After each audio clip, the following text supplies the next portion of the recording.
technology in a lot of areas is available. We come, we talk, we collaborate. It's not something we can give it off to the next generation to figure out. The equipment used within the grid becomes more diversified. We will definitely need many different solutions. Honestly, we need to change the way we work, the way we live, and the way we use energy.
Hello, we're Ha2E, and we're here to tear down some cliches.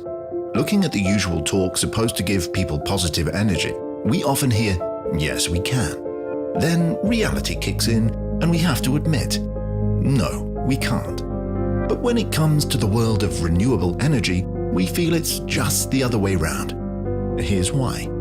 In recent decades, theory and theorists have told us that we cannot rely on renewable energy from wind, water and solar as the only sources for our energy demands. Too expensive, not enough of it, not in the right place at the right time, not powerful enough, not flexible enough. There is no way to store solar energy in an intelligent and effective way. Really?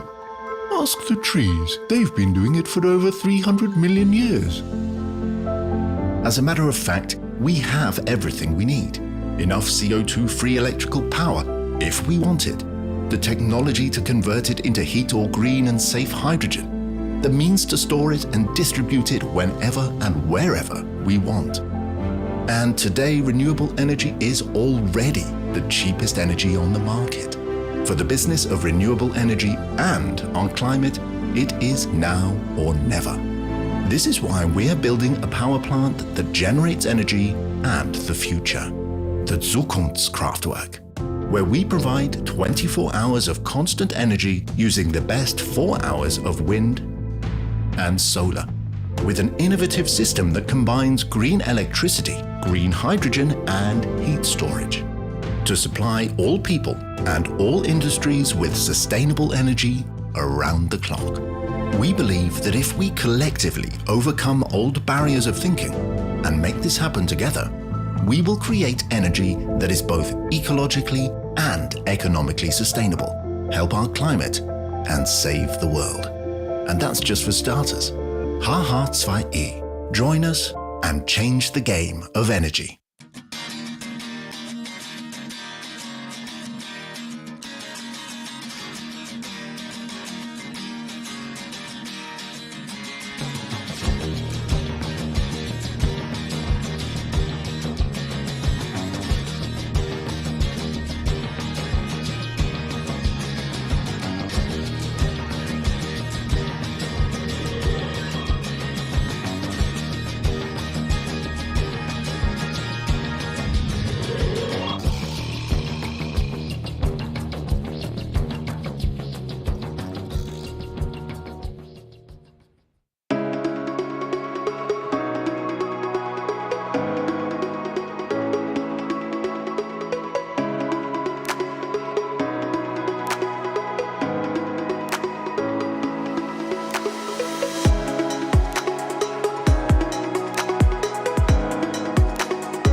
In a world that is constantly evolving, progress seems to offer only two choices: to follow or to be left behind. But there is a third option: to lead, to actively shape and walk new paths, to rethink. At BayWa r.e., we rethink energy. Renewable energy, wind power and solar energy are leading the way, worldwide. Our mission is to make renewable energy even better, to constantly set new standards, and to develop fully integrated energy solutions. At BayWa r.e., we rethink goals. We take responsibility, driving the energy transition that is changing our world. And we strive for the good of our clients, partners, and employees. We truly care for your needs. We rethink solutions. We keep reinventing renewable energy to stay one step ahead. Advancing technology, new business models, and finding new answers to old questions for our future. We rethink expertise. Throughout renewable energy, with a comprehensive portfolio of services. Supporting our clients in every possible way, and letting our know-how pave the road to their success. We rethink business, building strong relations with our customers and offering tailor-made solutions across the entire value chain. Clean energy is the responsibility of a generation. Let us join forces to actively shape the future. Let's get together and rethink. BayWa Renewable Energy. Rethink energy.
Nations are failing to be as ambitious as they need to be. The willingness in our societies to drive change is low. More and more people need to wake up and realize this is real, it's not getting better, it's getting worse. And it's getting worse very rapidly. Honestly, renewable energy doesn't come for free. We have the infrastructure, but it requires huge investment. We have to make the grid stable enough so that it can cope with anything.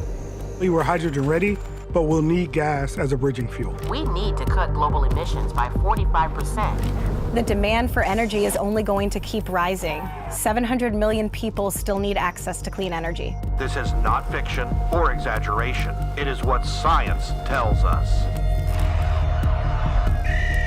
Changing the perspective is really the key driver for innovation. We do have solutions. They might not be perfect, they might need to be refined further.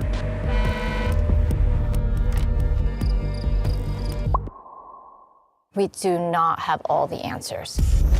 How do we change perspective? How do we apply it to certain problems? Technology in a lot of areas is available. We come, we talk, we collaborate. It's not something we can give it off to the next generation to figure out. The equipment used within the grid becomes more diversified. We will definitely need many different solutions. Honestly, we need to change the way we work, the way we live, and the way we use energy.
Hello, we're H2E, and we're here to tear down some cliches.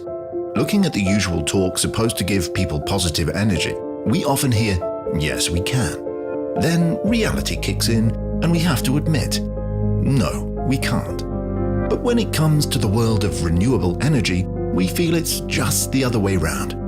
Here's why.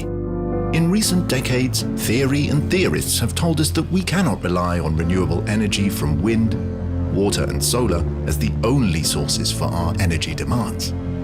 Too expensive, not enough of it, not in the right place at the right time, not powerful enough, not flexible enough. There is no way to store solar energy in an intelligent and effective way. Really? Ask the trees. They've been doing it for over 300 million years. As a matter of fact, we have everything we need.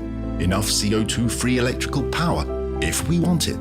The technology to convert it into heat or green and safe hydrogen. The means to store it and distribute it whenever and wherever we want. And today, renewable energy is already the cheapest energy on the market. For the business of renewable energy and our climate, it is now or never. This is why we are building a power plant that generates energy and the future. The Zukunftskraftwerk. where we provide 24 hours of constant energy using the best 4 hours of wind and solar, with an innovative system that combines green electricity, green hydrogen, and heat storage to supply all people and all industries with sustainable energy around the clock. We believe that if we collectively overcome old barriers of thinking and make this happen together, we will create energy that is both ecologically and economically sustainable, help our climate, and save the world. And that's just for starters. H2E. Join us and change the game of energy.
In a world that is constantly evolving, progress seems to offer only two choices: to follow or to be left behind.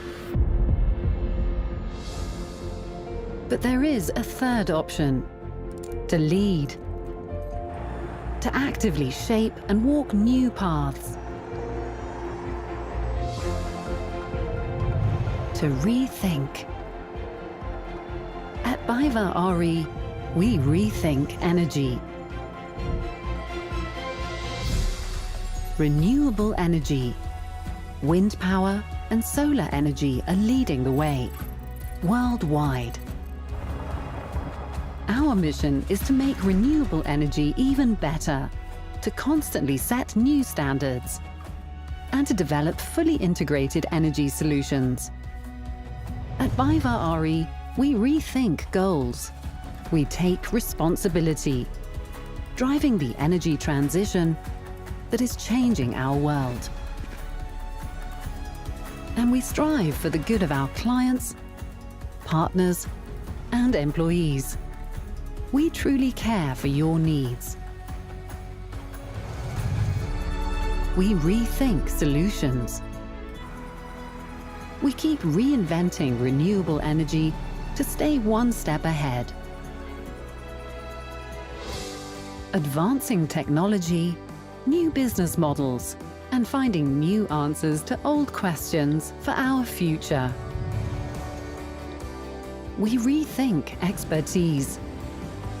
Throughout renewable energy, with a comprehensive portfolio of services. Supporting our clients in every possible way and letting our know-how pave the road to their success. We rethink business, building strong relations with our customers and offering tailor-made solutions across the entire value chain. Clean energy is the responsibility of a generation. Let us join forces to actively shape the future. Let's get together and rethink. BayWa Renewable Energy. Rethink energy.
Nations are failing to be as ambitious as they need to be. The willingness in our societies to drive change is low.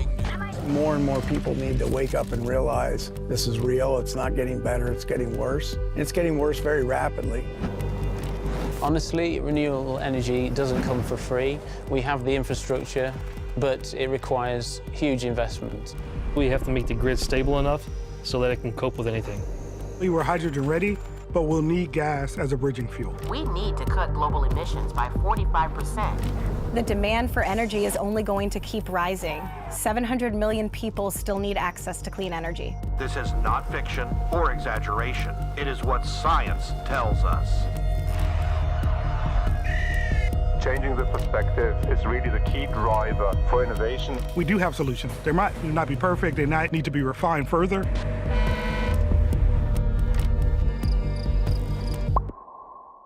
We do not have all the answers. How do we change perspective? How do we apply it to certain problems? Technology in a lot of areas is available. We come, we talk, we collaborate. It's not something we can give it off to the next generation to figure out. The equipment used within the grid becomes more diversified. We will definitely need many different solutions. Honestly, we need to change the way we work, the way we live, and the way we use energy.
Hello, we're Ha2E, and we're here to tear down some cliches.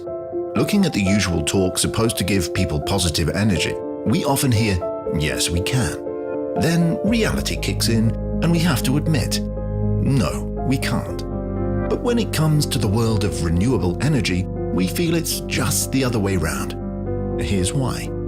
In recent decades, theory and theorists have told us that we cannot rely on renewable energy from wind, water and solar as the only sources for our energy demands. Too expensive, not enough of it, not in the right place at the right time, not powerful enough, not flexible enough. There is no way to store solar energy in an intelligent and effective way. Really? Ask the trees. They've been doing it for over 300 million years. As a matter of fact, we have everything we need. Enough CO2-free electrical power, if we want it. The technology to convert it into heat or green and safe hydrogen. The means to store it and distribute it whenever and wherever we want. And today, renewable energy is already the cheapest energy on the market. For the business of renewable energy and on climate, it is now or never. This is why we're building a power plant that generates energy and the future. The Zukunftskraftwerk, where we provide 24 hours of constant energy using the best 4 hours of wind and solar, with an innovative system that combines green electricity, green hydrogen and heat storage to supply all people and all industries with sustainable energy around the clock. We believe that if we collectively overcome old barriers of thinking and make this happen together, we will create energy that is both ecologically and economically sustainable, help our climate, and save the world. And that's just for starters. Ha2E. Join us and change the game of energy.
In a world that is constantly evolving, progress seems to offer only two choices: to follow or to be left behind.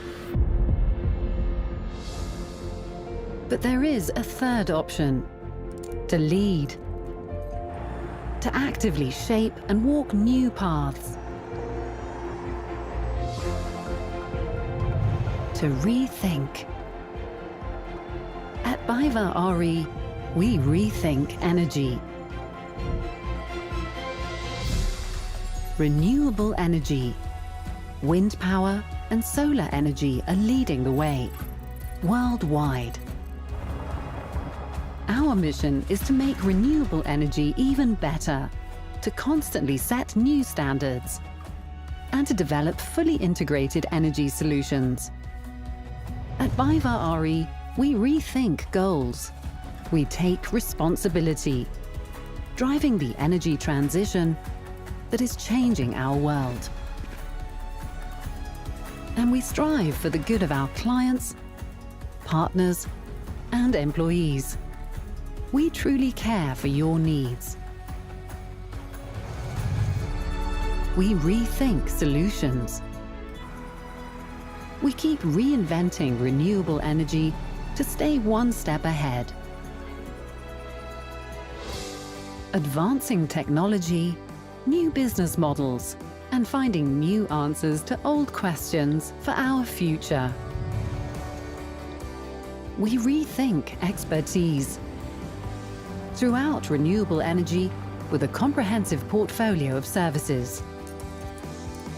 Supporting our clients in every possible way and letting our know-how pave the road to their success.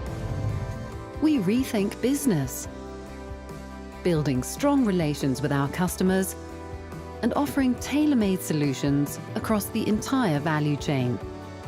Clean energy is the responsibility of a generation. Let us join forces to actively shape the future. Let's get together and rethink. BayWa Renewable Energy. Rethink energy.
Nations are failing to be as ambitious as they need to be. The willingness in our societies to drive change is low. More and more people need to wake up and realize this is real, it's not getting better, it's getting worse. And it's getting worse very rapidly. Honestly, renewable energy doesn't come for free. We have the infrastructure, but it requires huge investment. We have to make the grid stable enough so that it can cope with anything. We're hydrogen ready, but we'll need gas as a bridging fuel. We need to cut global emissions by 45%. The demand for energy is only going to keep rising. 700 million people still need access to clean energy. This is not fiction or exaggeration. It is what science tells us. Changing the perspective is really the key driver for innovation. We do have solutions. They might not be perfect, they might need to be refined further.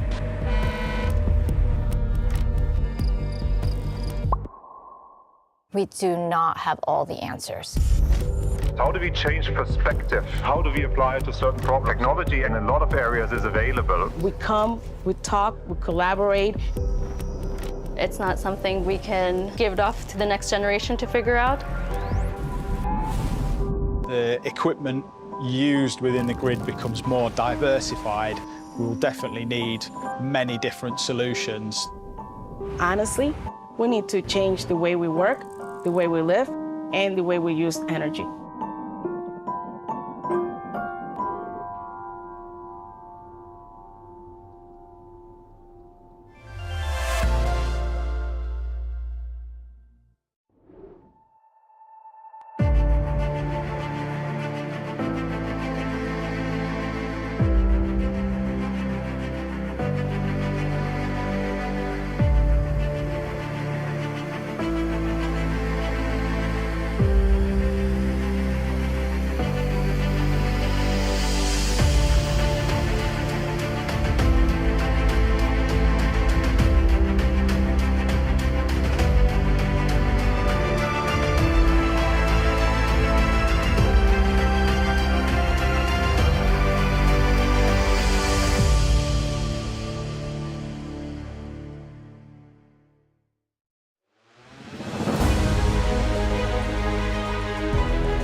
Hello, we're Haha2E, and we're here to tear down some cliches. Looking at the usual talk supposed to give people positive energy, we often hear, yes we can. Then reality kicks in and we have to admit, no, we can't. But when it comes to the world of renewable energy, we feel it's just the other way round. Here's why. In recent decades, theory and theorists have told us that we cannot rely on renewable energy from wind, water and solar as the only sources for our energy demands. Too expensive, not enough of it, not in the right place at the right time, not powerful enough, not flexible enough. There is no way to store solar energy in an intelligent and effective way. Really? Ask the trees. They've been doing it for over 300 million years. As a matter of fact, we have everything we need. Enough CO2-free electrical power, if we want it. The technology to convert it into heat or green and safe hydrogen. The means to store it and distribute it whenever and wherever we want. And today, renewable energy is already the cheapest energy on the market. For the business of renewable energy and our climate, it is now or never. This is why we're building a power plant that generates energy and the future. The Zukunftskraftwerk. where we provide 24 hours of constant energy using the best 4 hours of wind and solar, with an innovative system that combines green electricity, green hydrogen, and heat storage to supply all people and all industries with sustainable energy around the clock. We believe that if we collectively overcome old barriers of thinking and make this happen together, we will create energy that is both ecologically and economically sustainable, help our climate, and save the world. And that's just for starters. H2E. Join us and change the game of energy.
Good morning and welcome back, or welcome for the first time, to this year's Berlin Energy Transition Dialogue. My name is Malcolm Hanway. I'm a radio and television journalist, but yesterday and today I've been moderating the studio sessions here. This is an amazing event. Yesterday we talked about how energy can get to the rural areas. We talked about how you can mix profit with doing good. We talked about international cooperation from Indonesia to South Africa to Vietnam and to Germany, from which we are streaming. This is a project by and with the Foreign Office of the Federal Foreign Office here in Berlin. So if you want to check this out, you can actually find also a stream which has German subtitles. You will find it on energydialogue.berlin. You will also find us streaming on LinkedIn. You will find us on Periscope. So please check that out. There's also another stream which will show you the sessions of the Europasaal. I have colleagues here with me. At the Weltsaal, you will see sessions and discussions with Melinda Crane. At the Europasaal, which I've already mentioned, you will see sessions with Jennifer Porto. Here, right here with us, you will have all the studio information from our stakeholder interviews, and you'll get the social media review. And with that, I'm introducing introducing my colleague Hajar, who will give us a social media breakdown with our dialogue as ambassador.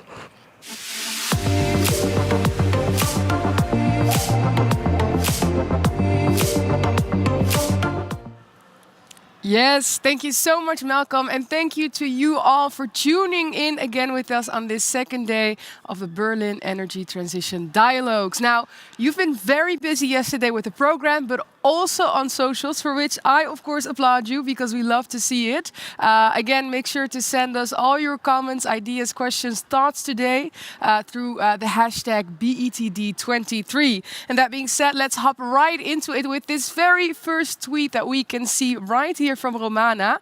She was at yesterday's reception at the end of the program, and she's quoting a speech given there by Jennifer Morgan saying, "The choices we make now will have an impact for thousands of years," during the evening reception that was being said. And I think that really goes to underline the importance and also gives us some fresh energy and perspective, right? Starting out with the program today. Now, when we talk about that evening reception, there were more tweets coming up. We see another one here. One of our participants saying, "Finally, the evening reception of BTD23. I don't know if that's because it was a very long day or if it was because she was really looking forward to it. Either way, Hannah, we're happy that you were enjoying it, and I'm sure you will enjoy today's program just as much. Going to the next one, this tweet being sent out by Elliot yesterday, and this one really goes to show, again, it's a quote from President William Ruto. And Ilias quotes, "Financing fossil fuel exploration and exploitation has to stop. Otherwise, this globe is going to burn with all of us in there." So on a more serious note, that one really, again, goes to show the urgency of action. And I think that is exactly what we need to keep in the back of our minds as we dive and head into these final sessions for today. Now, going to these next ones, we also have our folks on LinkedIn. So amazing, and thank you for commenting and sharing. They're sharing that they had an exciting first day of BTD and that it's coming to an end. It's so great to see people from all over the world gathering again to shaping the future of our energy system. And Jörg as well is sharing with us how delighted he is to attend the conference. Well, I think we can just as much say that we're delighted to have them here and be this excited. But again, we have a program full of action again tomorrow. Irene is looking forward to it with this specific tweet to the debates and discussions happening today. As well, when we're talking about the program, it's not, of course, the things that are written and scheduled down in the program, but I think a lot of people get a lot of energy and understanding and insights through all the things that are happening in the margin. Like Anne is telling us here, lots of great things happening in the margin of hashtag BETD23. She was delighted to deliver an opening keynote, but also, I guess, to speak to many people. So we also encourage all of you to keep on doing that. Attend the sessions, visit them, but also have some fun in the margins and talk to some people, get to meet new faces and really get that joint collaboration that is much needed. Now, for this final tweet, I wanted to look at Hannah, who is telling us that she's looking forward to tomorrow with more discussions, inputs and interventions by Minister Habeck, but also the women's lunch. Now, that's one element of the program today. And maybe turning to you, Malcolm, I'm really curious to hear what more can people expect for this final day. There's so much here in the studio sessions. We're going to talk about the Climate Club. We're also going to talk about how we can get into a climate neutral future. We have guests from stakeholders, two people that work at the Federal Foreign Office who will explain the policies from Germany when it comes to a just energy or a better energy transition.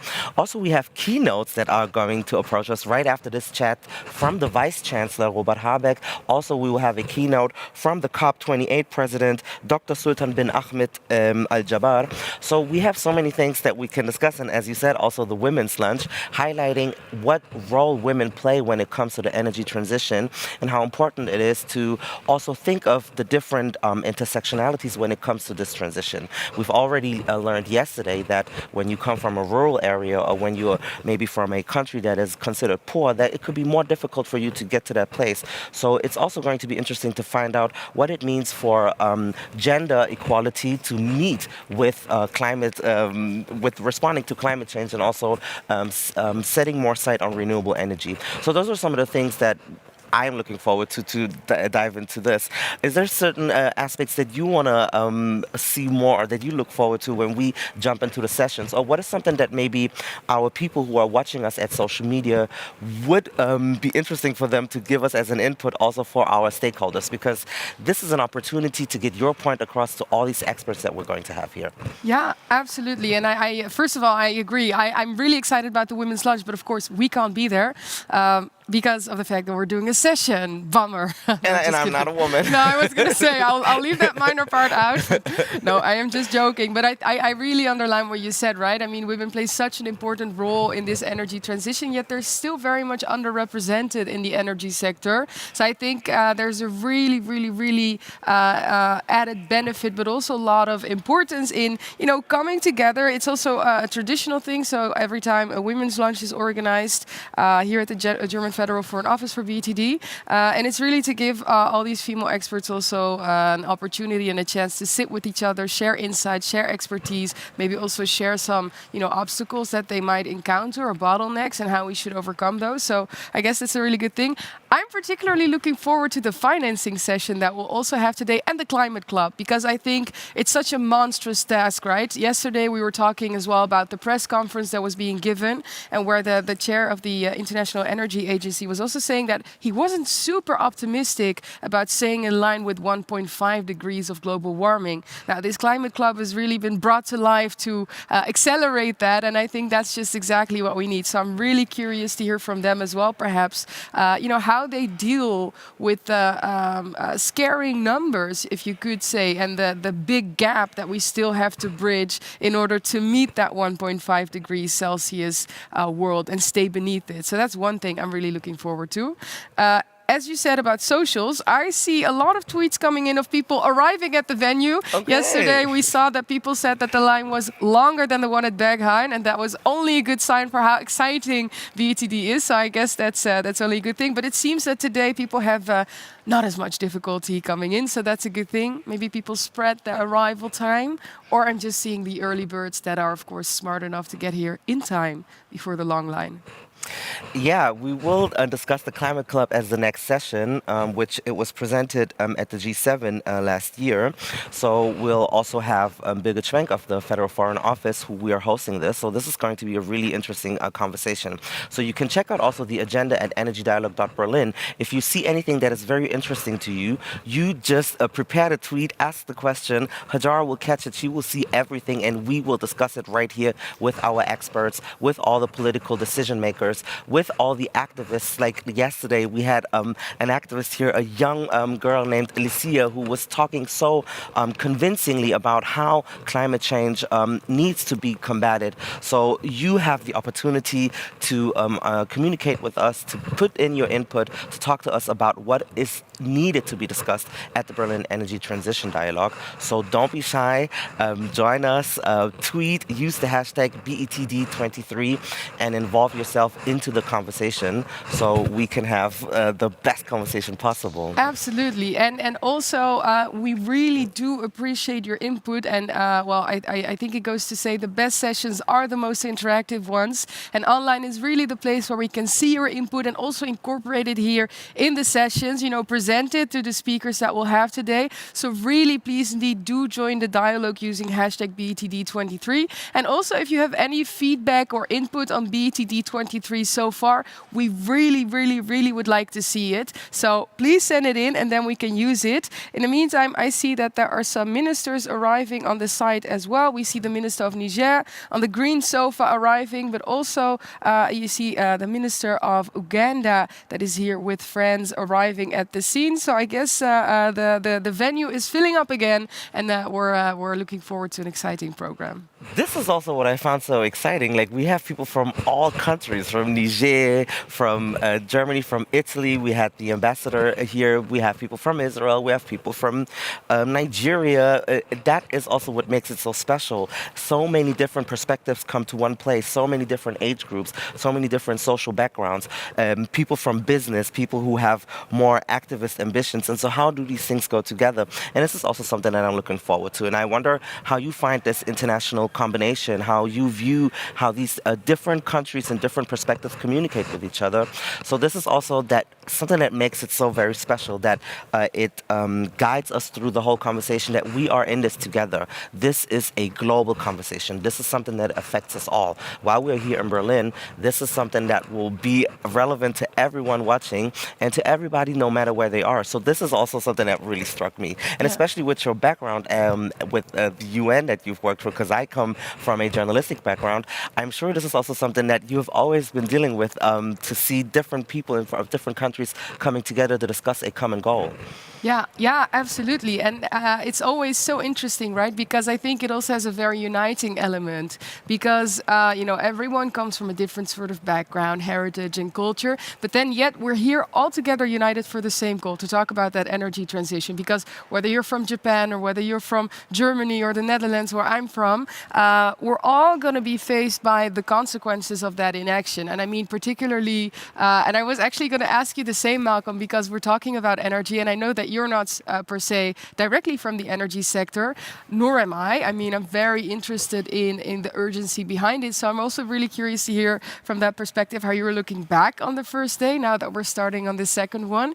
But I guess there's a generational element to it as well. And yesterday, listening to Lisi Pria's speech, but also to Elizabeth Watuti's speech, both of which are two very young ladies, really talking about the urgency and also what the consequences will be if we don't act, that really spoke to me. And every time that I'm at conferences like these, I am super delighted to see that an audience and a platform is given to young people to also voice their concern, but also do this together.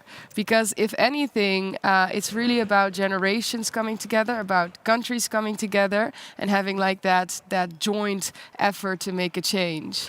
Yeah, I was impressed by your Dutch fellow man, Jan Eijsbert. He was so passionate about the batteries, and that is something that was really it struck me. He was like, no, this is the way to go. He was so convinced about it. So there's so many things that you still process, but this was one of the aspects also that really found me this is interesting.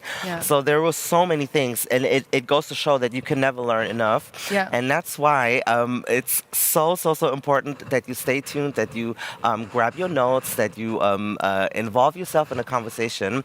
I've already introduced it before. I will let you know again.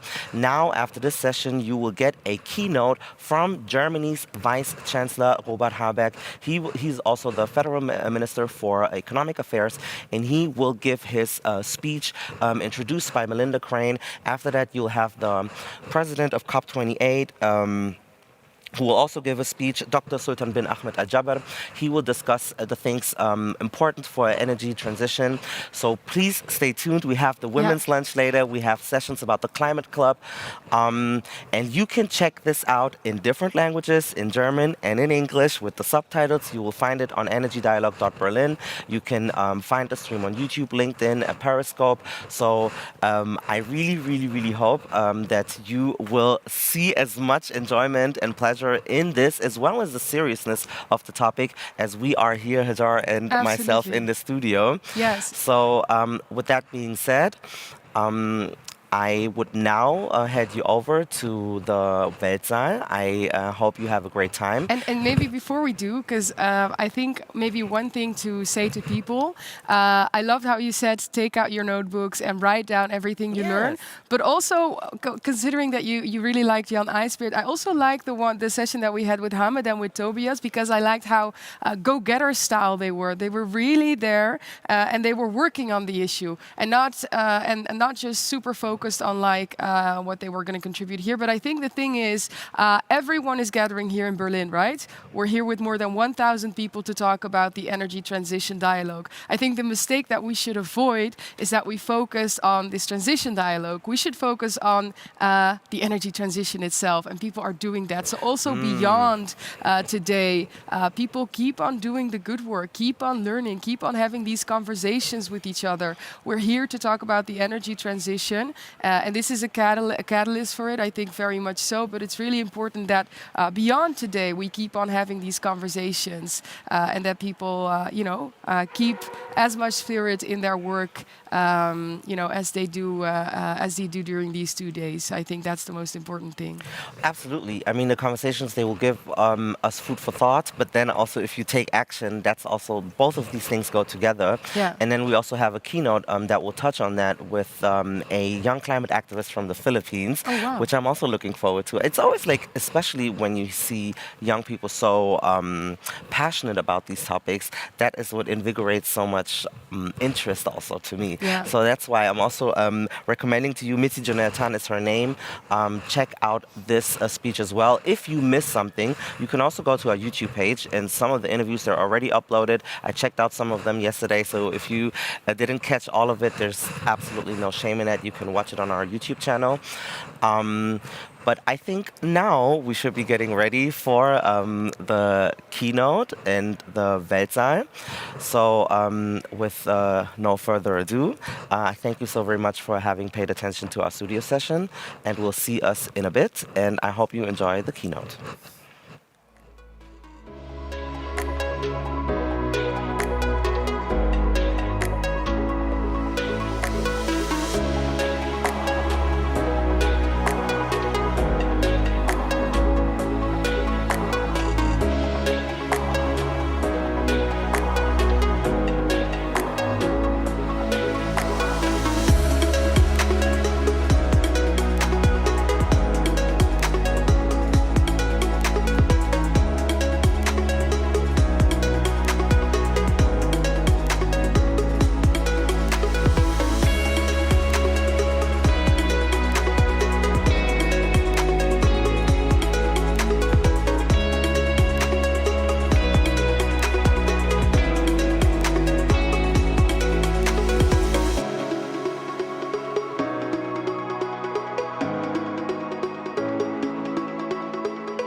Welcome to the 9th Berlin Energy Transition Dialogue.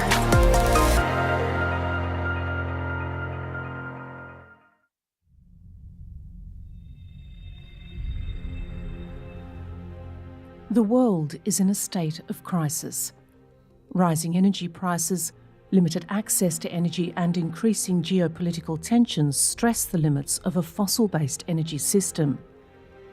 The climate change intensity will only continue to become more relevant and more critical in all regions of our single, shared planet. More and more people recognise the importance of change. The case for the global energy transition has never been stronger. Now is the time to implement globally agreed climate goals. Now is the time to invest in sustainable energy solutions that are affordable and accessible to all. The BETD provides solutions by tackling the biggest challenges in energy transition: energy security, decarbonisation, green hydrogen, gender, youth and labour shortage, energy access, green finance, and many more. Look forward to intense debates, stimulating insights and powerful keynotes. Welcome to the 9th Berlin Energy Transition Dialogue. Only we together can set the course to secure a green future.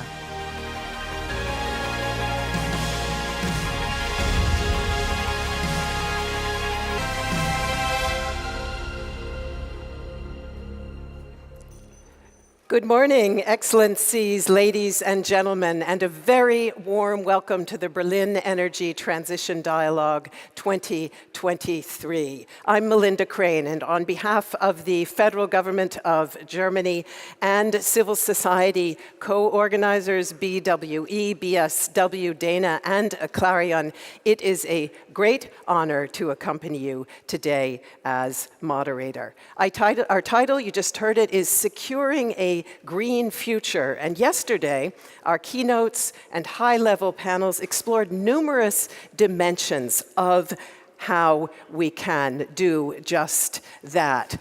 How we can, for example, transform the energy crisis into a catalyst for energy system transformation. How we can make sure that that transformation is just and takes into account the particular needs of individual countries and regions. Today, we'll be taking a deeper dive on those same topics and more, including how to boost investment, how to upscale green hydrogen, and how to mainstream circularity as a guiding principle for the energy transition. I'll say a bit more about our program later on, but now let me come back to the film that we just saw, which underlined the need for decisive action and commitment.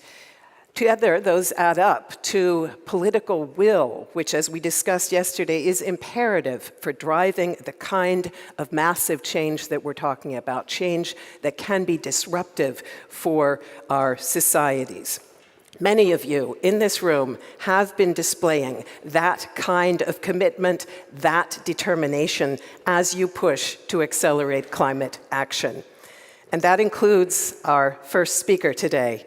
With strong public support, Germany's Federal Minister for Economic Affairs and Climate Protection has worked tirelessly and with much success to find replacements for Russian natural gas, to reduce demand, and to spur uptake of renewables. Thanks to his leadership, Germany's green future looks quite a bit closer than many would have expected a year ago. I will just remind you before handing over that the minister will speak in German, so if you wish to have a translation, then please avail yourself of the headsets that you should have found at your seats. And now it's my great honor to hand the floor to the co-host of BETD 2023, His Excellency, Minister Robert Habeck.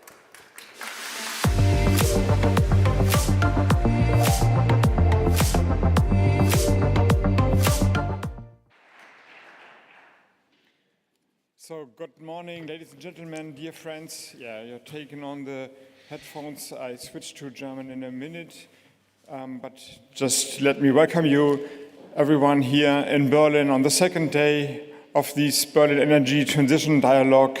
I think more important than ever, dialogue is necessary, and dialogue about climate action is even more necessary. As you hear by the name climate action, it's called climate action because it demands action. So it's not called climate sitting and wait. That's what we're here for, to discuss the best solutions and then come to action. This is the important thing and this is the meaning of this gathering. Sehr geehrte Damen und Herren, ladies and gentlemen, it's really a very great pleasure to welcome you here to the second day of the Berlin Energy Transition Dialogue. So many ministers, so many state secretaries, so many representatives of commerce, of industry, and of civil society, that really all you can do is make a mistake if you start introducing everybody by name. So therefore, please permit me just to concentrate on those who will be speaking after me, and welcome in particular. And that's, I'm not trying to leave anybody out or say anybody's more important than anybody else. This is a family meeting of the community, which sees itself responsible for working on climate action. And so please excuse any formal faux pas on my part. We're in a family, we're in a community, and we can work without hierarchies. But I do want to mention 4 people. It's really a great pleasure to have the appointed president of COP28 with us today, lieber Sultan Al-Jaber. Dear Sultan, thank you very much for making it to Berlin and all the success that is possible for the coming COP28. Sehr geehrte Heike Bergmann, liebe Mrs. Tan, Ms. Tan, ladies and gentlemen, dear friends, we politicians, we leaders as we call ourselves sometimes, are really good at selling change as something positive. You don't have many political campaigns or debates in which you say, elect me or like me, because I'm not going to do anything. In a room like this one, in the Federal Foreign Office, in the political debate, change is linked with hope. That's the buzzword. But we can't forget that change usually also challenges people, that people's habits are questioned, and that interests and power relationships are readjusted. That means that new things arise, new fields of business arise, new business cases arise, but logically, this also means that other things come to an end and disappear. Now, since time has moved on so far, and since the international community, including my country, Germany, has not managed to get onto the path to attain our goal, this contradiction is exacerbating between the general area where you discuss programs and adopt programs and say how great you are at having achieved something, but in reality haven't achieved enough, haven't been determined or resolute enough. If we're honest, and we should be honest at this conference, then there are 3 areas where we're particularly challenged. And each of these areas itself, on its own, would be an extreme challenge. But all 3 together make the tasks we're facing together really a task of historical dimensions. The first challenge is that We're no longer talking about abstract programs, about funding, about general changes. But given the urgency, we have come to a point where the way people live, their environments are already affected. And to give you an insight in the German debate, Germany, last year, before we stopped it, Germany funded the installation of gas heating systems until last year. Now, if we turn back and look at 2022, when Russian gas supplies came to a halt, and the European continent and Germany really came to the verge of a deep-rooted energy crisis, if you see that this country was still not only permitting funding of fossil energies, but also promoting that, that is really hard to grasp. In fact, it's impossible to explain how you can be so stupid. Now we're changing that. And the debate is tough, it's critical, because change directly impacts people's lives. That will be the same in your countries.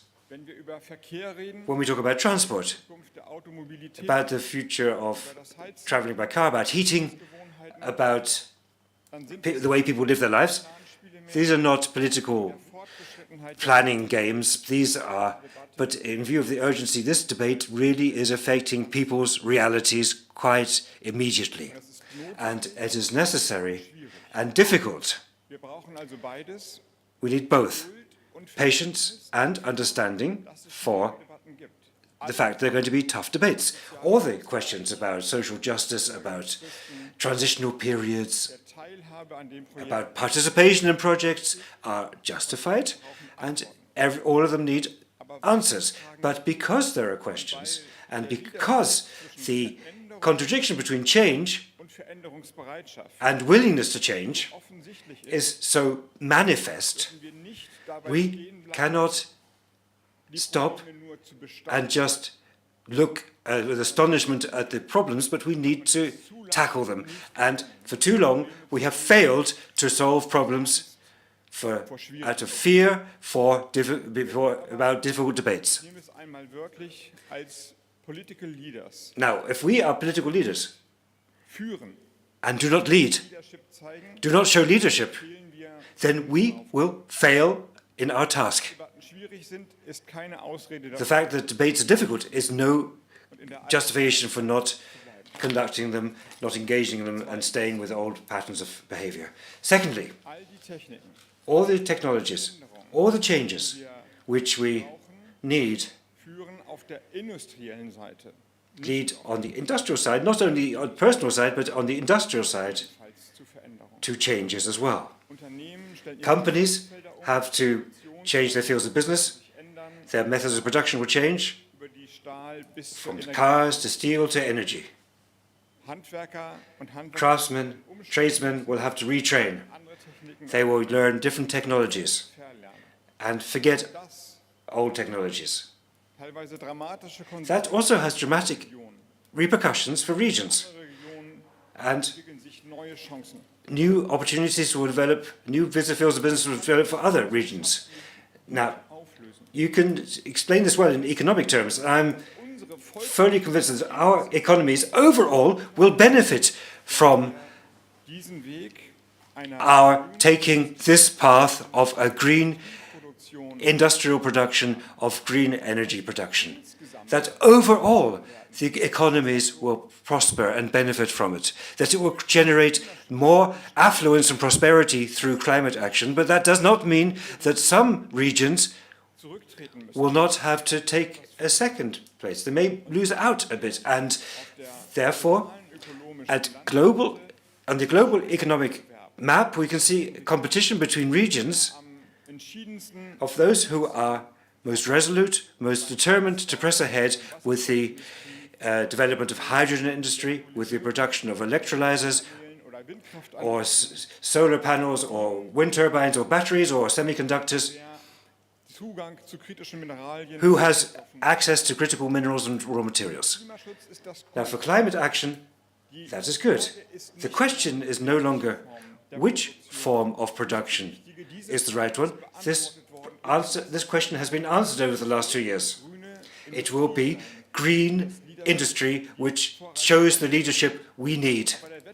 But the competition between the regions, which is good for climate action, also means that we have a competition between regions, and in the course of this competition, if we're honest, there will be shifts between our continents and regions, and the gloves will be off between them. Gloves are off is fine, but unfair fights are not fine.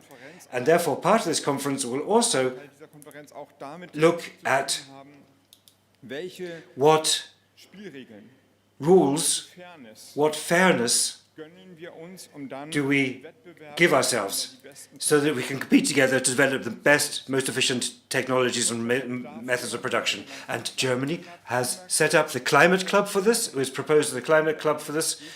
Basically, it's a continuation of this dialogue at state level.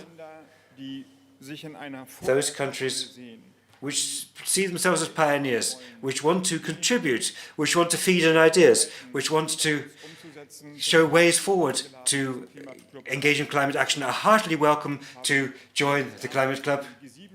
We started with the G7, and now there are a lot of other countries which are getting on board, and also we want to set this up before COP28 and have this feed this inclusive approach to climate policy into the system, and I hope this will feed in for the multilateral debate in the WTO, in the UN, in COP events, in order to ensure that certain rules for a level playing field are set up. And the third point in the background to this conference is the geopolitical relevance of this conference. And I try to talk about the challenges for the individuals, for consumers, for the people,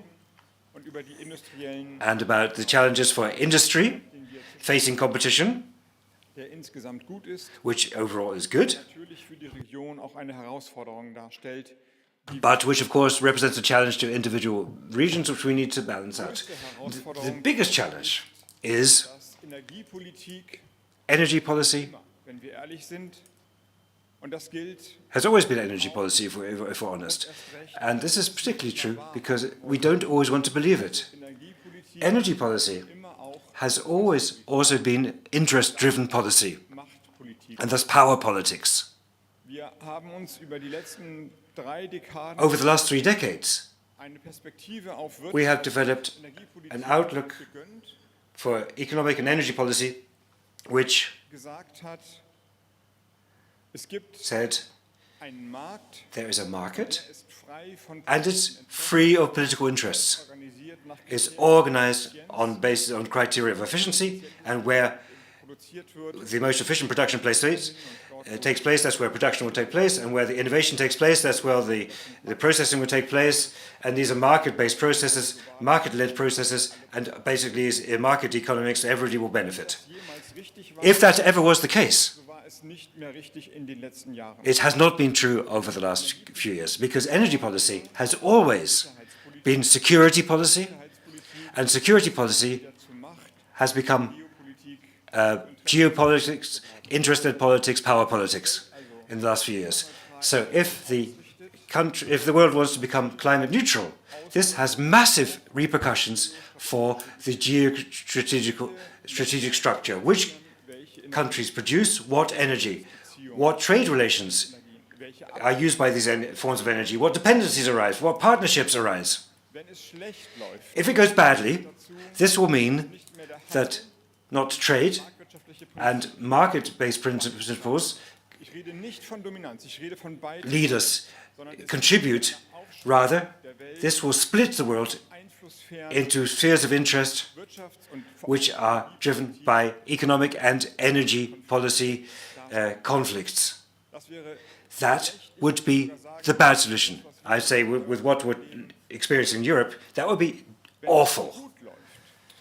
If it goes well, we will use the changes in energy policy not only to decarbonize, but also to build up a new network of partnerships, of political mechanisms which balance out things so that ultimately we all trade and negotiate together. That is the third aim of this conference, and I invite you cordially to work on this with us. Now, I've mentioned three main areas of problems, which are presenting challenges for the political debate in Germany and Europe. I want to close with a simple and simple confirmation that the biggest challenge and the biggest danger is also geopolitical.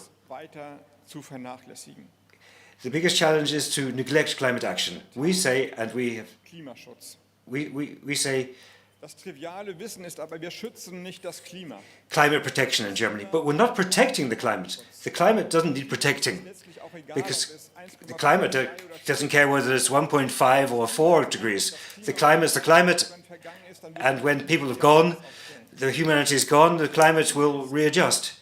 What we are doing is protecting ourselves, protecting people, the people who have voted for us, the people who trust us, or are skeptical about us. People mean humanity.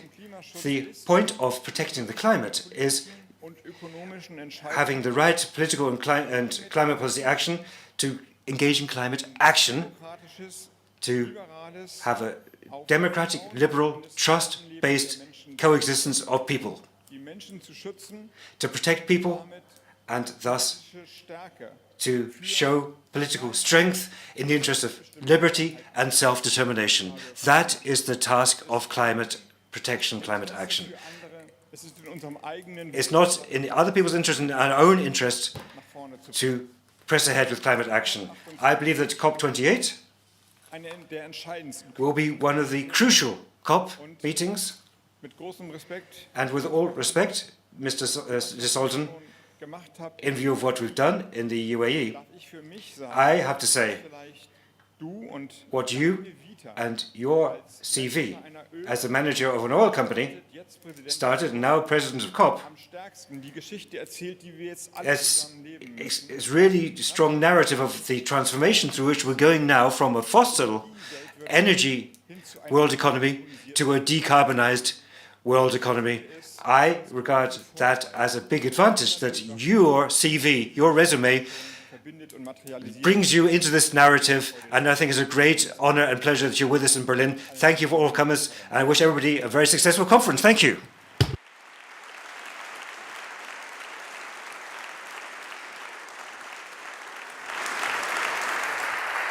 Herzlichen Dank, lieber Herr Minister. Thank you very much, Minister. Many thanks for those very important messages that we will certainly take with us into our further discussions today. And as the Minister just reminded us, the time for ensuring that this planet is not pushed past our human pain point is running down, which makes the COP28 this fall extremely important. Our keynote speaker is the COP28 President-designate. He has a long history in renewable energy deployment and development. In his 7 years as CEO of Masdar, the Minister mentioned it, he turned it into a renewable energy powerhouse with a 100-gigawatt ambition. Today, he is Group CEO of ADNOC, leading decarbonization and transformation of that company. He's a veteran of climate diplomacy, has attended numerous United Nations climate conferences, and led the UAE's delegation to the Paris Climate Conference in 2015. Please join me in giving a very warm welcome to His Excellency Dr. Sultan Ahmed Al Jaber.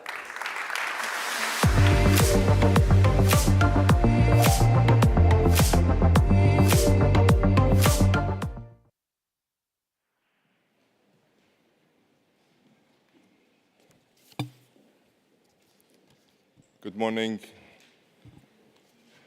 Dr. Habeck, thank you very much for your kind words. and for your generous introduction. I know I've said this many times to you before, but allow me to repeat it once more.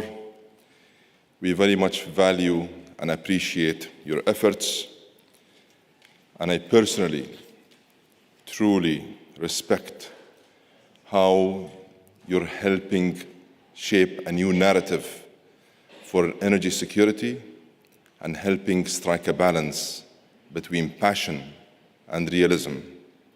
All of us in the energy industry who are genuinely interested in ensuring sustainable economic development truly value and appreciate your efforts. Thank you, sir.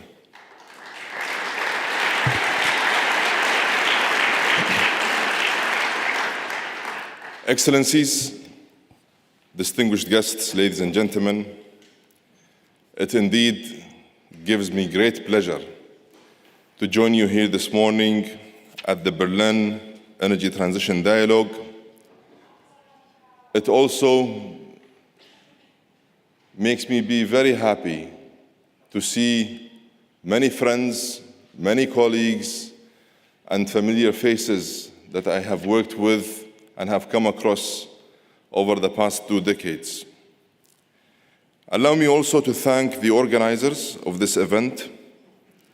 This event has truly and only grown in importance in this very critical decade for climate action.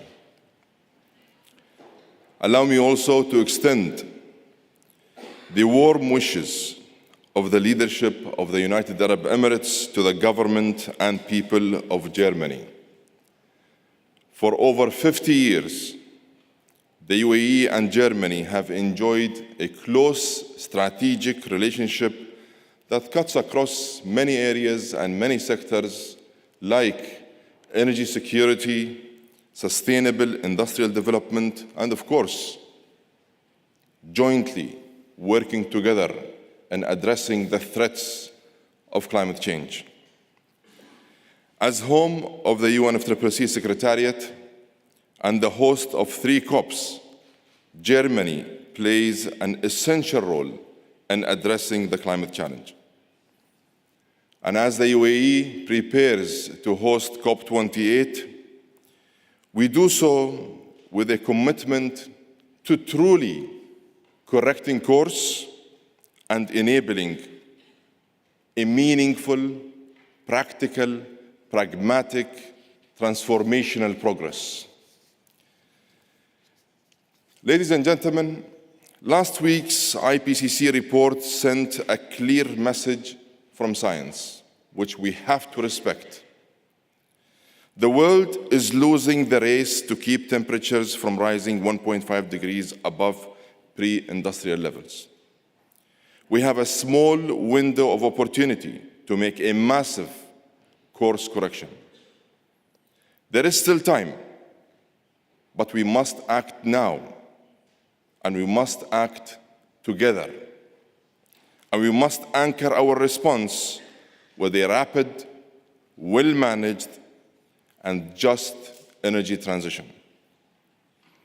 We must reduce emissions by 43% by 2030. That's only 7 years.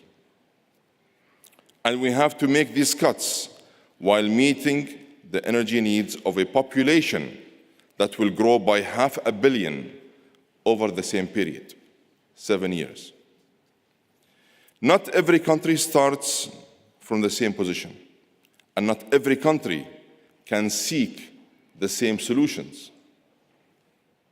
We cannot adopt a one-size-fits-all approach.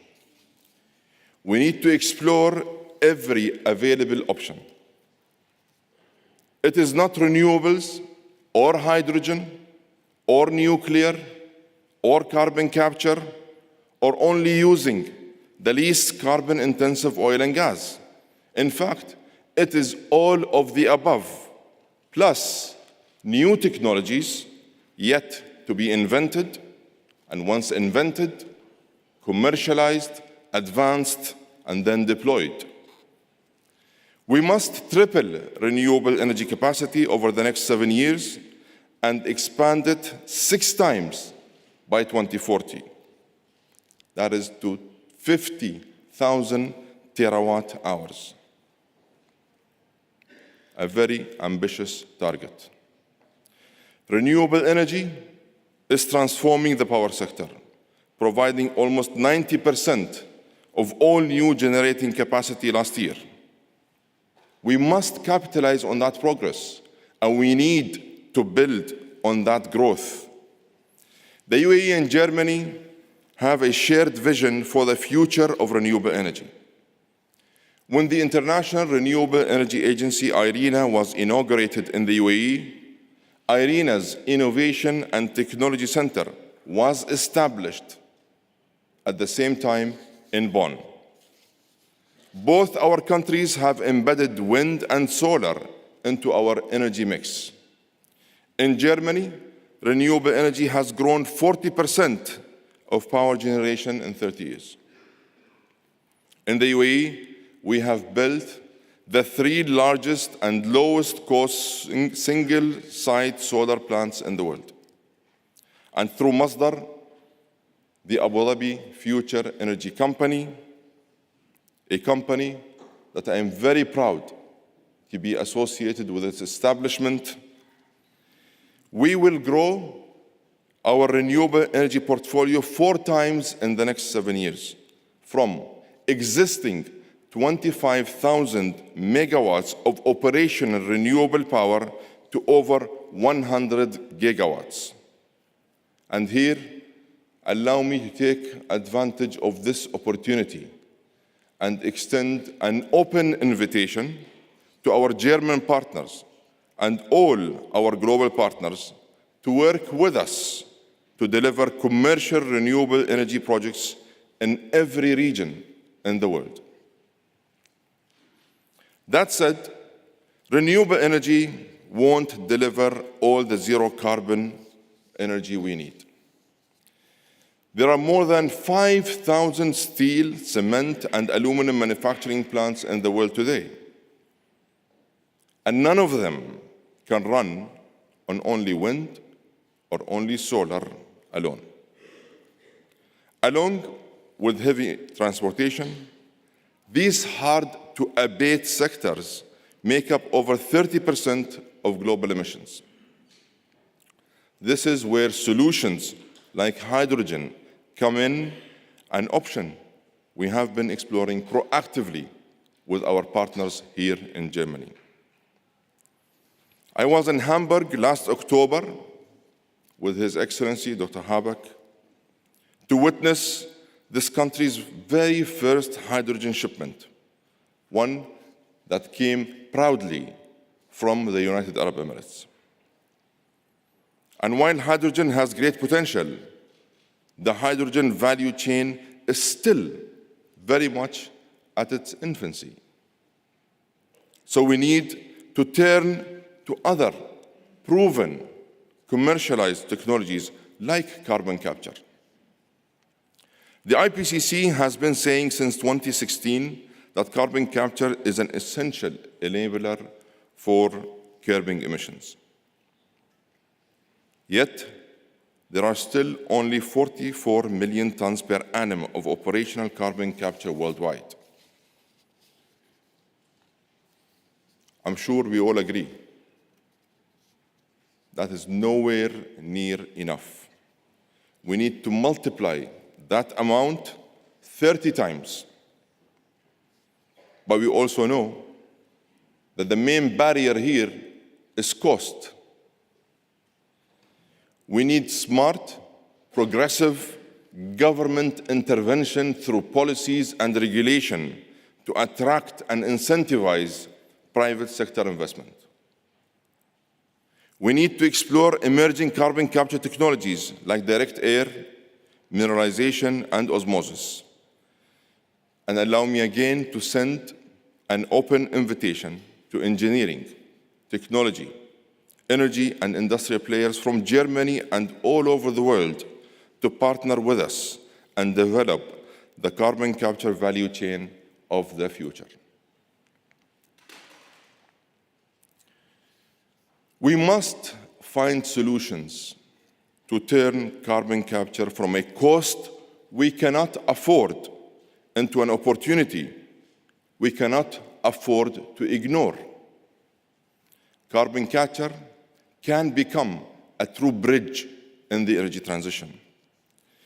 Ladies and gentlemen, carbon emissions are an industrial-sized problem that requires an industrial-scale solution.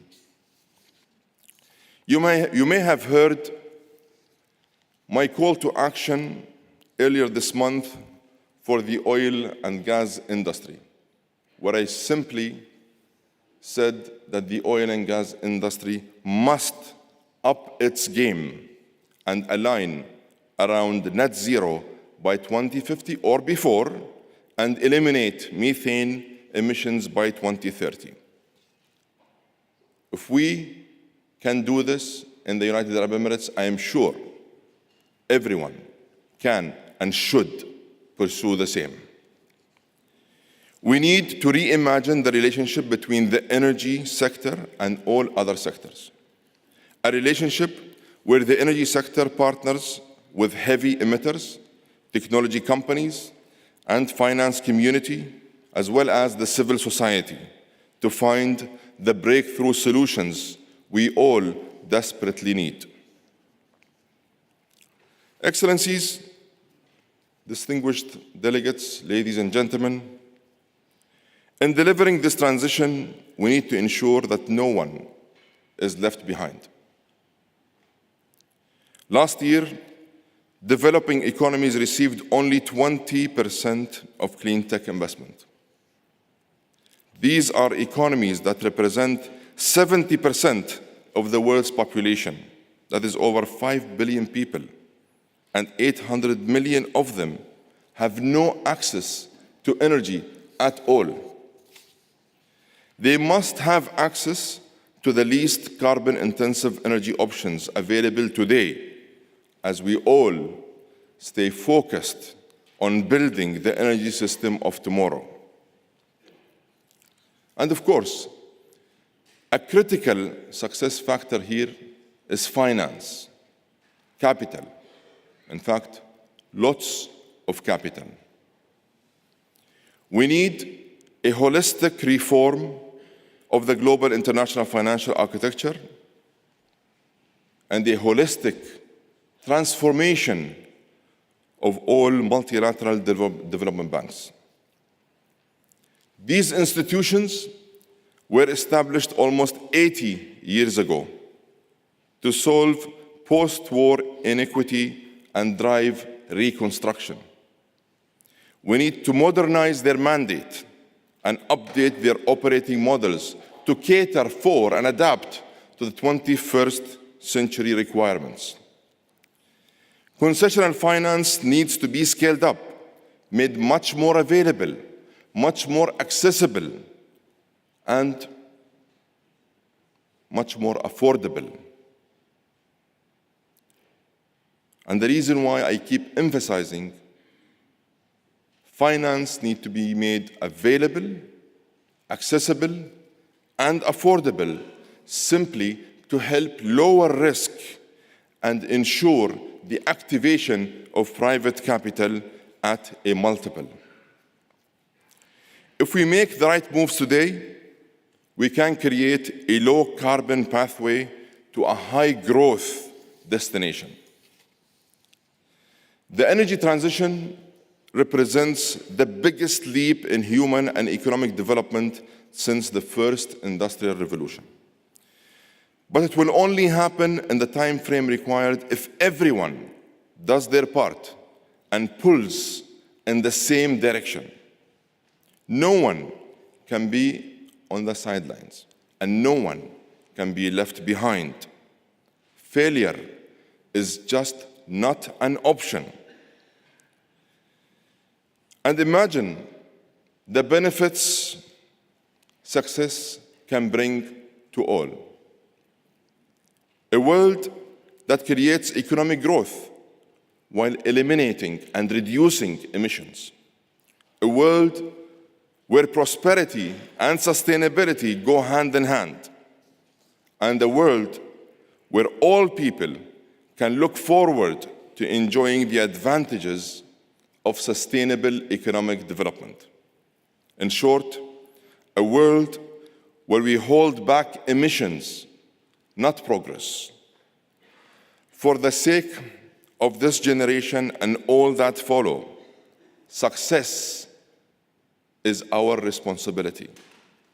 Success is our obligation. Let's make success our destiny.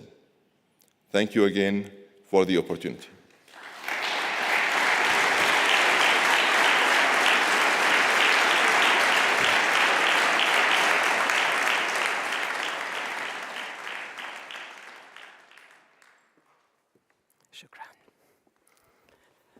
Thank you very much, Excellency Dr. Al-Jaber, for those key messages. You emphasize the importance of decarbonizing hard-to-abate industry sectors, and you talked about some of the challenges associated with that mammoth effort. Interestingly enough, a report recently published by Masdar shows that notwithstanding those challenges, many senior managers in industry are far more optimistic today than in the past that net zero is achievable. In a number of today's sessions, we want to look at opportunities and challenges for industry, starting now with our industry keynote. It is a great pleasure to hand over to Heike Bergmann. She is Vice President of SAFRI, which is the German Industry Association BDI's Sub-Sahara African Initiative. She's also chairwoman of VDMA Power Systems and Senior Vice President Sales Africa at Voith Hydro Holding, which supplies solutions for sustainable hydropower. Welcome, the floor is yours.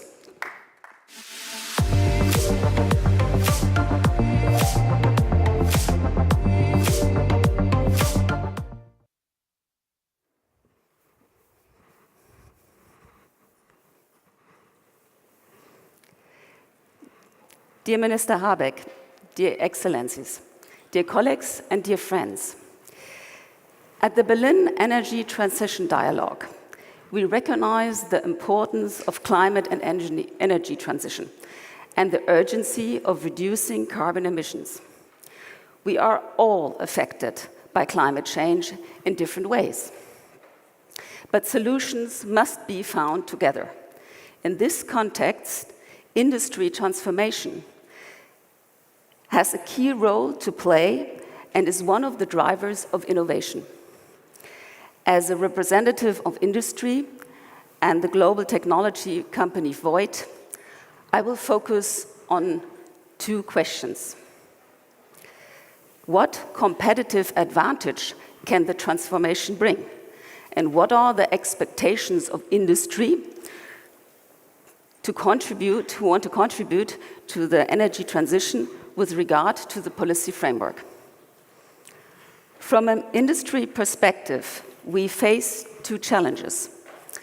First, we need reliable and affordable energy in a globalized world. This is not only limited to the developed world, but it's in particular true for countries in transition. One example is the African continent, with its young and large population, vast resources, and fragile ecosystems. If countries are to overcome poverty and create jobs for a life in dignity and security, we need to invest in clean drinking water, in education, in a health system, but also in reliable energy supply. Reliable energy is the foundation of poverty reduction. And at the moment, many countries use fossil fuels because they're available and seem cheap. Second point, when it comes to environment, we need to do more and act faster. It is the role of civil society to remind us of the urgency to these issues. And it's the politics to provide a framework within which we can act as industry.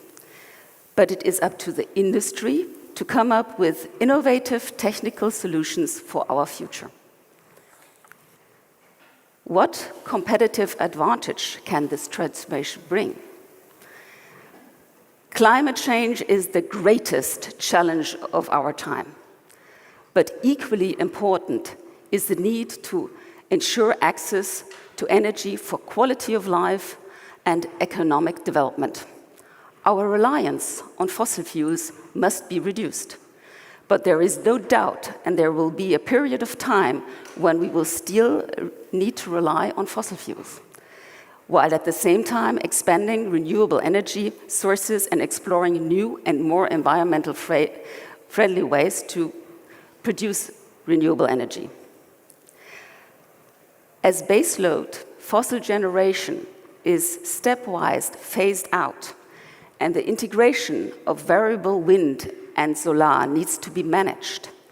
Countries will need to look for a reliable form of dispatchable generation that can provide baseload and balancing services.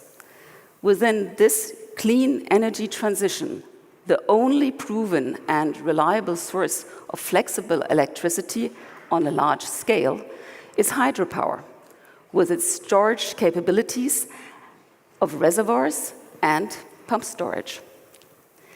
Alternative technologies that can replace current generation techniques are not yet available in the scale required. So these techniques are expected to remain in place for short to medium. And none of this comes without cost. There is no ideal way to supply energy, but we can set and apply standards. We can create a policy framework to protect the interests of people and nature.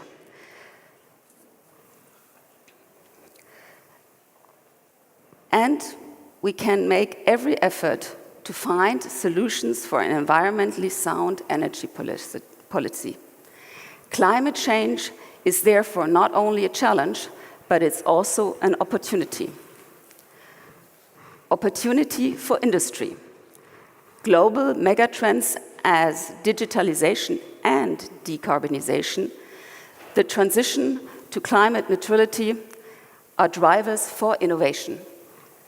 And we need to be open for different solutions, with a focus on CO2 zero emissions. No single solution will meet all challenges. And this opens new opportunities. New business models are using hydrogen as energy carrier. Voith, for example, is developing a high-pressure hydrogen tank for hydrogen-powered trucks. But Voith is also active in the field of hydropower, the world's most important renewable energy source. As a proven, reliable, predictable, and competitive technology, it combines unveiled high efficiency with an extremely long, reliable service life and very low emissions. Worldwide, there are 770 million people without access to electricity. 600 million are in Africa.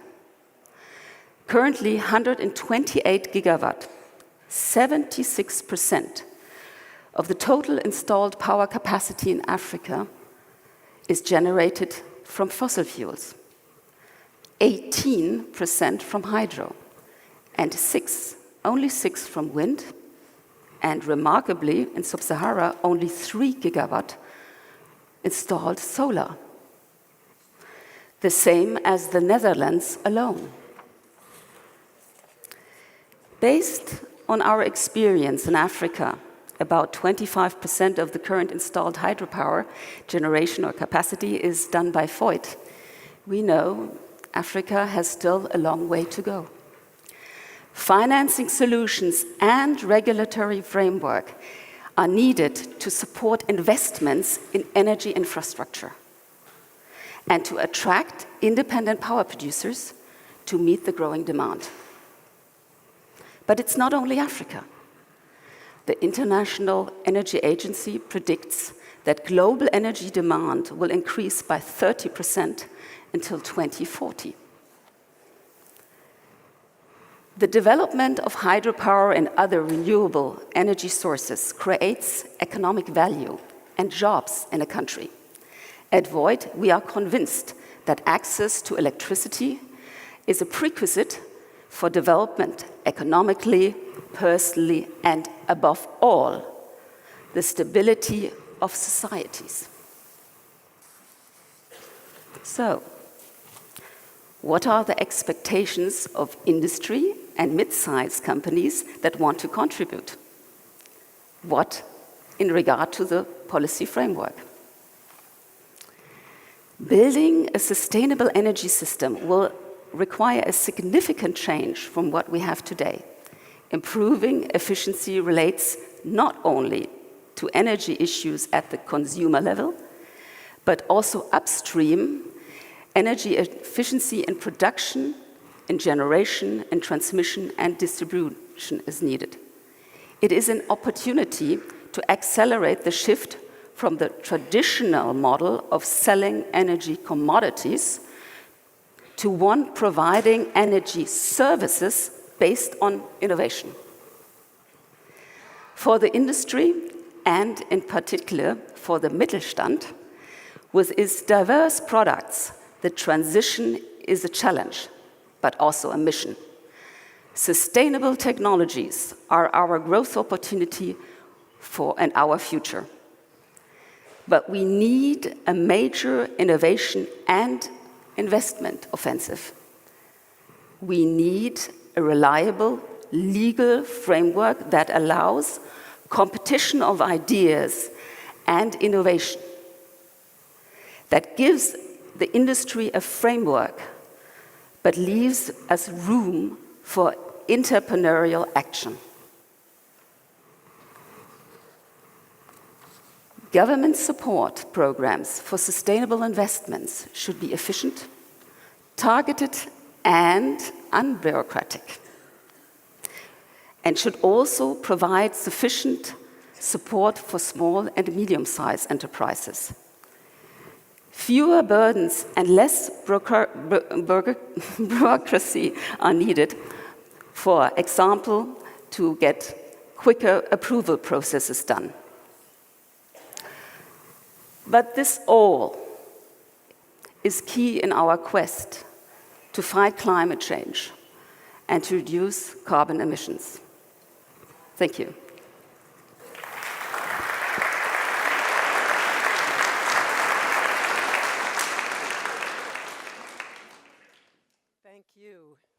Thank you very much, Heike Bergmann, for your words. Ladies and gentlemen, when the COP28 conference convenes in late November, the voices heard on its stages will include not only those of the usual political and industry leaders, but also those of 100 young people who are participating in the International Youth Climate Delegate Program that the COP28 Presidency announced just 2 weeks ago. Our final speaker in this session has been making her voice heard for some years now on the streets of Glasgow and Sharm el-Sheikh, and as a full-time climate justice activist in her own country, the Philippines.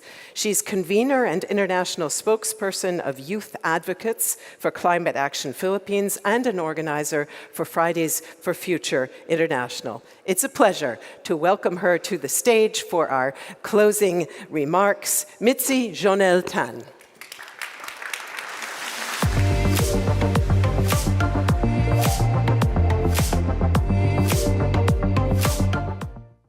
Hello, everyone.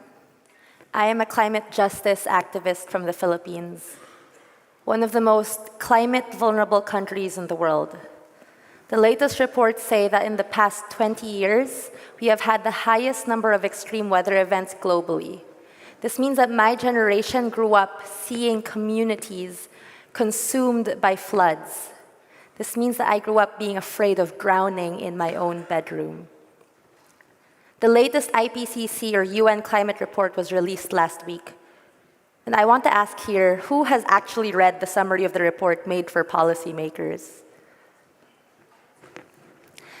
I'm shocked that there aren't more hands, considering that this is an energy transition dialogue. The COP28 president already mentioned earlier, we must act now or it will be too late. That is the headline message of the IPCC report. But it also says that prioritizing equity, climate justice, social justice, inclusion, and a just transition process will be crucial. It also clearly stated that we will not be able to limit warming to 1.5 degrees Celsius with the existing and planned fossil fuel infrastructure in place. Yet what is happening? Fossil fuel infrastructures are still being expanded. There's currently a massive oil spill in the Philippines with barely any response and accountability from the companies responsible. And it is devastating coastal communities and destroying biodiversity. We saw earlier this year, the community in Lutzerat going against the coal mines were dispersed and the expansion is still happening. Germany continues to build new natural gas terminals that are just more false solutions, locking the entire world in a carbon trap. When is your coal exit? Are you actually following your coal exit? When is your gas exit? Because natural gas is a fossil fuel. More financial investments are still going into coal, oil, and gas than into climate finance for mitigation, adaptation, and loss and damage. This cannot keep happening. We need to stop expanding and building new fossil infrastructure. We need to phase out fossil fuels and drastically cut down emissions. And we need a just transition to ensure the well-being of workers and the global south. We need a fossil fuel non-proliferation treaty. And if you've read the other reports by the IPCC, which I really hope you have, then you must also know that it clearly points out colonialism, causing the injustices at the root of the climate crisis. You see, the climate crisis, the crisis nature doesn't just come from the extreme weather events. It comes from the historical and ongoing oppression and injustices brought about by the colonialist, profit-oriented system. My country is one of the most dangerous countries in the world for environmental defenders and activists. Last year, a friend, Chad Book, a volunteer teacher for indigenous students, was killed along with 4 other volunteers and called a terrorist. The climate crisis is a human rights issue, not only because it impacts people, but also because the ones on the front line, going against the extractive companies, going against the fossil fuel companies, are being killed and harassed. Not just in the global south, but even here in Germany, where you have people of color, marginalized people harassed by the police. The change we need doesn't just stop at the energy sources. We need to build a system that doesn't prioritize the profit and greed of the few at the expense of billions of people across the planet. It's been said multiple times today, we need international collaboration. We need political will. We cannot keep on with business as usual. But this also means immediate money into the loss and damage fund and the adaptation and mitigation fund, not as loans, but as grants. Rich countries have to cancel the debt of countries impacted by the climate crisis as a form of reparations. It doesn't make sense. It's as if there's a car accident and you guys crashed into us, and now we owe you money to fix our car. It's as simple as if you break it, you have to pay for it, but that's not what's happening. And maybe some of you here are thinking what I'm saying is too much, that it's such a big thing to ask for, and that I don't understand what I'm saying, and I'm simplifying it way too much. But I see things so clearly.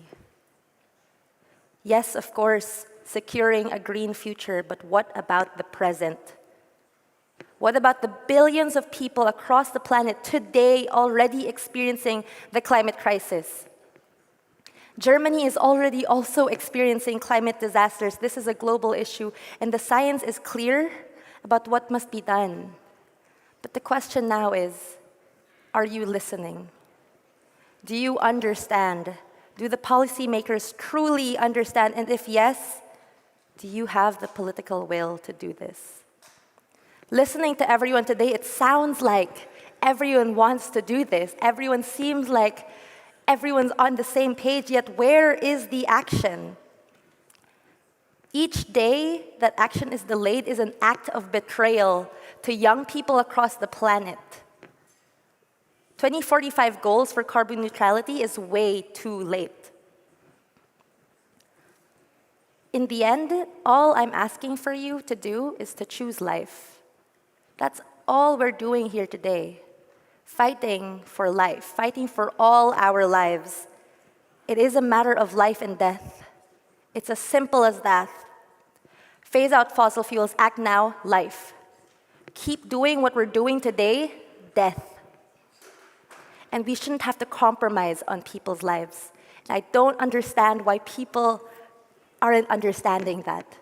Why what we're saying, the words that were coming out of our mouths, it sounds like we're all on the same page, yet we're not seeing the action. We need to act now, because it is already too late. Thank you.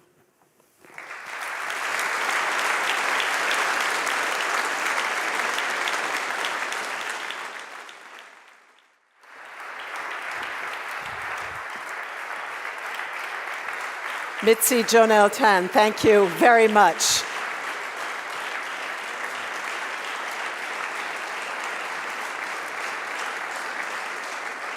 And ladies and gentlemen, with that rousing appeal, we do now wrap up our opening ceremony today. I would like to warmly thank all of our speakers and also all of you in the audience, including our online audience, for your attention this morning. Before we close, I'd also like to say a very warm word of thanks to all of our sponsors and partners for allowing us and helping us to do the important work here at the BETD. They include the Agency for Business and Economic Development, BAE Batteries, BayWa, Enertrag, Goldbeck Solar, HH2E, Siemens Energy, and SMA and the Smarter E Europe. And we also have very helpful media partners I'd like to thank. They are the Clean Energy Wire, PV Magazine Group, Table Climate, and the Tagesspiegel Energie und Klima background. Just a very quick word on what's in store now for the next 20 minutes. If you're with us live, you can get some refreshments right outside the room. During all of our breaks, we also have studio sessions online that you can also follow in this room using the headphones at your seats if you wish to hear those sessions in quiet. They're moderated by my colleague Malcolm and our dialogue ambassador Hajar, and the session that's going to start right now is about the initiative mentioned by Minister Habeck, the Climate Club. And after our break, we will return here with a high-level panel on globally accelerating and sustaining the energy transition. And over in the Weltsaal, my friend and colleague Jennifer will take a deeper dive on youth and community involvement. So that's what's in store. Thanks again, everybody. Thank you to our speakers, and enjoy the break.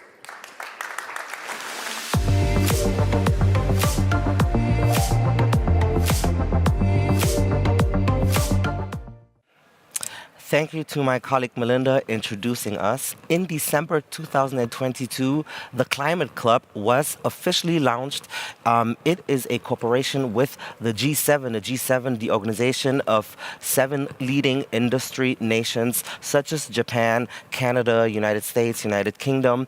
They have launched the Climate Club and would ask Organization for Economic Cooperation Development, the OECD, as well as the IEA, the International Energy Agency, to bring forth this Climate Club. We want to find out in this session what are the goals of the Climate Club, why is the Climate Club actually necessary when there's also been other efforts, and in this young time, what are the priorities that have already been set by the Climate Club. I'm not alone to discuss this. We're going to jump into a deep dive.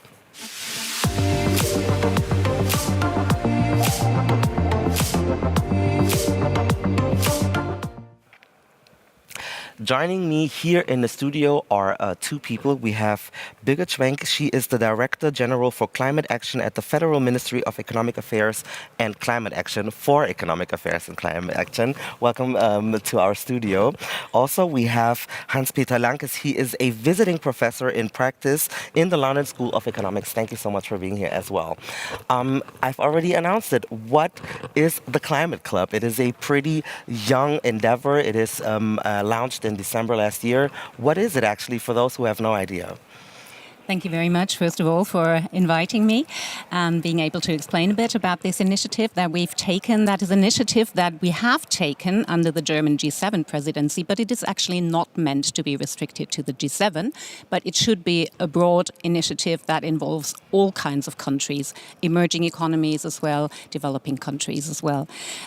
The rationale behind this is that if you look at what the World Climate Council has told us, if we have to bring down emissions by 43% by 2030 already, 60% by 2035, we have to look at all the sectors that cause greenhouse gas emissions. So that would also involve the industry sector. We focus a lot on the energy policy, but I think in the industry sector, we have still a lot of potential to bring down emissions.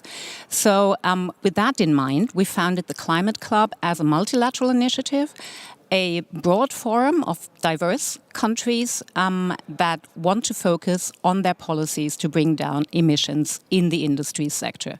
The Climate Club rests on 3 pillars. The first pillar is about exchanging, sharing best practices on such policies with which we try to bring down emissions. That can be a cap and trade system like the European emissions trading system, that can be carbon pricing, that can be also other instruments that promote industrial sectors where we have less emissions.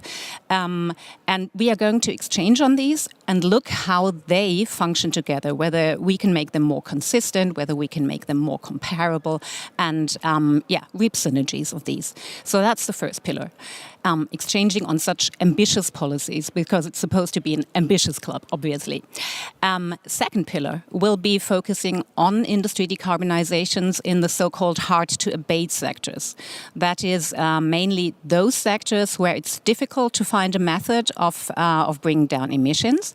This is especially true for such areas as green steel, green cement, the chemicals industry, and we are going to try and build lead markets for these products to make them more competitive and removing barriers of why such products, if we produce them green, which means mainly by using green hydrogen, that they build lead markets, that they become more competitive, give that a push, and actually look at common standards and definitions, because that is one of the barriers we have in these industries, that the green products at the moment have no common shared definition and therefore no competitive advantage at the moment.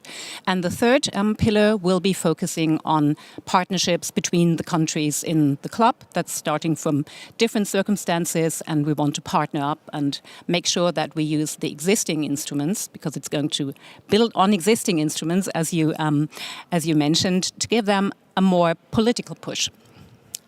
Thank you so much for this breakdown so far and the pillars. This is where I bring in Ms. Solanke. So there are other institutions and organizations already that have maybe similar goals. Why is it necessary then to have the Climate Club right now?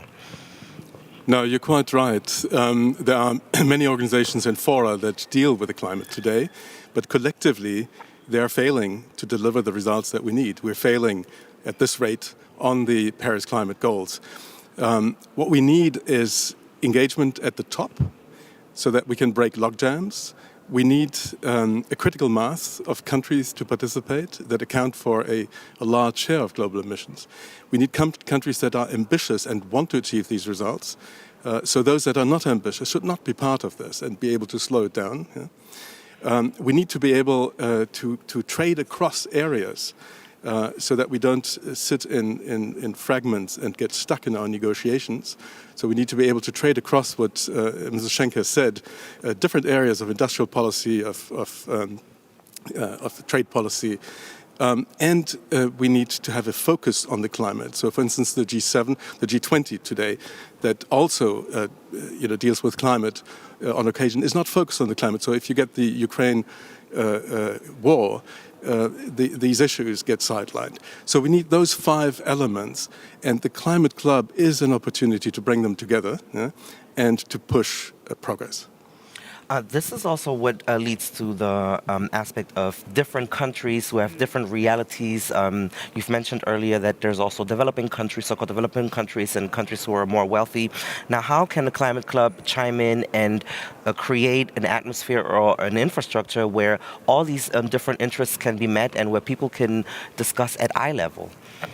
That's exactly the right word, actually, eye level, because this is really what this initiative is about, that we want to get together with all countries that are serious and ambitious about the implementation of the Paris Agreement, also in the industry sector, and we want to get together at eye level and see how our different instruments work together, and especially with countries that have also an industrial base or economic interests in the industry sectors that we want to target.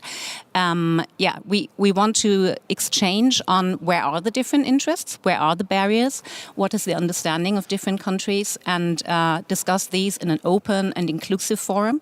We're very lucky because we already have quite a bit of interest outside the G7 from many emerging economies as well, and I'm going to lead a task force that is going to construct and flesh out the Climate Club further, that will develop a work program for this Climate Club. And I'm not the only leader of this task force, but I actually have a co-lead from Chile, and I'm very happy that Chile has agreed to co-chair this. So we already have countries from outside the G7, and this is very important, that we get a very diverse group of countries together, the major emitters as well in this sector. So optimistic about that. Well, speaking of diverse countries, and then each country has different realities, you have different demographics, you have different natural resources, different focuses as far as economy. So maybe the goal might be the same, to reduce the emissions, but people have different ways of going on about it. So Mr. Langes, how is it possible to overcome these contradictions with the same goal, but maybe different ways of getting there? No, you're quite right. There are various motivations. And if we want to have a critical mass, as I mentioned before, we need lots of countries that will have somewhat different reasons for joining this club and that will have different profiles in their policy mix. So we need to be able to bring that together. You have countries that would be motivated by ensuring that their policies don't lead to carbon leakage. So countries with a strong carbon pricing regime like the European Union is concerned that by applying that, they actually create a competitive disadvantage with other countries and carbon gets created elsewhere instead of in their own countries. You have countries that are motivated by financial partnerships because they need to invest heavily into the climate transition, but they do not have those funds, or they have a very high cost of capital, and they're looking to the Climate Club as a forum in which they may be able to pursue these objectives. And then you have countries like Mrs. Schwenk has said, and actually many countries who would have common interests in finding pathways for their industries, decarbonization pathways, and to standardize, to align these pathways. So those are different motivations, and we can bring them together in a climate club if we are inclusive and if we permit various policy mixes around. What I think is important to emphasize here is that there has to be a common motivation to drive a positive narrative of sustainable growth, that this is not about a burden-sharing exercise. You know, you cut carbon, and then, why should I cut carbon? You caused the problem. This is not what this is about. It is about finding common solutions for sustainable growth. That's so interesting, Ms. Schwenk. You've also mentioned that some countries have voiced their interest in joining or participating. Could you more elaborate on that process? How does that work? How are these things then being figured out? Oh, okay, is this compatible? Or, oh, this is something that will be difficult. So maybe you could elaborate a little more on that process of countries expressing their interest. Yes, we have a first decision that comes out of our G7 presidency on what the Climate Club will be. So we have a set of terms of reference, we call them, that are already a broad basis on which we're going to work. But the next steps sort of the construction phase of our climate club, that is really to be done together with more countries. And as I said, we have Chile, we have other countries that have already declared they want to join, for instance, Indonesia, Argentina, Colombia. So there are quite a number of countries now that are interested, and all of these countries bring to the table their own experience, and we can build on this experience. And as you've just said, we want to create a positive atmosphere, to create lead markets, to make sure that that products that are greener, that are more sustainable, and that have also a possibility of creating sustainable jobs, that these lead markets are given a push. And so, yeah, positive agenda. We will, build on our experiences, and I'm really excited and really curious on where this process takes us. We are going to have a first meeting of the members of the club, the old ones, the original ones, the G7, but also the new ones that are now joining, probably in the course of May. And then I'm really curious of which sectors we are going to focus, maybe on top of the ones that I've already mentioned. And we will have, I think, a good impetus to work further on these issues in the industry sector. Mr. Lankas, as a trained economist, I would maybe can you give us insights on how do these conversations look like when different countries come in? Yes, there's a common goal of climate, but also it's about doing the best for each country. Every country has interests. So what are the main parameters or maybe discussion points that might come up in these type of negotiations when different countries come together for those goals? Well, you have, of course, national policies that create tensions at the international level.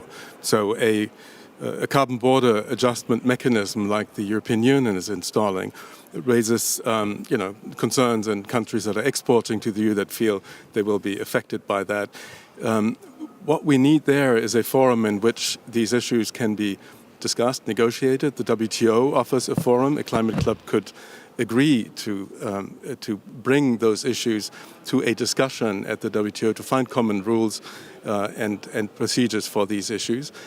It could also be a forum to allow moving forward on certain industries that are particularly sensitive, like steel, like cement or chemicals, over a time frame of decarbonization that then makes it much easier to deal with the trade issues further down the road.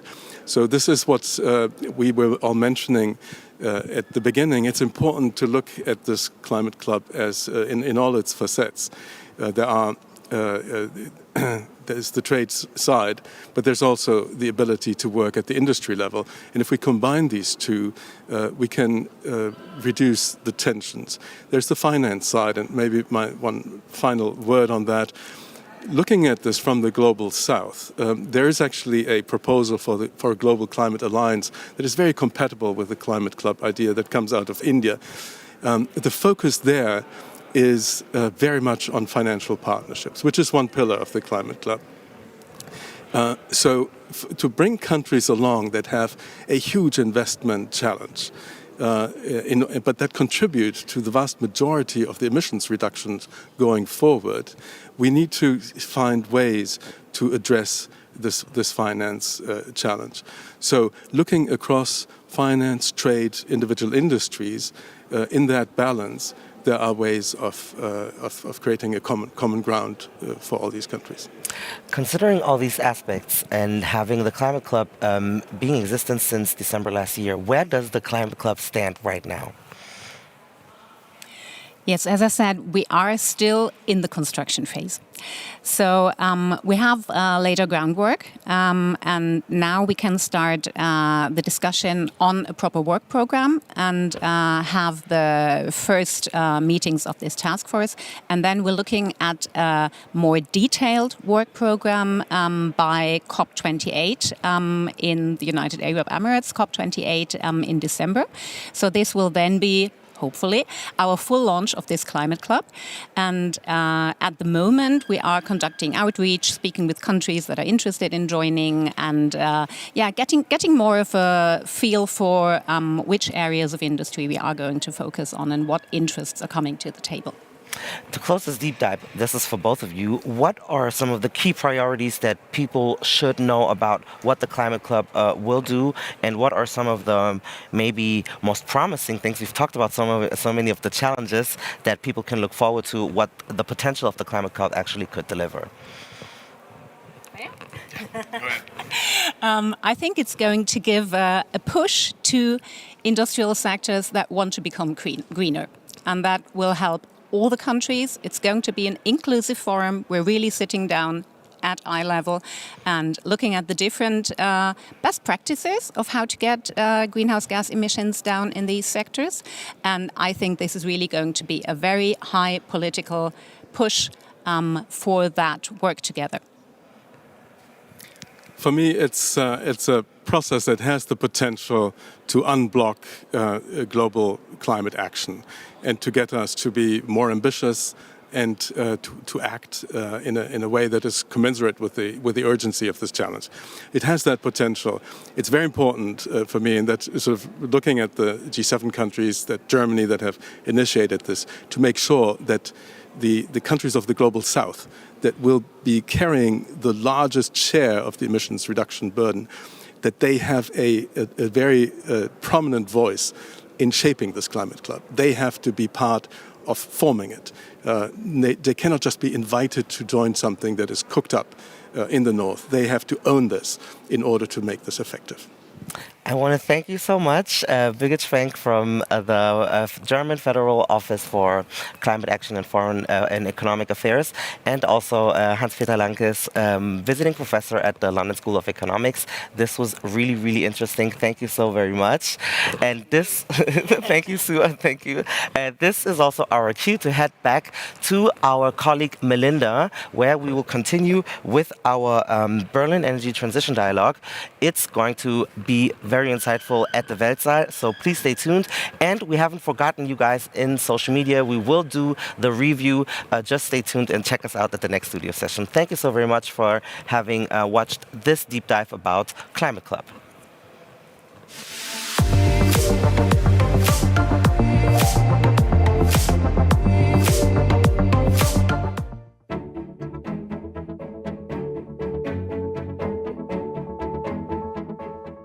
Fossil and nuclear energy is neither sufficient nor safe or sustainable. We need to accelerate the global energy transition by drastically increasing renewable energy expansion and by decarbonizing the entire global economy. How can we not only accelerate renewable energy production, but also renewable energy usage? How can the uptake of renewables transition from ambition to action?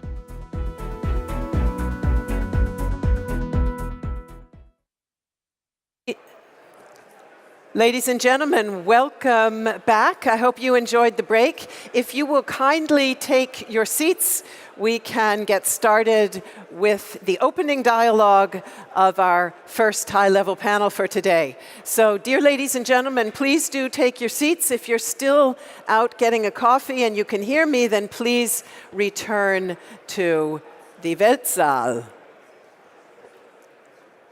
And I'll just give everybody a quick chance to grab a seat so that we can proceed.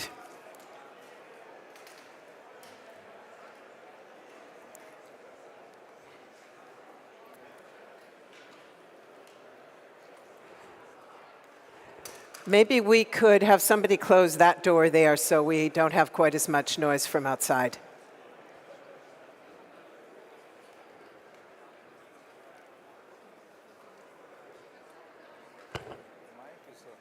It'll be on when we, yeah, it will be on. So welcome back, everyone, to this ministerial panel on the global energy transition, translating ambition into action. You'll remember that our opening ceremony just now closed with that rousing call to act, and that's what we want to talk about right now. Because as you know, ladies and gentlemen, transforming our energy systems offers enormous opportunities beyond climate protection, energy security, sustainable economic growth, profitable investments, and good jobs, which is why more and more countries are, in fact, ramping up their Energiewende ambitions. And we are not talking about the far-off future, as Economy and Climate Protection Minister Robert Habeck reminded us this morning. Tools, technologies, and policies that accelerate uptake of clean, sustainable energy are widely known and available now. In this session, we want to focus on key levers in areas ranging from decarbonizing heavy industry to electrification, from land use planning and infrastructure development to supply chains and investments. We'll also spotlight initiatives to foster international cooperation and ask which institutions at which level can most effectively translate ambition into action. And we begin with a dialogue with the head of the International Renewable Energy Agency, IRENA, which of course has been mentioned countless times over the last day and a half, and whose World Energy Transitions Outlook, WETO, reveals how much we can achieve with the levers at our disposal. Formerly Director General of Sustainable Development and EU and International Affairs at the Italian Ministry of the Environment, he was recently elected to his second term as Director General of IRENA. It is a great honor to welcome Francesco La Camera with us today. Let's give him a nice round of applause. And Francesco, I mentioned the WETO, and in fact, IRENA has just yesterday released the preview of its World Energy Transitions Outlook 2023, which you also talked about in your BETD press conference, as I understand it. In the 2022 edition, IRENA laid out a roadmap to 2030, defining concrete measures to stay on the 1.5 degree path and pointing out that we are not on track at the moment. How did the world do during the last year compared to your roadmap? Looking at the overall global picture, how optimistic are you about where we stand now? So first of all, thanks for having IRENA with you as a tradition. We are already present at the BETD, and here we present our World Energy Transition Outlook. And so it's a very great pleasure to be in our second house as IRENA, as you have heard, and also a pleasure to work and talk with Melinda. It's also very close collaborating with IRENA. So I think all have said that we are off track. So we are not in line for the achievement of the Paris Agreement goals. And this year will have a special meaning, because one thing is that IRENA or other agency may say we are not on track. But the question is that this year, the UNFCCC, in this COP, in the stocktake, will formally say that countries, government, has not fulfilled the promises of the Paris Agreement. So this is, I think, something that makes the difference in making our affirmation. 2 years ago, we said that the windows of opportunity were closing. I don't know if you remember this, Melinda. Yes, I do indeed. Last time we have been together, we said that we need a disruption in the way we produce and consume energy. The fact that this has not happened. So what we have assisted and what we can monitor is that very clearly we are going to a new energy system. And we also know that this is a process that will be not stopped by anyone. So we are going to a new energy system that will be largely dominated by renewables, complemented by hydrogen, mainly green, and the sustainable use of biomass. And this is because policies in the last decade and then the market make the difference. Now we register that renewables are the most competitive way to produce electricity almost in all parts of the world. Installed capacity, any here new record of new renewable installed capacity has been mentioned, and I love to hear that government are starting to use our number more often. We are 84% of the new installed capacity last year was renewable. The other 60% were all the other form of producing energy. But the fact is that these are the only good news that we have. Because unfortunately, year after year, the gap between where we are and where we should be is widening. So we have said last year that we needed to triple the installed capacity of renewables. The fact is now we have to more than triple the installed capacity of renewables. Just to give you numbers that could be very simple. Last year we have 295 gigawatts of renewable capacity installed, really a record. But it's not the 800 or 900 that we have expected already in 2020, happening every year. So now what it means that we have to have 10,000 gigawatts of renewable installed capacity in 2030, and now we have 7 years. So now the goal is having 1,000 of new installed capacity of renewables. So we see that it's becoming more and more challenging, be on the right path. Let's dig a little bit deeper on that. We were talking yesterday about the impetus that has been provided by the energy crisis, and I quoted The Economist, which said that, in fact, the Energiewende has been turbocharged and believes that as many as 10 years could have been knocked off the timeline. But you're telling us we still have to move faster. We certainly can't start to relax. So tell us, if you would, what are the most important measures that public and private actors need to take right now to accelerate the expansion of renewables at the scale that you are talking about? So first of all, we are very thankful to The Economist that say this. In fact, we said together, Melinda, in March of the last year that this was going to happen.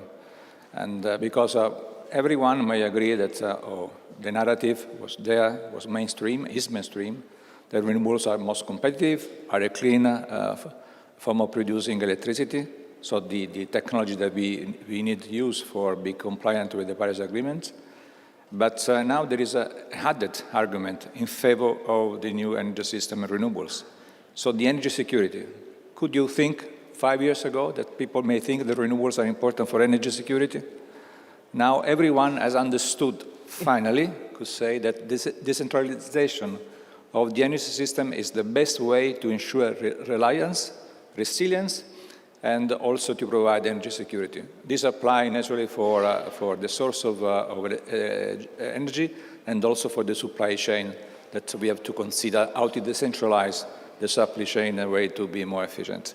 But what has to be done? So this is the question more than for me, is for the COP28. So when formally UNFC recognized that we are not on track, so how to close the gap?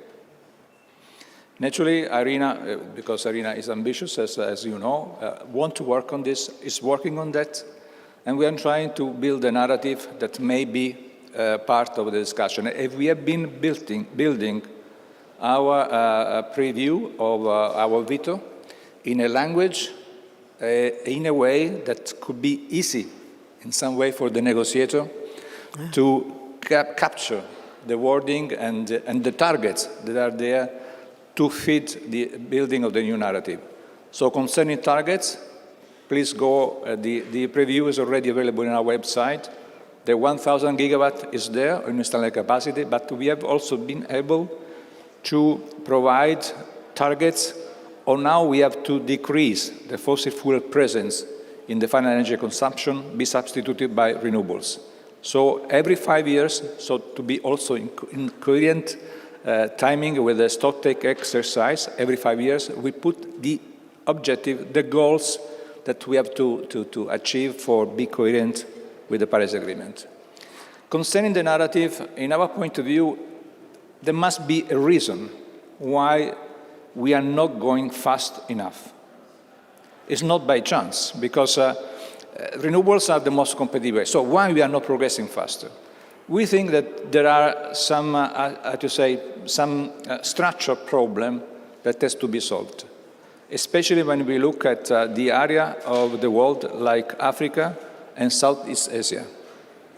So we are trying to elaborate in 3 different pillars the infrastructure world. So what we say, that first of all, we need to invest in the physical infrastructure.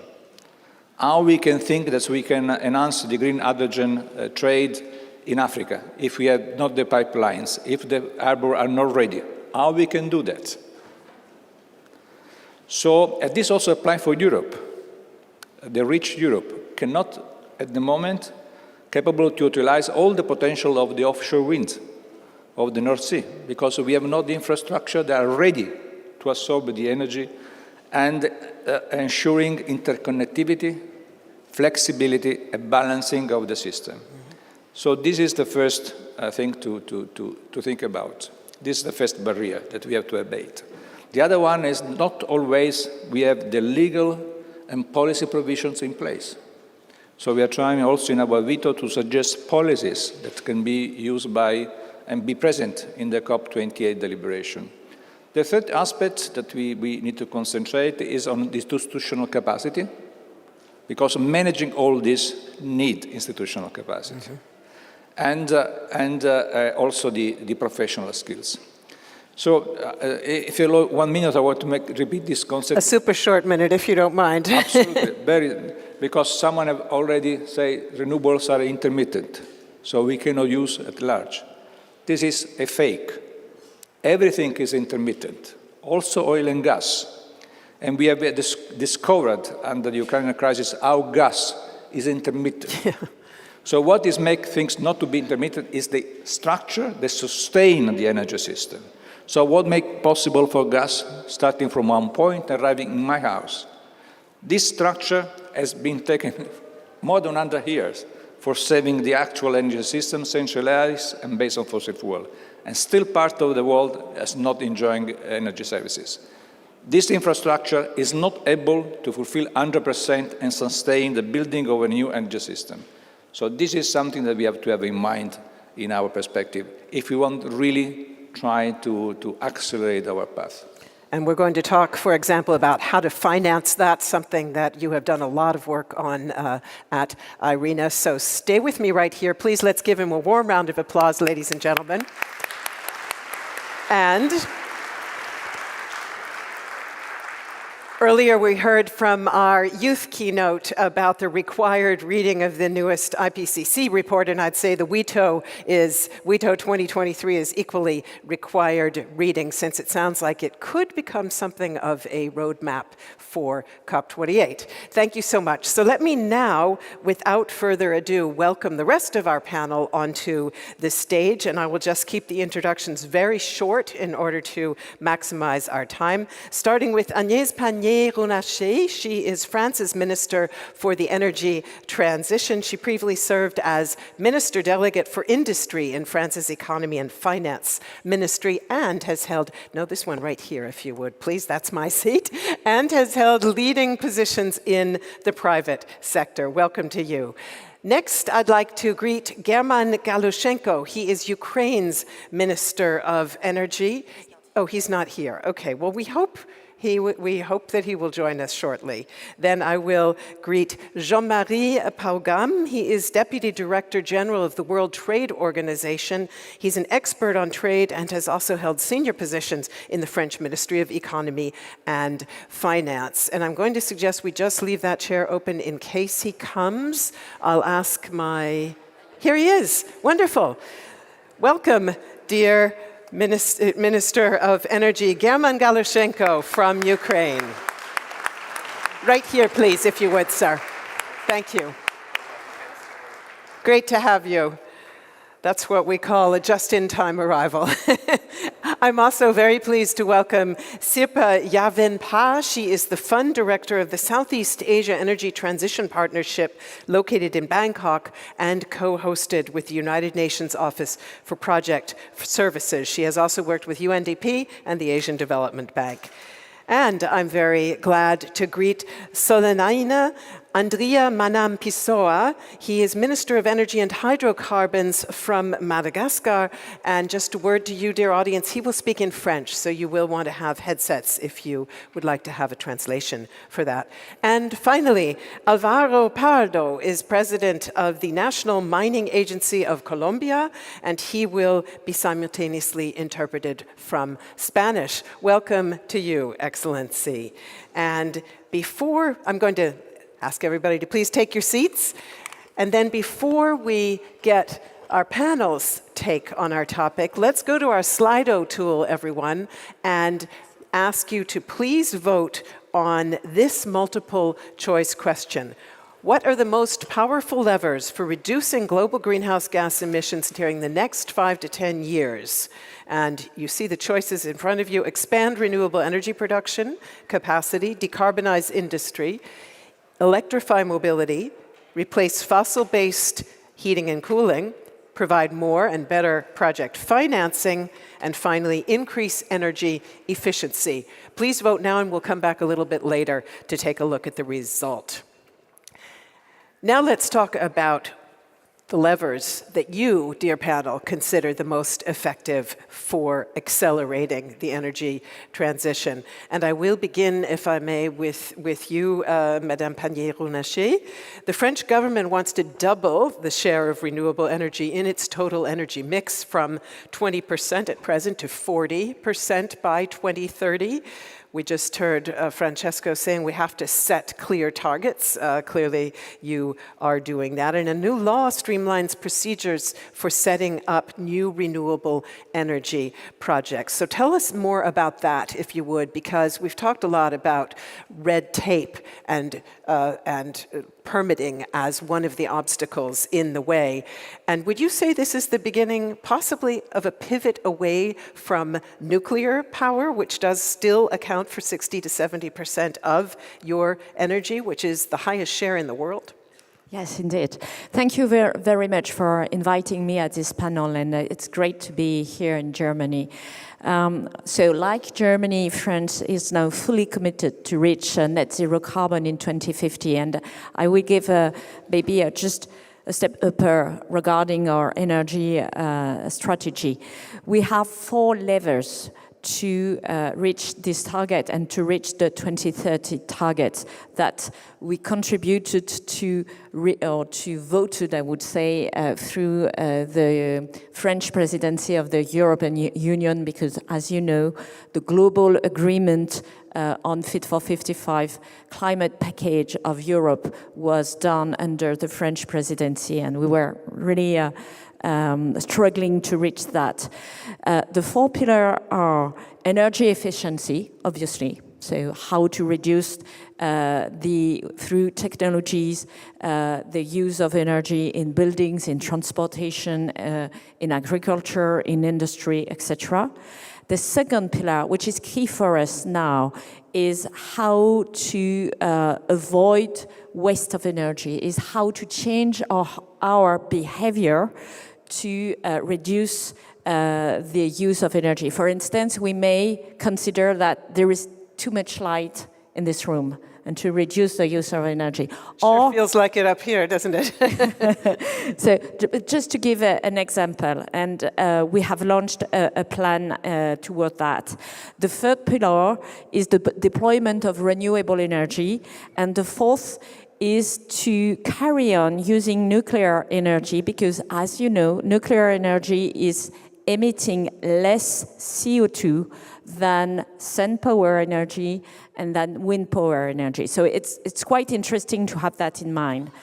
Having that in mind, we have launched in October an energy sobriety plan. So we managed to reduce by 10% the use of combined electricity and gas. So not only gas, we have in the middle of a European target for gas, but we have also launched a plan for electricity.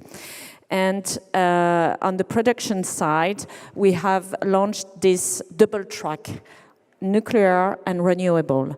For renewable, interesting to know also that we are exactly on the same pace as Germany to develop renewable.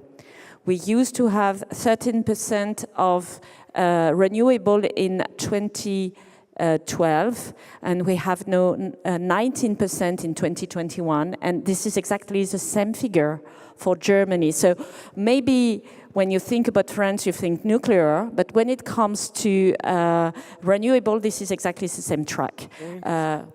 So how do we accelerate that?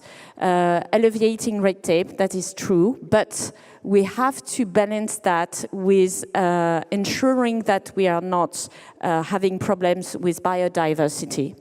there is clearly a balance to be found, especially when it comes to sun power, because it uses land. So we have had a track to use already artificialized land, but to be very cautious regarding natural land. And other levers is to divide project approval time by 2 and secure them against appeals. To prioritize, to put the local authorities at the heart of the deployment of renewable, because they are not a bit cautious about that, but we see that they are switching due to the climate crisis and the energy crisis, and they want to show that they are hitting the game and that they are ready to develop new sun facilities, new wind facilities, new biogas facilities, and they can do that on the field. And last but not least, we have tried to better share the value of those renewables to ensure that the inhabitants and that the local authorities will directly benefit from the implementation of new renewables. Very interesting. Thank you very much for that contribution.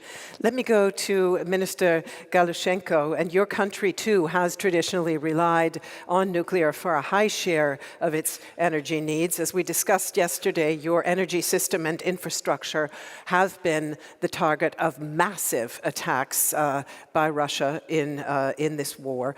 Discussion of reconstruction is already underway.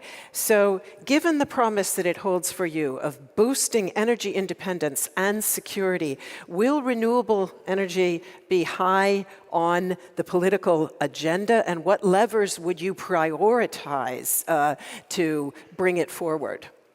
Thank you. Thank you for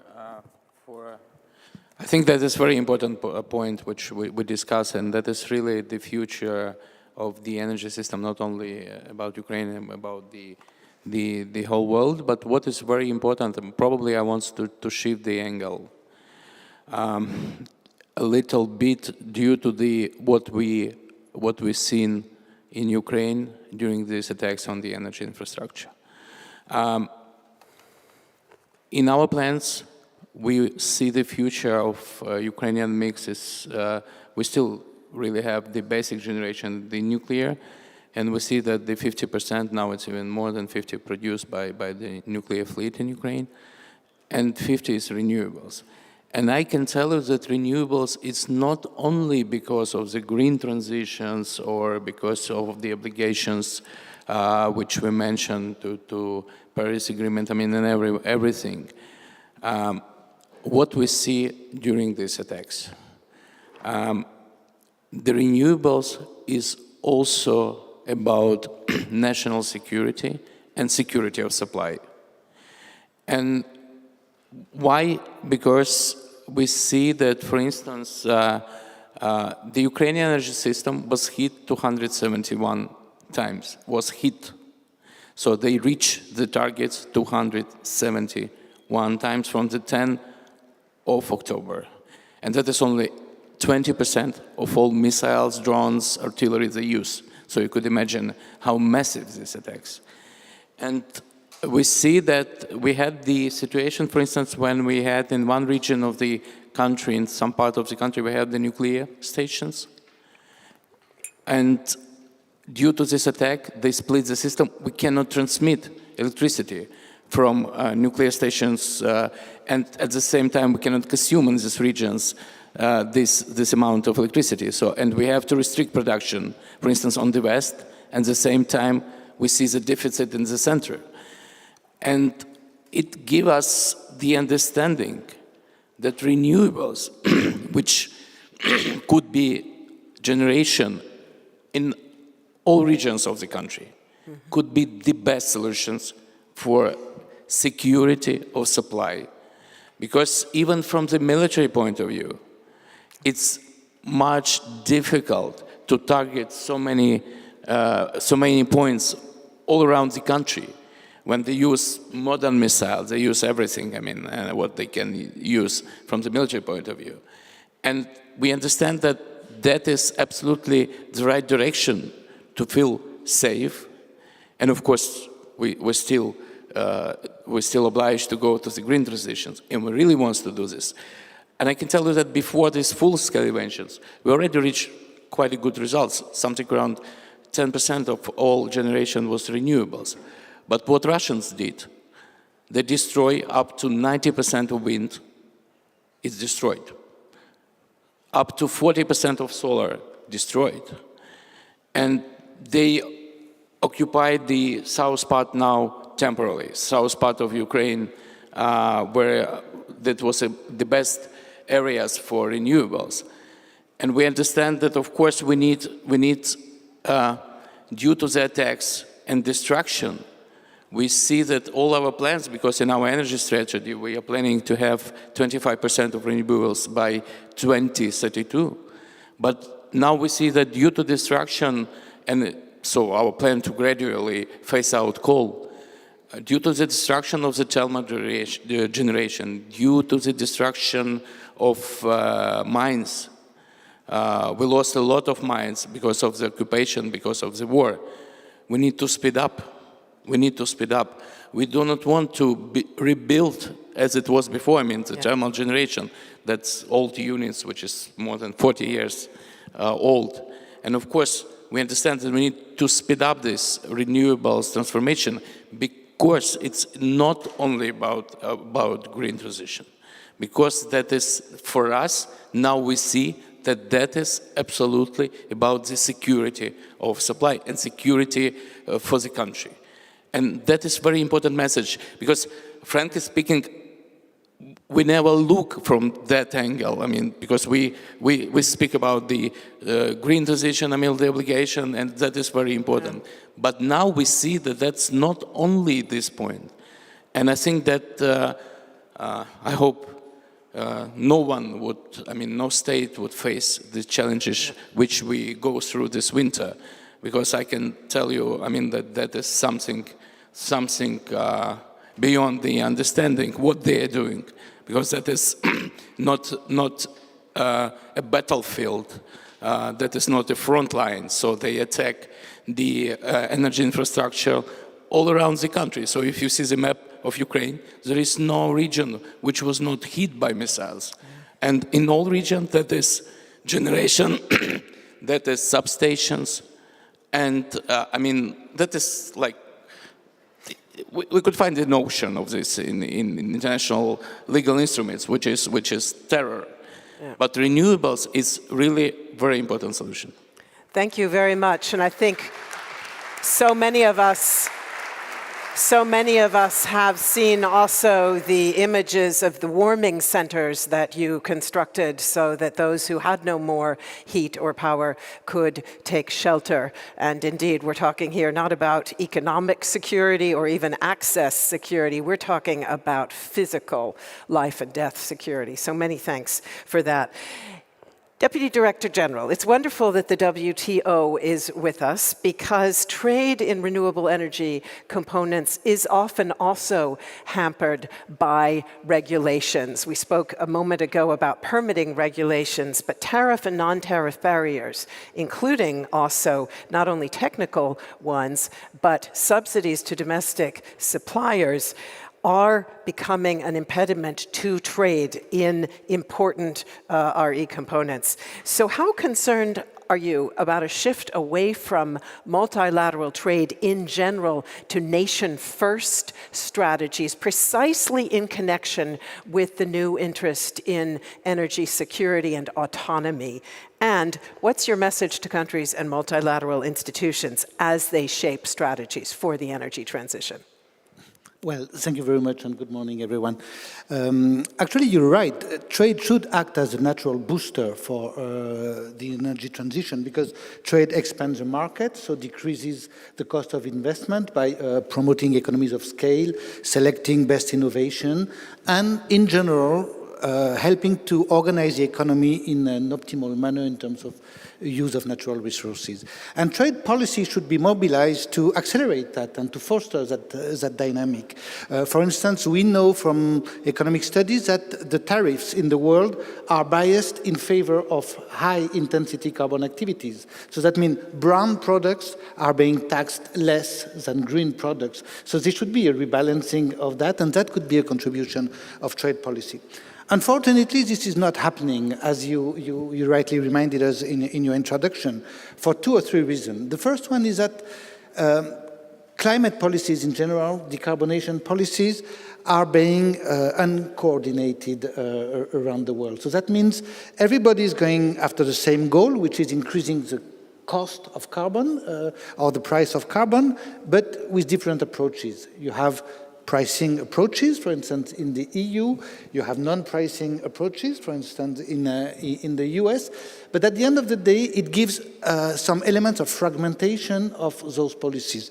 For instance, we already have in the world more than 70 carbon taxes which are being enforced. Or when it comes to measuring the content of carbon in a product, for instance, if you take the steel sector, which is a very important sector in terms of emission, 8%, you already have 20 standards for accounting how much carbon in the steels. So there is some element of fragmentation, and we see also in the energy sector, we have a database with all the technical measures which are being notified. There are a lot with local contents, import certification requirements, which are... So that is the first one. The second reason is that there is more and more a mix between different type of intentions. One is climate policies, but also industrial policies and also security policies. So these are mixing up, of course, for very legitimate reason. It's not for me to comment on the motivation, but sometimes one stone cannot kill 3 birds at one time. So you might have to think about the arbitrage between your trade intentions and your security intentions at one point. And the third element is that in the short term, the war between Russia and Ukraine has generated a very bad policy mix, because we saw a huge increase of fossil fuel subsidies, mostly with the idea of combating high energy prices, or those inflation-generated subsidies. We have now more than 1 trillion in the world of fossil fuel subsidies which are there. At the same time, we see more and more subsidies to clean, renewable, green energy sources. So there is a contradiction here in the policy mix, which has to be rebalanced, and little by little, there will be a need for a rollback of fossil fuel subsidies. Now, the good news is that what we have seen as a consequence of the war is when it comes to national security, countries can act very fast. And there has been, in the field of energy, a lot of trade measures in the first 2-3 months after the outbreak of the war, which has been taken on import, export restrictions, subsidies. So when it comes to immediate, clear and present danger, country moves. So can that happen in the field of decarbonation and climate? I think so. I think that was one of the messages that we heard from Minister Barbeck yesterday, is that can we consider climate change as a national security issue? And the second lesson is that not everyone has to do the same thing at the same time. There is some element of idiosyncrasies or comfort that each country needs to have in mixing its trade policy with its carbon policy. So I hope we can take that direction. Thank you. Thank you very much. And I'm just going to jump over Francesco, but I'm going to take one of your messages with me in my question to Sirpa Yavinpa. And I want to come back later in a second round to talk specifically about the Southeast Asia Transition Partnership. But let me ask you a more general question first about finance, because many international institutions have called attention to the fact that international financial streams as they stand right now, and especially project finance, and this includes studies by IRENA, are woefully inadequate to support a global energy transition at the scale that we need. So in your view, what levers can most effectively and pragmatically unleash more capital quickly? Thank you, Melinda, and thanks to the German Ministry of Economic Affairs and Climate Action for inviting the Southeast Asian Energy Transition Partnership here to the event on global energy transition. So, global energy transition certainly will require a lot of capital. The estimates are running in trillions, around just shy of 1%, IMF estimates, after the replacement costs have been, the regular replacement costs have been netted out. But I want to point out that the benefits are enormous. So there's really enormous environmental benefits. They've already come out in several speakers' comments. Productivity and employment benefits are also very significant. Energy resilience and energy security came up as well earlier. And of course, price stability, national competitiveness benefits. So the capital costs really dwarf when we start to consider the high rates of return. Nevertheless, when you talk about the mounting bill, what we are experiencing in the global south, and particularly in Southeast Asia where Energy Transition Partnership works, is the access to that finance being an issue. So this access in many of these countries is behind a significant policy adjustment, policy reform, so that the policies actually align with the climate commitment. So there's a key issue, and this is very political, that policy adjustment operates in the political domain. Also to de-risk the investment policies to ensure that the investment actually can flow into energy efficiency and renewable energy destinations. We've also mentioned here the need to integrate digital technologies into the infrastructure to make it sustainable. And in some countries, in many countries where we operate, this requires institutional reform. Again, another political ask. And underpinning all of the issues that I just mentioned is really knowledge, bridging the knowledge gaps among policymakers, among investment institutions, financing institutions, and other stakeholders in energy transition. At ETP, we work on this agenda on a daily basis, and we really find that it's the political economy that puts forward the greatest of the barriers. In these rapidly growing economies where also energy demand is galloping ahead, we really need very carefully curated roadmaps that, on the one hand, enable financing of retirement of the fossil fuel assets, these stranded assets, and on the other hand, enable finance for the renewable energy deployment. And all along looking at how do we integrate the people's concerns? How is this transition going to be fair and just for all? So I just want to emphasize when we think about these huge numbers, trillions in terms of capital investments, that we also emphasize the importance of public-private partnerships, such as in what is going on with ETP, to enhance the access to finance. The key message is that it is the private sector that has the capacity to finance these capital costs, but it is the public sector that needs to make the adjustments to these policies. What's critical here is that we would level the playing field to become competitive. And I just want to leave you with one message here, that in very plain language, this means reduction in the subsidies that are going toward the fossil fuels, which again will provide for the capital investment, as we are also looking at the charging the economic cost of the fossil fuel generated damage to the economy through carbon pricing. So thank you, Melinda, for that question. Thank you very much. And in speaking about the need for a clear national plan, you echo what we heard yesterday from the head of Sustainable Energy for All, Madam Ogumbidi, who said absolutely crucial to have a plan that is very transparent and clear about the entire picture, including the costs that will be associated with the changes. So let me go now to Minister Andrea Manampisoa.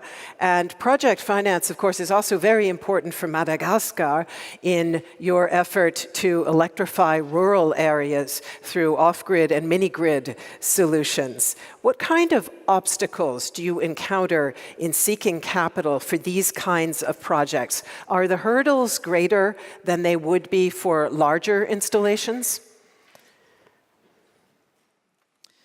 Merci. Tout d'abord, c'est ce que j'ai retenu du thème de ce matin, c'est comment thank you. on transforme notre ambition. Let me first say the following. The first question is how can we translate our ambition into action, because we can quantify our targets. We have to make sure that we're going beyond words. Before looking at the specific case of financing in Madagascar, I would like to explain to you Madagascar's challenges regarding the energy transition. A large part of the population in sub-Saharan Africa has no access to energy and not to electricity. This is a very difficult situation because the continent has an abundance of resources which could be used to produce energy, particularly renewable energy. Just think of solar energy or wind power. Many African countries have already tried to make use of this growth potential, and this is what Madagascar is doing as well, particularly when it comes to electrification, and we need investment for this. One of the particular circumstances of our country is that we are a big island. We have a surface of more than 500,000 square kilometers. Just to give you a clue, that's probably that's as much as the surface of France and Belgium combined. And we have a young population of 9 million inhabitants. And the population density is very low. We have only 40 people per square kilometers. And it is also quite a remote area with different geographical circumstances. And this makes electrification a challenge. It makes it a challenge to provide the population with access to electricity. 15% of our energy supply are provided by the government, and the rest is covered by the public sector. This is quite a low share compared with the average in sub-Saharan Africa, where it's about 48%. So the energy mix of our country is as follows. So of the 33%, we are still using a lot of heavy oil and other fossil fuels. The national electricity provider supplies energy to about 95 remote areas, and the private sector is providing electricity to 150 remote areas. So this shows you that there's a lot of fragmentation in electricity supply. Madagascar has set the goal to provide electricity to all its population, to provide access especially to rural areas, and this is to be based predominantly on renewables using mini-grids. This is a great challenge for us that we are currently working on. There are currently around 5 million households, 30% of which are connected to the grid.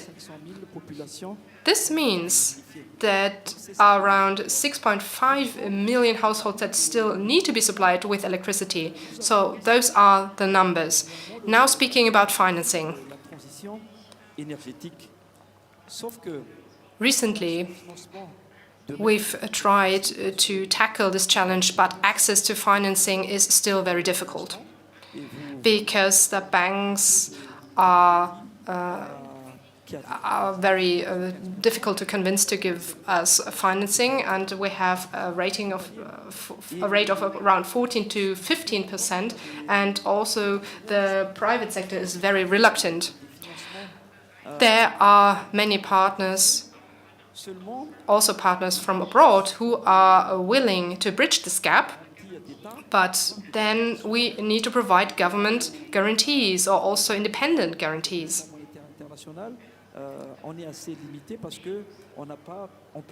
We have tried to do business with the IMF as well, but there's little room to maneuver regarding the provision of these guarantees.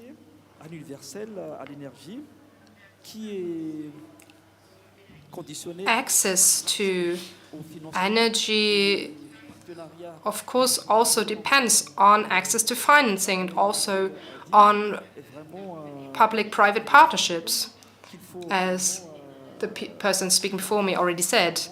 And this is a challenge that we need to overcome.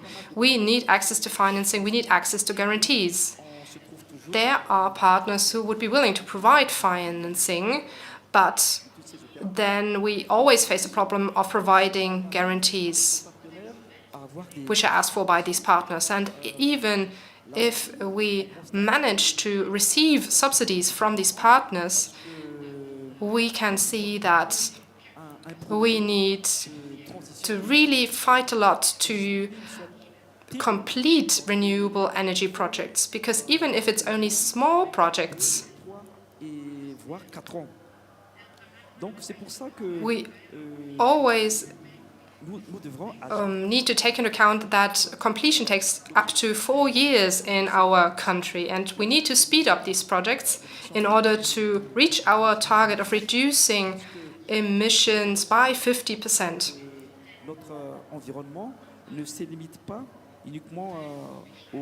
Our environment is greatly impacted by the consequences of climate change, and pollution does not stop at borders. Our population is suffering from this.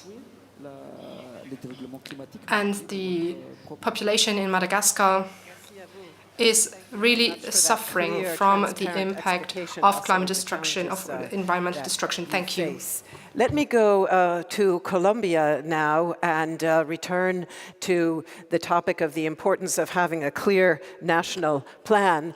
Colombia has very good natural conditions to generate energy from renewables, yet currently renewables account for less than 5% of your power. Oil remains your largest source of energy. But your new president wants to change that, and in fact, he has made Colombia the first large fossil fuel producing and exporting nation to say it's time to leave it in the ground. In COP27, he called not just on Colombia, but on the world to leave fossil fuels behind. That's not an easy task for a country that's one of the top coal producers worldwide and heavily depends on those exports. So how does your country plan to achieve this? And in your view, as president of the mining agency, can Colombia afford it? Bueno, en primer lugar, muy buenos días a todos y todas. Muchísimas gracias al gobierno alemán y al Ministerio de Economía por la organización de este foro y por la invitación a participar en el mismo. Muy difícil. So thank you so much for inviting us to this discussion. And we are, of course, a country that very much depends as a country on coal and oil. And it is, of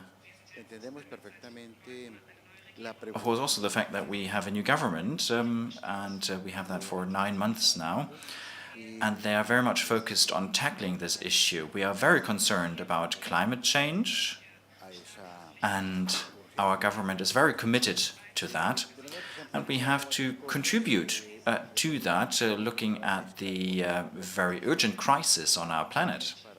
Now, the question is, how can we decarbonize our industry? And we have plans in place to step-by-step decarbonize our industry, our country, to move away from carbon-based fuels and oil, and to boost renewables. Now, when it comes to coal, we are not going to enter into it, or when it comes to oil, rather, we are not going to enter into new exploitation contracts. And we will also keep an eye on our coal mines. Less than 1%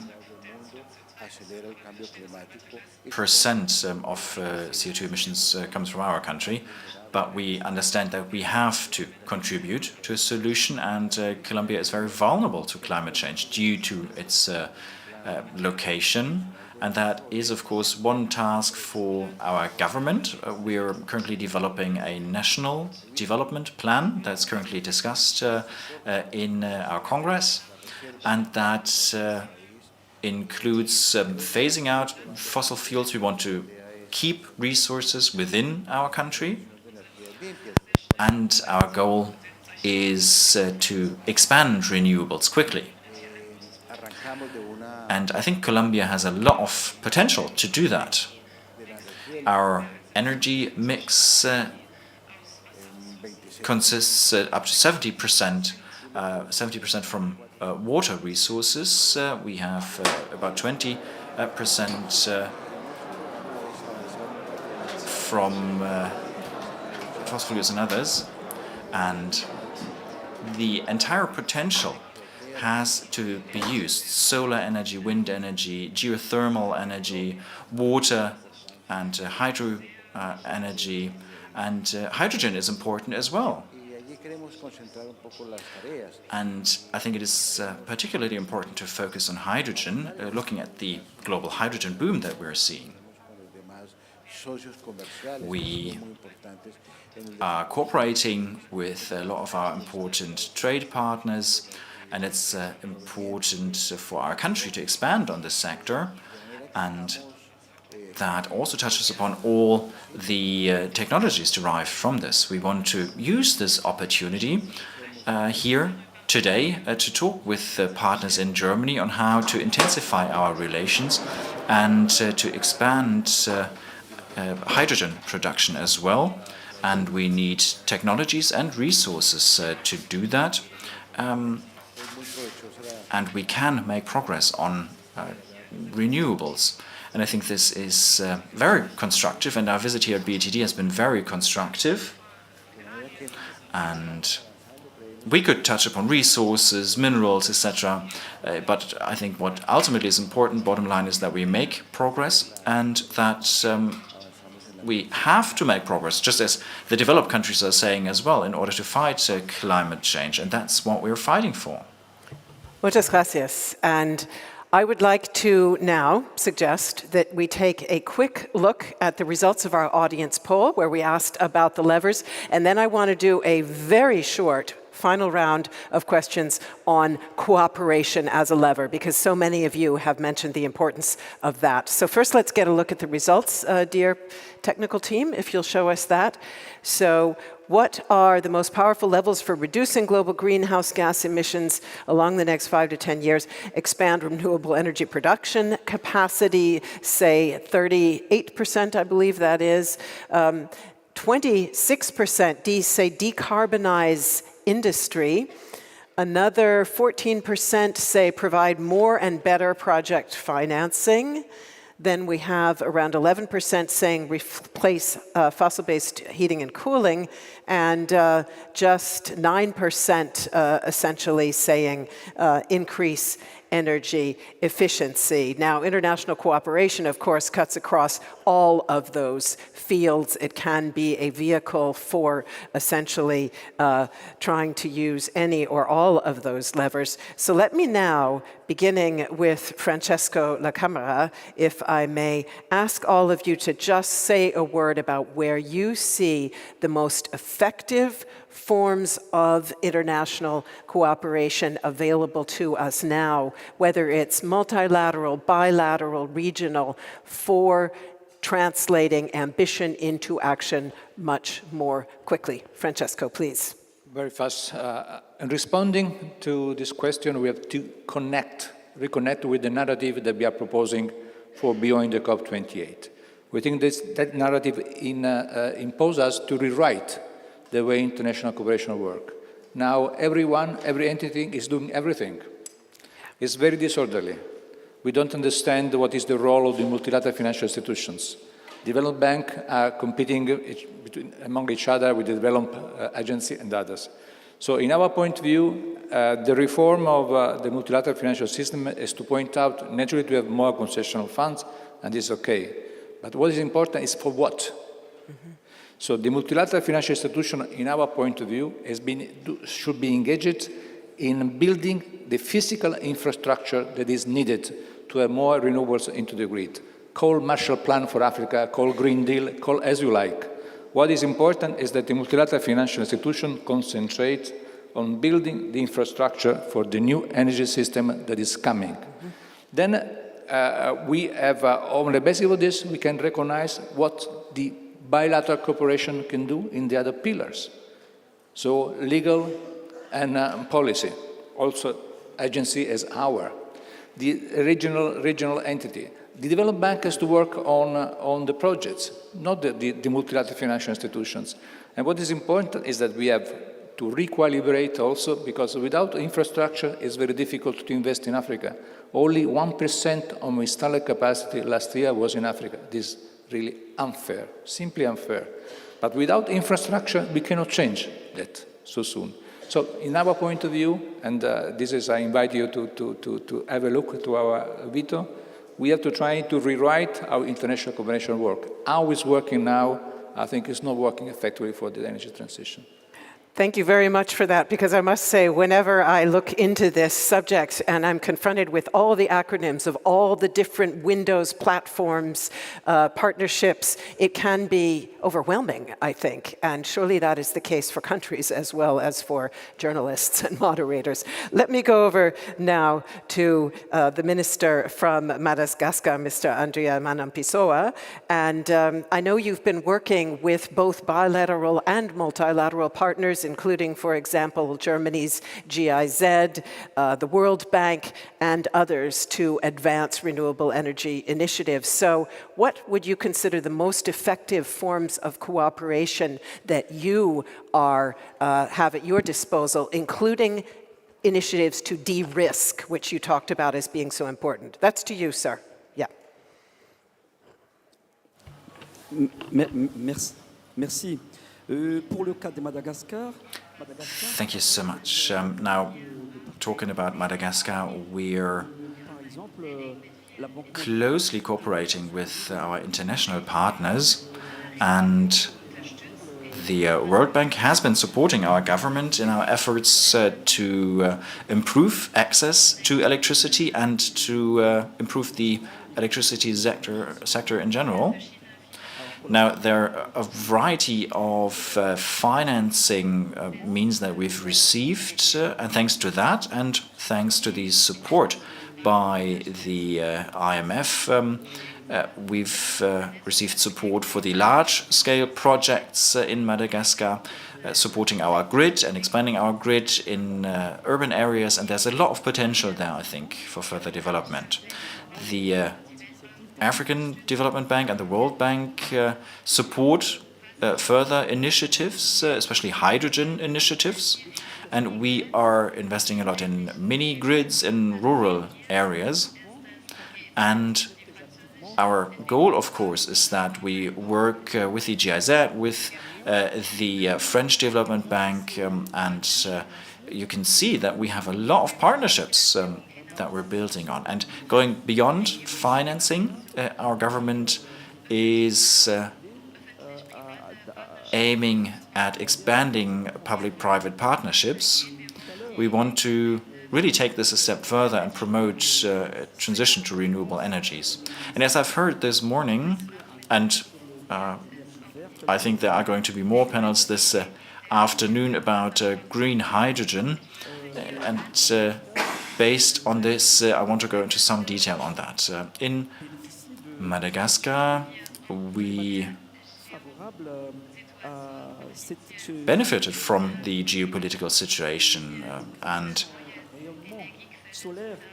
that allows us to better tap into that energy source. We have a lot of sun shining on our country, wind in the south, and we've got the Mozambique Channel, and that means there's a lot of potential really to use these new energies and to also promote production of green hydrogen.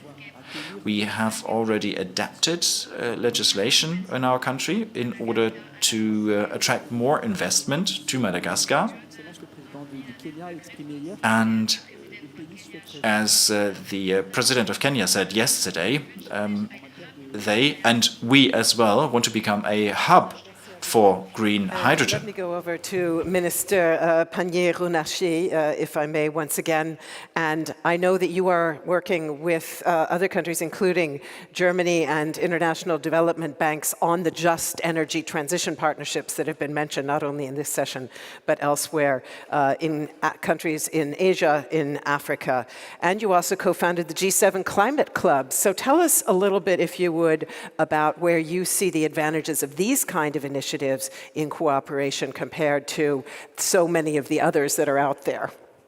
Well, first of all, I want to underline the fact that we are very aligned with Germany on how to crack the system and try to have very concrete projects on the field associating developing countries. So it has to be a win-win game. And as you mentioned, it has to be also an approach in which you have a target, a general target, and not on a project-by-project approach, and each time the country has to reassess why it is good to do this project and to go in the middle of a lot of institutions that are financing them. And we are not considering the country risk, but considering what is behind the project and why it is interesting to do it. And most renewable projects are competitive.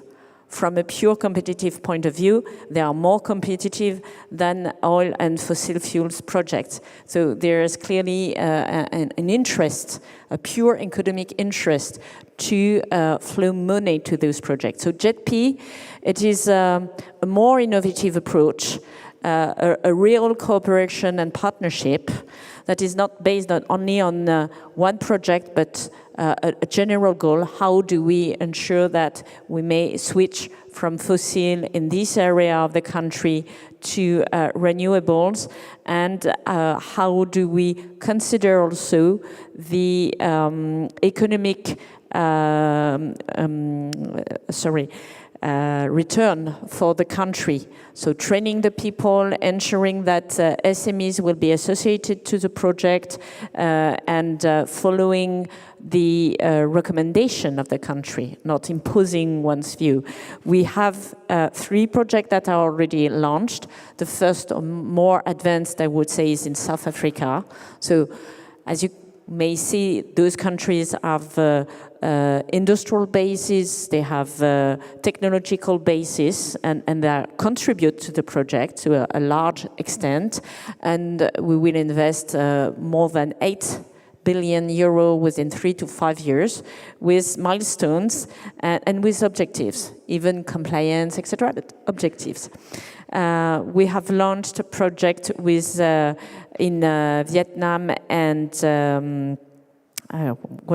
Indonesia, and we are negotiating currently a project in India and Senegal. So it's a couple of countries.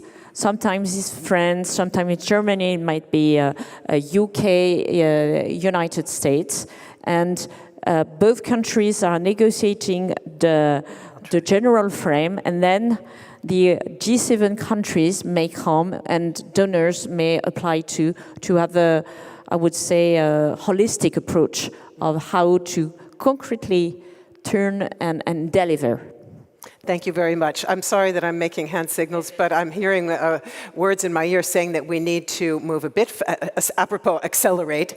Let me go over to Sirpa Yavanpa to tell us very quickly, if you would, give us the example of how the Southeast Asia Energy Transition Partnership is working. Timeline, who's involved, maybe one example of the kind of thing you're looking at supporting, but super short if you could. super short, it's very hard, but I want everyone to know who is Southeast Asia Energy Transition Partnership. So first of all, our founding members are France, Germany, United Kingdom, Canada, and then philanthropies such as Children's Investment Fund Foundation, Sequoia Climate Fund, IKEA Foundation, a few other foundations. So this is a private-public partnership. The partnership capitalizes on the shared intelligence and shared resolve to achieve these important targets. And how this partnership works really is we create a very strong localized network so that we can translate our programs and the shared vision to strategic communications that our stakeholders in the countries can absorb. And we connect our partnership with other partnerships, such as that was just mentioned, the Just Energy Transition Partnership. So we're very connected with technical working groups and all levels of work on the ground. So maybe one more point that I would like to mention is that given that the partnership, while they are very, very diverse members, they do share a strong and very assertive North goal in the way of energy transition, accelerating energy transition. So we can translate this to a very unhindered decision-making and strong programs, very bold and pioneering programs. So working together in this way reduces the risk. Obviously, it reduces the cost, but reduces the risk of taking very bold steps ahead. Thank you. Very much. I am going to allow Minister Pannier to leave us now because unfortunately she does have a meeting with the State Secretary, so she will say goodbye. We aren't going to applaud because we're going to move straight on to Mr. Pardo. All right, we will applaud. Thank you very much for being with us.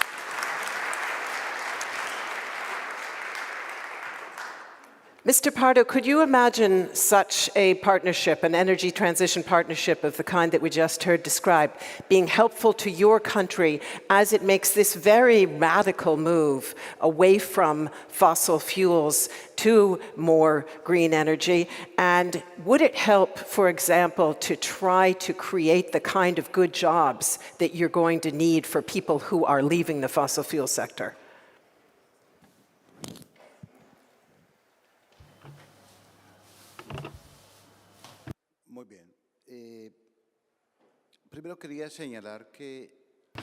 Well, first of all, let me point out that the energy transition is something that currently doesn't happen everywhere with solidarity, but we depend on cooperation. We all have to understand and recognize that this is a global challenge, and that means that we have to tackle these challenges together. I mean, this is not something that you can do alone. It is a tremendous effort and one that we as Colombia, that's always been very much depending on hydrocarbons, on fossil fuels, and our export has always focused on exporting hydrocarbons. And that means it's a big challenge for us, for our economy, to look at ways to replace that income that we generate with those exports, without really disrupting our economy and disrupting society.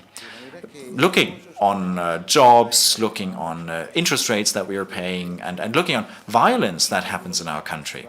So we have to find a replacement for a lot of these things. And that means that this is a tremendous effort also in the context of international cooperation that we need.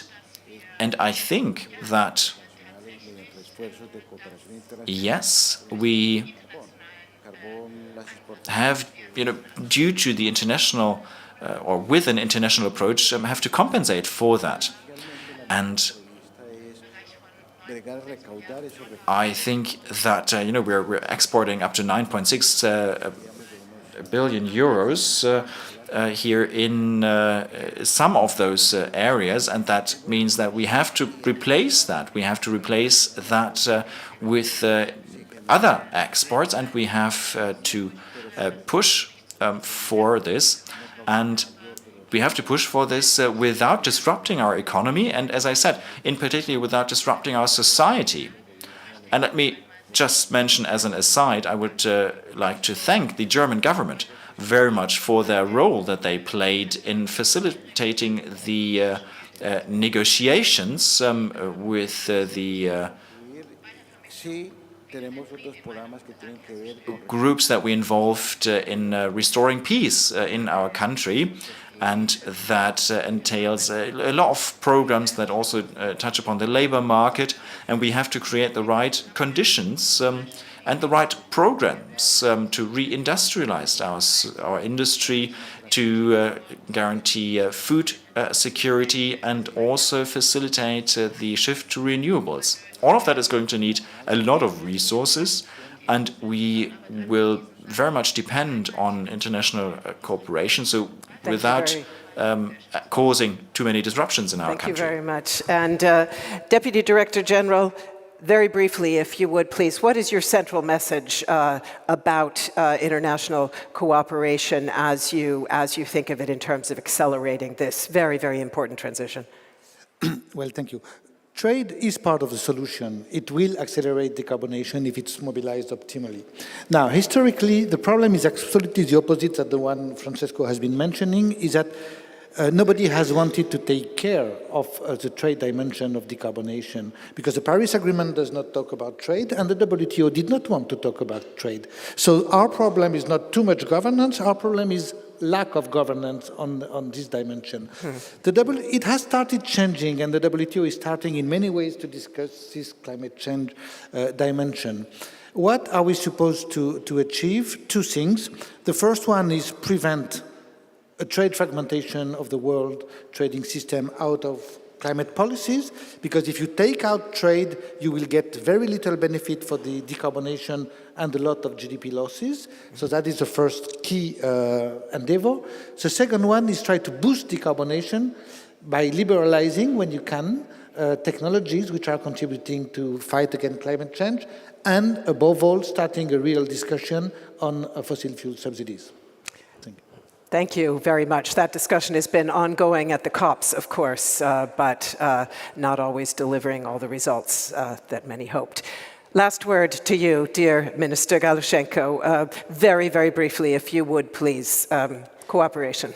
I really, of course, the cooperation is very important, but what I can tell now, I mean, taking into account what we already seen, what we're going through, not only we, I mean, the Europe, the fossil fuels is a big danger because of the dependence of fossil fuels. That's what we go through. I mean, in Europe, this winter, the last year, we see the enormous prices on gas. We see what happened with the prices on coal, how the supply is influenced the security for European countries.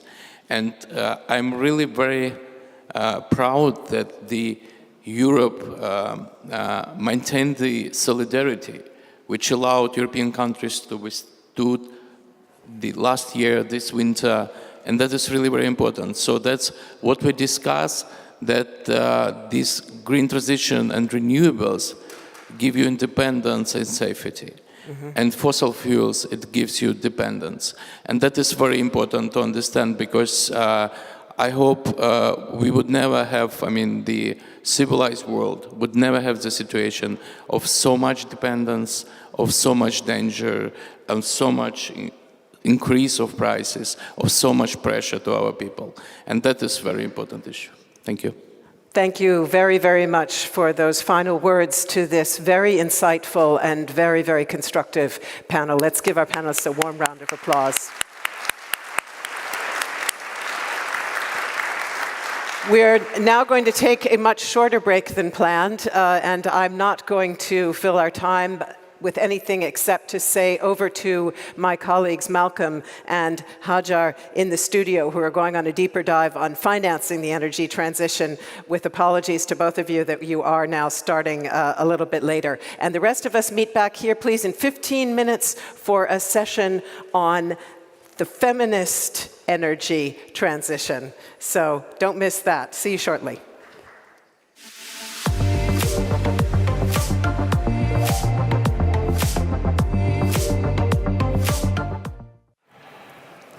The apologies are accepted.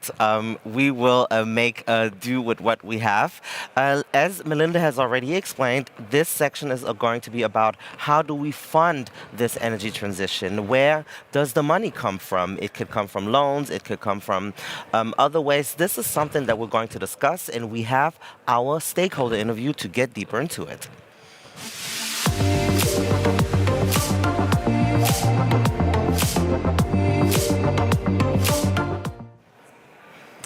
Joining me in the studio is Simon Hagedorn. He is the CFO of the company Enertrag, and he is dealing with exactly those questions. How are these things funded? I want to welcome you to the studio and directly ask you, what are the main challenges and opportunities when it comes to funding these transitions within energy, especially in Europe, and especially with your experience of Enertrag? Thank you, Malcolm. Thank you, first of all, for having me here, but also for this opening question. We at Enertrag, we are a developer and IPP of projects, wind, solar and hydrogen, and this on utility scale. So I also want to refer my answer to this kind of projects and this challenge of obtaining long-term financing for these projects. So the advantage of renewable energy is that really the resource is for free, so you don't have big operational costs. In order to secure good financing, so the top revenue line, the turnover is therefore most important. So the biggest challenge is securing and getting certainty about offtake. This means having a price volume, having volume risks being reduced, having a stable price mechanisms via auctions, via auction premiums, market remuneration like PPA. And in order to obtain this, it's very crucial to be directly from the beginning involved in where can you obtain good PPAs, where can you obtain a secure price mechanism. And when you look a little bit outside of Europe as well, there are other components which are added to this, which is the country risk, which is also the currency risk, which can be added and can complicate raising financing. Depending on the project itself, it's also the possibility of getting the key components and the required infrastructure which you have to build up. All these risks together multiply and add on, so it's very important to mitigate this. And this is also the biggest opportunity. So how can you really get value in projects? It's by professionally realizing and de-risking projects.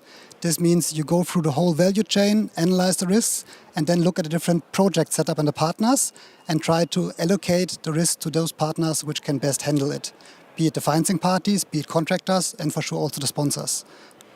Well, it shows the economic background also that you've attained in the Berlin School of Economy. I want to further properly understand when you communicate, when you get the finances, there's certain things, for example, hydrogen power, and you want to convince people why there's potential. Now, if you had to do that, how do you communicate? Where's the potential, for example, in green hydrogen power? So green hydrogen is very important for the energy transition, but also for the target state of a fully decarbonized energy system. So electricity is not the only energy which we need. We need energy also for other means, for the industry, for other purposes. And electricity cannot fulfill all of these functions easily. Hydrogen can work as a storage function, so you can store much bigger volumes of energy in pipelines, in tanks, etc. Then you could easily store them within a battery as for electricity, so there's a storage function. There's also the transport function, which for sure a pipeline already addresses, but also looking at countries, there are countries which have really rich and also a possibility of producing renewable energy at cheap prices. And those can export this energy and send it to countries which are net importer, which need clean energy. And this also can be done via hydrogen directly or via hydrogen derivatives, much better than sending ships of batteries which are full of electricity, which is not that easy. So this is the second function. And thirdly, within an electricity system itself, it's also a very important separator of prices. So looking at Germany, we already have several times of the year where, for example, there's the wind blowing or it's a Sunday and the sun is shining and there's more supply than demand, which means prices go down or even electricity is curtailed. So what can you do with hydrogen? You can say in times where there's big demand and higher prices, the electricity of renewable energy is directly fed into the grid. In times of lower demand and in times of therefore lower prices, you can convert the electricity into hydrogen, and this price separator is a very third important function. Thankfully, in the meantime, many parties have really already realized that this potential is there. This potential is there seen by politicians, by market actors. So we don't have to convince people from the beginning that we will be there, but we have to really convince people to address the first mover projects, support them, and at the same time address how to set up the market and for the following up and the scale-up projects, allow market-based remuneration. I want to briefly give you an opportunity to quickly also formulate how, when you mentioned the politicians, when governments change, when there's different elections, the laws change or some perspectives change, how do you mitigate risks when it comes to investing when these things cannot be certain? Yeah, it's a very, very good question, also a difficult task. So we differentiate at ENERTRAG between, let's say, 3 different kinds of valuing these investment decisions. There's the really first phase of projects where you have to believe and analyze that the market will be there. So will there be, once the project is ready, already the infrastructure in the market for hydrogen, for ammonia, for electricity export, etc. So this is a market analysis really in the beginning. And the second phase, once the project advances, but it's not yet ready to build, it's also in a development phase. The second phase is you analyze these projects and look at them on a relative valuation. So compare your project compared to projects within your portfolio, but also in the other market, and for example, compare what is the levelized cost of electricity or of hydrogen of this project compared to the other projects. You cannot yet tell at this stage if the market will be there, but you see, okay, there's the demand, and as long as your project is well situated within this portfolio, you will have the offtake. And the more you advance, the third stage is then you can make an absolute valuation. So what is the project value per megawatt? In order to address the second part of your question, so how do you also cope and address with this? It's very important to be at the level of always the biggest and newest information of regulatory changes, regulatory environment. And we also are often asked for, let's say, our view on testing these regulatory changes within our projects and giving feedback to the different regulatory bodies. Does this change address the needs of the project and make the feasibility of the project easier? Lots of planning and looking ahead is necessary, says Simon Hagedorn, CFO of ENERTRAG. Thank you so very much for having been here at the Berlin Energy Transition Dialogue at the studio sessions. It has been a great pleasure. We will move on and have a deep dive, but I really appreciate what you've had to bring to the table. Thank you so very much. So I'm introducing the deep dive, and we'll have 2 other guests joining us here very quickly, and we'll continue the conversation of how do we finance this energy transition.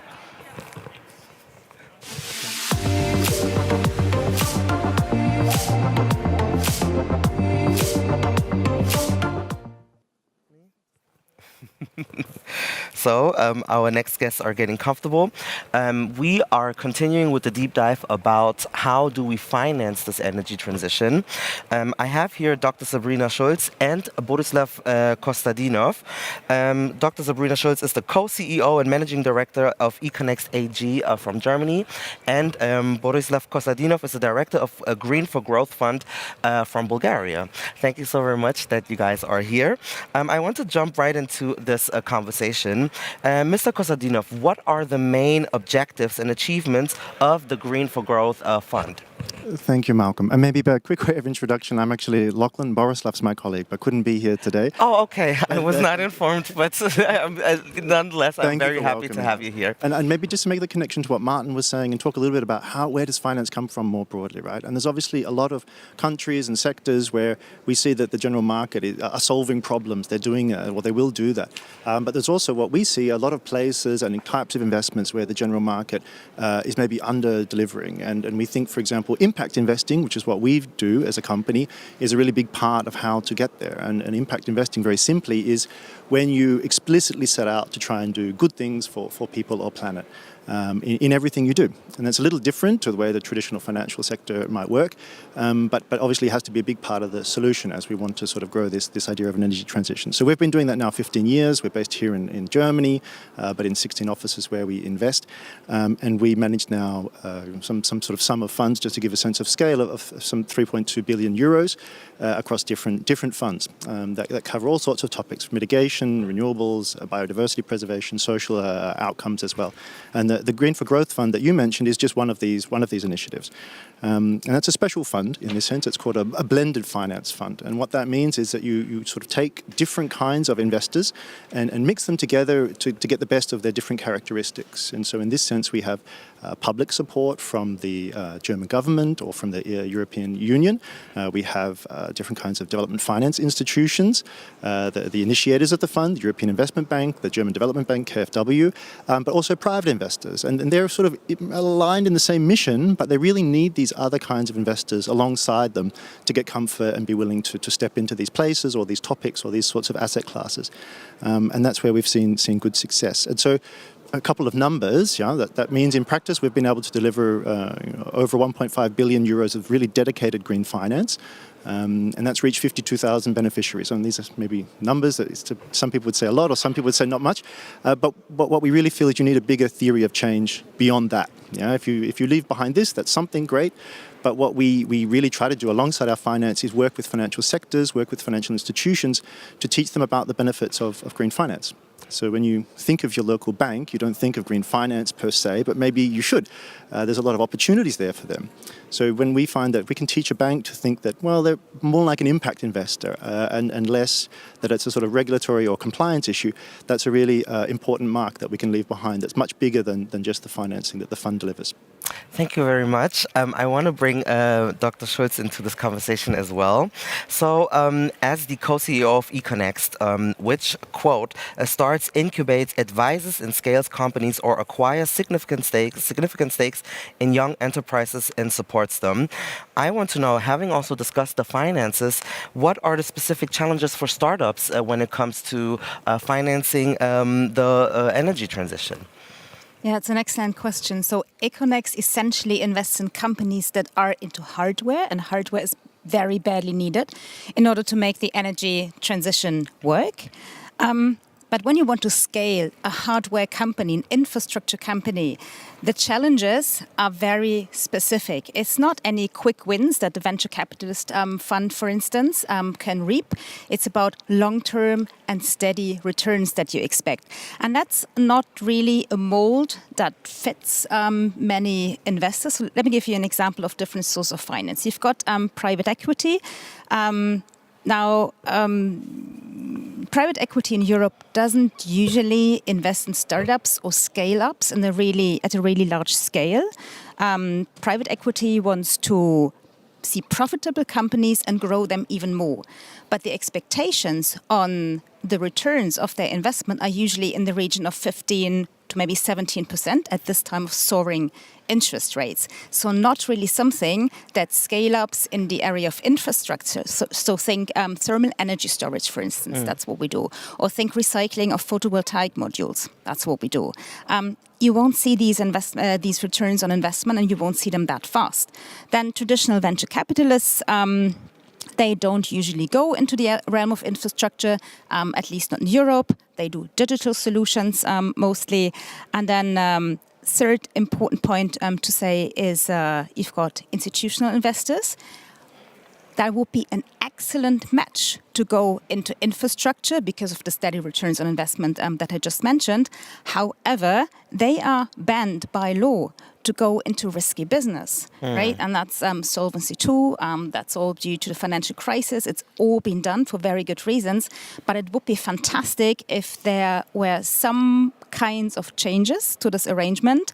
And if all this money from pension funds, for instance, would go into this type of investment, I think governments, the EU Commission could do a lot to bring this about.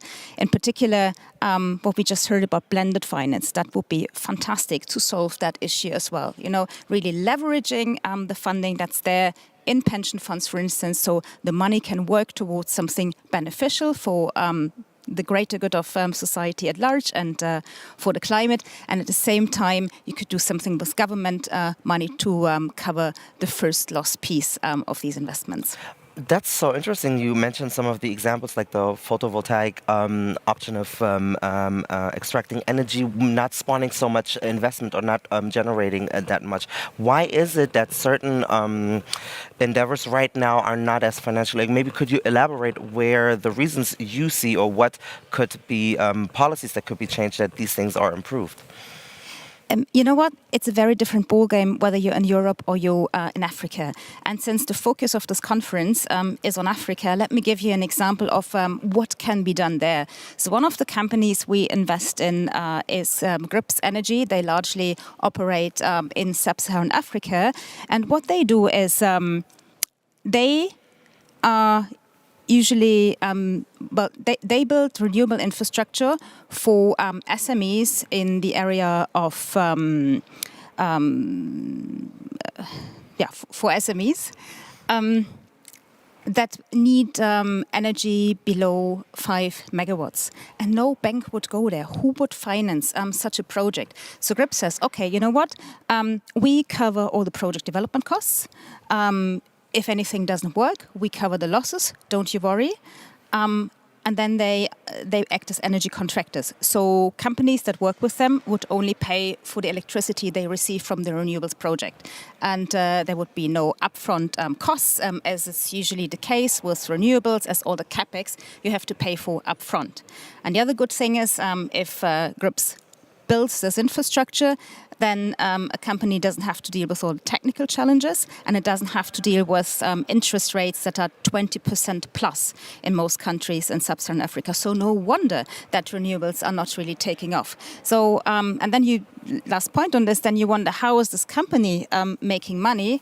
Well, because they diversify the risk, because most projects actually do work. So the returns they have on most investments can cover first loss on other projects, and this makes the whole thing very profitable, or very in relative terms. It's still a one-digit figure, so it makes it profitable, and eventually they're also considering issuing green bonds on these projects. That also perfectly ties into the conversation for the Green for Growth Fund. When what are the main criteria or parameters that projects need to have to be applicable or to be compatible with the Green for Growth Fund goals and principles? Sure, and maybe just to pick up on the kind of things that Sabrina was just saying, right? This kind of company may have or probably will have quite specialized financing needs, and also picking up on this idea of private investors have very sort of specialized needs to be present in an emerging market setting or in different kinds of sectors or where they're not familiar.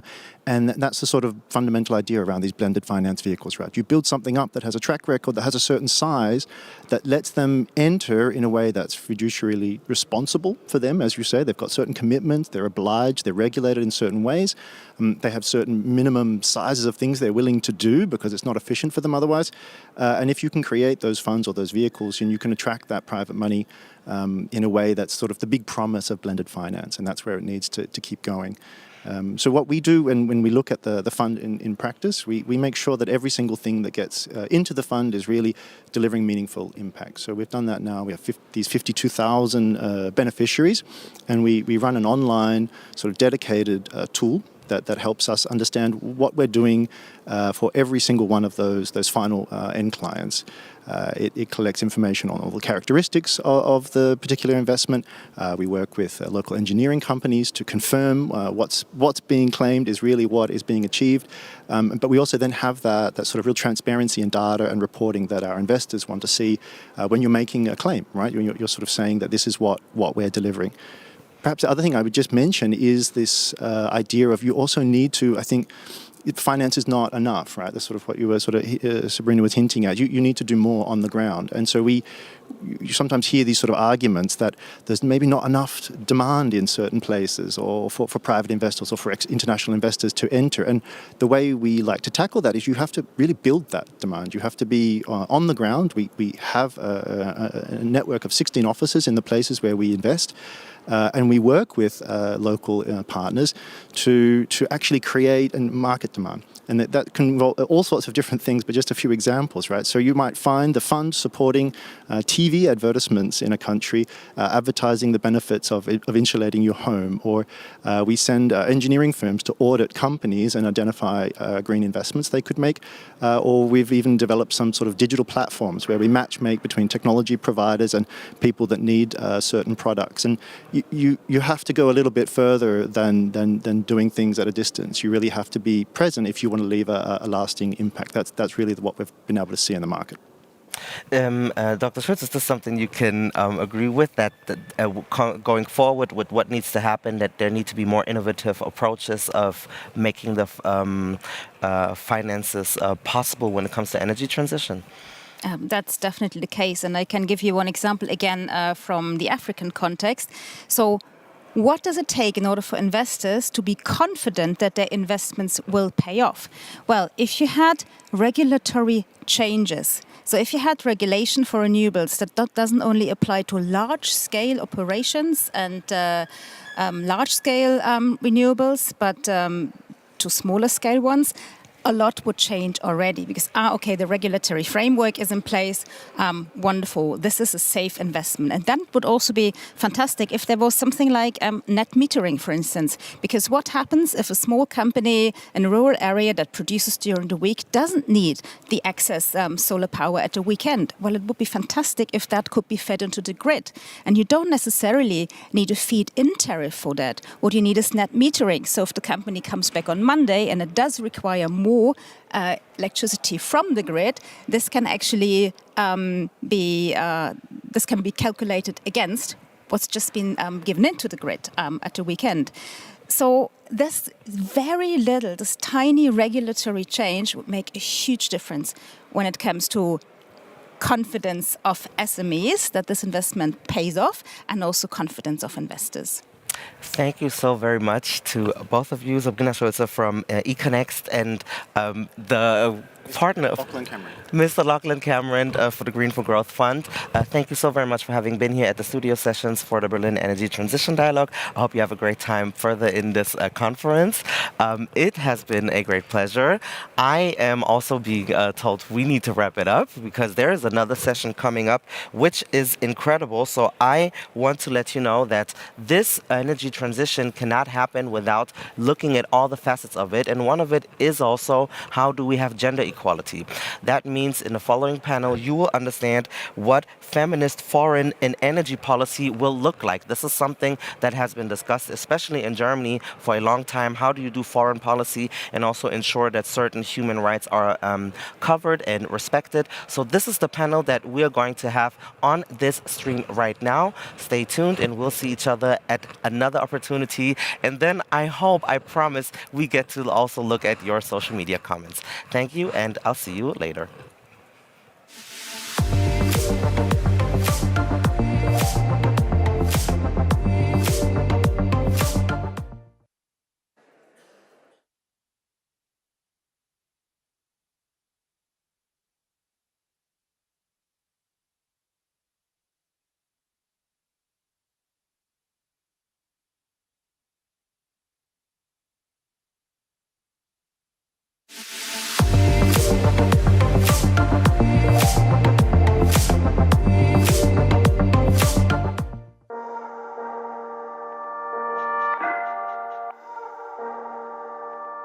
Women are key drivers for the achievement of Sustainable Development Goal 7, which stands for affordable, reliable, sustainable and modern energy for all. They are, however, still largely unrepresented in the energy sector and critical energy policy areas. We need feminist foreign and energy policy to create a holistic and green energy system. How can we make sure that feminism and gender perspectives are reflected in the energy system and decision-making?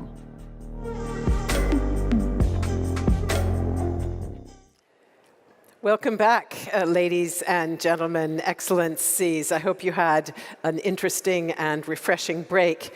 We often think about the energy transition as a matter of technology and policy, but in the end, as you know, it comes down to people. And in this session, we want to talk about one particular group of people, namely women. Both as individuals and as members of their communities, women often bear the main burden of both climate change and lack of access to clean energy. This is especially true in places where they run the household, as in many parts of the Global South.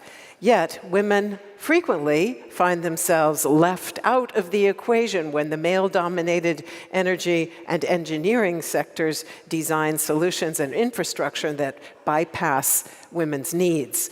You hardly need a reminder from me that gender equality is closely linked to achievement of the Sustainable Development Goals in general, and that goes for SDG 7, the energy SDG in particular. Reaching SDG 7, a case for feminist foreign and energy policy, that is the title of this session, which will explore how participation of women and communities in the design of energy systems can drive affordable, reliable, sustainable energy for all. How can we make sure that women are included and their interests are considered in the design of energy systems? What approaches to advance women's empowerment in the global energy transition, and what role can international cooperation play? We have an outstanding group of speakers with us, 2 virtual, 2 live here on the stage, to answer those questions. And I will now begin our introductions with those who are with us here in person. And Walid Fayad is Lebanon's Minister of Energy and Water. He was formerly Executive Vice President at the consultancy Booz Allen Hamilton, and he also served as Vice Chairman of the MIT Enterprise Forum Pan-Arab Region, which promotes entrepreneurship and innovation. Great to have you with us, Minister. Also with me here on stage is Valentina Belakova. She is president of the Women's Energy Club of Ukraine. She is also director of operations at Contour Global, the globally active energy company. And she has held leading positions in the energy sector, including as the director of the European Ukrainian Energy Agency and as construction manager for large solar power installations. And now it's my pleasure to welcome our virtual guests. Rebecca Shirley is Deputy Director for Africa at the World Resources Institute, leading research on power systems and clean energy across Southeast Asia, Africa, and the Caribbean. And she formerly served as Chief of Research at Power for All. And Lucia Bakulumpagi Wamala is the CEO and founder of Bakulu Power, a renewable energy company based in Uganda. She is committed to developing and implementing collaborative renewable energy projects that engage communities and empower women. Great to see both of you. Thank you so much for being with us. Before we hear from the panel, let me now ask our audience once again to weigh in. We have a word cloud question for you. So if you'll please take out those mobile devices, or if you're online, go on to our Slido tool and tell us what feminist energy policy means to you, whatever words come to mind. And we're going to come back and look at the results a little bit later in this panel. Now let's talk about what involvement of women and communities could mean for the energy transition. And I'll ask all of our speakers to please keep your answers to 3 minutes or less, if you would. And Minister, if I may start with you, your country has for some time been facing a severe electricity crisis with rolling blackouts. Renewable energy accounts for about 4% of total electricity production in Lebanon. The rest is supplied by imported fossil fuels. You have now adopted an ambitious renewable target of 30% by 2030, as far as I have seen. How will you get there, and how would achieving that target improve the situation of the women in your country? Thank you for the question. Your microphone, exactly. It's on. Yeah, it's just on. Thank you for having me. It's a great pleasure to be here in Berlin for this milestone event. I hope it will mark a turning point for the way we manage both the energy sector as responsible human civilized society, but also how we manage to be what I'd like to define it as more gender conscious and gender inclusive society at the global level, and in particular also in Lebanon. That's how I interpret adoption of feminine energy policy. To me, it's about being gender inclusive, being not discriminatory, and it goes beyond only women population to cover all the population, and it also, we have multiple lines of discrimination that we need to break down. Sometimes it's religious, sometimes it's confessional, sometimes it's cultural. All these barriers must be broken. Regarding Lebanon, the situation, as you know, is very dire in the sense that we have a financial crisis crippling the country since 2019. So now we are finishing a third year of this difficult situation. The result of it was that the electricity, which was subsidized by the government, is no longer available in the same fashion. As a matter of fact, the government has not much resources to subsidize or support anything, not even in the medical and healthcare space and education space. Accordingly, what we have done in the energy domain as minister is to remove the subsidy.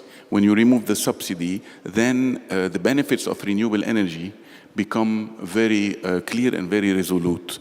So what happened is people automatically implemented their own solar systems to mitigate the lack of nationally provided electricity, especially that the alternative, which is private electricity generation, is very expensive.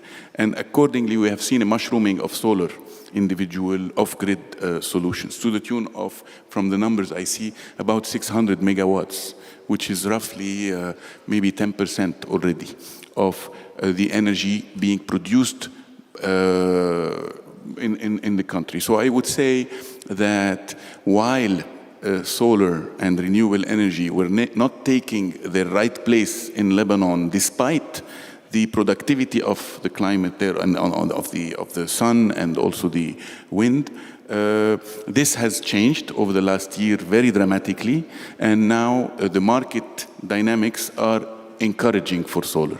That of course improves the situation for electricity supply in the country, and that obviously improves the lifestyle, and with it comes the improvement in terms of the responsibilities at home, but also at work and everywhere, in particular for women who accordingly will see benefits from that. The challenge for us, as it is for other countries in the world, is to make sure that we benefit to the maximum at the corporate level, at the policy level in government, from the presence of women, because their contribution will be needed to optimize the outcome when we talk about transition, ecological or energy transition. And of course, I did, as I mentioned, engineering and energy sectors often very, very male-dominated indeed. So let me ask Valentina Belakova in that context. You wear a number of different hats, but if you put on your Women's Energy Club of Ukraine hat, I know that one of your goals there is to bring more women professionals together in the energy space and also increase the percentage of women who are employed in the sector. What would that change, and how are you working to achieve your goal? Thank you very much, and I also want to thank for being here. I want to thank for our German-Ukrainian partnership, especially for our project, We United for Ukraine with dena. And this is very important comparison for us right now. And I'm honestly very glad to have not just female right now here, but a male, because it's quite important to hear both parties there. And coming back to the question, so historically, Ukrainian energy sector has been male-dominated, and women being underrepresented in both technical and leadership roles. This lack of gender diversity can lead to a narrow perspective in decision-making, which can limit innovation and hinder progress towards a more sustainable and equitable energy system.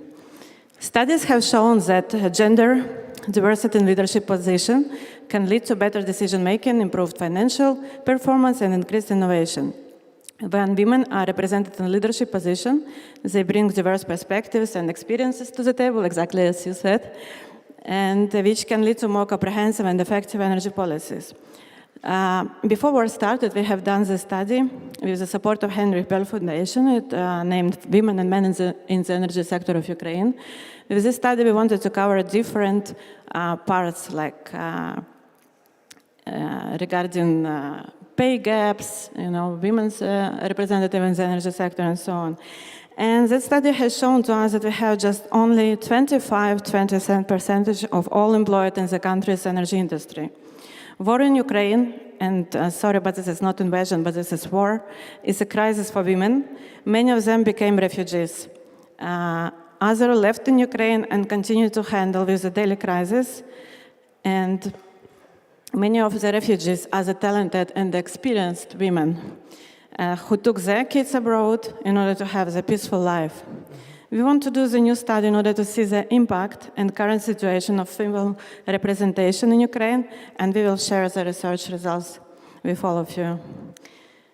So, how we can contribute? We did a lot, and we are continuing to do it. It includes researches, it includes advocacy, because we want to use our networks and resources to raise awareness of gender inequality in the energy sector and advocate for policies that promote equality.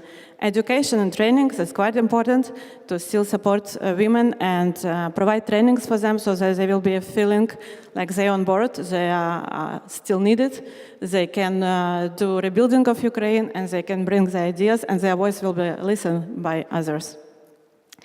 And as well, partnership and collaboration. This is very important for us.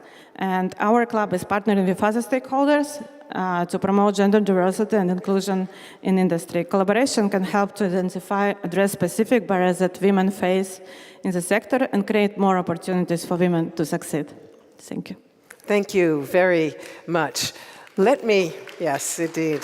Let me now go on to ask Rebecca Shirley to talk a little bit about your experience at WRI's Africa desk and at Power for All, and how you, on that basis, would evaluate the status of efforts to achieve SDG 7 and the nexus between that effort and the situation of women and vulnerable communities. Thank you so much. Apologies that I'm not able to be there with you all, but it's a pleasure to be part of this panel. In terms of the status of SDG 7, of course, as we know, progress is slow.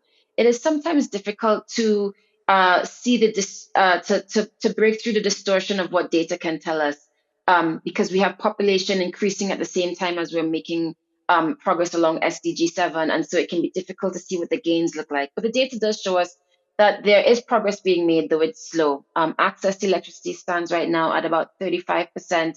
Of the population here in sub-Saharan Africa, with rural access rate at less than 1/3 that of urban communities. Right now, the estimates suggest that about 650 million people still lack access today, and about 9 out of 10 of those by 2030 will be right here in sub-Saharan Africa. So energy poverty is becoming an exclusively sub-Saharan African issue.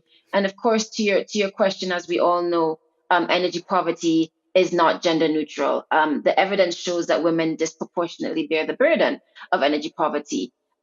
Of course, we're talking about here the number of of deaths that are caused by indoor air pollution.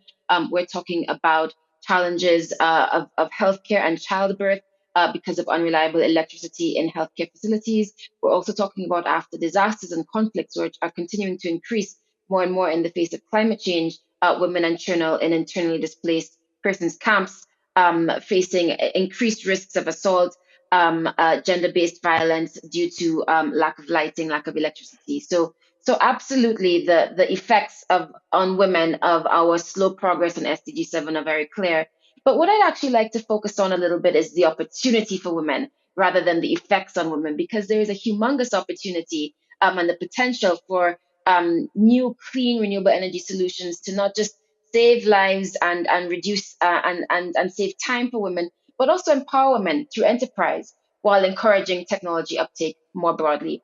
What do I mean by that? Well, we've over the past 5 years have been doing lots of research on the intersection between energy access, service delivery, and workforce development.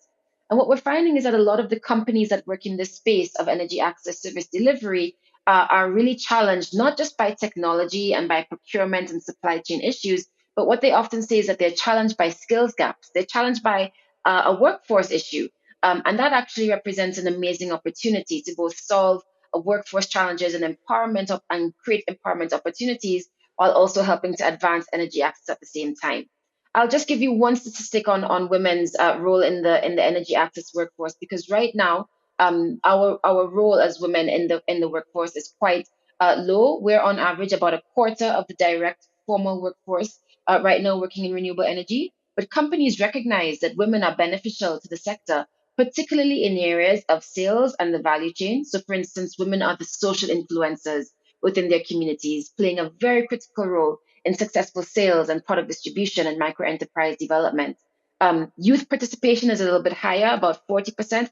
But again, companies suggest, and with data, real actual data suggests that both for women and for youth, there is a much bigger opportunity for participation in the workforce. And again, as I mentioned, the opportunity here is really astounding because, of course, data suggests that women and youth are the hardest impacted by the dearth of employment opportunities, particularly those in rural communities that lack education or are faced with the challenges of traditional perceptions of gender roles and a host of other socio-cultural factors. So that's just a bit on where the effects are, but also where the opportunity lies at this intersection between SDG 7 and, of course, our workforce creation SDG. There's so much that we could be doing to support women in that space, and I'll say a little bit more about that later on.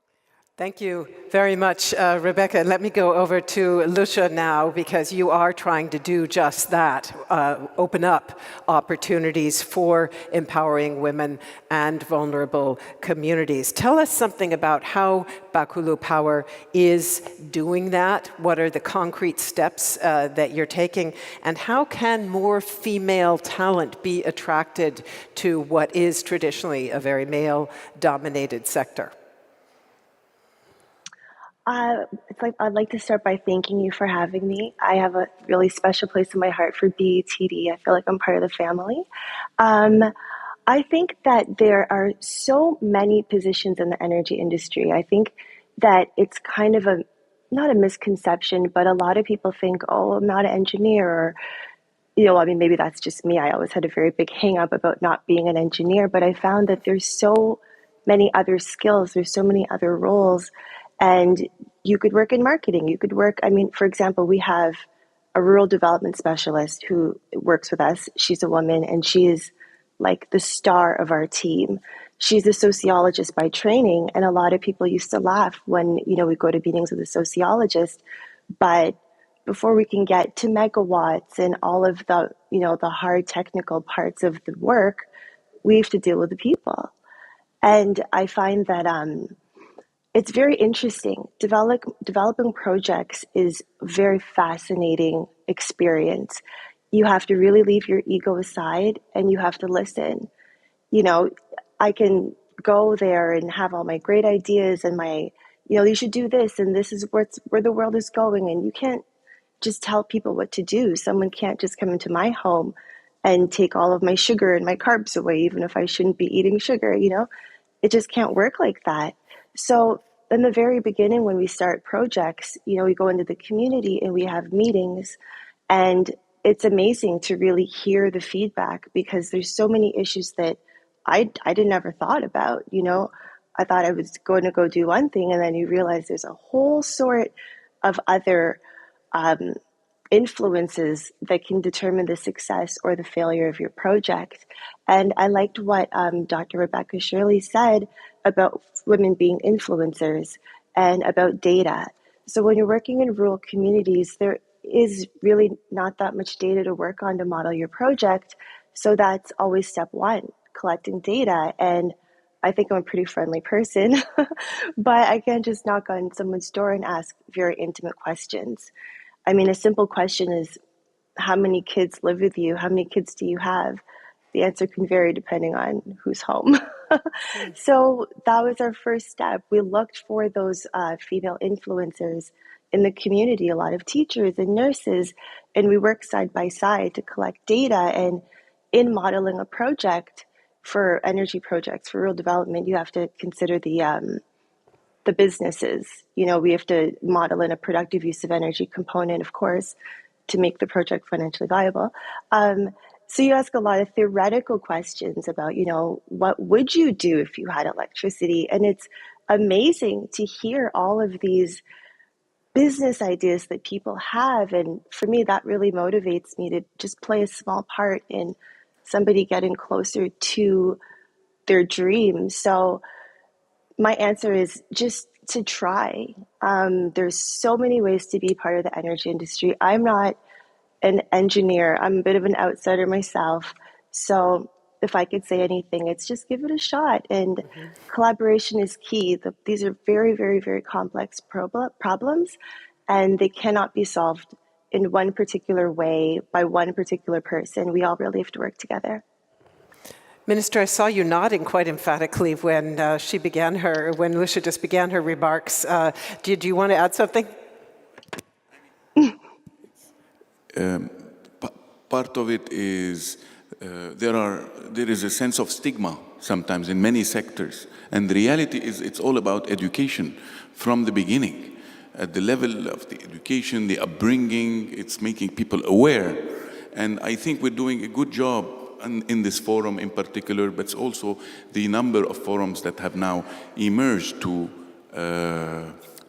discuss and surface this issue, which is that nothing is inaccessible. You just have to want to do it. You just have to desire it. And on the other side, you have to create the opportunity and make people aware that it's available to everybody. It's as simple as that sometimes, but we lack a lot of the awareness raising. It's in energy, it's in mathematics, it's in science, it's in engineering. I think there's a lot more to do for the society on this front. So that's why I was nodding. And of course, there's a very interesting nexus between education and access to electricity as well. One of my top on my list of impacts is the fact that children who don't have light have a hard time doing their homework and therefore can find themselves falling back in school. Let's take a quick look at the at the word cloud that we got here. And we asked, what does feminist energy policy entail in your opinion? And so there's some big writing in the middle, smash the patriarchy, which I think in some ways is what we're talking about when we talk about more inclusion for women in these sectors. Then we do have inclusion farther down, equality, equity, justice, decentralization, very interesting point in conjunction with feminist energy policy. And then I'm not sure whether everybody can read some of these smaller print ones, but end structural violence, empowerment, visibility of women, toxic masculinity, listen to females, women in conflicts. Yeah, please. There is one that attracted my attention here, which says system change, not climate change. And the reality is, you will have seen it in today's speeches by my fellow ministers, Minister Habek and then Minister Sultan Jaber. They talked, and I also, I mean, this is an important matter to mention, which is that the world economic order as we know it, which is based on the maximization of an unconstrained maximization of profit, is no longer working for us. And it's been there for the last, I don't know, more than 50 years or 100 years even, consecrated. And the reality is that when we make decisions today, we are still abiding by it, and that's not the right way. We need to devise a new system of optimization that is not only about profit, it's about the return on the resource, the return on the environment, the return on the society. We have to quantify this. And this will, when we optimize for these values and not just the profit, we will by definition be a more inclusive society. We will by definition adopt renewable energy rather than fossil fuels, and we will by definition minimize the reliance on natural resources. But it's a tall order, it's not simple. System change. We have to define a new economic system that will help us then in the new market through the right incentives then produce all the results in this direction: inclusivity and inclusion and climate change mitigation and renewable energy, etc. And we did at the roots. We did see also smaller writing saying inclusion is not equality, so distinctions there as well. Let me go to Valentina, if I may, to ask about your expectations for Ukraine's future energy sector apropos systemic change, because we're hearing from a lot of the Ukrainian representatives here, members of the government, that reconstruction can be an opportunity to do things differently. What could feminist approaches see new openings through the reconstruction process? Could also more inclusion of women support more sustainable and effective reconstruction? Thank you. Yeah, as you know, the future of Ukraine's energy sector is a topic of critical importance. And the war had a significant impact on the country's energy sector, disrupting supplies of natural gas, electricity, and energy security. So in this challenging context, it's essential that Ukraine adopts innovative and forward-thinking policies that will take into account, as you correctly said, not just ongoing conflict, but as well impact on the energy sector, and this impact should also include women's voice there. So feminist approaches can play, in my opinion, a critical role in shaping Ukraine's energy policy, recognizing the differential impact that energy policies can have on men and women, and ensuring that policies are designed in a way that promotes gender equality. I would say to rebuild the energy sector and ensure its long-term sustainability, it's crucial to attract back, as I said earlier, skilled professionals, including women who have left the country. Furthermore, it is important to acknowledge the significant contributions of women who continue to work in the energy sector and the hot zones. These women are the real heroes, and I would really ask you to make the applauses and support them right now, please. They really need to hear from you. And in fact, one of the entries in the word cloud was role models, of course, yeah. And certainly those women are role models. Yeah, so as I said, so we need to build a more diverse, innovative workforce, which can lead us to better decision-making and improve performance.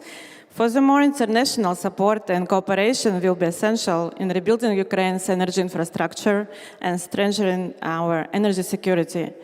Partner countries can provide critical technical and financial assistance to help Ukraine develop its energy resources and improve efficiency. However, it is essential that any support will be provided in a manner that respects Ukraine's sovereignty and territorial integrity. Thank you. Thank you very much. Let me go over to Rebecca Shirley, if I may, and again, picking up on the question that we asked in the word cloud. What would in your opinion, a feminist energy system look like? And what positive impacts would you expect from that, in addition to the ones that you briefly touched on in your first answer? Sure. To me, what constitutes a feminist energy system is three things. One that acknowledges the effects that the lack of basic access to services like energy have on women and children. Two, one that recognizes the opportunities for women through access, but also that recognizes the opportunities that women bring through access. So you're asking about the potential benefits, the knock-on effects that women's access to energy have on the family, on the household, on the community, on the enterprise, on the nation are all well documented. We know that women's access to energy is good for everybody. And number three, a feminist energy system is one that caters for these needs and for these opportunities through policy. What would that policy look like, you might be asking? Well, we know that gender-sensitive approaches to electrification are mainly initiated today by international development agencies or NGOs, while currently national-level electricity access policies are gender-blind. So that's something that we have to fix. We need to see a stronger alignment between energy access policy and gender equality policy that can identify those leverage points and identify how energy access can be more effective in combating gender inequality. Of course, as a data person, I must always say that the second thing is that we would need energy access statistics to be disaggregated by gender. The current unit of analysis for energy access right now is the household, and that masks the difference between energy used by women and children and also by men. And then thirdly, I would say what that kind of policy would look like is collaborative policy across ministries in fields such as agriculture, forestry, and rural development to achieve a more integrated approach to energy access. Because the data is clear, we were talking all about the opportunities before at that energy and workforce intersection. It's not just STEM, as Lucia said. What the data shows us is it's the soft skills that are missing in the sector. Soft skills is a misnomer for me because these are the harder skills in my mind, right? We're talking about leadership, management, negotiation, governance. And so we need to leverage, update, modernize our technical, vocational, educational institutions to deliver those types of skills, both technical and soft skills, to communities, and in particular rural communities, because not everyone can come to Nairobi, where I am, or to Kampala, where Lucia is. The jobs, the training must be delivered where the jobs are needed. And lastly, developing pathways to certify skills, because we have a number of women who are extremely skilled, who are extremely capable, but sit without what? The paper. And so figuring out ways to certify those who are already skilled and therefore open up the workforce opportunity, make business skills trainings widely available and so on. These are all elements of what a feminist energy system looks like. So this is a call to all of those whom are in the room with you right now, a call to governments, academia, training institutions, donors, financiers, enterprises to collaborate for developing standardized, accredited curricula and policy that help bring gender equity to our energy policy as well. Because you said you're a data, you're getting some applause here, hope you can hear it. Because you said you're a data person, let me briefly mention something I heard here in this ministry about 11 months ago. Panels that were conducted here at the ministry of different initiatives working on climate prediction models. So models that look at climate stress and try to predict whether it could lead to migration and or conflict. And I think most of us expected that these experts would tell us some things about indicators like rainfall, drought, harvest failure, and so on. There was a fascinating consensus amongst the experts, whether they were from Latin America, Africa, or Middle East, that the actual most important factor was not how much rain falls, but the nature of the communities that it falls on, how inclusive those communities were. Were women and children being considered? Were they part of the community decision-making processes? I found that absolutely fascinating, because clearly there are data points that support this, and yet so many of us think it's a matter of the kind of indicators I talked about. Are we somehow not getting the message out? Rebecca? Question for me. Yeah. Yes, absolutely. I agree with that. And in fact, you're talking about the those climate projections. so little of that research is actually done here on the continent. We are 4% on the continent of research funding to climate. Almost 20% of the world's population, 4% of research funding, and only about 1% of that research funding actually comes to local research communities here. I just have to say that because you gave me an opportunity to say something about research and make that plug. But absolutely, I think part of the challenge is awareness about the opportunity, about what the data shows us.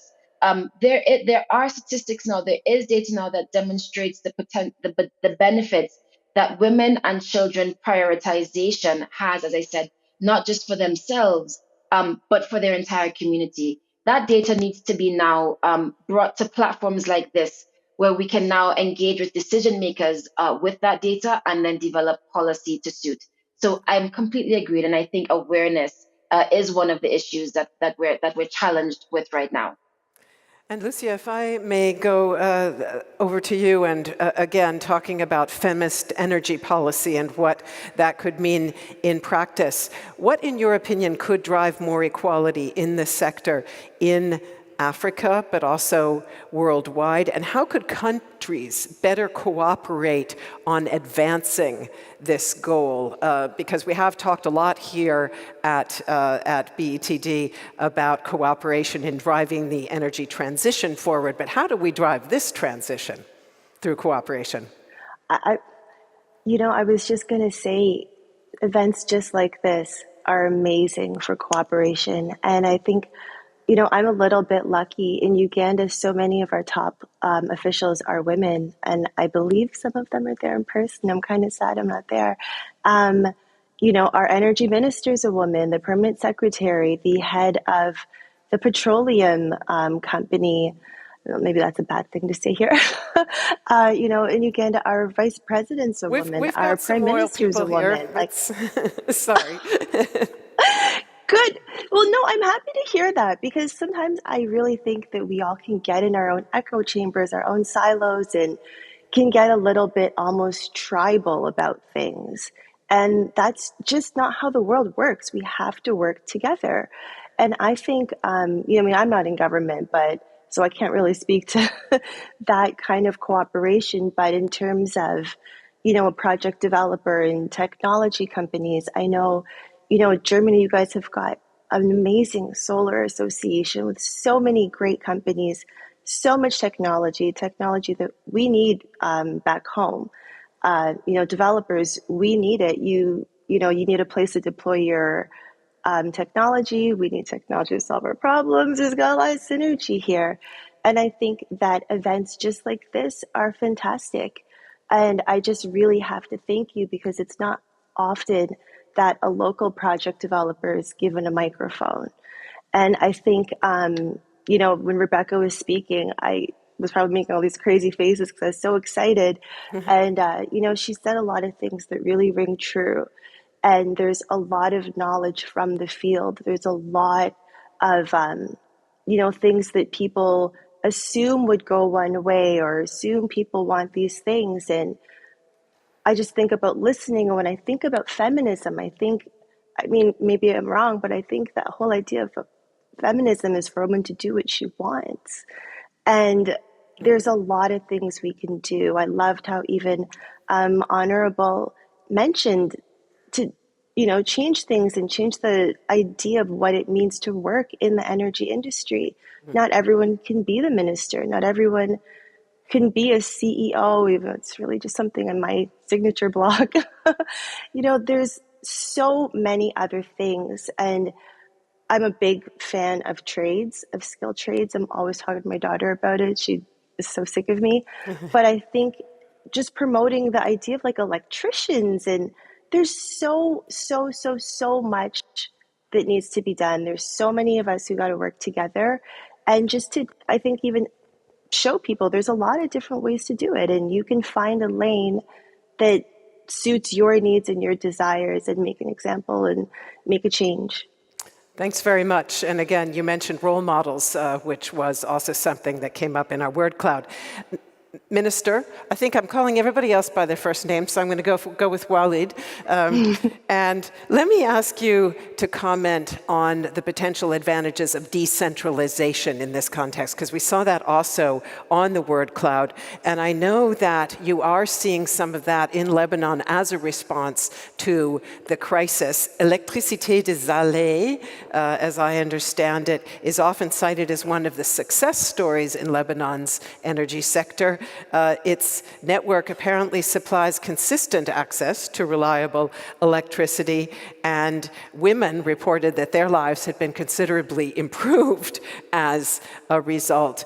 Does your government plan to support more such decentralized projects in an effort to try to bring those kind of benefits to communities? Yes, absolutely. The short answer is yes.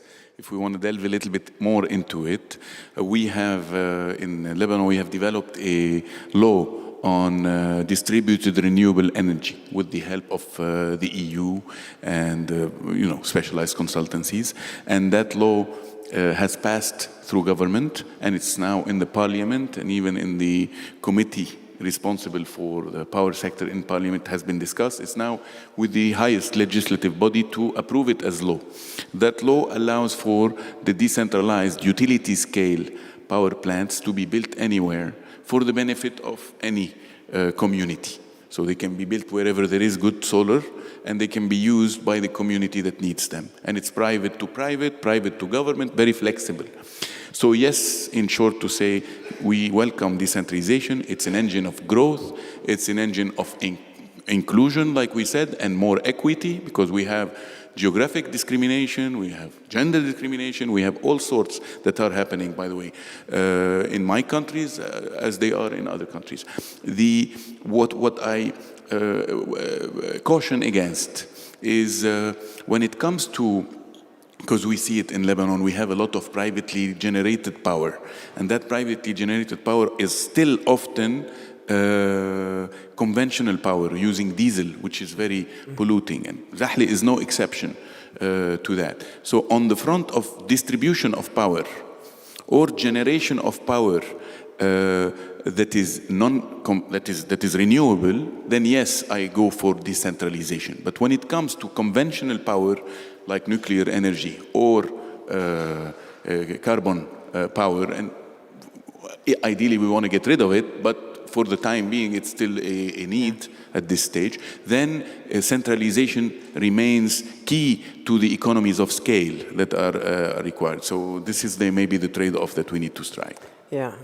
And there are many trade-offs that we have been discussing here at BETD. These are constraints of the system. That access versus quicker renewable ramping up is one of those complicated trade-offs. Let me now, in a final round of questions to all of you, ask you to tell us in just about 2 minutes or less which levers you consider most appropriate for strengthening clean energy approaches that truly do benefit women and communities, appropriate and also effective, whatever it is. And let me start, if I may, with you, Valentina. Thank you. But before I will reply to this question, I would also like to say as a final note that it's so important that I see there are a lot of men there in Zal, and I think it's quite important that each of you can become ambassador for women. Yeah, you can help us to grow up, you can coach us, you can be ambassador and empower women to join and be in the same positions as you are, and it's very important for us. And next is Voice of Youth. Yeah, I see basically this conference is great. We also had a annual conference in our Women's Energy Club. And last year we also had a panel where we had brilliant kids, absolutely brilliant. And I think this is our future. And it's quite important for us to hear everyone, men, women, our kids, yeah, because this is our future for which we need to fight all together. And what we need as well is family examples, because I made some speeches in front of pupils and students and asked them, like, why you're not joining the energy sector? Why you don't want to go for engineering? studies. And they said, because we don't see women in the energy sector, we don't know who are there. We don't know what to do there in this sector. So it's quite important for each of us being an example for these kids, you know. And coming back to your question, definitely we need energy transition. Yeah? We need to have a clean future. And it's very important for each country. It's very important for Ukraine. For Ukraine, it's very important to become energy independent. And for us, it's very important to promote gender equality in the energy sector. And it's crucial for Ukraine's long-term energy sustainability and rebuilding efforts. Thank you very much. And now I'll go over to Lucia, if I may, and same question to you. The most crucial approaches that you think could truly ramp up clean energy that is beneficial to women and communities? I think sometimes the most approaches, the most crucial approaches can even be the most simple approaches. Sometimes, you know, especially, you know, as myself as an entrepreneur, we're looking for something sexy and venture capital and trying to overcomplicate certain things. And sometimes it might not be the most sexy thing, you know, it might not be all these bells and whistles. There's a lot of ways to get people the electricity they need. You know, a lot of people, you know, we know pay as you go. A lot of people, there's a lot of talk now, mini grids, that's what we do. There's so many different ways to do it. And I think, you know, just getting out there and finding partners and just getting things, doing things that work, doing things that make sense, even if they feel really small, even if, you know, maybe it takes a lot of time and you've had to change your idea and it's not this exciting project that you thought it was going to be. If it's helping people, that's what matters. It's about people. Thank you very much. And I'll just go to Rebecca and then come to you, Minister Walid, if I may. So Rebecca, please.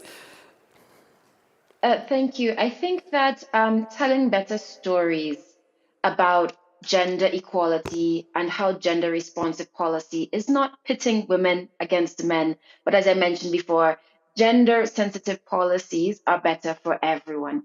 Just to give you one or two quick examples, in India, we have the data, as I mentioned before, that illiterate mamas, solar mamas they're called, who have been trained as solar engineers by the Barefoot College, are now installing solar home systems in thousands of villages across the country. And in doing so, become economically empowered, earning more per month. And that then has implications on children and their ability to go to school. We also know in South Africa, where women have access to energy and to electricity, their employment rates tend to increase by double-digit percentage points, as opposed to men's, which would increase by single-digit percentage points. We know that when women have access to energy, it means improved health. In Uganda, of course, the use of solar home systems and solar suitcases in health centers has resulted in over 72% a decrease in perennial death.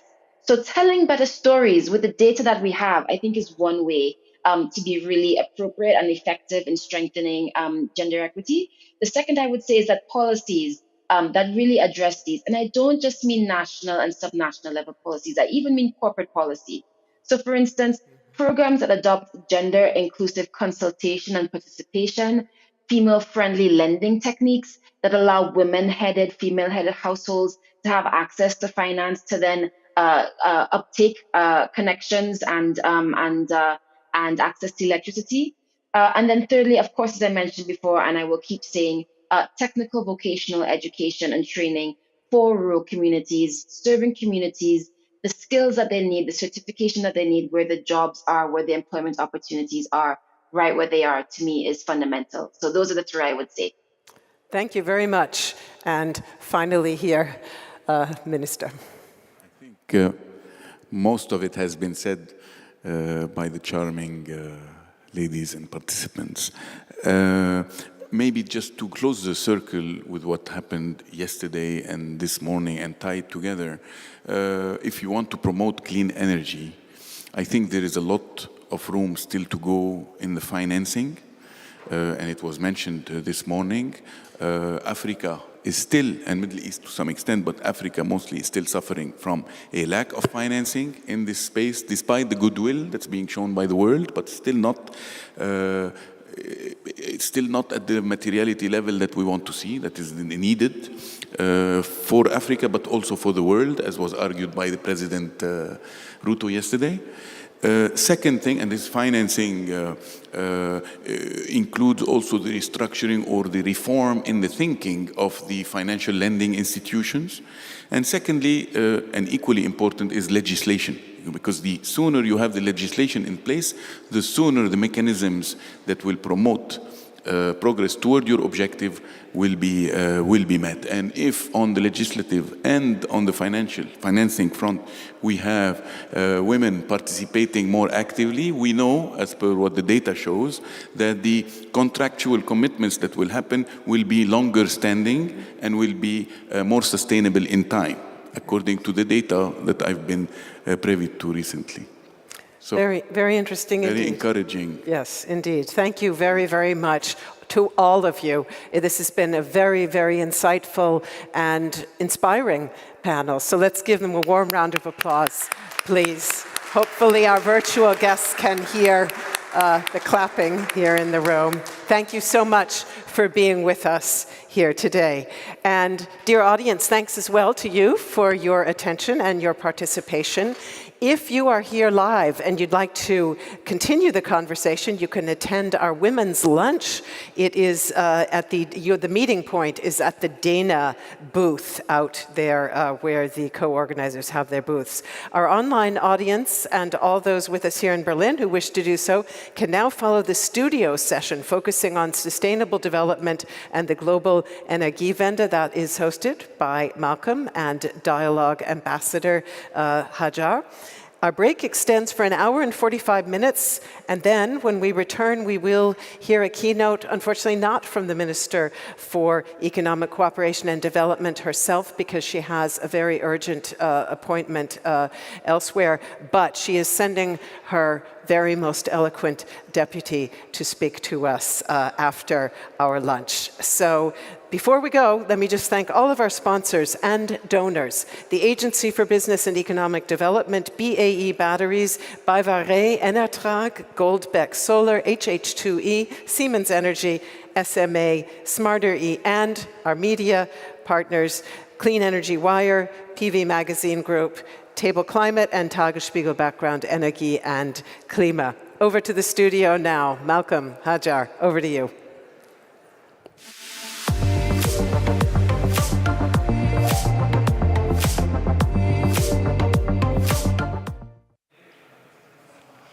It's a little after 1 p.m. You're still tuned in to the Berlin Energy Transition Dialogue. Now we're going to discuss how can we make this energy transition happen in a global fashion. We have perspectives of a specific country in Europe, of Serbia, and also we have a message from the Secretary General of the OECD, consisting of 38 countries in Oceania, the Americas, and Europe, and we'll look at the social media. But first, as I promised, we will look at one of our countries in our proximity in Europe to Serbia. We have the Minister for Energy here, so get ready for this stakeholder interview.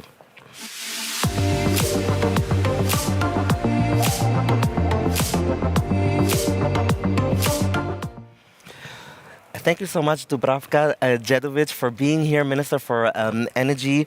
I want to really understand properly how does this conversation happen in Serbia.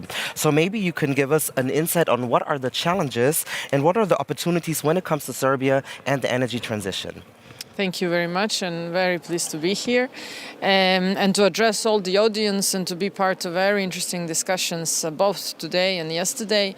When it comes to the green transition of Serbia, the starting point is twofold. One is that we are part of the energy community of the European Union, which means that we are integrating in the energy community of the EU as if we were the member state. In the parallel, we are negotiating the accession to the EU. But on the energy sector side, we are transporting all the EU directives without delay, which brings us to actually our ambition and target to reduce greenhouse gas emissions, to increase energy efficiency, and to increase the share of renewable energy in our energy mix.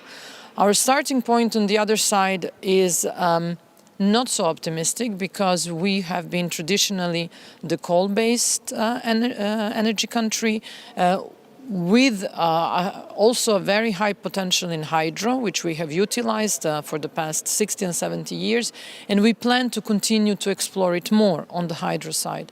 On the wind and solar integration, we have managed to integrate some 550 megawatts of wind and solar so far, and we have a big ambition to triple that figure in the next 3 years. How we are going to do that? Simply by stimulating financially or giving the financial security to private investors through auctions, through certain hedging of prices, electricity prices, and giving them predictability, stimulating further investments into our energy mix. We need to, of course, ensure the transition is just, and there we are really partnering with countries such as Germany, who has gone through the transition, and also being aware that we need to make our transition system stable and not endanger it. So on one side, as of course Europe is facing the energy security, we are facing it too. So we need to ensure the energy security in our country, but at the same time, of course, be ambitious when it comes to the green transition and transition to green energy. Why is this also very important for us? From FDI, foreign direct investment perspective, Serbia attracts more than 60% of all foreign direct investments of the Western Balkans, which is approximately a market of 19 million people.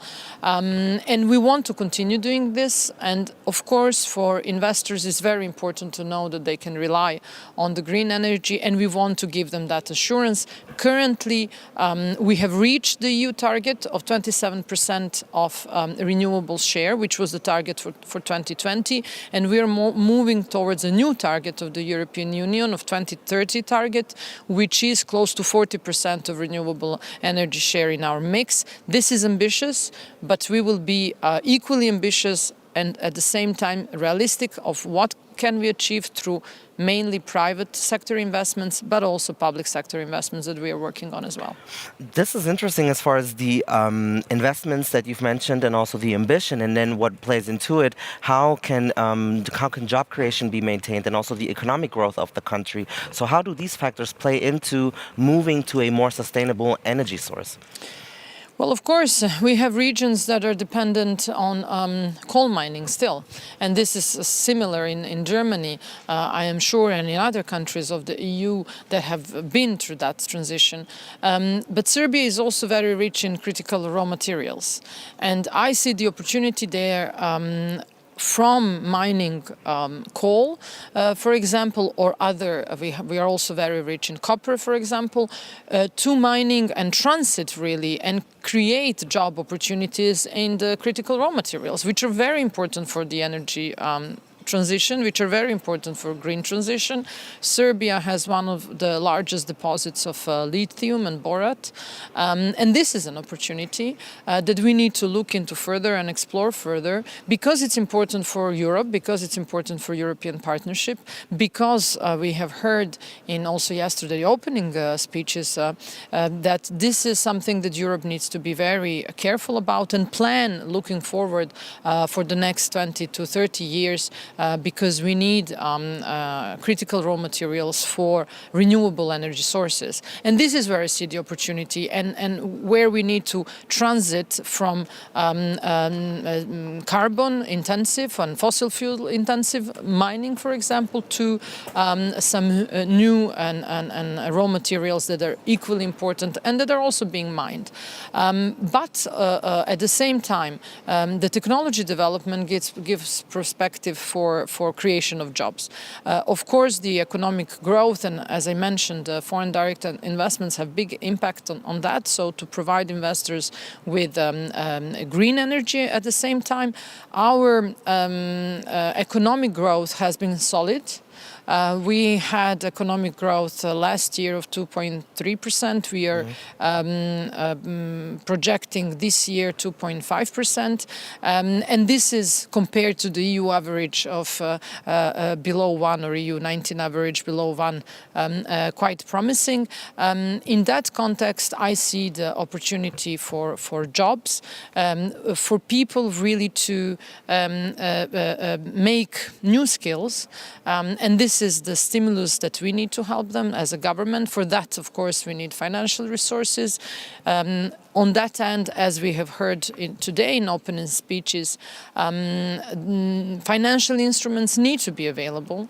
Financing needs to be available. Multilateral development financial institutions need to change the approach and be more flexible and really support the transition.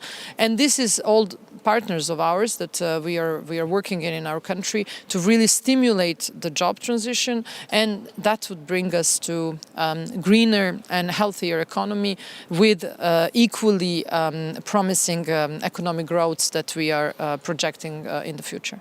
Thank you so much. To briefly round it up, maybe if it's possible in like 3 or 4 words, what could other countries learn? As the minister responsible for energy in Serbia, what could other countries learn from what Serbia has already done or is doing? Is there certain things where you say, I think other countries could take notes? Definitely, we are working, and we have been working on responsible mining, as we are a country very rich in that process. Mainly copper, where we are now opening the new melt facility according to all EU standards. We have managed through feed-in tariffs 5 years ago to stimulate investments in green energy, mostly wind, and we are happy and we are sharing that experience with neighboring countries in particular. And we are now going through the changes in the renewable energy law in order to advocate energy storage facilities, and to introduce that responsibility also on private investor side. Of course, we need to share risks, and we will be careful about that. But this will be, I believe, the first step in that direction. So promoting energy storage, which is very important for energy transition, and we will be among the first ones in the region to do that. I believe it is the step in the right direction, although, of course, the legislation cannot be perfect. The countries of the Western Europe have been developing it around renewable energy for the past 15 years. We have been doing that for a bit shorter period of time, but I do believe in the prospects of energy storage, and of course all the green technologies that I hope we will be able to attract some of that foreign direct investments into our country. Thank you so much. Responsible mining amongst some of the things that other countries can learn from, according to Minister for Energy of Serbia, Dubravka Đedović. Thank you very much. It was a great pleasure to be talking to you. We are going to continue to be talking to you guys now through my colleague here in the studio, Hajar Yacoubi. We are going to have our ambassador dialogue, and I'm excited for that.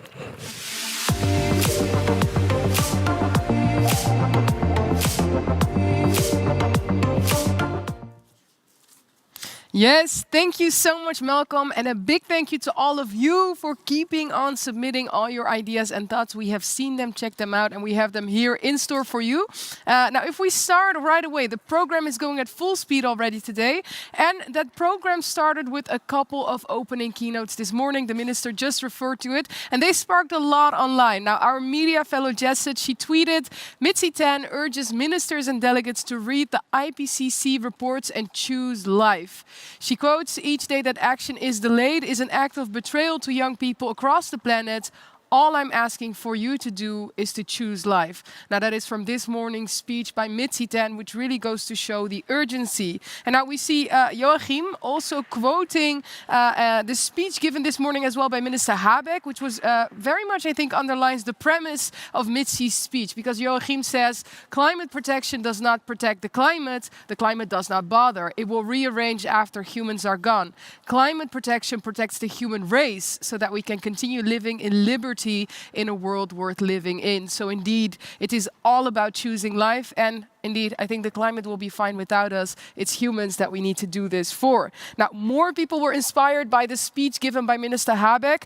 So we have Navneet, for example. She quotes, "It's not called climate sitting and waiting, it's called climate action." Great opening words, she says, from Minister Habeck. And as well by somebody else, because Navneet wasn't the only one listening. Jochem was listening as well. And he says, Robert Habeck opens the Berlin Climate Energy Transition Dialogue with the clear statement that Germany was dumb to still be subsidizing the installation of gas heaters throughout 2022. Fossil fuel subsidies must end to reverse climate change and capture related opportunities. So we need concrete action, and what that looks like is portrayed perfectly by our next tweeter.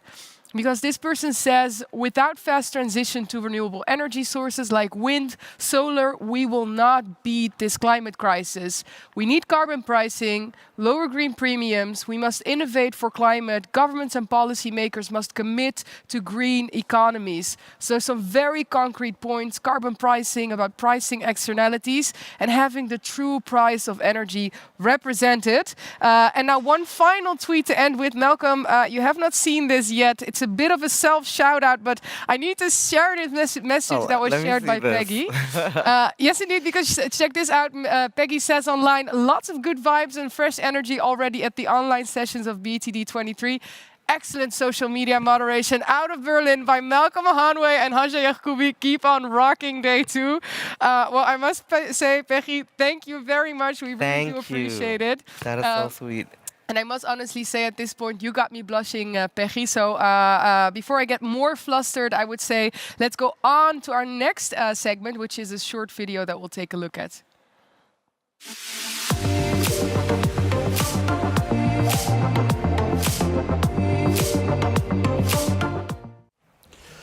To successfully tackle our triple energy challenge, that is to ensure energy security and affordability, while also remaining on track to achieve carbon neutrality, we need to deepen and indeed we need to accelerate the energy transformation of our economies.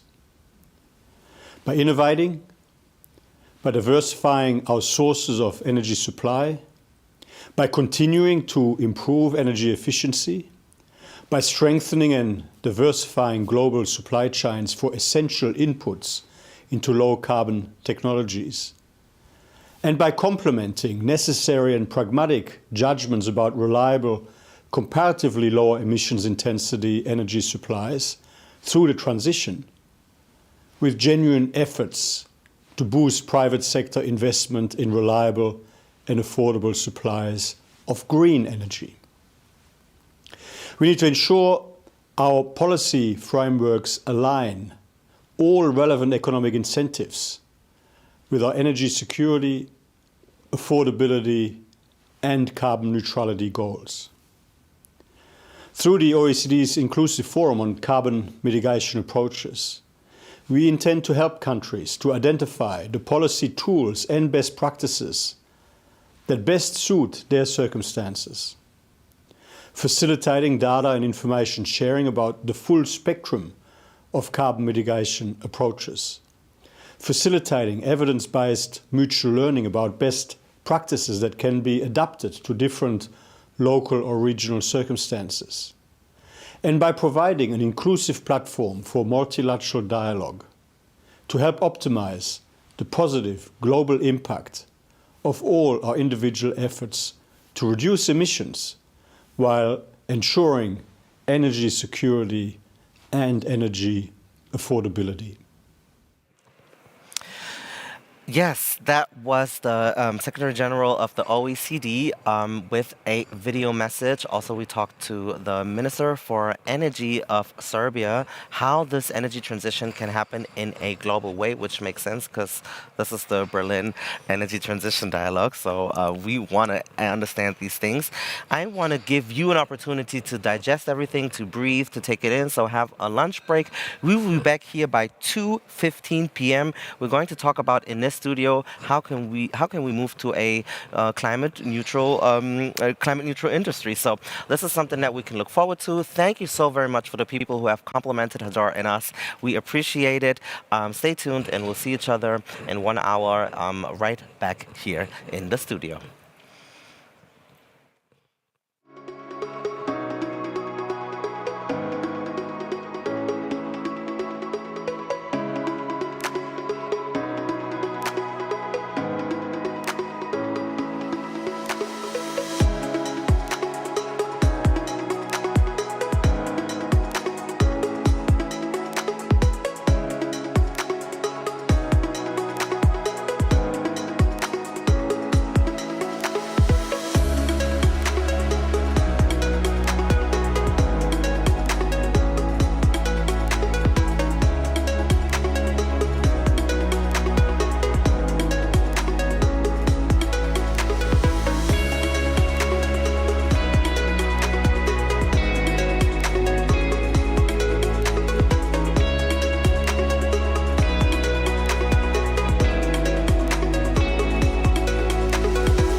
In a world that is constantly evolving, progress seems to offer only two choices: to follow or to be left behind.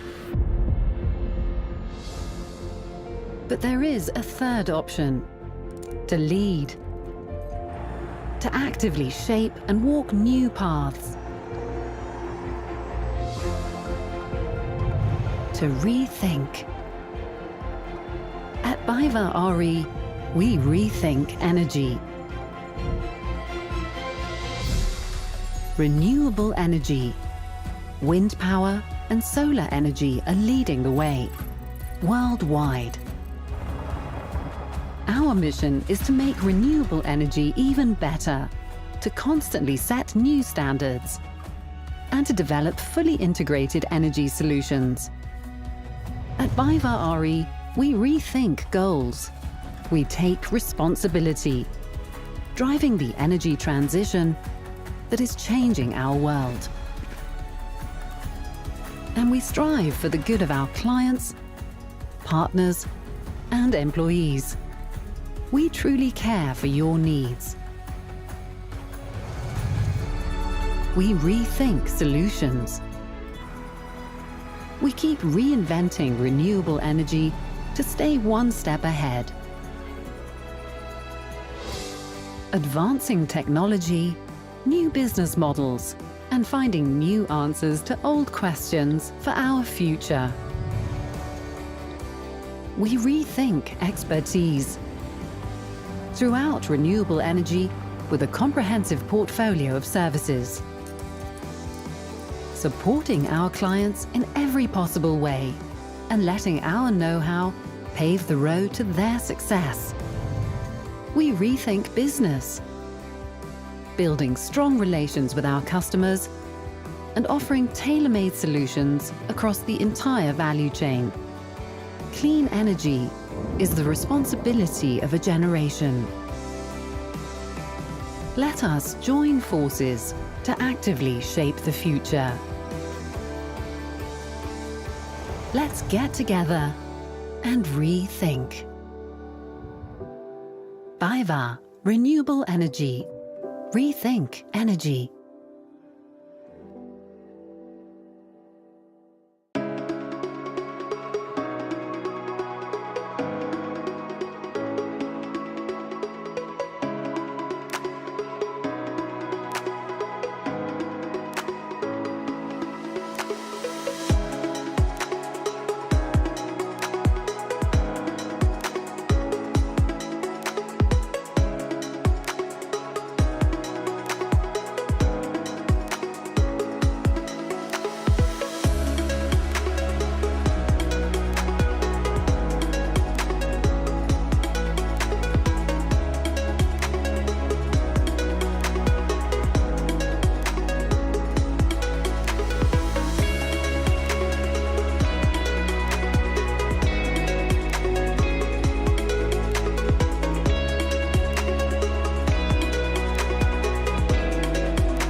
are failing to be as ambitious as they need to be. The willingness in our societies to drive change is low. More and more people need to wake up and realize this is real. It's not getting better, it's getting worse. And it's getting worse very rapidly. Honestly, renewable energy doesn't come for free. We have the infrastructure, but it requires huge investment. We have to make the grid stable enough so that it can cope with anything. We were hydrogen ready, but we'll need gas as a bridging fuel. We need to cut global emissions by 45%. The demand for energy is only going to keep rising. 700 million people still need access to clean energy. This is not fiction or exaggeration. It is what science tells us. Changing the perspective is really the key driver for innovation. We do have solutions. They might not be perfect, they might need to be refined further.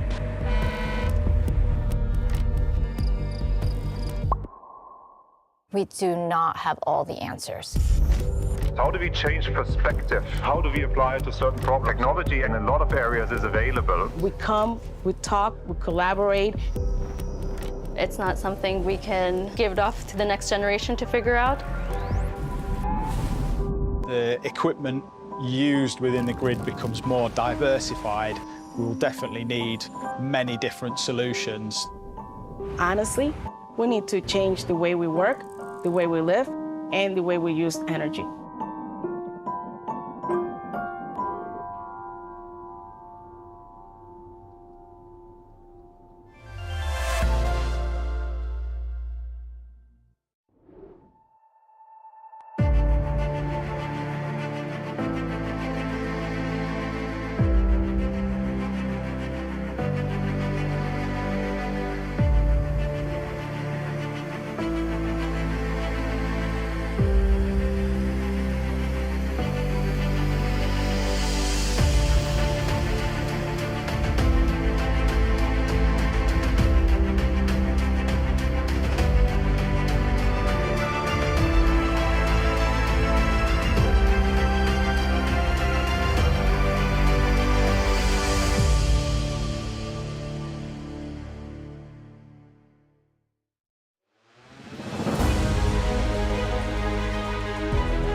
Hello, we're Hartz-II, and we're here to tear down some cliches. Looking at the usual talk supposed to give people positive energy, we often hear, yes, we can. Then reality kicks in, and we have to admit, no, we can't. But when it comes to the world of renewable energy, we feel it's just the other way round. Here's why. In recent decades, theory and theorists have told us that we cannot rely on renewable energy from wind, water and solar as the only sources for our energy demands. Too expensive, not enough of it, not in the right place at the right time, not powerful enough, not flexible enough. There is no way to store solar energy in an intelligent and effective way. Really? Ask the trees. They've been doing it for over 300 million years. As a matter of fact, we have everything we need. Enough CO2-free electrical power, if we want it. the technology to convert it into heat or green and safe hydrogen, the means to store it and distribute it whenever and wherever we want. And today, renewable energy is already the cheapest energy on the market. For the business of renewable energy and on climate, it is now or never. This is why we're building a power plant that generates energy and the future. The Zukunftskraftwerk, where we provide 24 hours of constant energy using the best 4 hours of wind and solar, with an innovative system that combines green electricity, green hydrogen and heat storage to supply all people and all industries with sustainable energy around the clock. We believe that if we collectively overcome old barriers of thinking and make this happen together, we will create energy that is both ecologically and economically sustainable, help our climate, and save the world. And that's just for starters. H2E. Join us and change the game of energy.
In a world that is constantly evolving, progress seems to offer only two choices: to follow or to be left behind. But there is a third option: to lead, to actively shape and walk new paths, to rethink. At BayWa r.e., we rethink energy. Renewable energy, wind power and solar energy are leading the way worldwide. Our mission is to make renewable energy even better, to constantly set new standards, and to develop fully integrated energy solutions. At BayWa r.e., we rethink goals. We take responsibility, driving the energy transition that is changing our world. And we strive for the good of our clients, partners, and employees. We truly care for your needs. We rethink solutions. We keep reinventing renewable energy to stay one step ahead. Advancing technology, new business models, and finding new answers to old questions for our future. We rethink expertise. Throughout renewable energy, with a comprehensive portfolio of services. Supporting our clients in every possible way and letting our know-how pave the road to their success. We rethink business, building strong relations with our customers and offering tailor-made solutions across the entire value chain. Clean energy is the responsibility of a generation. Let us join forces to actively shape the future. Let's get together and rethink. BayWa Renewable Energy. Rethink energy.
Nations are failing to be as ambitious as they need to be. The willingness in our societies to drive change is low. More and more people need to wake up and realize this is real, it's not getting better, it's getting worse. And it's getting worse very rapidly. Honestly, renewable energy doesn't come for free. We have the infrastructure, but it requires huge investment. We have to make the grid stable enough so that it can cope with anything. We were hydrogen ready, but we'll need gas as a bridging fuel. We need to cut global emissions by 45%. The demand for energy is only going to keep rising. 700 million people still need access to clean energy. This is not fiction or exaggeration. It is what science tells us. Changing the perspective is really the key driver for innovation. We do have solutions. They might not be perfect, they might need to be refined further.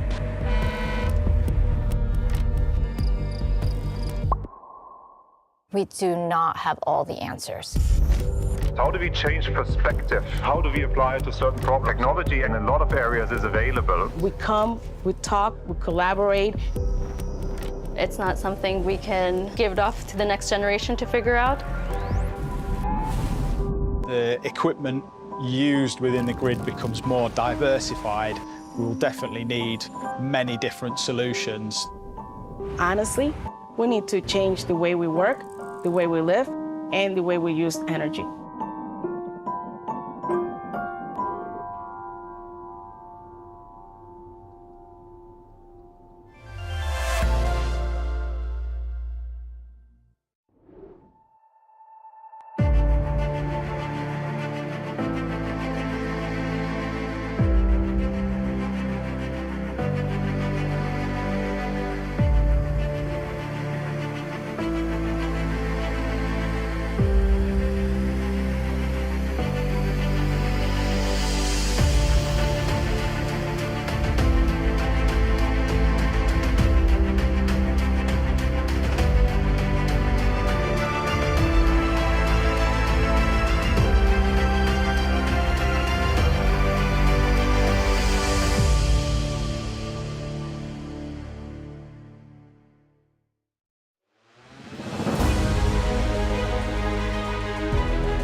Hello, we're Hartz-II, and we're here to tear down some cliches. Looking at the usual talk supposed to give people positive energy, we often hear, yes, we can. Then reality kicks in, and we have to admit, no, we can't. But when it comes to the world of renewable energy, we feel it's just the other way round. Here's why. In recent decades, theory and theorists have told us that we cannot rely on renewable energy from wind, water and solar as the only sources for our energy demands. Too expensive, not enough of it, not in the right place at the right time, not powerful enough, not flexible enough. There is no way to store solar energy in an intelligent and effective way. Really? Ask the trees. They've been doing it for over 300 million years. As a matter of fact, we have everything we need. Enough CO2-free electrical power, if we want it. The technology to convert it into heat or green and safe hydrogen. The means to store it and distribute it whenever and wherever we want. And today, renewable energy is already the cheapest energy on the market. For the business of renewable energy and on climate, it is now or never. This is why we're building a power plant that generates energy and the future. The Zukunftskraftwerk, where we provide 24 hours of constant energy using the best 4 hours of wind and solar, with an innovative system that combines green electricity, green hydrogen and heat storage, to supply all people and all industries with sustainable energy around the clock. We believe that if we collectively overcome old barriers of thinking and make this happen together, we will create energy that is both ecologically and economically sustainable, help our climate, and save the world. And that's just for starters. Hartz-II. Join us and change the game of energy.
In a world that is constantly evolving, progress seems to offer only two choices: to follow or to be left behind.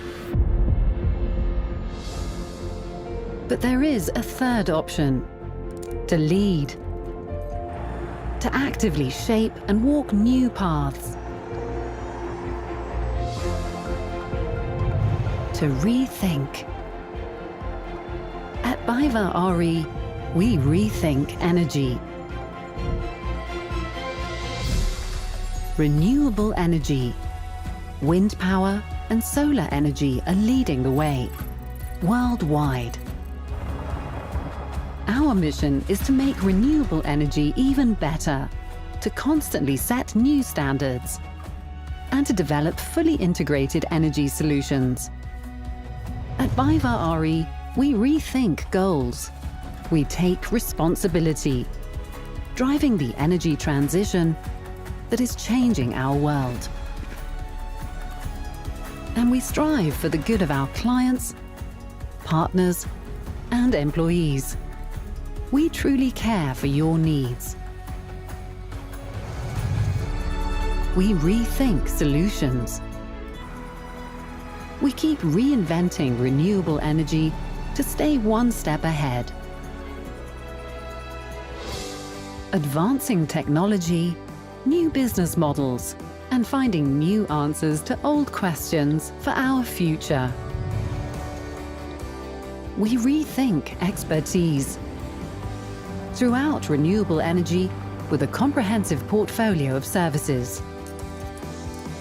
Supporting our clients in every possible way and letting our know-how pave the road to their success. We rethink business, building strong relations with our customers and offering tailor-made solutions across the entire value chain. Clean energy is the responsibility of a generation. Let us join forces to actively shape the future. Let's get together and rethink. BayWa Renewable Energy. Rethink energy.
Nations are failing to be as ambitious as they need to be. The willingness in our societies to drive change is low.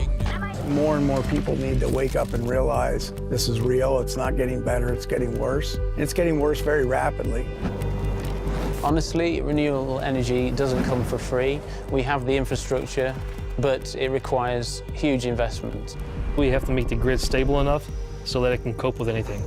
We were hydrogen ready, but we'll need gas as a bridging fuel. We need to cut global emissions by 45%. The demand for energy is only going to keep rising. 700 million people still need access to clean energy. This is not fiction or exaggeration. It is what science tells us.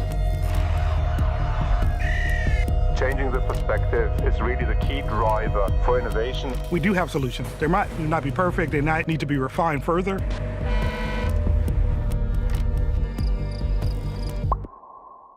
We do not have all the answers. How do we change perspective? How do we apply it to certain problems? Technology in a lot of areas is available. We come, we talk, we collaborate.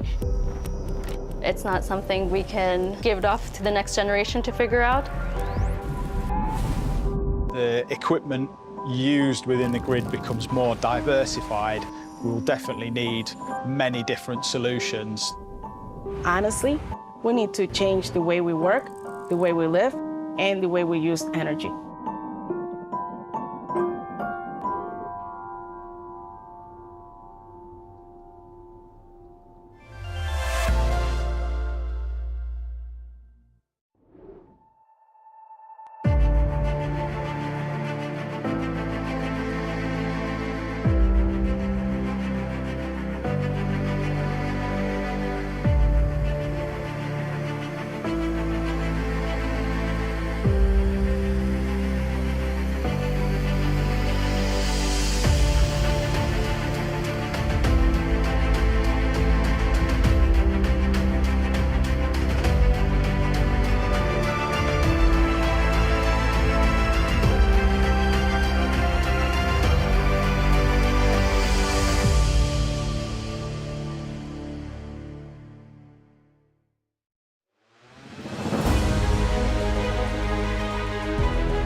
Hello, we're Haha2E, and we're here to tear down some cliches. Looking at the usual talk supposed to give people positive energy, we often hear, yes we can. Then reality kicks in and we have to admit, no, we can't. But when it comes to the world of renewable energy, we feel it's just the other way round. Here's why. In recent decades, theory and theorists have told us that we cannot rely on renewable energy from wind, water and solar as the only sources for our energy demands. Too expensive, not enough of it, not in the right place at the right time, not powerful enough, not flexible enough. There is no way to store solar energy in an intelligent and effective way. Really? Ask the trees. They've been doing it for over 300 million years. As a matter of fact, we have everything we need. Enough CO2-free electrical power, if we want it. The technology to convert it into heat or green and safe hydrogen. The means to store it and distribute it whenever and wherever we want. And today, renewable energy is already the cheapest energy on the market. For the business of renewable energy and our climate, it is now or never. This is why we're building a power plant that generates energy and the future. The Zukunftskraftwerk, where we provide 24 hours of constant energy using the best 4 hours of wind and solar, with an innovative system that combines green electricity, green hydrogen and heat storage to supply all people and all industries with sustainable energy around the clock. We believe that if we collectively overcome old barriers of thinking and make this happen together, we will create energy that is both ecologically and economically sustainable, help our climate, and save the world. And that's just for starters. Haha 2E. Join us and change the game of energy.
In a world that is constantly evolving, progress seems to offer only two choices: to follow or to be left behind.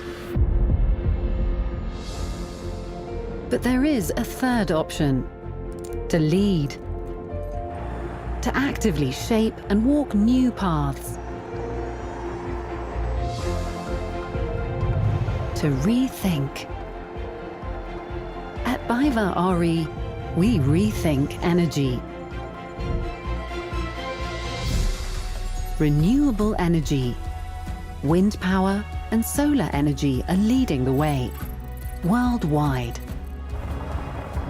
Our mission is to make renewable energy even better, to constantly set new standards, and to develop fully integrated energy solutions.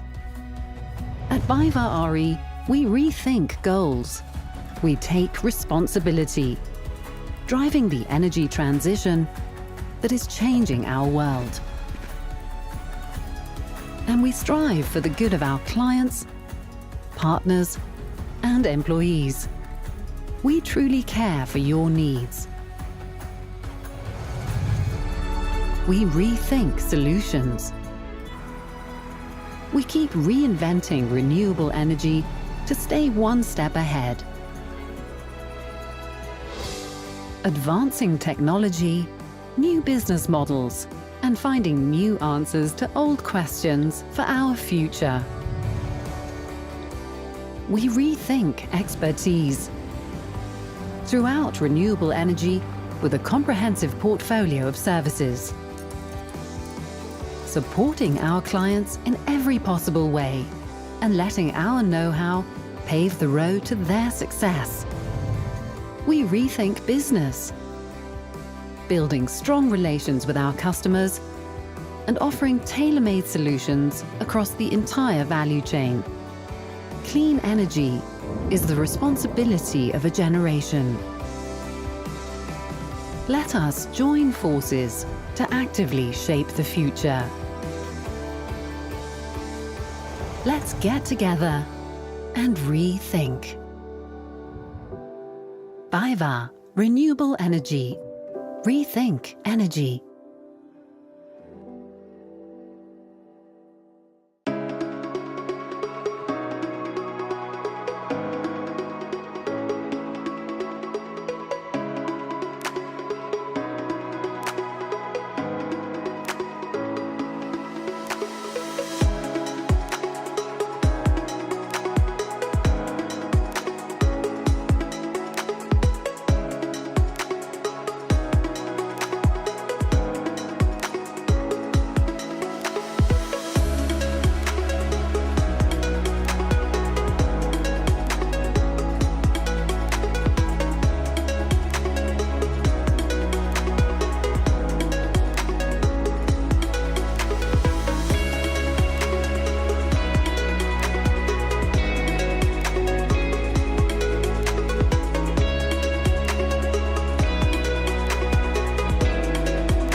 Nations are failing to be as ambitious as they need to be. The willingness in our societies to drive change is low. More and more people need to wake up and realize this is real, it's not getting better, it's getting worse. And it's getting worse very rapidly. Honestly, renewable energy doesn't come for free. We have the infrastructure, but it requires huge investment. We have to make the grid stable enough so that it can cope with anything. We're hydrogen ready, but we'll need gas as a bridging fuel. We need to cut global emissions by 45%. The demand for energy is only going to keep rising. 700 million people still need access to clean energy. This is not fiction or exaggeration. It is what science tells us. Changing the perspective is really the key driver for innovation. We do have solutions. They might not be perfect, they might need to be refined further.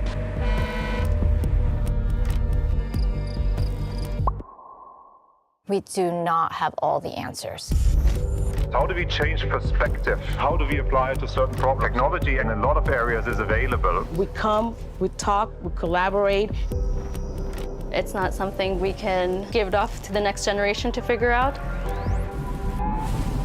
The equipment used within the grid becomes more diversified. We will definitely need many different solutions. Honestly, we need to change the way we work, the way we live, and the way we use energy.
Hello, we're H2E, and we're here to tear down some cliches.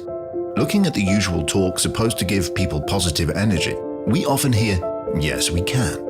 Then reality kicks in, and we have to admit, no, we can't. But when it comes to the world of renewable energy, we feel it's just the other way round. Here's why. In recent decades, theory and theorists have told us that we cannot rely on renewable energy from wind, water and solar as the only sources for our energy demands. Too expensive? Not enough of it. Not in the right place at the right time. Not powerful enough. Not flexible enough. There is no way to store solar energy in an intelligent and effective way. Really? Ask the trees. They've been doing it for over 300 million years. As a matter of fact, we have everything we need. Enough CO2-free electrical power, if we want it. The technology to convert it into heat or green and safe hydrogen. The means to store it and distribute it whenever and wherever we want. And today, renewable energy is already the cheapest energy on the market. For the business of renewable energy and our climate, it is now or never. This is why we're building a power plant that generates energy and the future. The Zukunftskraftwerk, where we provide 24 hours of constant energy using the best 4 hours of wind and solar, with an innovative system that combines green electricity, green hydrogen and heat storage, to supply all people and all industries with sustainable energy around the clock. We believe that if we collectively overcome old barriers of thinking and make this happen together, we will create energy that is both ecologically and economically sustainable, help our climate, and save the world. And that's just for starters. H2E. Join us and change the game of energy.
In a world that is constantly evolving, progress seems to offer only two choices: to follow or to be left behind.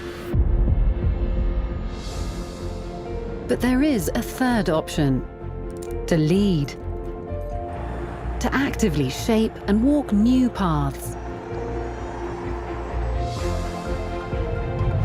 to rethink. BayWa RE, we rethink energy. Renewable energy. Wind power and solar energy are leading the way, worldwide. Our mission is to make renewable energy even better, to constantly set new standards, and to develop fully integrated energy solutions. At BayWa RE, we rethink goals. We take responsibility, driving the energy transition that is changing our world. And we strive for the good of our clients, partners, and employees. We truly care for your needs. We rethink solutions. We keep reinventing renewable energy to stay one step ahead. Advancing technology, new business models, and finding new answers to old questions for our future. We rethink expertise. Throughout renewable energy, with a comprehensive portfolio of services. Supporting our clients in every possible way and letting our know-how pave the road to their success. We rethink business, building strong relations with our customers and offering tailor-made solutions across the entire value chain. Clean energy is the responsibility of a generation. Let us join forces to actively shape the future. Let's get together and rethink. BayWa Renewable Energy. Rethink energy.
I hope you had a great lunch break. We are back with the Berlin Energy Transition Dialogue. Maybe you're checking us out live here. Maybe you're checking us out at energydialogue.berlin. Maybe you're in Periscope. Maybe you're on LinkedIn. Maybe you're on YouTube. Any way you are, I am very glad that you are here. It is absolutely worth it. In this part of the session, we are going to talk about how can we move into a climate neutral industry and how can we decarbonize, meaning reduce the emissions of carbon dioxide. I have many interesting panelists here who will talk to me, and I will begin with a stakeholder interview, so stay tuned.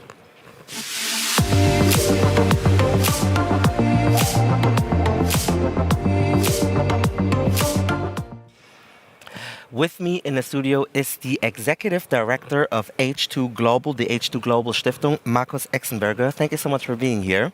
Thanks very much for inviting me. You've heard the introductory topic of this whole session. Before we jump into it, could you briefly explain what H2 Global stands for and what the organization means? H2 Global was developed 2 years ago as an idea to promote and to support the international market ramp-up for green hydrogen and green hydrogen derivatives. It was made to reduce the risks in the market and, to overcome this chicken and egg problem, because nobody's investing in green hydrogen or green hydrogen derivatives because there is no secured offtake. That was, let's say, the main idea behind. And one other aspect was very keen for us, to support or to develop a support mechanism what can act very quickly, just to make sure that we are able to reach our 2030 goals. That was the main intention behind H2 Global. H2 Global as a mechanism now works as a so-called double auction-based mechanism. So what we are doing, we are buying on a global based auction, we are buying green hydrogen or green hydrogen derivatives. Whoever provides the best price, the lowest price, who gives the best bid will get a strike. Our company, called HINCO, Hydrogen Intermediary Network Company, will buy this product for a guaranteed price based on criteria set for 10 years. So it is a secured offtake. HINCO, as a company, will not store these products. HINCO will sell these products time divergent into the European market. Time divergent means as short as possible with short-term contracts, 1 year, 6 months, 9 months, as short as possible, just to make sure that they can get or can receive the best possible price. Whoever provides the highest price then for this product will get the strike.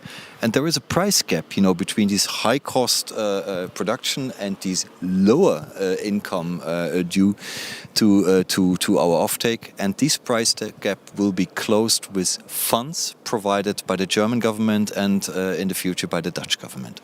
You've mentioned the green hydrogen power and the production. Why is that so important? What makes it so essential to rely on that?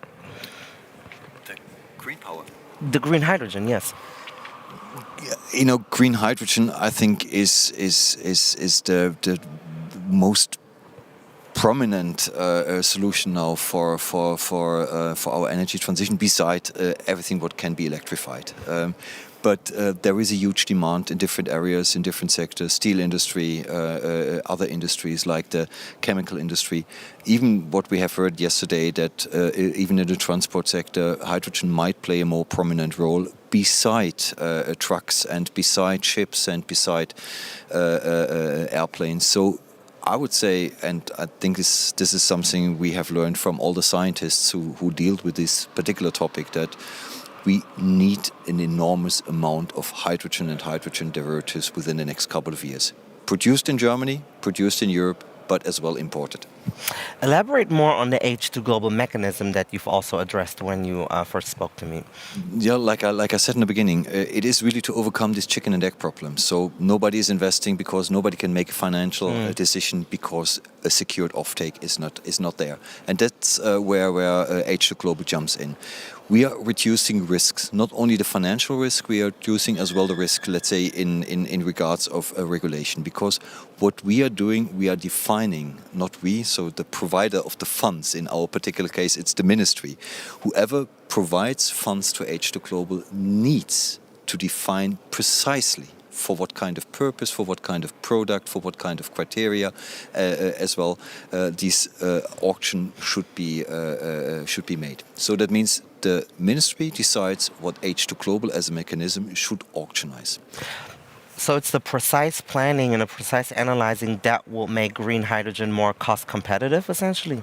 Now, first of all, we have to develop a market. There is no market for green hydrogen. It is still no market. There is no market. We have to develop a market. Will there be a market?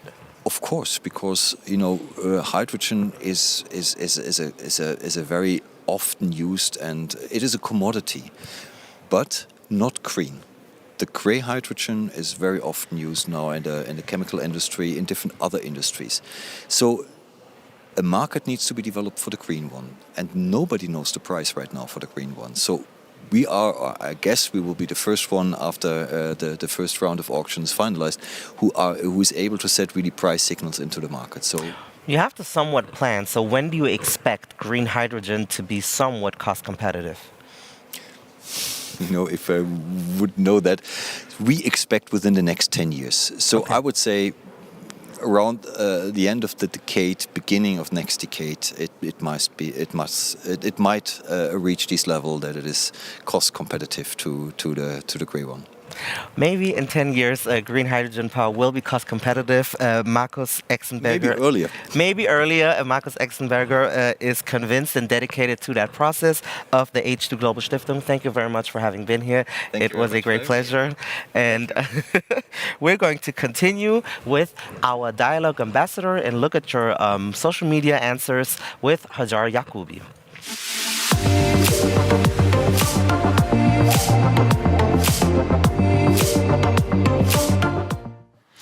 Yes, thank you so much, Malcolm. And I would say let's hop right into it because, as I said in the previous session, the program is going at full speed and you guys are watching along. If we go to this very first tweet that we can see here, then we see Andreas, who just now was probably watching the Case for Feminist Foreign and Energy Policy session because it got a lot of people talking. First off, Andreas saying, women's access to energy is good for everyone and has multiple positive knock-on effects. And it isn't just Andreas, because Helena was also watching and she's saying, fantastic and inspiring panel on a case for feminist foreign and climate policy. A taste of some of the audience responses are included by her, and she adds some own input to those responses because what's missing towards regarding Helena, she says that there should be added that inclusion does not equate to equality and we need system change and not climate change. So I would say, Helena, thank you for those additions. It's very good that you're making them. Going on to the next one, Artan's tweet saying, in energy, each decision we make is for future generations. So we really need to listen to the youth voices because it is not only necessary, but also one of the most rewarding parts of the job. I don't think I could have said it better. So Artan, thank you very much for saying that. Then this one by Caro, it's very interesting because she really derives a lesson from the speech given this morning by Minister Habeck. She sees three main challenges facing the global energy transition: a strong contradiction between the need for change and the readiness for change. And the fact that debates are hard is no excuse not to have them and to stick to old behaviors. Now, I think this is a beautiful message and also one that we can for sure implement in this session because it's all about making those hard decisions, making those hard dilemmas also visible and having a debate about them. If we want to get to change. So thank you so much for sharing that, Caro. And then going on to the next one by Stefan, a call to action by him because he is looking forward to these 2 jam-packed days on, and that's him saying, that's my aim, getting things going. It needs to be impactful. And he says, let's work on it as stated below in Berlin and everywhere else. I commit to do my part in this mission. Do you join in too? Well, I hope everyone answers yes to Stefan because that's exactly what we need. And then let me finish off with this pearl for the day.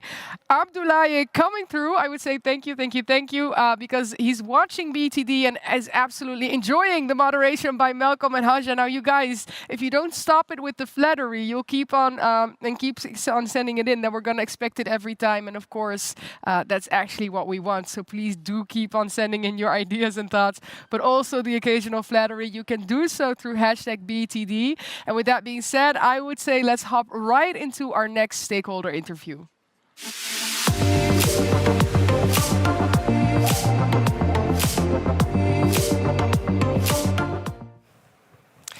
I am joined by Hanan El Hamraoui from HDF Energy and also by Stefan Büttner, Director Global Strategy and Impact, Institute for Energy Efficiency in Production of the University of Stuttgart. Thank you guys for being here. We are having a conversation about how we can make the energy transition happen and get into a climate neutral industry. I want to give you guys the opportunity to firstly briefly explain what each respective organization stands for. So you are the Vice President of HDF Energy. What are your main ambitions and of the organization? Thank you very much, and thank you for having me here. So HDF Energy is a company that develops some hydrogen infrastructure. So the hydrogen will be used mainly for the industry, but also to decarbonize the electricity grid because the hydrogen, it's a formidable energy carrier to store the renewable energy. So you can use the hydrogen as a very big storage. So HDF, the mission is really to develop this kind of infrastructure in order to make this energy transition happening. I've seen a quote that you've said last year at the Berlin Energy Transition Dialogue where you said we need to make green hydrogen energy more competitive. So how has the process been so far? Have we progressed? Is that still a position that you hold? Yeah, 2022 was really busy for the hydrogen. I think everyone know now what is hydrogen. There is a good momentum on the fact that we need to develop massively the hydrogen. So basically what I said last year is that the technology, the concept of the technology is ready. We know how to produce hydrogen. We know how to produce electrolyzer. We know how to produce fuel cells, but not at the good scale. So when we talk about having massive hydrogen production, so at a gigawatt scale, it means that the electrolyzer as well has to reach, this kind of scale. So 2022 was really focusing on how we can scale up, the technology. So there was a lot of projects, and in the Europe, they have financed massively. They have give the right, to the member state to finance massively some electrolyzer companies through the IPCEI program. And there was also the second fact is, okay, you have the technology that will be ready in the next years, to build this big hydrogen production project. But we need also to have who is going to consume this hydrogen. So mainly it will be the industry sector. First, and on the industry as well, this past year was focusing on how we can change some process internally, like for the cement industry, for the steel industry, to be able to accept, the hydrogen to decarbonize this kind of industry. So things are moving, maybe not at the speed that we would like, but the private sector is mobilized for the hydrogen. We heard a lot today and yesterday about the public sector as well. So hopefully this 2023 year will be the year where we will have some projects that reach what we call the FID, so the financial close. It means that the project can be financed and also it can start, the construction. And this is what we have succeeded in my company to develop a first project that reach, this financial close with some hydrogen inside. And this kind of project are really needed in order to speed up, the ramp up of the hydrogen economy. Ms. David, I want to bring you in from your background of the Institute for Energy Efficiency at the University of Stuttgart. We have heard a decarbonization. Why is this so crucial? Why is green hydrogen power and decarbonization so important, especially from the background of that you come from the research background? Well, decarbonization in industry is important, first and foremost, because hydrogen is important, but it will take some time until it's available in sufficient amounts. And essentially, it's determining whether or not we are able to reach net zero at all. That is because all products that are produced for any sectors, be it buildings, be it industry, be it fabrics, electronics, their footprint, their lifetime footprint is decided upon on the planning phase within companies, and if we empower that industrial sector to deliver net zero products, only then we have a chance. And hydrogen is one of the solutions to get there. However, we need to look at the other forms of energy as well, and not only an energy supply side. The key is in empowering companies to improve the demand side, so make better use of the energy that is there. Avoid any sort of waste energy, look into the processes. So, for example, process decarbonization, energy efficiency, identifying waste energy, and heat recovery is one of the key things, particularly in the energy crisis, because about 60% of industrial energy consumption is heating and cooling efficiency energy. And therefore, creating that flexibility either in terms of electricity, so to adjust to the availability of renewable electricity or renewable energy is one of the components. The other one is being able to utilize the waste heat potentials. And that is an area that we unfortunately have overlooked in the past. And that is also an area where the individuals in the companies have a huge opportunity also to reduce consumption quickly in the short term, with not so many investments, you can potentially save about 15 to 20% already, depending on which type of industry that is. And of course, digital solutions help you to identify anomalies, help you to identify potentials. So only if I meter my consumption, I can get a better idea on where I can make which savings, and it also helps me to identify the optimal intervention to improve myself or to find the right operating mechanisms. For example, there's a project called Climate Solutions for Industries, where the weather is taken into consideration, water extraction, availability of power. So really a lot is possible on that front. Yeah. There seems to be an agreement that we need to move to a green hydrogen. At the same time, we live in a system where there's political decision makers, there's policies. So how, and I would start with you, Ms. Hamraoui, how do you feel as though that policies and political decisions contribute or maybe hinder what is necessary to make that step into more green hydrogen? Yeah, because we know how to use the hydrogen to decarbonize the industry. It can decarbonize the industry, decarbonize the mobility, decarbonize the electricity sector as well. So this is well known. Now we need that. What is green hydrogen? How do we qualify the hydrogen? It's green, it's decarbonized. You know, there is a momentum today in Europe with the Delegated Act that was launched, I think, like 1 month ago, to say how we can qualify the hydrogen. That will be key in order to have, you know, the market that will be developed. And then after is because, you know, in the EU they want to oblige and to force that if we produce a hydrogen, it needs to be produced by an additional capacity of renewable energy. So it means that we will need to produce an additional capacity of renewable energy in order to connect some electrolyzer on it.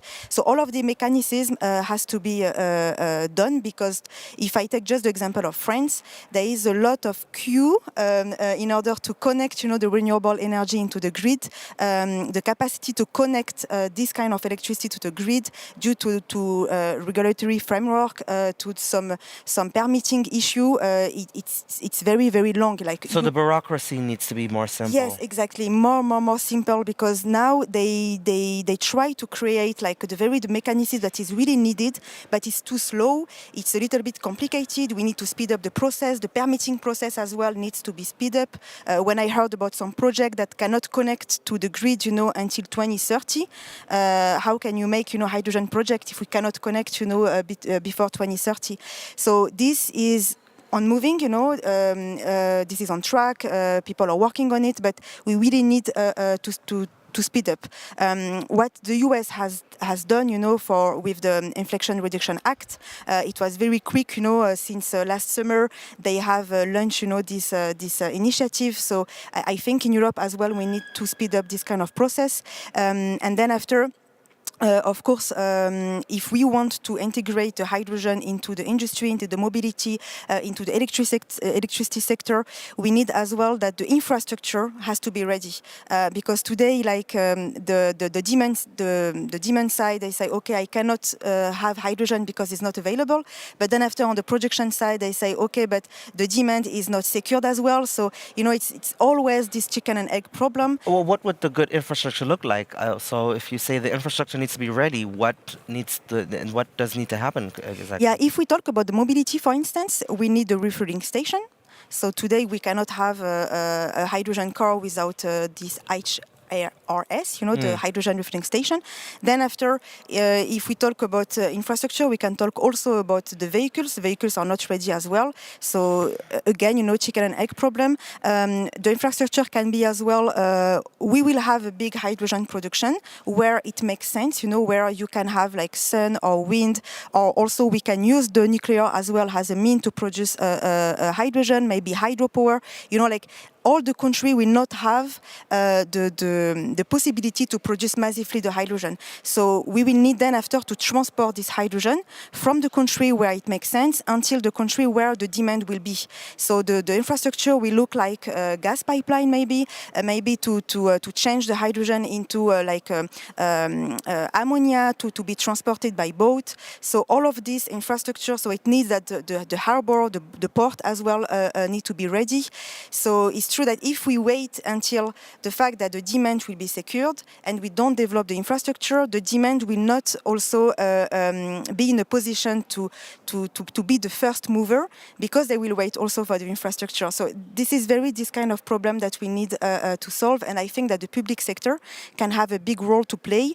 Mainly the infrastructure can be pushed by the public sector. If we're speaking of vehicles and then H2 refuel stations,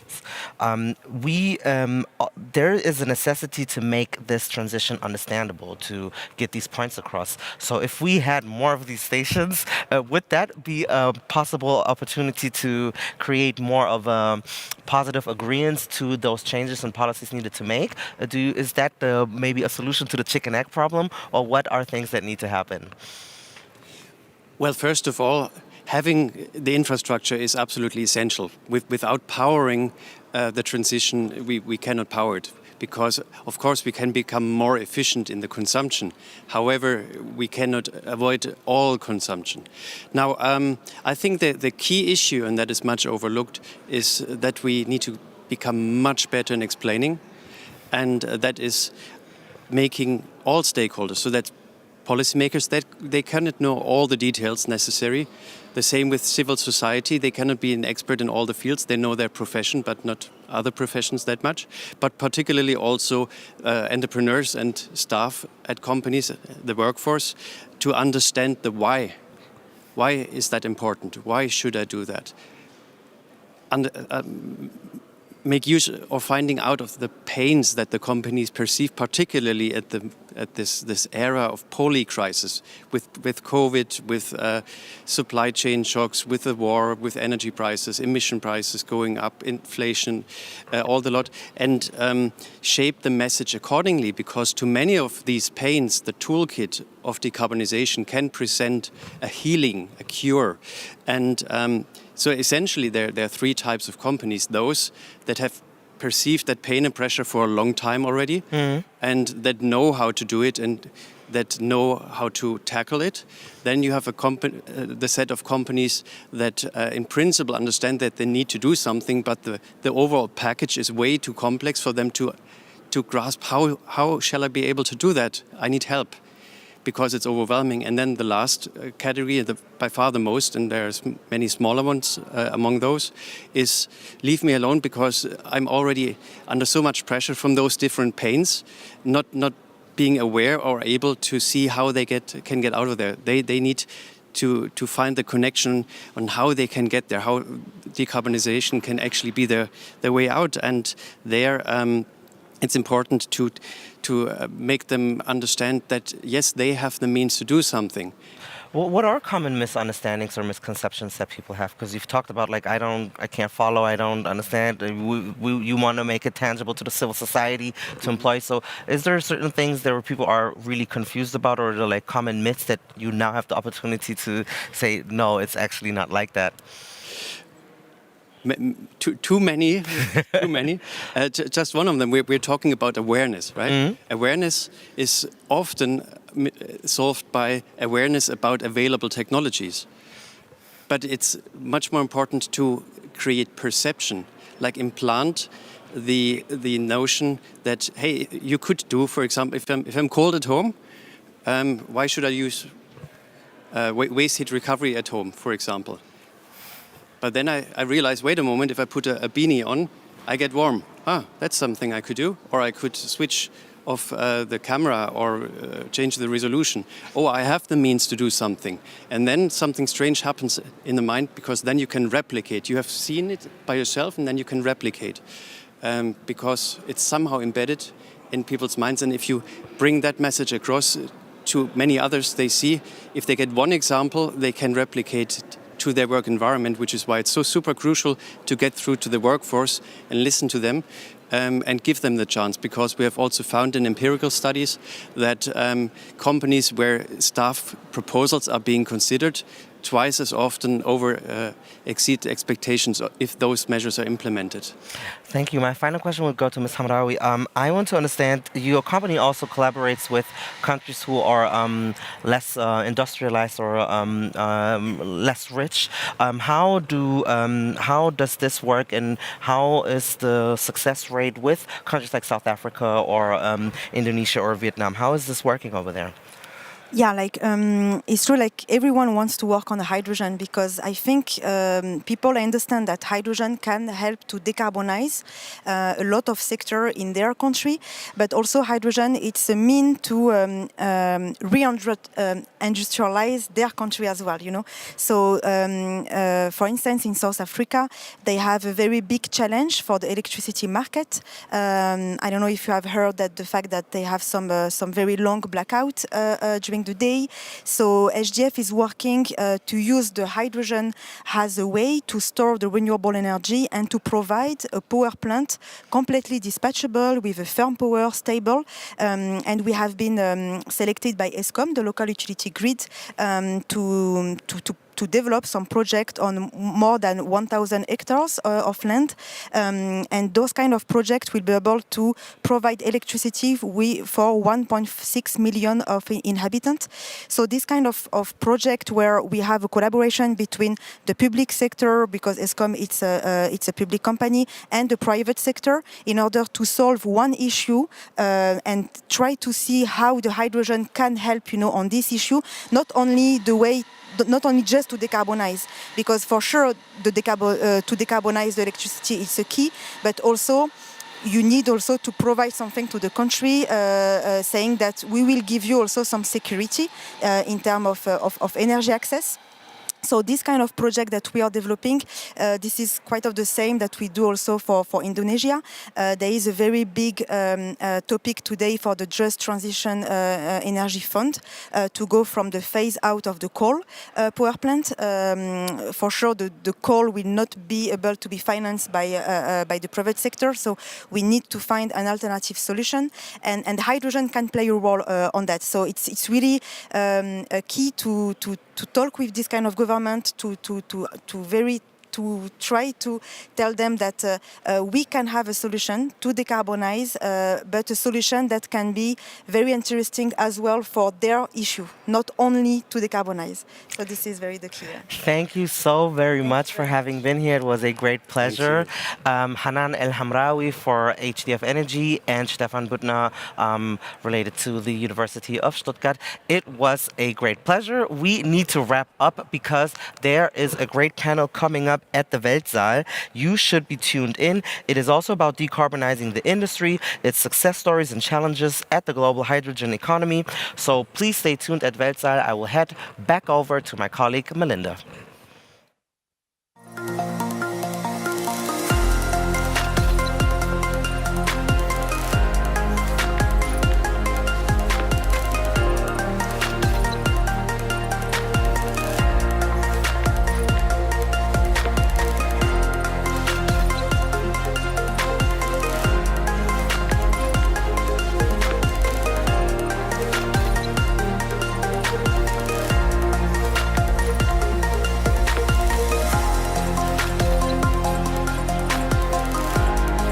Welcome to the 9th Berlin Energy Transition Dialogue.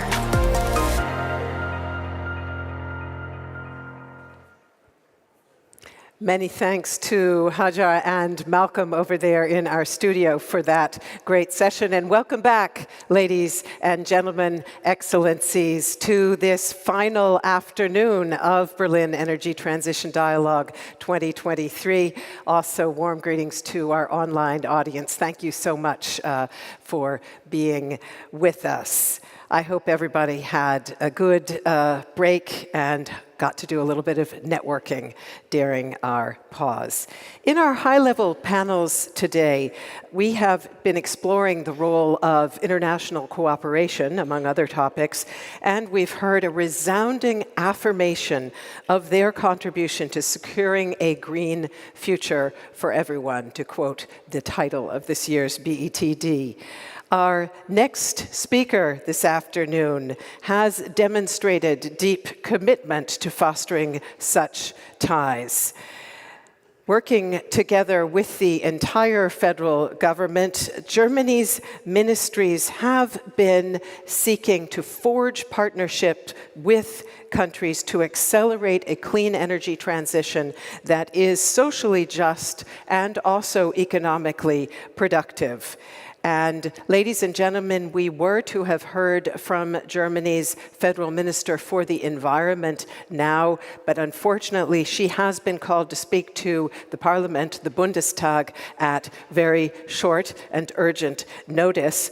But we are very glad and grateful that the State Secretary in the Federal Ministry for Economic Cooperation and Development does join us instead today. Jochen Flassbart, it's a pleasure to have you with us. Thanks you so much for jumping in at short notice, and the floor is yours. And ladies and gentlemen, the State Secretary will speak in German, so if you do want a translation, please get your headsets ready.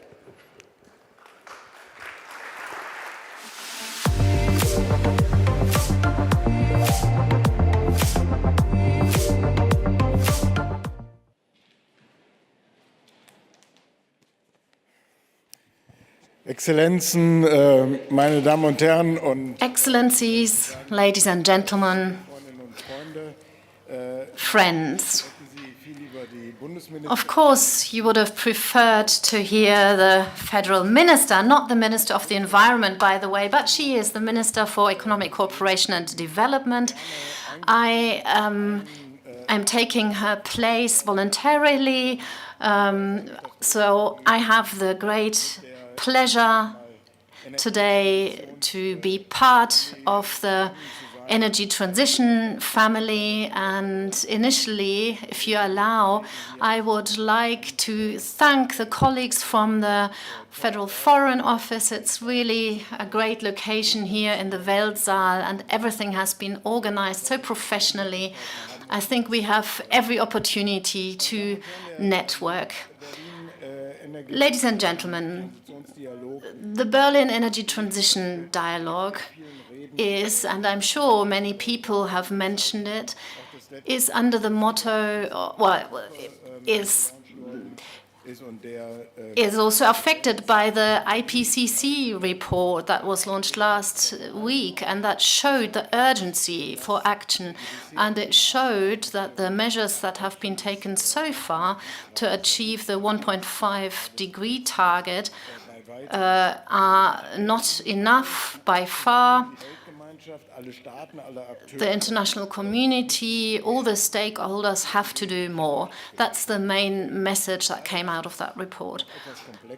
Unfortunately, it's a little bit more complex still, because this is not only true for climate protection, but in 2015, when we made the historic Paris Agreement a few months earlier in New York, there was a similar agreement. I think that was almost more important, the agreement on the Agenda 2030 with the 17 Sustainable Development Goals, fighting against poverty and hunger, education, biodiversity, and health were all topics of that. Scientists are currently assessing where we are. We are halfway, so on the way to 2030. And scientists are evaluating where we are at the moment, and the result, even though it hasn't been published quite yet, will show that in all these 17 sustainability dimensions, we are off track. In some areas, we're even further back than in the area of climate protection. Well, with our measures that we have taken as an international community, we will not achieve the central promise of Paris, not to leave anyone behind. We promised leave no one behind, and we will leave millions of people behind if we will not become quicker in so many areas, and our policies nationally, regionally, or in terms of at the level of Europe, etc., need to be geared to the protection of global public goods. Besides regulation, closer cooperation, as we are doing that at the moment during the BETD, the topic of finance will play a big role. I'm a big fan of, besides financing, looking at what good governance can do and good regulation. But without more money, there won't be the progress that we need in climate protection or in any of the other sustainability areas. Richer countries like Germany and others, or countries who became richer in the last 10 years, they have, of course, contributed financially, but the multilateral development banks also have to do their bit. And Minister Schulze wanted to talk about them, and I will do that too. So the biggest organization here is the World Bank. Svenja Schulze is the German governor of the World Bank, and it's the biggest international lender for development cooperation in the world. Together with the US Finance Minister Janet Yellen, Svenja Schulze, at the annual meeting of the World Bank, started a program to reform the World Bank. This is to support exactly what I talked about earlier, to protect the global public goods, to support the Sustainable Development Goals much more effectively than was done in the past. And that is not just a question of management, it's also a question of those who carry the World Bank. So no finger pointing towards Washington, towards the management, but no, it is a collective task. And we are glad that the management of the World Bank has provided an evolution plan. That was in December when they submitted that plan, and before the spring meeting, this process is gathering speed. What's it about? Well, we believe that they have to adapt their business model more to global public goods, and that includes climate protection. It's quite right to mention that first, because it is such an existential threat to many peoples in the world. When climate change exceeds 1.5 degrees Celsius, if we look at the images from Pakistan, Malawi, or other countries, we see what is happening there. But there's also other things like biodiversity, clean water, the oceans. It is about health and pandemic preparedness. And one factor of great instability and great injustice is the big inequality in the world. And in the last 3 years, during the pandemic and now during the Russian war of aggression, this has become much more clear. Those who are richest in the world became even richer, and the poorest became even poorer. This is a destabilization, and we need to counter that by providing social security systems, and that is also a public good. When the World Bank awards loans in future, they need to look at positive and negative effects that impact beyond borders as well. So a measure that is happening within one country, and it's usually the countries that are taking out the loans, they need to consider what impact that has beyond the borders. And that will change the demand for loans if these loans can be offered in an affordable way. So if a country invests in energy transition, if they go out or go away from fossil fuels and invest into renewables, then they become more modern and more sustainable, and they will also develop or create more jobs beyond the energy transition. But it's important for other countries as well, because a contribution is made to the global public goods. If my friend from Brazil sits here in the audience, and if Brazil does more, for example, against deforestation of the rainforest, if President Lula announces that he wants to invest in the economy of standing forests, then I believe that that is something that Brazil will benefit from, because it makes the country better, it creates jobs, but the fact that the forest is not cut down, you do something for the whole global population as well. And the same things for Niger. If they invest in water management, then at least 8 neighboring countries will also benefit from those measures. So we also want to ensure that the World Bank invests more into political reforms. Let's take the example, wind parks, for example, or solar parks can be supported in different countries via the World Bank, and that has been done a lot. But you could also support political reforms financially. For example, ensuring a discrimination-free access to the electricity grid for feeding in electricity for many countries in the world. Not a single cent from the World Bank, from Germany, from the United States or others are needed then, because then it becomes a business case. You know that there are many countries where it's enough if you know that you can actually feed in the electricity that you generate into the national grid. This creates leverage because you get private investors on board as well, and that's what we need. Finally, we want the existing capital of the World Bank to be put to better use. No one, not Svenja Schulze or Janet Yellen, wants to question the AAA rating of the World Bank. It is essential for the support, but this risk aversion can be adjusted. And if you only reduce the equity to loan ratio by 1%, the World Bank could immediately lend $4 billion more. We are talking with the World Bank on that, so all the levers that exist should be used.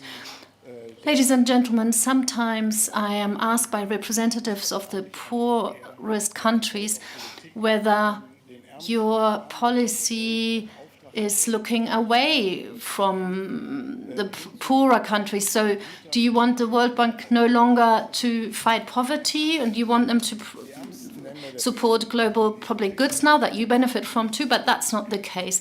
The poorest countries have the least resilience to fight against pandemics or other crises. And what we're doing in terms of reform will benefit the poorest countries particularly. So the normal private investments must move from grey to brown and green.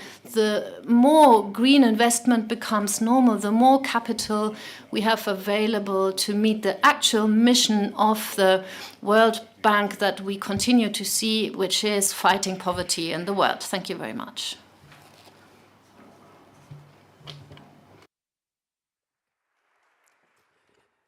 Herzlichen Dank an Sie, lieber Staatssekretär. Many thanks to State Secretary Jochen Flassbart.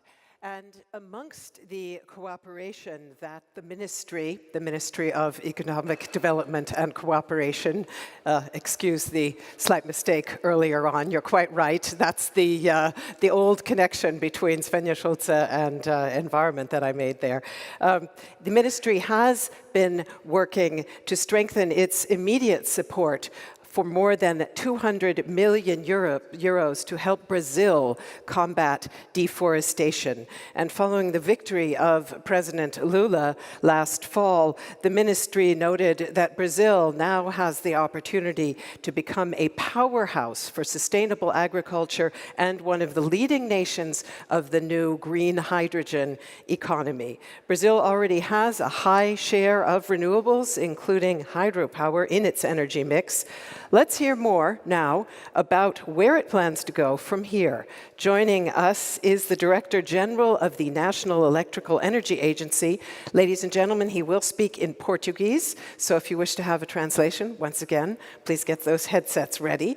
And now, join me, please, in welcoming Director General Sandoval de Araujo Feitosa Neto. Feitosa Neto.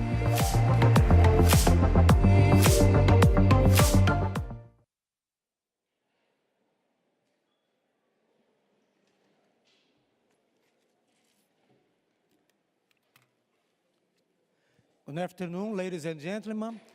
In the name of Brazilian Minister of Mines and Energy, it's a pleasure for me to be here in this afternoon in Berlin.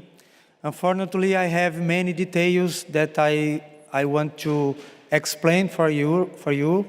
And then, because of this, I will speak in Portuguese to ensure that everyone understands me clearly.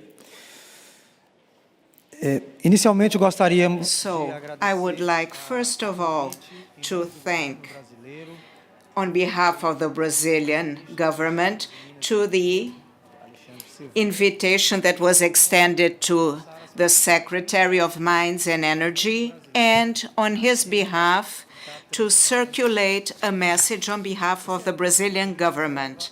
This event underlines the importance of the dialogue on energy transition between our countries. There are no unilateral solutions to the global challenges. It is only through international cooperation, the exchange of good practices, and the mutual recognition of sustainable solutions coming from different world regions that we will be able to reduce global emissions and combat climate change. The Brazilian government's message to you, ladies and gentlemen, is nothing other than to say that Brazil sees itself as a solid partner in achieving this goal. We have a long and close energy partnership with the German government. This partnership includes many sectors, including the energy sector.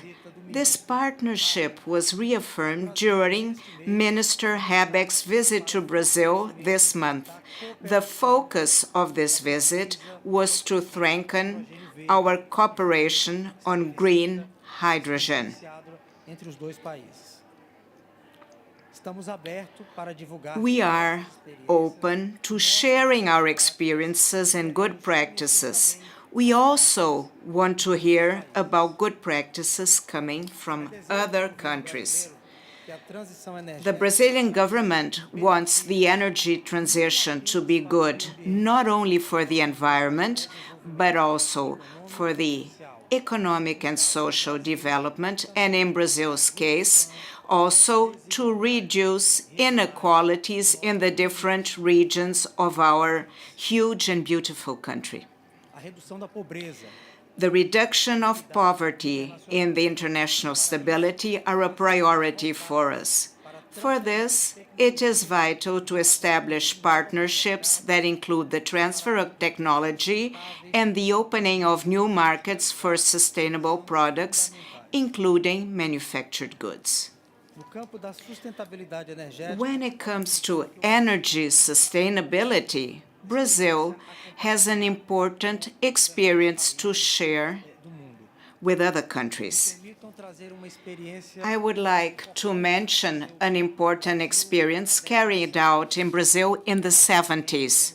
During the 70s, we had a huge supply crisis because of the oil crisis. At that stage, the Brazilian government decided to launch an energy transition process. We approved a program called Pro Alcohol. Since then, the government has built various hydroelectric dams. In 2001, we were taken to the test. We tested the resilience of our hydroelectric system. We had a shortage of energy, and despite being a country with different energy sources, we went through shortages in 2001. At that point, the government took a decision. It decided to diversify its energy matrix and decide to increase the capacity of connecting our country.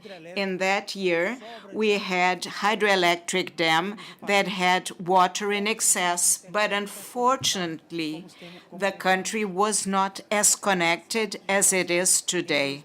Our generation capacity in 2001 was of 70 gigawatts and lines that included 70,000 kilometers. Now we have more than 180,000 power lines, so we built an extra 110 power lines, 110,000 power lines, and we installed 100 gigawatts in new plants. And what are the lessons we drew from this experience, Mr. Secretary Johnson? We carried on investing in renewable energy. At the time, 85% of our electric matrix came from renewable energies, and 85% of this renewable matrix came from hydropower. We were highly dependent on hydropower, but we decided after this experience to diversify our renewable energy matrix. We carried out auctions to buy electric power being supplied by biomass and wind power sources. Now we still have 85% of our energy matrix coming from renewable energy, but this new energy share has been diversified. We count on solar energy, hydro energy, and biomass. The small percentage of thermoelectric power sources is kept so that we can better manage the instability of renewable sources. There is much more I could tell you about other sectors of our economy that also have to embark in this energy transition. Brazil's energy matrix, including all sources, well, we can say that when we look at all the sources, only 45% is made of renewable energies. Our main challenge is the transport system. The transport system relies heavily on fossil fuels. So there's room for improvement so that we can decarbonize our transport sector. Brazil has huge challenges also in decarbonizing our industry. I believe that Europe, and mainly Germany, have a lot of experience in this area, and they can teach us a lot. So we can work together in the future even closer. I would like you to have a closer look at the Brazilian energy transition experience by joining an event on energy transition in our industry. We are organizing an event at the Brazilian Embassy tomorrow morning. You are all warmly invited to join us. I would like to finish stating that we live in a world in which we need technologies and experiences from different countries so we can shift to a global energy transition. There is no unique or exclusive model.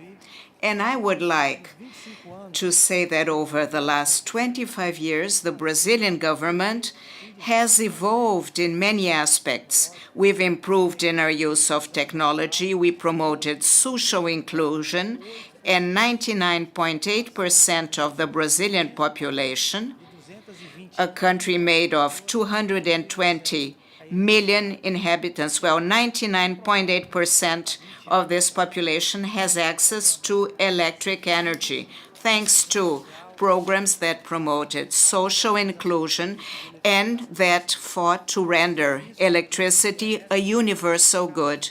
Our service provision of electric energy has improved considerably over the last few years. Brazilians now have electric energy at home and produced through renewable sources. And the services we offer are of high quality.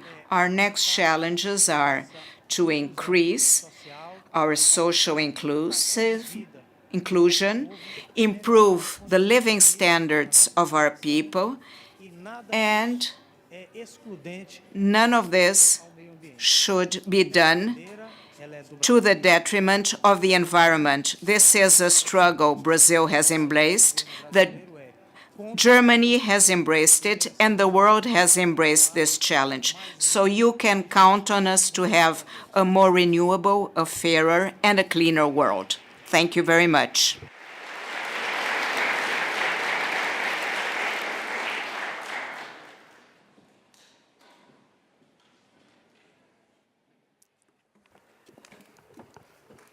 Obrigado.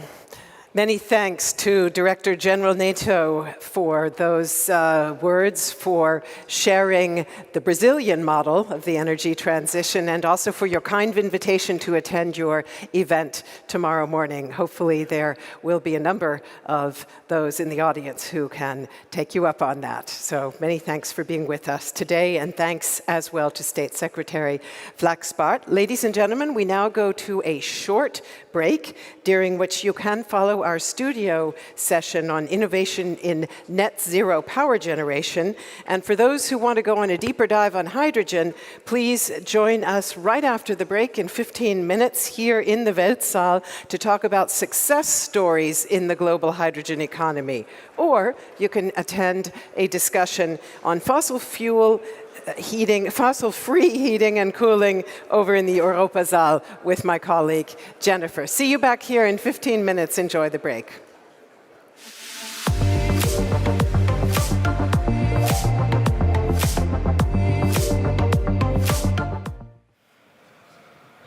We're back and we're better. We're at the Berlin Energy Transition Dialogue. You are watching our stream where you see all the sessions from the Weltsaal. There was just an impulse speech by Sandoval Feitosa Neto. If you want to see other sessions, I mean, you stay tuned, but if you want to see also sessions with our colleague Jennifer Porto, you can check out another stream that is also available. There's 2 streams. There's also the opportunity to get German subtitles and also English subtitles. You can check us out at the website energydialogue.berlin or and Periscope or YouTube. This time around, we're going to talk about the innovation in net zero power generation. And we have for this in our session a stakeholder interview.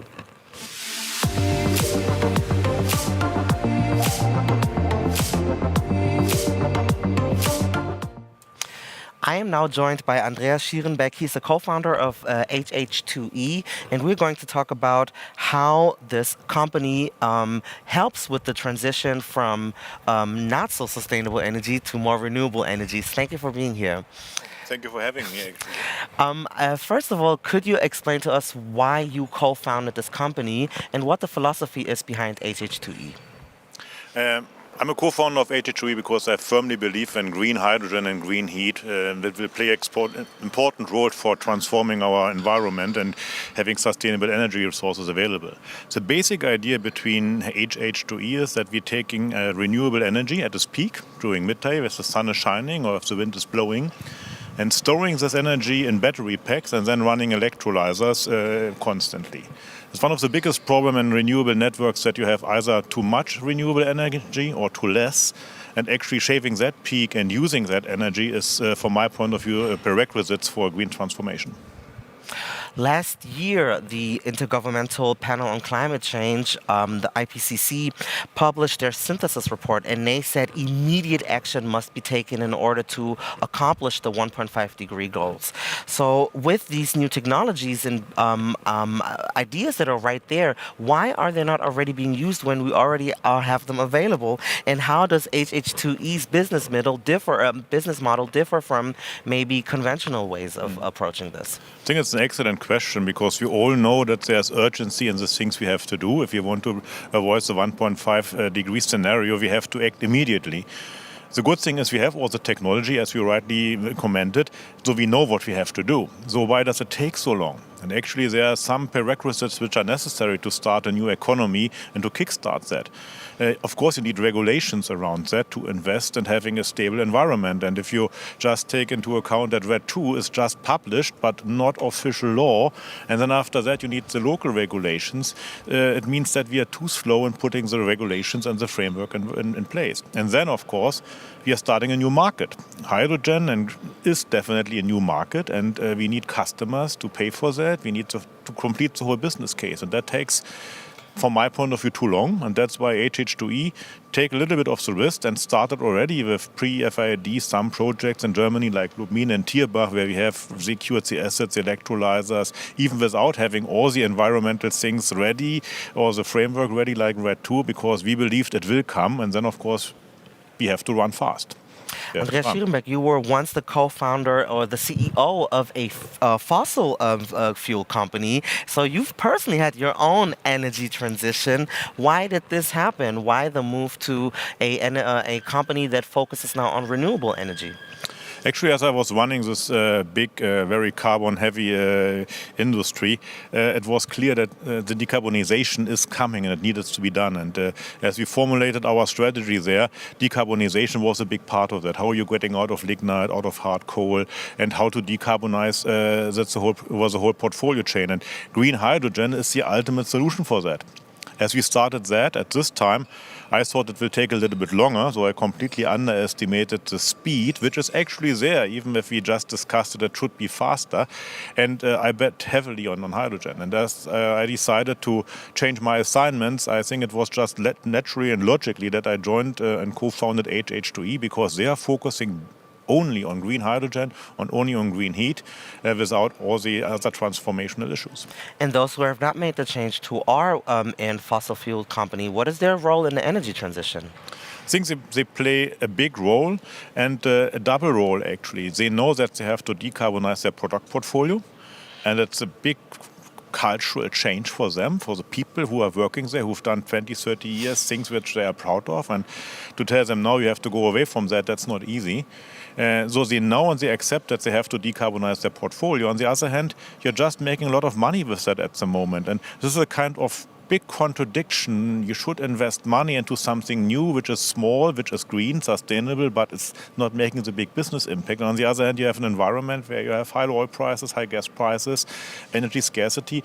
So to manage that contradiction is a huge challenge, and I only hope that they're taking the right decision to invest into sustainable transformation. As your final words, what would you say are crucial points or misconceptions or important things that people need to know when it comes to the energy transition, and also people who want to found and want to be entrepreneurs in this world? I think the first part of the question is relatively easy. I think we know what we have to do and we have the right framework, and to do that transition, we have everything there what needs to be done. We just have to do it. That's coming maybe to the entrepreneurial side. To start a company now is probably the right time, but of course starting a business is always a risk. So you have to look a little bit at timing, at the conditions. There's enough space for all of that. And the other thing from my point of view, it's good if we are setting ourselves targets. We're coming from a climate change, we know what we have to do. Setting the targets to decarbonize the economy is definitely the right approach, but we should give technology the openness and not already define as well which technology is good and which is not good, and where should hydrogen go and not go. I think the market is clever enough to decide that, and every CO2 molecule what we are avoiding is actually a good thing to do. Thank you so very much, Andreas Schierenbeck, co-founder of HH2E here at the Berlin Energy Transition Dialogue. It was a great pleasure. Thank you for being here. We will now head back to you. You get to speak, you get to voice your opinion with our ambassador for dialogue, Hajar Yacoubi.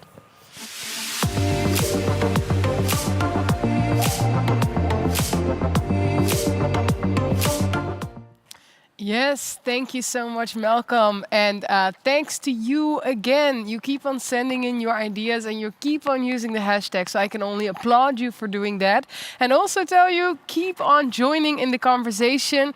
You know the hashtag by now is hashtag BETD23. But we'd love to hear more of your insights. Also with regards to the sessions that we still have coming up ahead.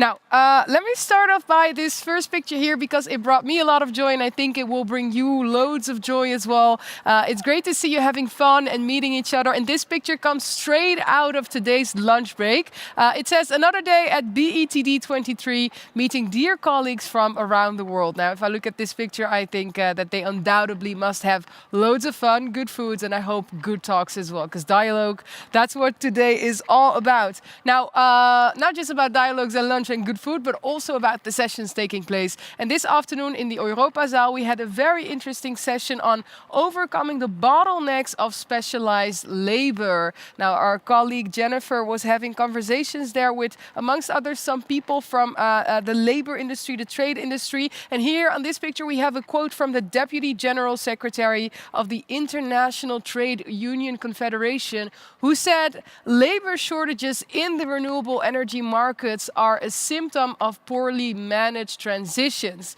Retaining of workers from fossil sectors must be part of any strategy to achieve the necessary energy transition to renewables. I think this really just goes to show that, thinking in terms of opportunities of where we can create labor and where it sort of naturally would flow to if we dare to make that transition properly really underlines this statement. I really liked it and thank you so much for sharing it with us also online. And I think this session triggered a lot because there are many tweets actually coming in about it. Another one is this quote made by one of the panelists, Tatjana Lossiper, who added to this by saying technical and professional skills of people working in coal are easily transferable to the renewable sectors. If we do not reskill labor, we might lose momentum for our energy transition. Now, actually, this made me think of the session we had earlier with our minister here from Serbia, who really talked about the fact that we can easily use mining industries that exist and transfer them to mine raw materials, raw critical materials that are very important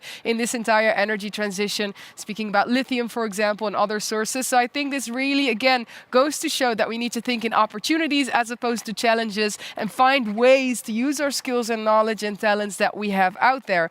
So that one was really interesting to see. Now, this next post that was shared on LinkedIn with us by Sabrina really takes some time to reflect on the first day of BETD with us. And she said that the day was both encouraging and deeply concerning at once. If we zoom in on that concern, then I quote the following. It's a good point of reflection, I think, for all of us to take in. Sabrina says, what's truly worrying is that the plan for exploring and exploiting indigenous gas resources in Africa are framed around justice, equity, and fairness, while the worst impacts of the climate crisis hit the most vulnerable parts of the global population, and not the least of which in Africa. Ministers of energy, petroleum do not necessarily represent the interest of their country's population. Sabrina adds, this is not my own global north perspective. Civil society actors in their countries also strongly disagree. I would say a very clear message and one that we most certainly cannot overlook. Well, I guess those are a couple of the insights that you've shared with us. Maybe looking at you, Malcolm, I don't know how you reflect on what is being shared online or if there is anything that you would like to see from our audience with regards to the upcoming sessions. I think it's a very important point that was made, that when we look at trying to make this transition happen, lithium was mentioned. Lots of it is traced from mines in, for example, the Democratic Republic of Congo, where we have horrible working conditions. So these are things that we need to talk about. So I'm glad that this was addressed, and I firmly hope that this is also something that will be discussed, where solutions will be found, how we can have sustainable and renewable energies, but still at the same time think of the basic dignity of human beings and not make it okay or normal that the resources come from a place where people have to work in horrible conditions and they get paid for something that you would never want to be paid in a different country. Yeah. Absolutely, I agree. And this really goes to show indeed that, what we're doing right now with this entire transition that we need to make is about actually fixing some things that we've let down in the past, right? We've not been ambitious enough with regards to making a fast energy transition with regards to the climatological impacts. But you're mentioning a good point. We can't make those same mistakes and talk about a transition without including the social aspect, right? Of course. So when you say, indeed, there's so much bonded labor, there's so much child labor, there are so many harsh working conditions, and that would even be me putting it lightly in the mining industry, that we also need to take into account not just that environmental aspect of it, but also the social one. And if we do that, if we do it in like this holistic way where we include all those things, then we can actually sort of make steps ahead and sort of like redeem, I don't know if redeem is even the right word, but make sure that we don't repeat mistakes that we've made in the past. Yes, because we've had these speeches by these young advocates for climate, for having renewable energies and watching out for the climate. And I really hope that the leaders that the powerful politicians take notes and that they listen and that they actually say, you know what, thank you for the speech that you've made. So it's really good that we have this input of you in the community, that you guys join in this conversation. This is the place where people who can actually make a change are gathered. So if you voice your opinion, you don't know who might hear it and what policy might come out of it. So use that opportunity. With that being said, I think we have to hand back to the Weltsaal. There is going to be another session there. There's going to be another panel that you can look forward to. We will continue here at the studio, even though we only have 2 more sessions left. But please continue using the hashtag BETD23. Join us in this conversation at the Berlin Energy Transition Dialogue. And I am excited to see what Melinda is cooking up at the Weltsaal and also what is happening at the Europasaal with Jennifer.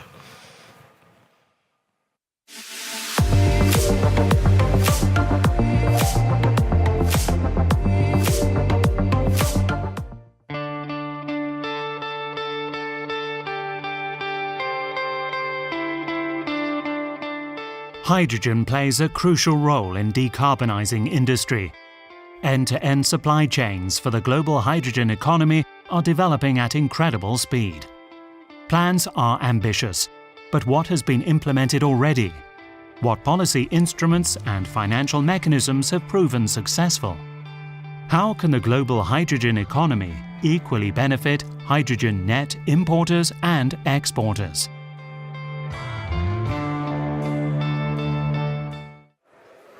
Ladies and gentlemen, welcome back.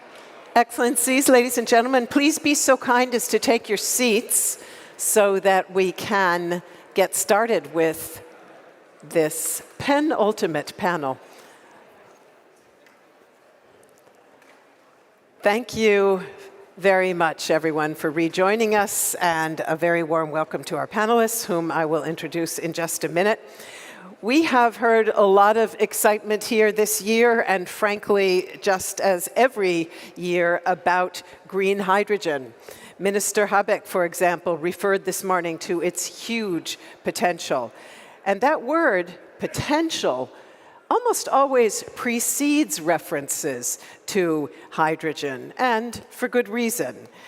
As IRENA's Director General referred to this morning, making green hydrogen available and globally competitive by 2030 requires a massive rise in investment and development of complex infrastructure and supply chains. In recent years, countries around the globe have announced ambitious hydrogen strategies and investments, and over the next hour, we want to explore not only the potential, but the reality. What has been achieved so far? What can we learn from best practices? Which financial mechanisms and policy tools are proving most effective in ramping up green hydrogen? And how can we ensure a win-win situation both for hydrogen importing and exporting countries? Decarbonizing industry success stories and challenges of the global hydrogen economy, that's our title. And as you can see, we have a great group of speakers here with us to share their success stories. It's my pleasure to greet them now, and I am going to keep the introduction short, as always, in order to maximize our time for discussion. And I'll begin here in the middle of the panel with His Excellency Jonathan Wilkinson. He is Minister of Natural Resources of Canada. And I am also very pleased to introduce His Excellency Diego Pardo Lorenzo, Minister of Energy from Chile. It is a pleasure to welcome His Excellency Omar Paganini, Minister of Industry for Energy and Mining in Uruguay. And also very pleased to welcome His Excellency João Baptista Borges, Minister of Energy and Water for Angola. And just about to come up on stage is our last live speaker here with us in the room. Flavia Royon is State Secretary of Energy in the Ministry of Economy of Argentina. Welcome to you, and we did just get a start so that you could make a grand entrance onto the stage. Welcome to you. And finally, I would like to welcome here with us Daria Nochevnik. She is Director for Policy and Partnerships for the Hydrogen Council of leading industry players established at the World Economic Forum. With just over a dozen members 5 years ago, it has now grown to 150 multinational companies, a good indicator of that buzz surrounding green hydrogen that I mentioned. And finally, it's a pleasure to welcome, joining us remotely, Clara Baumann. She is COO of the e-fuels company HIF Global, where she's responsible for running global operations. And she's also a director of AUSCHAM, the Australian-Chilean Chamber of Commerce. Before we hear from our panelists, ladies and gentlemen, let me ask you to weigh in on our audience question. If you'll please get out your mobile devices. Here is the question. You see the barcode. If you're not on Slido yet, that's how you get there. And the question is this: which field looks most promising for large-scale application of green hydrogen or its derivatives in the near future? So we have as choices industrial processes, steel, cement, chemicals, heavy industries, mobility, shipping, aviation, heating, or power generation. So keep on voting if you would please, and we'll come back to that result a little bit later. And as you see, dear ladies and gentlemen, we have impressive representation on this panel from Latin America, not least reflecting Chancellor Scholz's recent visit to the region. And some of our speakers will be giving their remarks in Spanish and Portuguese, so please do have your headsets ready if you wish to have translation. And we're a big panel, so let's try to keep it concise and interactive, not least because this is sort of the post-lunch session in a way. So I'm asking, please, 3 minutes or less if you can do it. And I will begin, not in Latin America, but in Canada, if I may, which as a country with an exceptionally high share of renewables in its power mix, is the third largest producer of hydropower worldwide, and with some very big aspirations also in the area of hydrogen. So, Minister Wilkinson, can you tell us more about Canada's success story, and what are some of your operational flagship projects of the country, and how you plan to ramp up large-scale commercial production of green hydrogen within the next 2 years, as I understand it? Well, let me start perhaps by being a little bit controversial. I don't like the colors, green, blue, purple, turquoise, all of that. I actually think we are far better off to talk about the carbon intensity of hydrogen and look at ultra-low carbon sources of hydrogen. That can include the pathway from electrolysis, but it can also include natural gas with high levels of carbon capture. And in Eastern Canada, we are focused on electrolysis-based hydrogen, and in Western Canada, probably more on natural gas-based hydrogen production. Clearly, we are one of the world's largest producers of hydrogen presently, largely for industrial applications, including steel manufacturing and edible oils processing, oil and gas. And so the low-hanging fruit for Canada, obviously, is starting with displacing high-carbon hydrogen with ultra-low-carbon hydrogen. That's how we build a domestic market for low-carbon hydrogen. as we look to think about building large-scale projects that will enable the export of hydrogen to countries including Germany. And so we are in the process of actually working through to build that domestic market, as well as actually looking at projects that can enable the export to hydrogen. We had Chancellor Schmidt and Vice Chancellor Habeck with us just 6 months ago.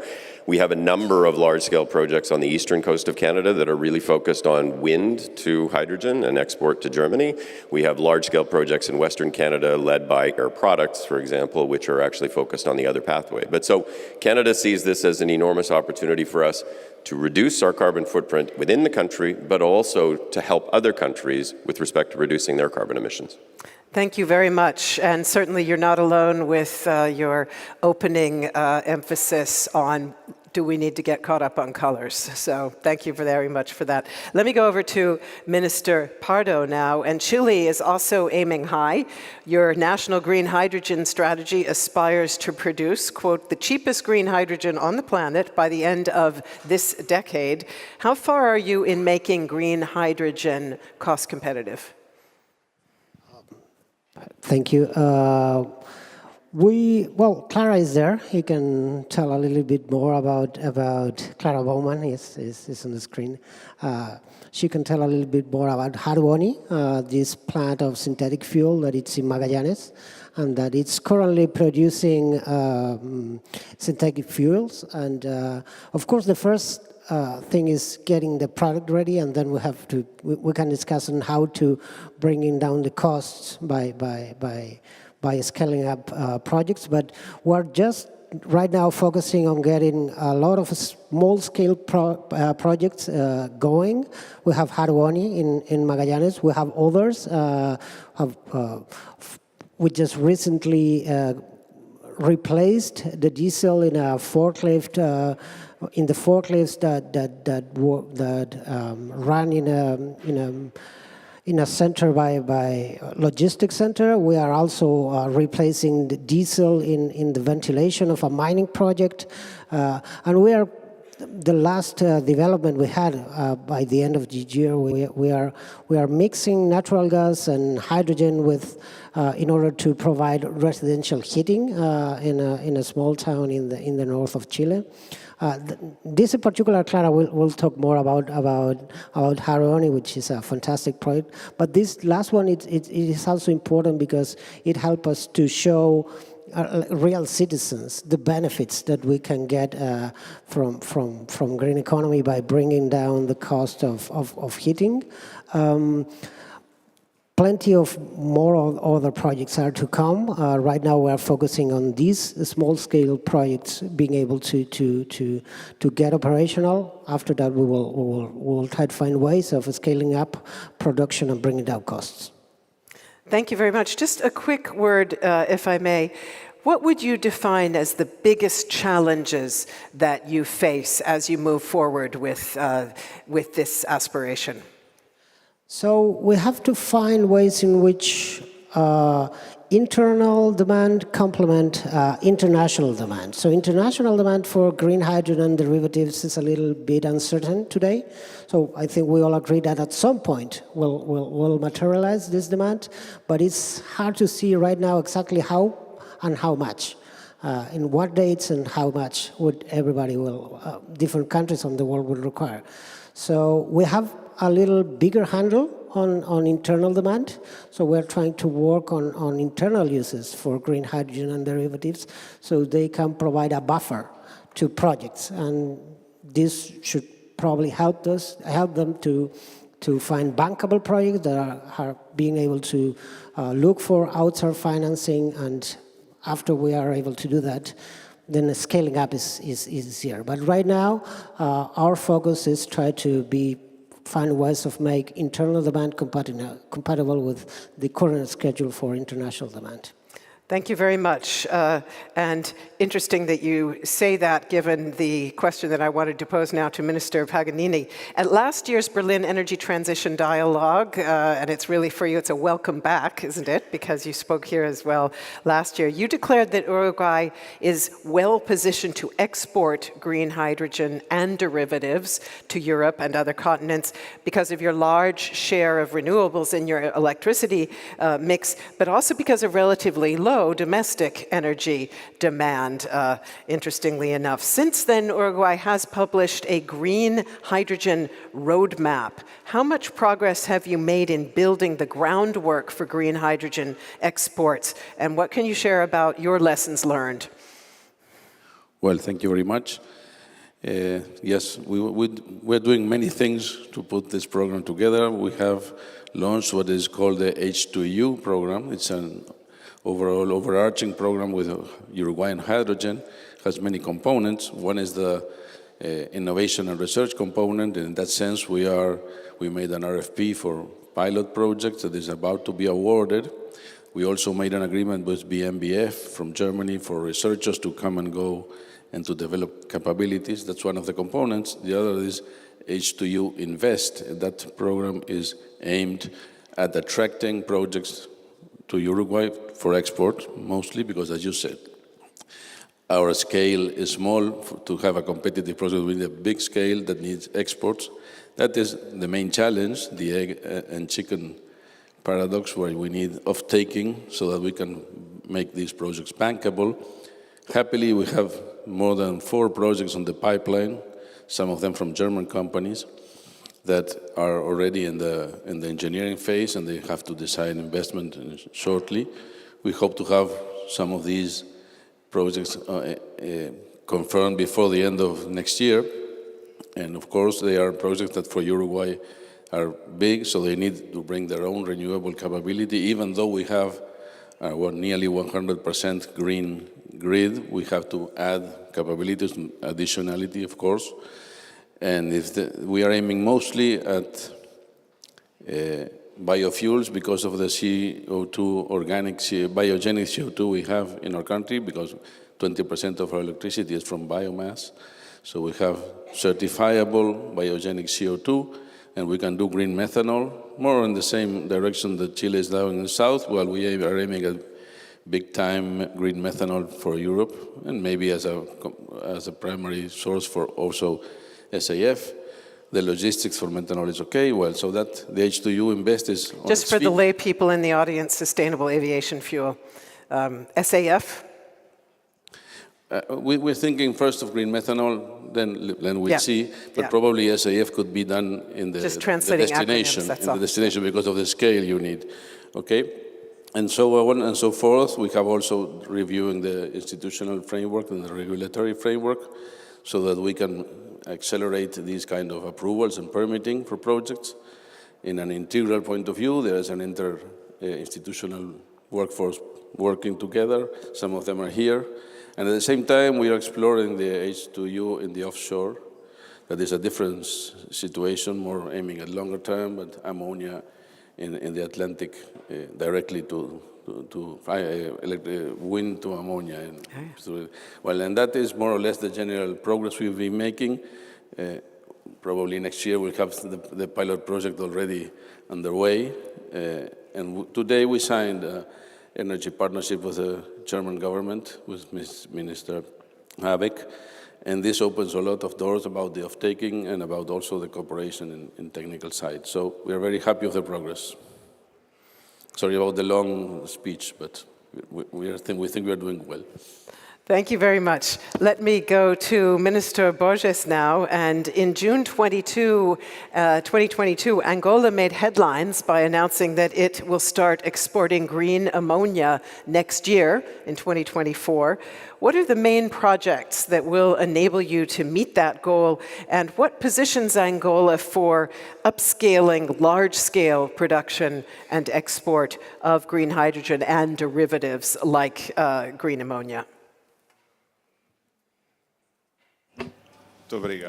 Thank you very much. I will speak in Portuguese.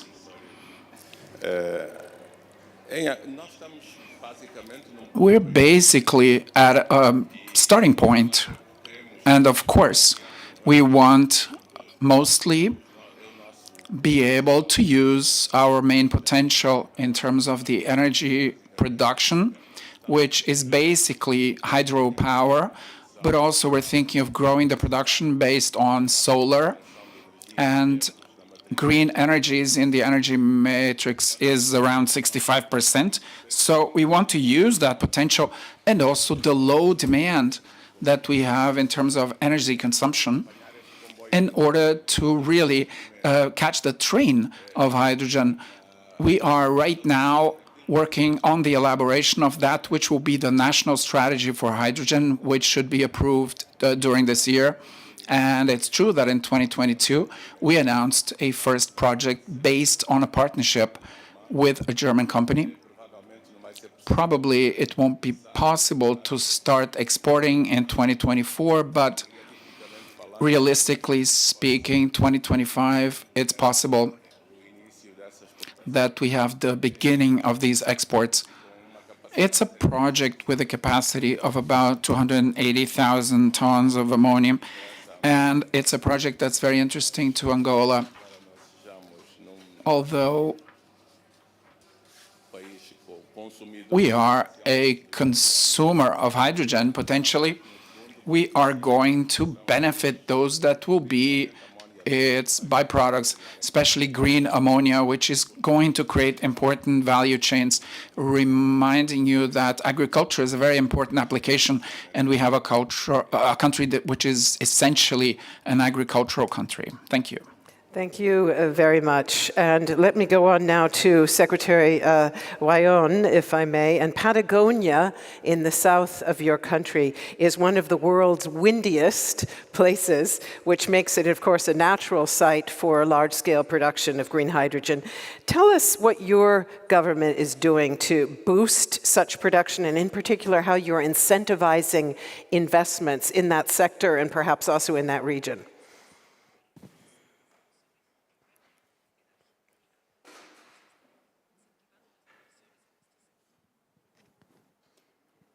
Bueno, en Argentina ya existía un marco jurídico en el año 2006. In Argentina, there has been a regulatory framework in place since 2006. And before that, we had a pilot project that already produced wind power in Patagonia. Argentina is now working on its strategic plan for expanding and boosting green hydrogen. And in the coming months, we will make a legal proposal with tax incentives for the production of green hydrogen. Argentina has a great potential in terms of green hydrogen. In Patagonia, it can be produced on the basis of wind power, hydropower. In the north, we also have a lot of solar power. And in this project, Argentina wants to create tax incentives for the production of all kinds of hydrogen. Argentina also has the second largest reserve of shale gas worldwide, so we also have ideal conditions for the production of blue hydrogen by CO2 capture and storage. We are working on producing green hydrogen by using the potential of green energies, and we're also working on producing pink hydrogen. Argentina also has a consortium which is called H2AR, and it brings together the technology sector, the public and private sector, and the state company IPF from Argentina has already made advances in terms of the development of electrolyzers, and there are various pilot projects that are being produced for the production of green hydrogen. Argentina has the required know-how through the petrochemical industry, the mechanical industry, and we are in a good position thanks to Patagonia, because there are great opportunities there to produce green hydrogen on an export scale. At the moment, a second pilot project is being launched there, and we are also talking to various investors who are waiting for the law to be agreed and also for the tax incentives that will enable them to carry out the project.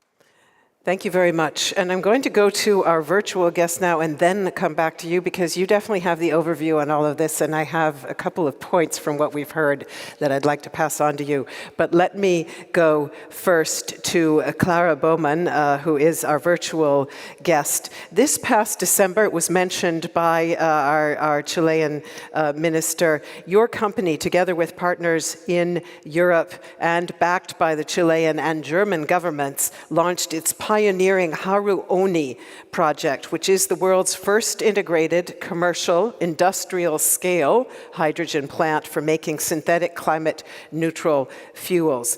Tell us, please, about the main factors, including international cooperation and the real mechanics of that made this project happen, and what best practices can you share?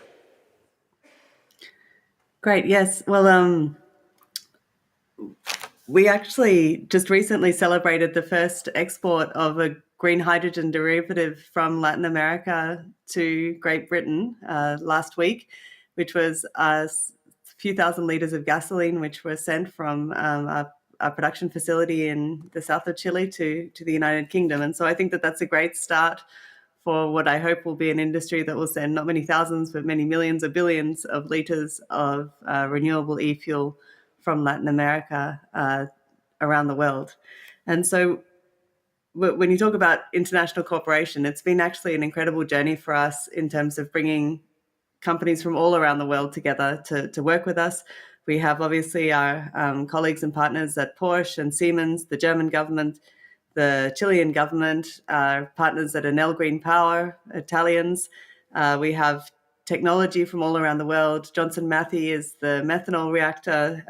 ExxonMobil from the USA had the methanol to gasoline technology, which was built by Sinopec from China. So it's really been kind of a United Nations coming together to do this landmark facility. And really what it's taught us is how to integrate a facility like this. The interesting thing about e-fuel technology is that there's no single element that is actually, really a new piece of technology. What we're doing is taking other technology, which is off the shelf, and putting it together in a way that hasn't been done before. So we have the wind turbine, an electrolyzer, captured CO2. We mix that together in a methanol reactor, which is a technology which exists today in the oil and gas sector, and then take that methanol and do one further step of converting it to gasoline in a methanol to gasoline reactor, which again is technology which has been around for decades, just perhaps not used as much as we hope to see it used in the future.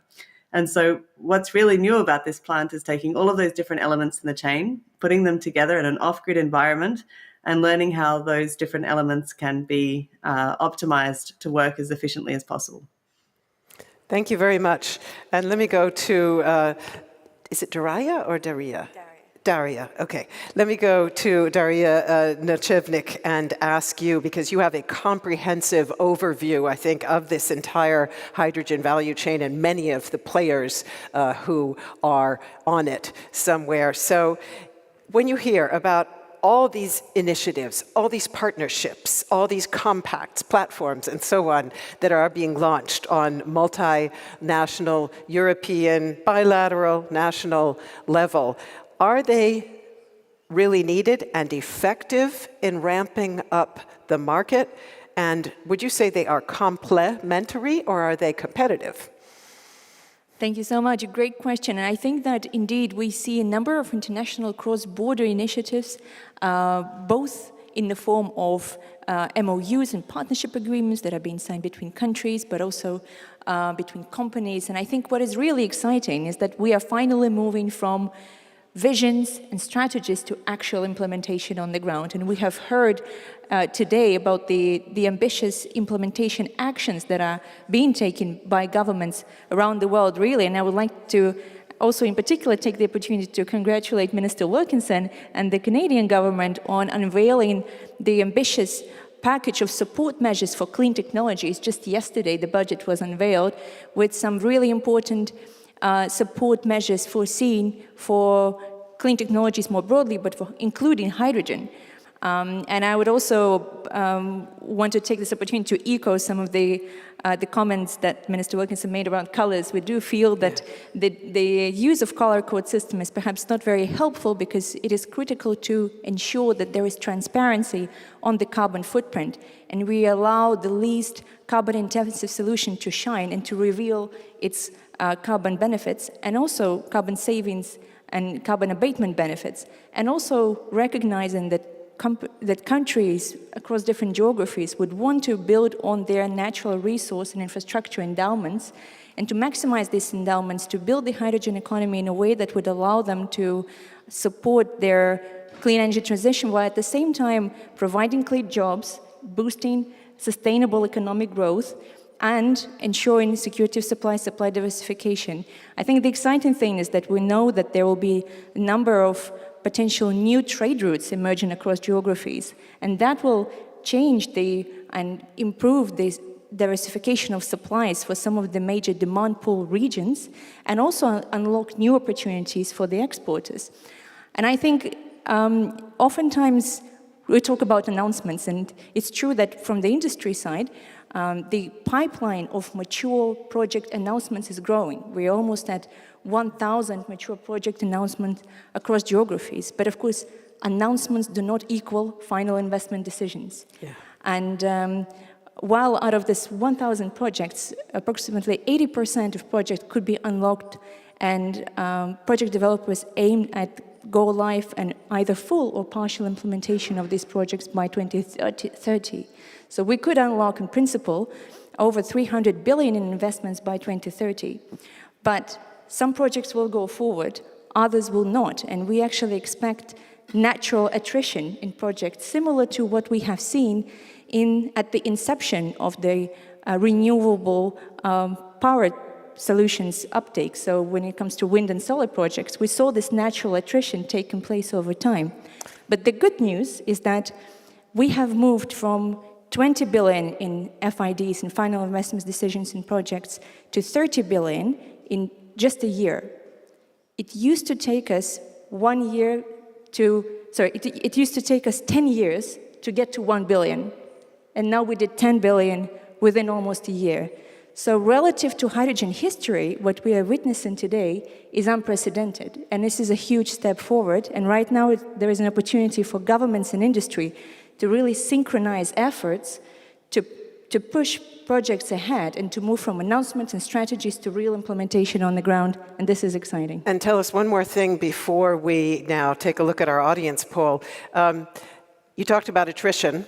I think you said 80% at most could expect to be true success stories, is that right? 80% are actually aiming at go live either full or partial by 2030, so that could really help accelerate our transition. And the attrition rate, what rate at the moment would you expect of true success stories? You know, because we're hearing a lot of good sales pitches, and what is the factor that will determine, if you can boil it down to just one or a few, that will determine which projects are successful and which success stories were perhaps somewhat less solid than Sure. thought? Well, the short answer is time will tell. But the most important focus areas, I think, today for both governments and industry, there are three pieces that would really, and three focus areas that will really make a difference. One is demand. So demand pull measures that are introduced across geographies, we see that they have a material impact. And while the supply-side measures play a crucial role, enabling that visibility of offtake and security of offtake. So security of demand is almost the other side of the coin of security of supply. So this will play a crucial role for projects to move forward. And actually that will have a spillover effect. If we get the visibility of a demand, the other pieces of the supply chain will follow. The second one is permitting. We see that permitting is still a huge issue both for renewable power projects and increasingly for hydrogen. So streamlining and accelerating permitting process will be absolutely critical. And the third one, and this is actually relating to your first question on international cooperation, we absolutely need cooperation on standards, and we need mutual to pursue mutual recognition between the emerging certification schemes for hydrogen and derivatives. Absolutely, and I want to come back to that at the end. But let's take a quick look now at the answers to our audience polls, and then I want to get the briefest of commentaries from everybody else. So a very, very clear almost three-quarter majority saying it's those hard-to-abate industrial sectors that are going to be the biggest or most promising large-scale application. And then we have 18% saying shipping and aviation, the hard-to-abate mobility sectors. I'm guessing that would have gone down significantly if we'd include private cars on there. Power generation, 7%, heating, 3%. So by far and away, it's hard-to-abate industry. And to speed things up, I'm going to ask the speakers, anybody disagree with that result and say, no, we think it's mobility? Anybody? Maybe something I would add that interestingly, I've mentioned this figure, 30 billion, how we saw this increase in FIDs. We see top two sectors picking up industrial applications, but the second one is mobility, and that includes also heavy-duty transport and passenger vehicles. Right. And I think the passenger vehicles as well. Yeah, and the role of fuel cell electric vehicles really cannot be underestimated, as it would make a really material difference in terms of improving the competitiveness, bringing the cost down, also for electric vehicles, and ensuring diversification. Because when we think about dependencies, we are often thinking about trade flows and also the dependencies around this physical infrastructure. But another form of dependency is the dependency on critical raw materials.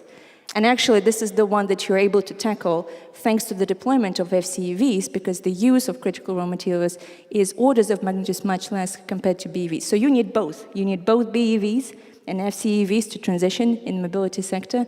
And I think perhaps this is something that could be added to this picture. It is indeed, but it could also be an entire session, so we're not going to go too deep on this. It's a beloved topic of discussion, so Minister Paganini, you wanted to comment? No, just to say that there are really two not competing but complementary needs, and the mobility, difficult, hard to abate mobility can be solved quite quickly if you have green fuels, because you have the logistic network already ready, and maybe the hydrogen is a more direct hydrogen takes some more time. So I would bet a little bit on mobility in the short term. And shipping comes into this also in a very interesting way, because shipping, of course, is not just about consuming this as fuel, but transporting it as shippers, so carriers. So that, of course, also gives shipping a kind of a two-edged sword in this. Yeah, but just to complement, I mean, I wouldn't challenge the order of the ranking, but maybe the distance. And mobility is something that is gaining speed. I think probably faster than industrial applications. Okay, interesting. Anybody else? Okay, then I'm going to go on to another round of discussion so that hopefully we can tease out a few more issues. Let us now take a deeper dive on how we make large-scale application a win-win for all, with a focus on trade and on framework conditions, meaning financial mechanisms, policy instruments, standards, and partnerships. So I will start with Minister Paganini, if I may. And the Green Hydrogen Roadmap for Uruguay states that 35,000 skilled jobs related to green hydrogen could be created in the foreseeable future in your country. Where is the highest potential for local value creation in Uruguay? And is this on the radar for your country's citizens? Do they expect to benefit from production of green hydrogen? Well, of course, this is the key issue, that people have to be committed to this project in a very broad basis. That is why our roadmap has been put in public consultation. I have met with all the leaders of all the political parties with political representation, so as to gain a big consensus. It already happened when we did the first transformation of the electric generation. There was a multi-particular agreement in 2010, and that has to continue forward, so that to keep the project going because it's a long-term project. On the other hand, the 35,000 jobs for Uruguay is a lot of jobs. Maybe it's not a lot of jobs in Germany, but in Uruguay it's a lot. But that is 2040 horizon of our roadmap. And it's mostly related to local industry we can put up. We are thinking about, what I was telling, the green fuels. And also, and for us, and also for other countries here, it was mentioned the green fertilizer should be in the road. Uruguay is in the basin of the River Plate, a very highly agricultural producing region of the world, with Argentina, Brazil, Paraguay all using lots of imported fertilizers, so that should be on the roadmap also, and also creating value in our country. Thank you very much. And I will go to Minister Pardo with a similar question. Chile's national hydrogen strategy envisages the green hydrogen industry creating 100,000 highly sophisticated jobs in the country. How will growing hydrogen exports benefit local communities? And in which segment across the hydrogen value chain do you see the highest potential for local jobs and value creation? And what kind of workers are you going to need to do those jobs? Let me first, this is not just a thing about numbers. There's some qualitative information that is really important to highlight.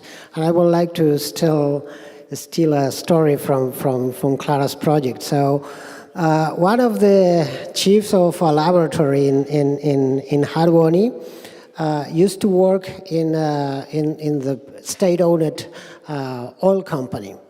And I had the chance to talk with him before joining Harwani. And he was a happy person. He liked his job, but the oil operation on that region has been slowly dying off for about 2 decades. So you can feel sort of the anguish of the people that it's involved in that economic activity, because they know there's something that it's kind of going to die off sometime down the road. And I talked to him when we inaugurated Harwani plant, and it's kind of a different person, much more optimistic, has a different view on the future. And I think that's what, it's not just about creating jobs, but also to giving communities a chance to see the future with different lenses. Because in the regions like Magallanes, when there is a oil operation that is dying off, in the other hub that we have in the north, in which the coal operation is kind of dying off too, bringing those communities the opportunity to jump into green economy for the foreseeable future is something that is not just about numbers. But answering your question, we're trying to push as far as we can in the value chain. We recently launched a consultation with builders of electrolyzers. We're trying to understand what can we do in order to bring the value chain, a larger part of the value chain closer to, within Chile. I was today in the Siemens facility in which they are building electrolyzers, and I talked to the workers there, and really the ability to create those industrial jobs that are associated to the entire value chain is what we can do different now. And we are aiming not just at the operation, but try to push a little harder down the road for the value chain. Very interesting. Thank you very much. And I will go to Minister Wilkinson with a similar question. Canada, of course, home to many indigenous communities, many of them living in remote, rural areas of the country. You now have more than 100 companies active in the green hydrogen sector, working on technological solutions, including electrolyzers, fuel cell systems. How will their activities benefit such communities, also indigenous communities, and what steps are you taking to ensure development of the skills that people will need to take advantage of these jobs? So that's a very broad question, but what I would say is As I said before, there are different parts of the country, Canada is quite a large country, that are pursuing different pathways to the production of ultra-low carbon hydrogen. On the eastern coast of Canada, where much of the focus is on Europe and on Germany in particular, these activities will take place in rural and remote communities, which the jobs and the economic opportunities will be enormously important in terms of enabling industry to develop in areas that have struggled from an economic perspective in the past. That's true of the construction of these facilities, it's true of ongoing maintenance, but it also is, the production of ammonia, the facilities that actually will be located not in urban centers but in rural ones.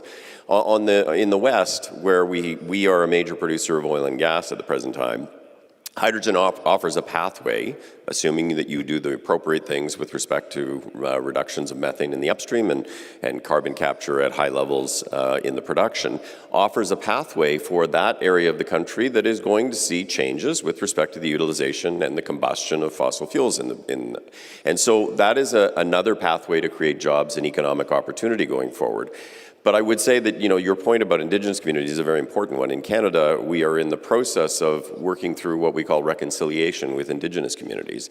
One key part of that has to be about economic reconciliation. Indigenous communities, by and large, are poorer in Canada than other communities, and they have less in the way of services than other communities. And so part of what we are doing is trying to ensure that there are opportunities for equity participation in many of these projects so that long-term benefits flow back to the communities to be able to enable them to do their own development, to provide their own services. So that's a critically important piece. We see this as something that can actually affect many different parts of the country, and often parts that have historically been or will, on a go-forward basis, be struggling a little bit economically.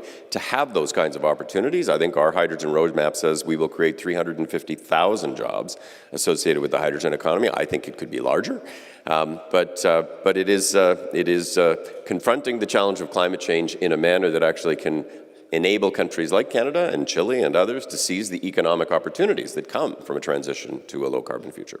Thank you very much. And I'll go over to Minister Borges, if I may, with a related question, because we do talk a lot here at the BETD about the necessity of a just energy transition. And in fact, when Minister Habeck visited Africa and your neighboring country, Namibia, last December, he said, I quote, "The last thing we can accept is a kind of new energy imperialism similar to the old imperialism of oil," and saying that, in fact, Germany would be partnering with countries in the global south on also generating benefits for the local population. So would you say that the Angolan government shares that kind of a focus? And in your own energy partnership with Germany that you have engaged in, are you trying to use the buildup of the industry for socioeconomic development in Angola? Precisely. What we want most of all is promote a partnership that is beneficial for both countries. When it comes to the energy transition, we have a view similar to other African countries. We need a transition based on our energy resources. Angola produces oil, we can't forget that. And gas is a resource we can rely on to produce energy and to cover our needs in terms of energy consumption, be it now, be it going forward. So this transition has to be done based on the use of natural gas. Green hydrogen comes into the equation as a resource that Angola can produce and export once we have identified the export markets, and our production will be directed toward these export markets. But as it has already been said, we have to create value. We have to create local jobs.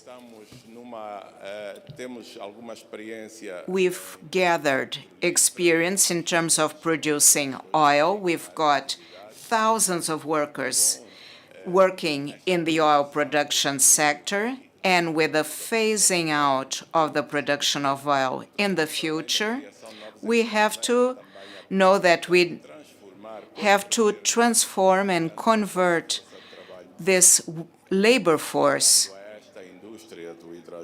allowing them to adapt to the hydrogen industry. So there are lots of benefits for Angola and for Germany too. And what we want to do is establish a mutually beneficial relationship. That is the principle that guides all the countries that are carrying out programs to develop hydrogen production. Thank you very much. Thank you very much. And Minister Paganini, I know that you do need to leave us now. You have an urgent appointment. Thank you so much for being with us on this panel, and we appreciate very much your contributions to our discussion. Thank you very much. I'm sorry I have a plate to catch. Just one remark.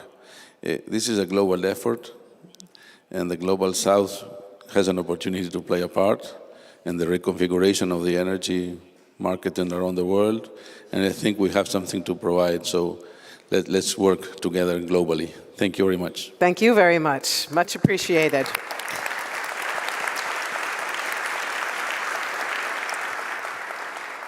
And I will go to Secretary Wayon now, if I may, to talk about two other aspects of a just and sustainable transition. And the first aspect would be how to share the dividends from this theoretically upcoming green hydrogen boom. So how we ensure that local communities do get benefits from this and not simply the project developers, the exporters, and so on. And secondly, how you, in a region like Patagonia, and I think for all of us who have ever seen images of that region or perhaps had the great good fortune to travel there, realize how sensitive and fragile that environment is. How do you go about ensuring that this new upscaling is done in harmony with the natural environment? Bueno, Argentina tiene un gran potencial. Argentina has a huge potential because the vision of the political sector in Argentina is built on many different regions. So if we think that there is potential not only in the field of hydrogen, but also in the field of other renewable energies, like, for example, non-conventional gas, but also mining lithium and many other things in Argentina in terms of fuels, but particularly in the area of hydrogen and renewable energies. Argentina not only works to create jobs in the area of photovoltaic systems and wind parks, but we also want to promote value creation chains, supply chains, and there are strategic advantages. The state company, the Argentinian state company for fuel, is a fuel company, IPF, which has a specific vision. It focuses on renewable energies and on the development of lithium, of electrolysis, and also on various other chemical processes. And it also looks into the storage of carbon and hydrogen together with technical systems. And that creates a connection for the ramp-up of technology, because we want all sectors and society to benefit from the income generated from this technological transition, because what is good for one sector is also good for other sectors. And the benefits and also technical skill and expertise can be transferred from one sector to others, and they can be expanded up to a skills export. That is what the experience has shown, and Argentina also has non-conventional gas exploitation and other hydrocarbons that are used and explored in Argentina. And at the moment, we are in the process of carrying out a short-term energy transition. Especially thanks to hydrogen, Argentina has a very strong pillar in the development of fuels, and above all, Argentina is developing technology and know-how on the basis of technologies such as hydrogen. Thank you very much. And I will now go to Clara Bowman and ask you, from the point of view of a project operations manager, also project development, what are the drivers of the kind of parameters that we're talking about in terms of local value creation, rules and norms for involvement of local communities and so on? Are they the ESG factors that are important to the companies that are involved? Are they government regulations? Are they standards imposed by multilateral development lenders? What are the key levers for essentially those kind of prerequisites? Well, I would say probably all of the above.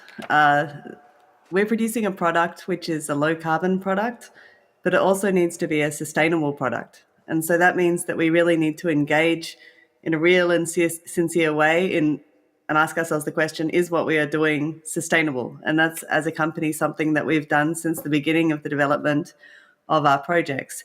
And there are different ways that that can be done. For example, we could have, when we first started developing these projects, purchased the land that we are going to be developing the wind parks on, but we decided to do that under long-term leases. And that's because instead of just buying the land up front, at that time, no one was talking about green hydrogen in Magallanes, and so we could have bought the land at agricultural prices. But instead of that, we decided to go into a partnership with the landowners. And so we have a typical scheme where people receive a percentage of the energy that's generated from their land is received as income by those landholders. And so that means that they are going to have up to 3 to 4 times the income which they have currently under their agricultural operations. That means that they're going to be able to have the dollars to be able to invest, to be able to abate some of the climate change impacts that they have, which are hitting really hard on their agricultural business at the moment. It makes them more resilient. And so there's just this win-win that's generated from having this additional cash flow coming into those communities. That's in addition to the kind of just energy transition points that various of the ministers, including Minister Pardo, were making around having a region which is traditionally an oil and gas region, where we can see that those oil and gas jobs are disappearing.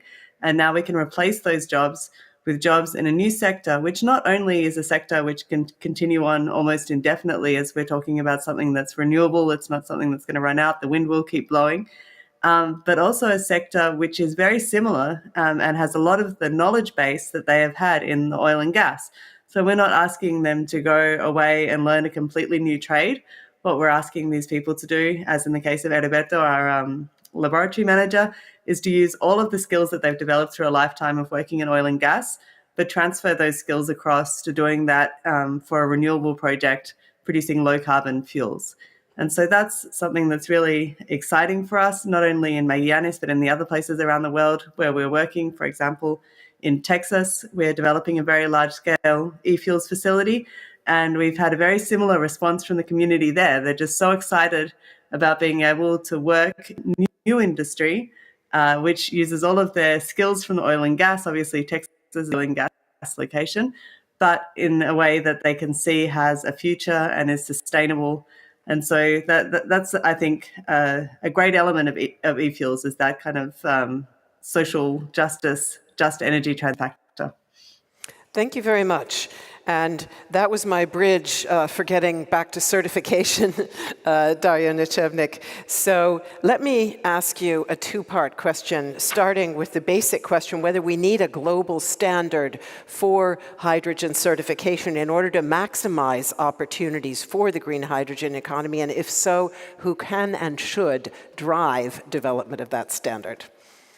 Thank you. I think that I would actually break it down into two. So part of the development and common understanding and transparency on the sustainability attributes of hydrogen has to do with the development of global standards. And actually, as we meet today, the ISO, the International Organization for Standardization, is meeting and discussing the development of a common standard methodology for assessing all hydrogen production, conditioning, and transport pathways. And this is absolutely critical, to have a common global approach to how we assess the carbon footprint, because country A may adopt a threshold of, let's say, 2.5 kilos of CO2 equivalent per kilo of hydrogen to call hydrogen, let's say, clean or low carbon. And another country B may adopt the same threshold. But if you use different methodologies to calculate that and to arrive to this figure, you cannot compare those two. So absolutely, we need to be able to compare apples to apples. So the development of this common global ISO standard is critical. And actually, countries delegate their national experts to join this group in order to contribute to the development of this common global standard. Now, certification is another key issue, because a certificate is a document that allows one to evidence that a certain unit of hydrogen has certain carbon footprint and other sustainability attributes, for example, pertaining to the use of land, water, or the social aspects of production. And the certificates are informed by methodologies and standards. So when it comes to certification schemes, we see that, broadly speaking, the countries around the world are in the process of creating and designing their own national certification schemes for hydrogen, and in many ways these mirror some jurisdiction-specific requirements and some policy choices in terms of hydrogen incentivizing and deployment in these countries. And those policy choices will be inherently diverse because of, again, this willingness of countries to maximize their existing natural resources and infrastructure endowment. So we believe that in the certification space, while full harmonization is tricky, what we need is mutual recognition. Mutual recognition between certification schemes, national certification schemes that emerge to enable transparency, credibility, and to underpin cross-border trade. Now, you are based in Europe, and the European Commission has now, in February, issued a legal definition of renewable hydrogen. What's your thinking on that? Will it boost or could it hinder upscaling of green hydrogen? There is a good saying that perfection is often the enemy of the good. Yes, that was a Barack Obama favorite. And I think that Europe has been striving for perfection for almost 3 years. And there were Europe has spent 3 years trying to come up with a definition of renewable hydrogen, and we have seen how that put to hold some of the investment decisions that could have been taken during that time. And of course, right now we still don't have full clarity, but there is an important step forward that has been taken with defining and taking a step further in defining those rules for qualifying hydrogen as renewable for the purposes of compliance with the Renewable Energy Directive in particular. And while some of the criteria, the merit of some of these criteria is debatable, because unfortunately the Delegated Act looks only at at synergies between hydrogen and power sector alone, and negates a little bit the interplay with the EU cap and trade system, the EU ETS, and also the gas infrastructure and the downstream liquid fuels market. But putting that to the side, having clarity is better than continued regulatory uncertainty. And simplicity and certainty is something that is absolutely critical for the market in order to lift the projects off the ground. Thank you very much. And with that, we will now close this panel. Absolutely fascinating discussion.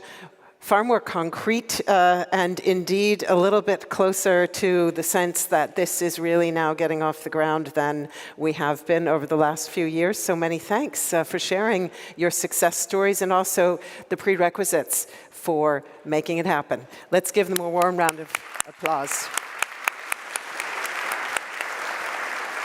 And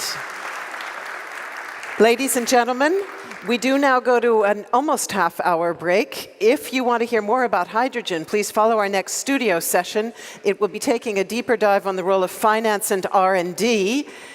We are going to return here in the Weltsaal to look at a very closely related topic, namely circularity in the energy transition. And over in the Europasaal at the same time, my colleague Jennifer is, I believe, also hosting a discussion on the role of climate startups. See you shortly.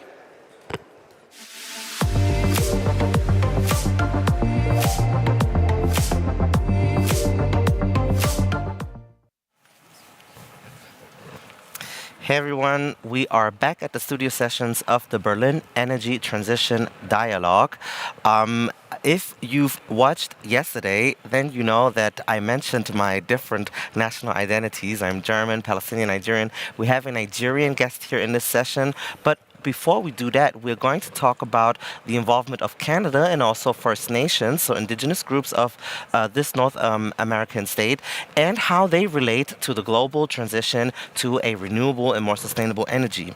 We're going to also do a conversation with my colleague here, Hajar Yakubi, where we get your social media input. So buckle up, stay tuned, and now we're going to start with a deep dive with two exceptional guests.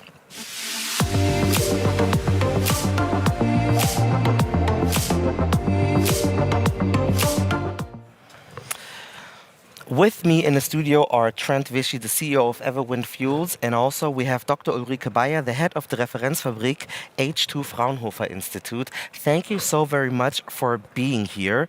I want to first briefly give the opportunity to explain exactly what your organizations have as a philosophy and what they stand for. We could start with you, Mr. Vichy. Thank you very much. So Everwind is building a hydrogen hub in Atlantic Canada. Really what our organisation stands for is transitioning to the future. So we've been developing a large-scale hydrogen hub in the resource-rich Canada region. So Atlantic Canada has some of the best wind resources onshore in the world. And we're pushing forward to develop a project that has 1 million tonnes of green ammonia in partnership with Germany. Yeah, hello, my name is Ulrike. I'm from Fraunhofer Institute in Chemnitz, and we established a Referenzfabrik that's a value-added community consisting of industry, enterprises, and scientists and development. We are developed new technologies for production, electrolyzers and fuel cells, and that we do with a strong relationship with the industry, and so we hope we come faster forward with this topic. Mr. Vichy, the company that you've just briefly introduced is working with 3 First Nation groups, and also you want to build a transatlantic hydrogen bridge. So could you elaborate on those projects also? Absolutely. So we've partnered with 3 First Nation bands. So we've partnered with Membertou, Buttonkek and Bottledek, and it's been absolutely critical to our success. They're owners alongside us in the project. They've been instrumental in building the social license, but also it's part of the reconciliation movement in Canada. And so it's been wonderful from the standpoint of bringing along their experience, their knowledge of the environment, and pushing forward the project. In terms of the project we're building, it's roughly 2 gigawatts of wind, which is then converted into green hydrogen, which is going to be transported to Germany. Clean fuel for the future, harvesting Canada's natural resources. You've described that it has been crucial to make this change happen. Also, the Reconciliation Project, referring to sort of indigenous groups and people descendant of the settler population. Also, I want to then bring in Ms. Baya, because how important is it to exchange different knowledge and science when it comes to making this energy transition happen, that different people have to offer to make sure that we get to a place where all the best ideas are involved to make this world a place where we meet the criteria that must be met to not have more climate catastrophes? Yeah, I will speak for the production technologies and not only for the hydrogen production. I will talk about the production of the electrolyzers. That are the enabler from the new world, from the new green world, and therefore it's possible to develop a lot of new solutions, and that the fast when we can, and also bring also the technology fast forward to have a lot of electrolyzers in a short time period. That's our topic, to bring scientists and development specialists together with the industry, because the industry has the core competences to bring this value chain in a better way to have this electrolyzers. That's for me the basic for have hydrogen, green hydrogen. But what makes those electrolyzers so crucial when it comes to making this transition happen?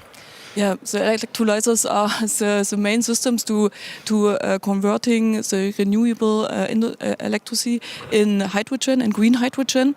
And to be honest, there are at the moment we have a small quantity which are produced this electrolyzer systems, and to be again honest, we have not the right production technology to produce such a high volume of new electrolyzers. And maybe when I give a short example, we need for Germany's 1 million electrolyzer stacks until 2030, and that means it's such a large amount of steel what we need, and also for production technologies, and that's the topic what we also solve. What we also must solve. So you talked about Germany needing so many of these steel and the electrolyzer infrastructure. That brings me also to you, Mr. Vichy. What does the government, which role does the government play when it comes to financing these things? Of 20 years in this industry, with this experience when it comes to private equity, when it comes to financing the right moves to energy transition, what role does that play? So the role that government plays typically early in the industry is making sure we have the right supports in place. When you're starting off with green energy, much the same way as when we started off with wind energy, it started off more expensive, and as it was industrialized and improved over time, it's now one of the cheapest sources of available power. And so a very similar model is needed for this industry, where there is an initial sort of support or subsidization or socialization of that green premium. Over time, we expect that to come down to a level where it's no longer needed.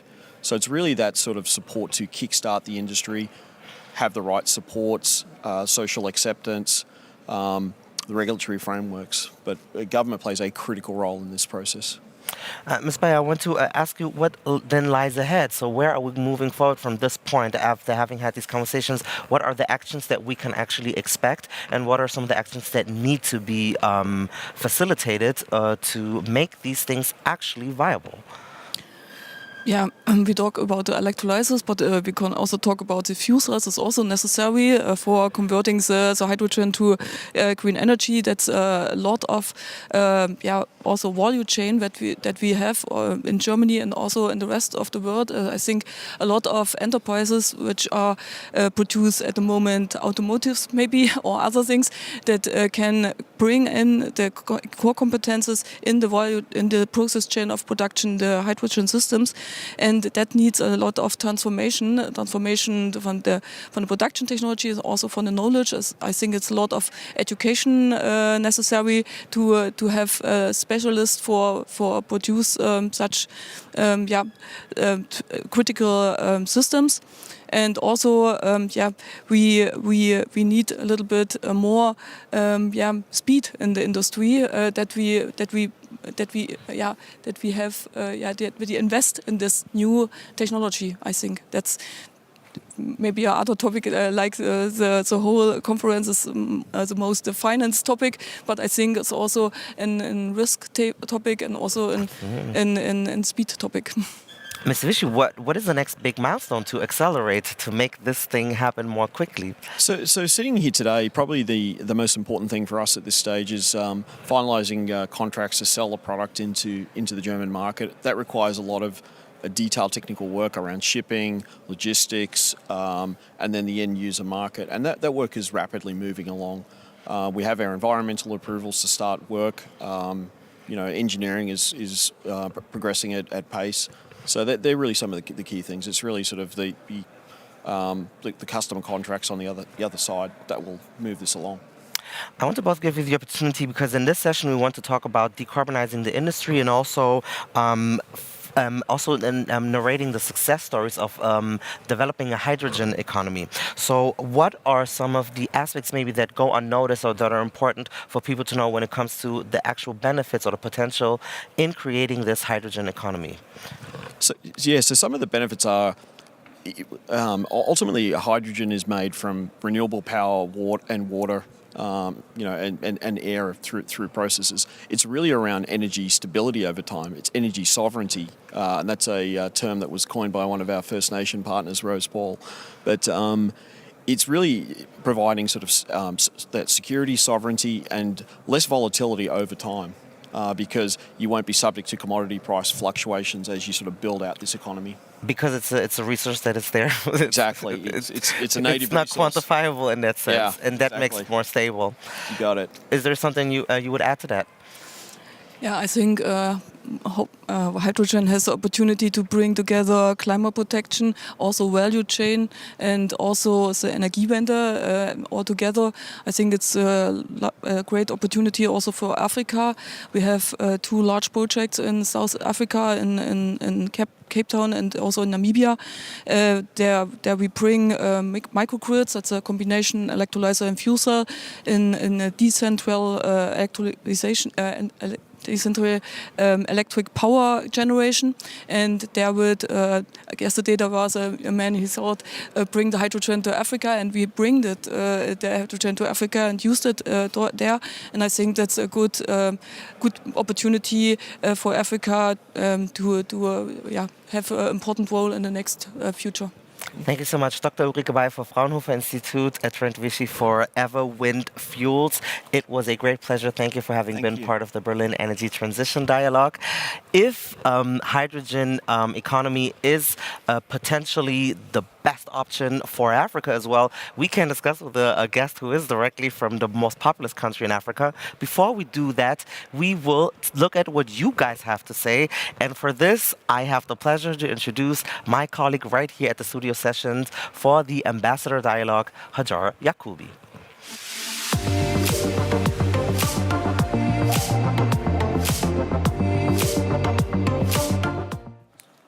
Yes, thank you again, Malcolm. And I keep on saying it, but I truly do mean it. Thank you for sending all your reflections and ideas. It's really interesting to see as we're approaching the end of this final day of the BETD. I see that people are really becoming more introspective, sharing some longer reflections on the conference and all the sessions that have been taking place, which of course is very much welcome. But before we get into those nitty-gritty whirls of your guys' mind and reflections, let me start off by this first tweet right here, showcasing that you guys are also just very much enjoying this place. Adriana, for example, shares with us that she thinks this is inspiring and highly relevant speeches and discussions at the Berlin Energy Transition Dialogue. Thank you for organizing 2 days of high-level debates focused on climate, energy, and sustainability. Well, we're happy to see that you're enjoying, Adriana, and I can also say you are not the only one, because look at this selfie shared right here from Rosanna, who is meeting up with others here at the venue and really taking the time to mingle with the crowds. Of course, not just Rosanna, because also look at this picture. honestly, you guys, this is the sort of picture where it's just power overload. 3 amazing frontline climate actionists, I would say. And it's tweeted by Jennifer Morgan, and it says, look who one meets at BETD 23. Young female leaders speaking truth to power. So glad you are here. It's amazing to see, and I can only say I'm a little bit fangirling over here, over that picture, because that's really exciting to see. Now, as I said, as we're approaching the end, more and more reflections are being shared by you. Keep them coming in using the hashtag BETD23. And let us start by this first one shared with us by Florin, because if we look at it, we see that Florin is sharing his thoughts with us on the pace at which this energy transition needs to go. He says the energy transition process is a marathon, not a sprint, and we must continue to invest and stay in the game. Echoing what Jennifer Dung said, there are too many hills in the sand right now, and we need to invest more, so don't be afraid to invest. Overall, Florin says, Berlin's energy transition dialogue has provided valuable insights into the energy sector and the challenges we face in achieving a sustainable future. Let's continue to have these discussions and work towards bold solutions for the benefit of all. Now, Florin mentions this very concrete action of investment. It is one of those structural barriers that Francesco speaks about in this tweet, because he shares with us, translating ambition into action means addressing structural barriers that hinder progress in the renewable-based energy transition. We must rewrite the way the international cooperation works. The global stocktake at COP28 must define priority actions to reach 1.5 degrees Celsius, or rather to stay under it. But Francesco really taps into what Florin says. He gives away and he shows us that these structural barriers need to be addressed. Now, if I can share another reflection, then it must be this one from Britta, because she really reflects and taps into the role that young people have been playing here at this Berlin Energy Transition Dialogue. Britta says, children and youth are determined not to simply be victims of climate change, but have discovered their massive potential to hold decision makers accountable. Namely, at the previous COP27, young activists sided with countries of the Global South, calling for loss and damage finance, social and climate justice, more inclusion of communities in policy design, and upholding, yes indeed, that 1.5 degrees global limit. The question about intergenerational solidarity and justice is an important topic to be discussed when talking about the global energy transition. It has been discussed here a couple of times, and it will probably be discussed more. But these are some interesting insights that have been shared with us so far. And I would say, keep them coming, send them in. And I think perhaps some interesting food for thought in the next stakeholder dialogue. So I would say, Malcolm, please do take it away.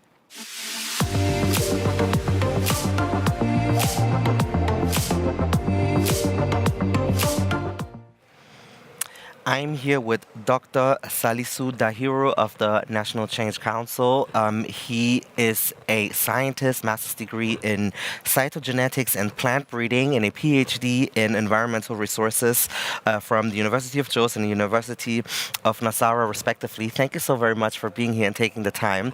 Now, I want to use this opportunity to bring back this question that was raised, or the topic that was raised before, for hydrogen economy being a potential for Africa. Now, from Nigeria, the most populous country in the continent, what are your thoughts when you hear that? Is that the potential that must be looked at?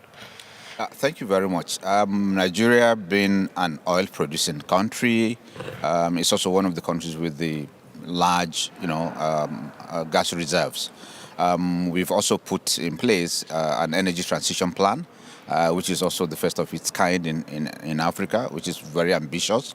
With a view to addressing two major issues in Nigeria.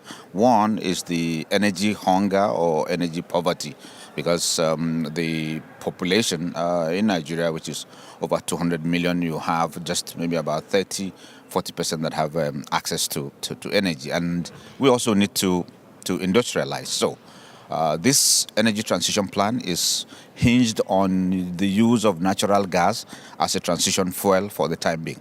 However, we see vast opportunities in the light of current development, both in Europe and in the other parts of the world, on the need to really transit a little bit faster towards renewables, and then also looking at hydrogen to providing as the main end energy resource for the future.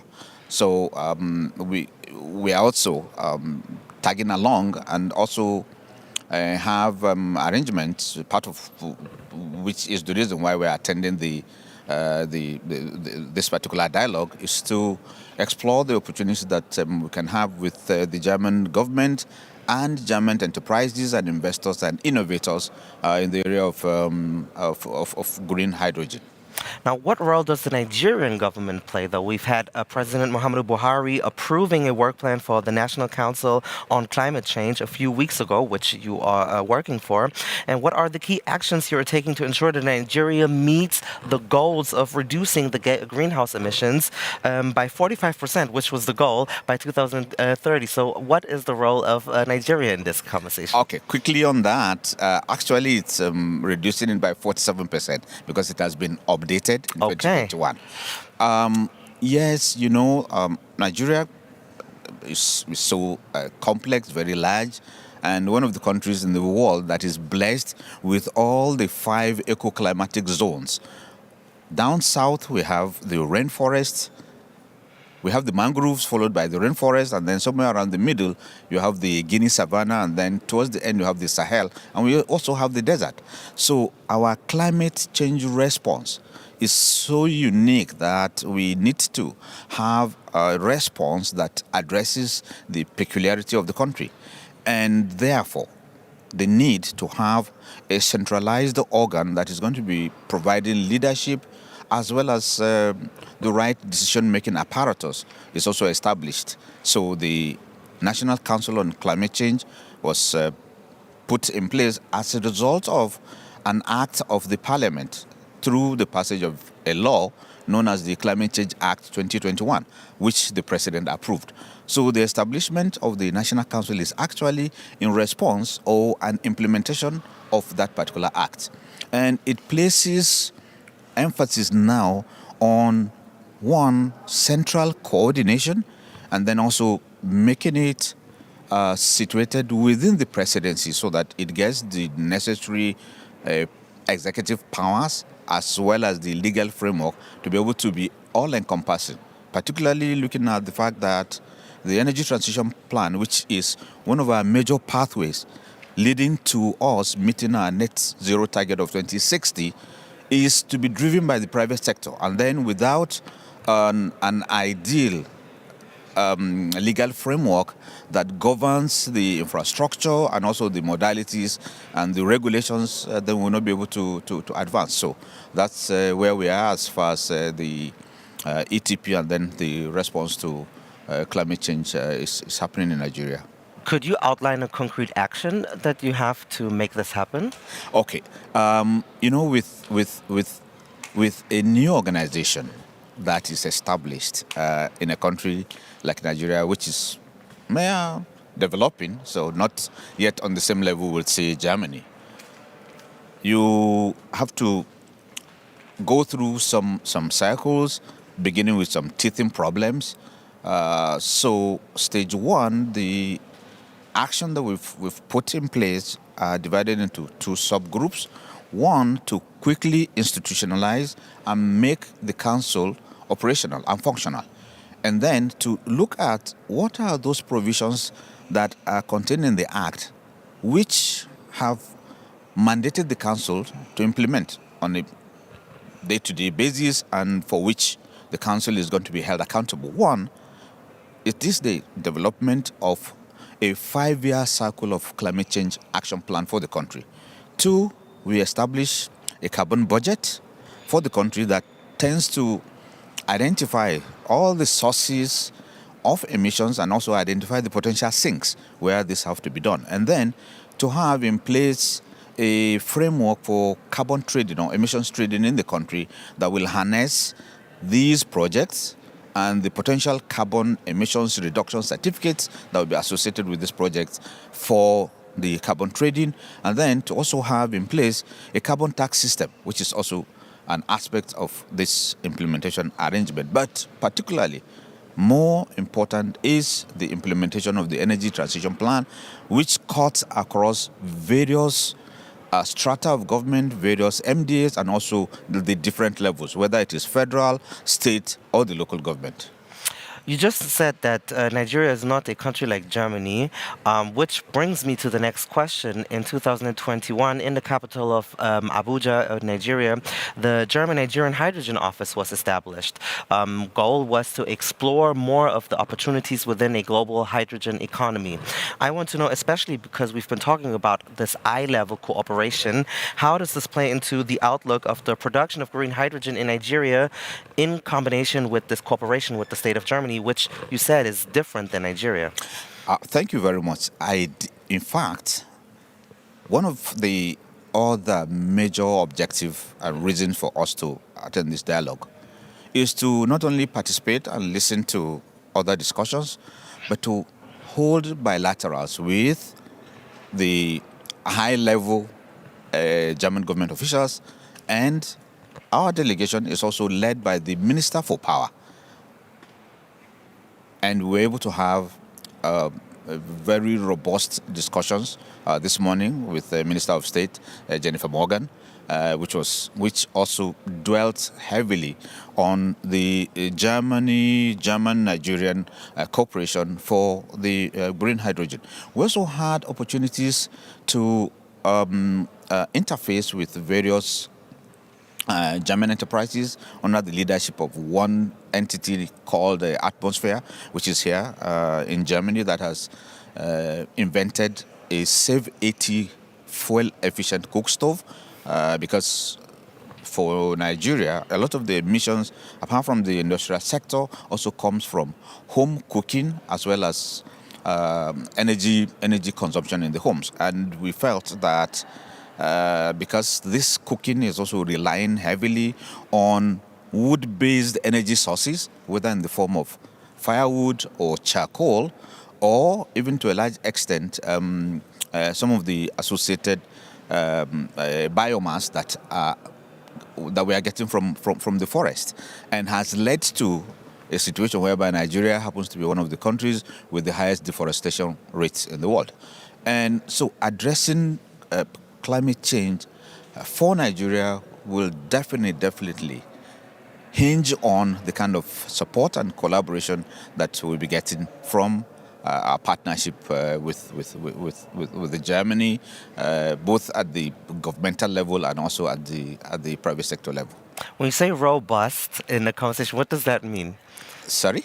You had a robust conversation? Yeah, very productive, meaning that we deep dived into the role that Nigeria is expecting Germany to lead. The ETP expects to be implemented with an amount, in the range of $10 billion annually, and the G7 through the Just Energy Transition Partnership, led actually by Germany, has succeeded in supporting countries such as South Africa, Indonesia, and now we are even hearing that the next tranche is looking in the direction of small countries. I beg my pardon, like Sierra Leone, but Nigeria offers a very big, huge opportunity for investment in this area, and we have this vast amount of gas, and we want the gas to be leveraged upon, to provide from gas to blue hydrogen and then eventually to green hydrogen. And the details of what we'll be discussing have been agreed upon, and the minister has also agreed to have a joint working group between Germany and Nigeria that will follow up on these discussions, so that by the next COP and also in the next Berlin Energy Transition Dialogue, we should be able to announce it with a big bang. Thank you very much, Dr. Salisu Dahiro, speaking about the cooperation of Nigeria and Germany when it comes to moving to a more sustainable energy via hydrogen. Thank you very, very much for being a guest here. I want to also keep you tuned in and introduce you to a next section that is coming. It's about circular energy transition, the missing piece for decarbonization, which you will see at the Weltsaal with Melinda. If you want to see more about startup energy transition, you can go to the other stream. It's going to be at Europasaal with my colleague Jennifer. And this has been our last session with a guest, but don't worry, we'll have our social media breakdown. You'll have a bit more of us in the next session, so please do not leave us. And thank you very much for staying tuned in at the Berlin Energy Transition Dialogue.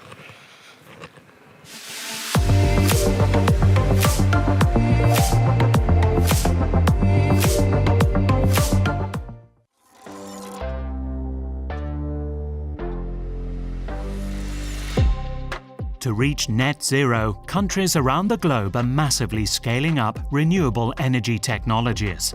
At the same time, demand for critical raw materials is rising.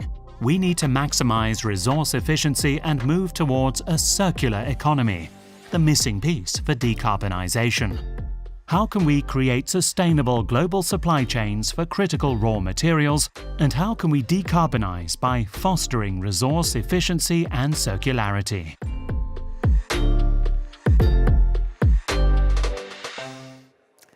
Welcome back, everyone.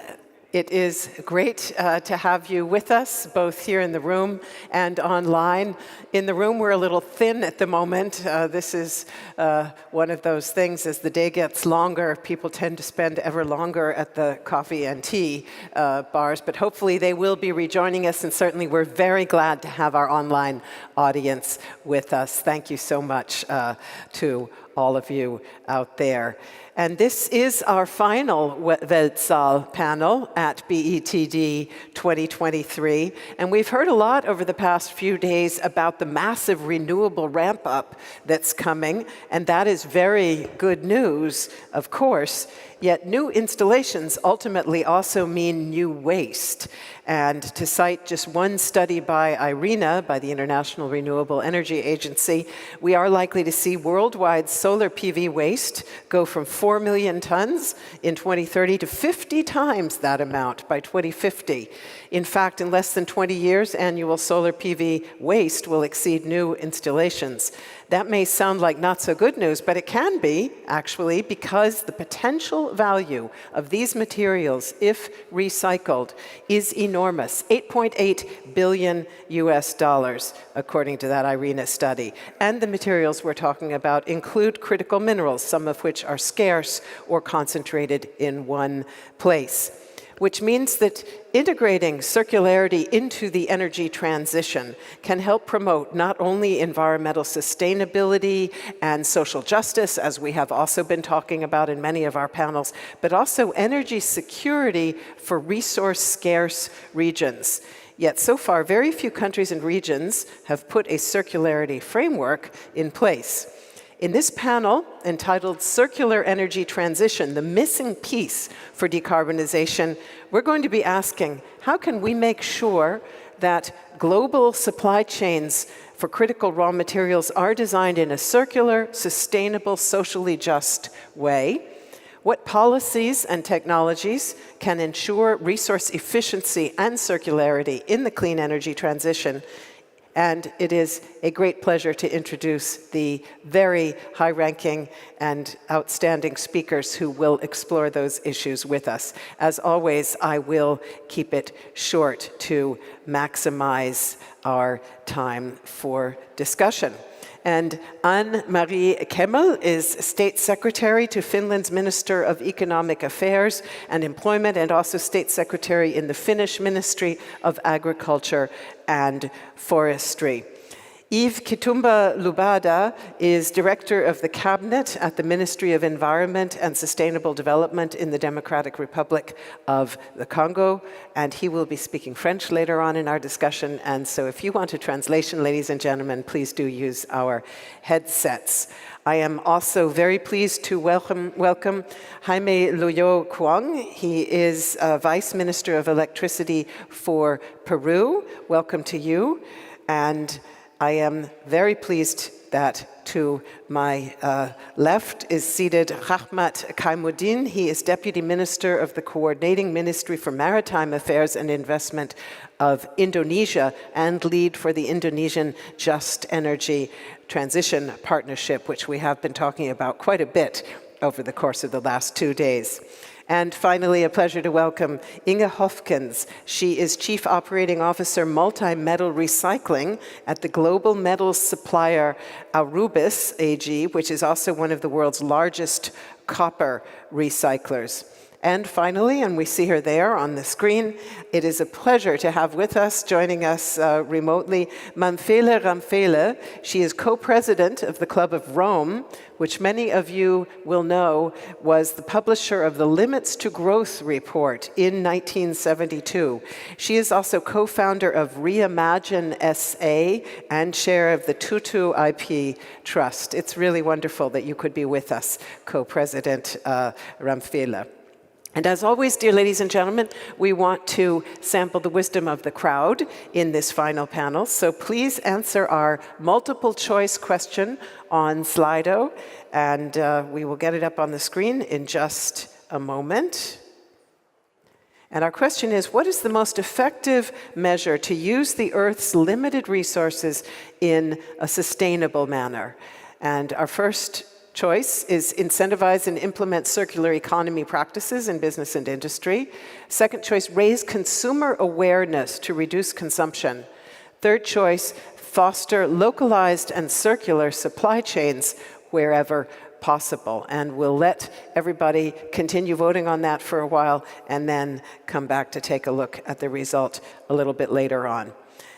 So let's begin now with the first round of discussion, and I will start, if I may, with State Secretary Kemel. Finland is a global circular economy pioneer. I said that not that many countries and jurisdictions have circular economy legislation and plans in place, but you do. You adopted a national roadmap for circularity, and you are aspiring to, quote unquote, end all waste by 2050, all waste.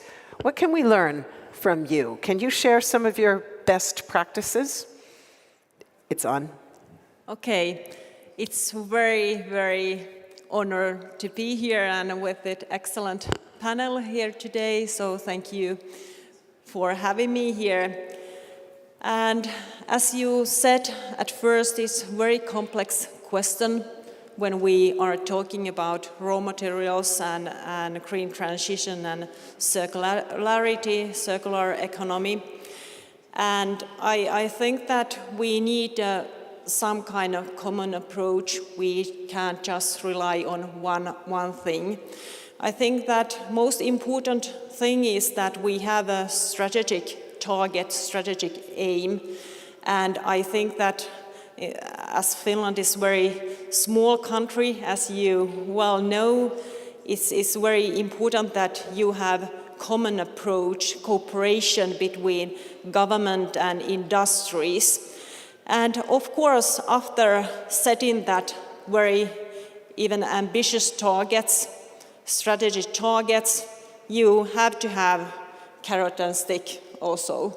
So first target, and set it together, cooperation with industry, but then carrot and stick. I think that we need all those instruments which are available, and I think that the most important thing in Finland is that we have done these programs together with industries, so they are very committed those targets as well as our climate neutrality targets as well. We are going to be climate neutral in 12 years. But I don't think that there is only one solution. It's a very broad common approach which we have to take, and we have to turn every rock in that path. Thank you very much for that. And in this panel, we will, of course, be looking at different dimensions of this topic. And in that way, also, this is a complex issue. But let me go over now to Director Lubada, if I may. And the Democratic Republic of Congo produces more than 70% of the world's cobalt, holds 60% of the planet's coltan reserves, and is the world's 4th biggest producer of copper. All of them are critical for the energy transition. Many of us are familiar with the so-called resource curse, the paradox that rich natural resources often don't wind up boosting broad-based development. So tell us what you are doing in the DRC to ensure that exploitation of your rich reserves does benefit local communities.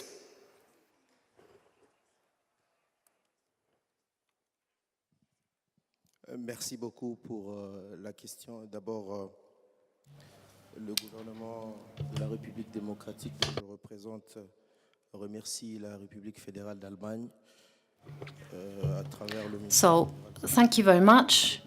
My country would like to thank Germany for the opportunity to have an exchange on this important question here today. We have to think about it together. We need to think about the factors that are required for an energy transition that is efficient. And we need to transfer the challenges into opportunities. Regarding your questions and the minerals, the resources, and their benefits for the population, well, we consider the environmental principles, the Democratic Republic of Congo. We need and have already initiated some reforms, a tax reform, for example, to ensure that the country can actually benefit from the exploitation of these valuable resources. Secondly, we think that we need to renegotiate all the contracts that we have that are not to our benefit. And we also want to have a local transformation. And instead of exporting our resources, using them locally.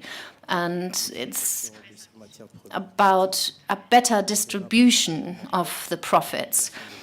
The material is often critical, and we need to consider the local population, especially the communities in the mining areas. Social clauses need to be included in the contracts, and we need to put these demands into international legal text as well. When it comes to sticking to environmental standards and social standards, our country has undertaken some efforts. We want to have an environmental governance, especially with regard to the mining activities, and we want to improve compliance with the existing environmental laws and their monitoring. I'm now talking to you and the leadership of the president. We are doing a lot to suppress violence and corruption. Every time things are done that are not to the benefit of the population, that is an issue for us. It's very important to create partnerships with developed countries that have the necessary technology. We have the resources, and this exchange would then allow us or our population not only to have access to the profits of the resources, but it would also lower the social pressures. There would be fewer conflicts in the area with mining activities.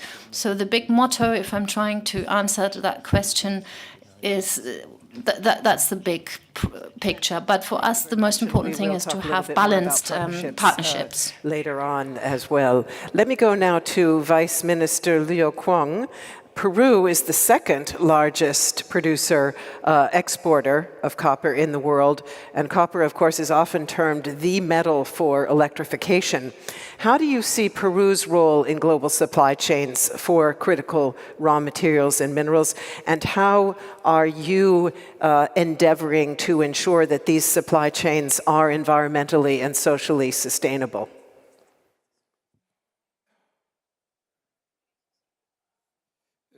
Gracias primeramente por la invitación a la organización a esta reunión con expertos.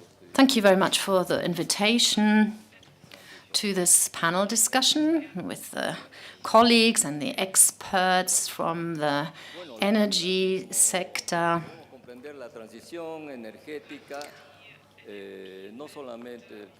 When it comes to the energy transition, we must not only understand that as a change in terms of hydrocarbons, but as a move towards more renewables, and that has to do with minerals as well.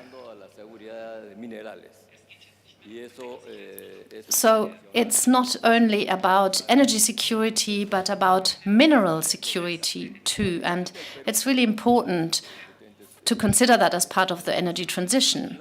Peru, as you said, has a long history when it comes to the exploitation of minerals, not just copper, but also silver, gold, zinc, and others. And that is an important pillar of our national economy. Within the global supply chain, the situation is as follows. Well, the supply chain starts with production, and I agree with the colleague from Angola, or from Congo. There are conflicts in this first part of the supply chain with those communities who live in the areas where the materials are mined or exploited. The problem is that the people there do not directly benefit from these activities. It's paradoxical, really. In Peru, there are certain communities where a lot of mining takes place, yet people there are affected by the highest levels of poverty. The current government is trying to do something about that, not only because it's good for the country, but it's about social justice. One factor that I noticed hasn't been mentioned in these discussions is water. Water is essential for life, and it's also essential for activities in these areas. Copper, lithium, lots of minerals need a lot of water. So for the exploitation. So we want to improve recycling and introduce a circular economy. And that means that new jobs can be created, especially for those people who are currently suffering from the mining activities. I think that is, well, what we're doing at the moment, and it can make a difference to get more people out of poverty, and it can allow them to participate with services that are complementary to the mining activities. And I think it's a strategy that I believe will show first results soon, and we will continue in that direction too. The conflicts have become less as a result of dialogue, and by including the companies and the communities, there should be an interaction where both sides benefit, where there's a win-win situation, not only at the beginning of production, but even before that starts. And we're trying to implement that in our country at the moment. That's what I can say so far, and I'm open for more questions. Thank you very much also for the reminder about water, indeed, very important indeed. Let me go to Deputy Minister Kaimuddin, if I may, and your own country accounts for 37% of global nickel production and is estimated to hold 22% of global reserves of nickel. And nickel is contained in almost every clean energy technology and is sometimes called the devil's metal, as I learned when doing the research for this panel, due to its price volatility on world markets. So can you briefly outline how Indonesia sees its role in global production and supply chains for nickel going forward, and also whether there are measures that you can take, given your very strong position in this market, to counter those fluctuations? Yeah, thank you. Thank you for having us here. Basically, as you say, Indonesia is probably hold the largest global reserve for nickel. And as you know, green energy electrification is increasing. The demand for nickel has increased as well, especially for the storage or battery technology. For us in Indonesia, what we try to do is to encourage more investment in this area, similar to what our colleagues in Congo and Peru said, that we need to ensure that this operation, mining, starting from mining, is done in a socially just way. The people in the community and the country has to get good benefits for the development of this industry as well. For example, in nickel ore in Indonesia only comprise of 2% of nickel. The rest is actually moisture and dirt, so dirt and water. So what we are trying to do in Indonesia is to do not only extractive industry, just the mining. We are trying to build more smelting and refining, the downstreaming industry in Indonesia, to increase more value add. So people in the community get the benefits. Because it doesn't make sense for us just to send 98% of dirt and water across in other countries. It's just not socially and economically, even, you know, and carbon footprint is also not good. So, and then, of course, we need to make sure the refining process, the smelting process has to use good technology that is sustainable and also acceptable for the global market. And so for Indonesia, once you improve the supply, hopefully, and the supply is done in a socially just and sustainable manner, pricing is all about price and demand, right? It's a supply and demand. So if you increase good supplies, hopefully the price will be much more moderated. And also, one of the things that we need to look at is where all these metals are traded. Today, the market for nickel is actually done in, you know, the benchmark is an LME, and it's 100% nickel. But actually, what is used in the industry is not 100% nickel. It's actually, for example, MHP, that is only maybe 20% something. So we need to make sure that there is a marketplace for this second-tier product, not only the 100% nickel.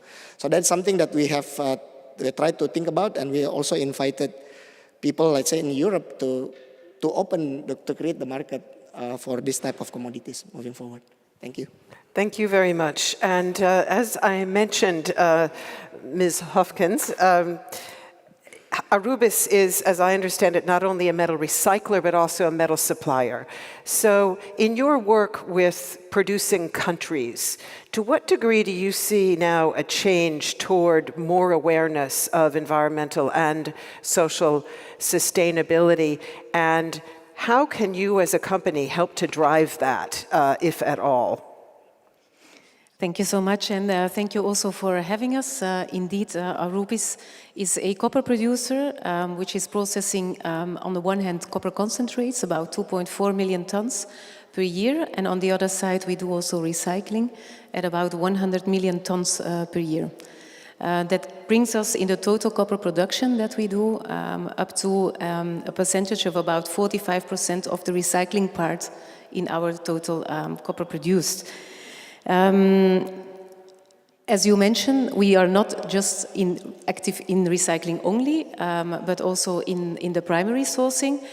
And this is indeed a challenge for us going forward, because, of course, this is an activity that is a global activity and not just related to the countries where we have our smelters, which is mainly on the European ground. And I think, as you mentioned already or indicated, this is definitely not an easy thing for a single company alone to kind of drive that process or to kind of really change the process. But we are very committed in the way on how we want to cooperate there, and it's really all about collaboration. It's really understanding also the needs and the environment which our suppliers are in, and together put our competences, understandings into place and going together on that path. There is a lot of challenge on the path. Certainly, if you see on quite some policies going ahead of us, which we might take into account. But I think, as a company, but also as a whole, we should work into it that we can, where we are active, stay and improve things rather than take it with an angle that we would cut and run, let's say, in that perspective. So you say that no one company can drive this. Now, the European Commission has recently published its Critical Raw Materials Act, which was a very long-awaited legal framework that's aimed at strengthening localized, circular supply chains within Europe and making sure they comply with environmental and social standards. Will that act as a driver and a lever to establish fully circular supply chains in areas related to the renewable energy sector, do you think? It will certainly drive it into that direction, and that is also what is needed if certainly on the recycling part, which is absolutely core to our growth strategies, it's absolutely needed that we have those strategies in place, because we need collection rates to be enhanced, to be moved forward. We need our consumers to be aware, and we also need the right framework to kind of allow that whole industry to be built around it too. There is a lot of symbiosis actually around the copper industry, as I heard already from the other panelists before. Copper is a required strategic critical raw material in the green transition. Take it from the e-mobility, take it from the green energy. In itself, copper is really recyclable in a very good way. So if you recycle it will not lose the quality it would not lose quality throughout the whole supply chain. But copper never comes alone. There's also a lot of other elements coming along the chain. And it's those elements that are also determining which ways are the best ways actually to catch the copper, on one hand.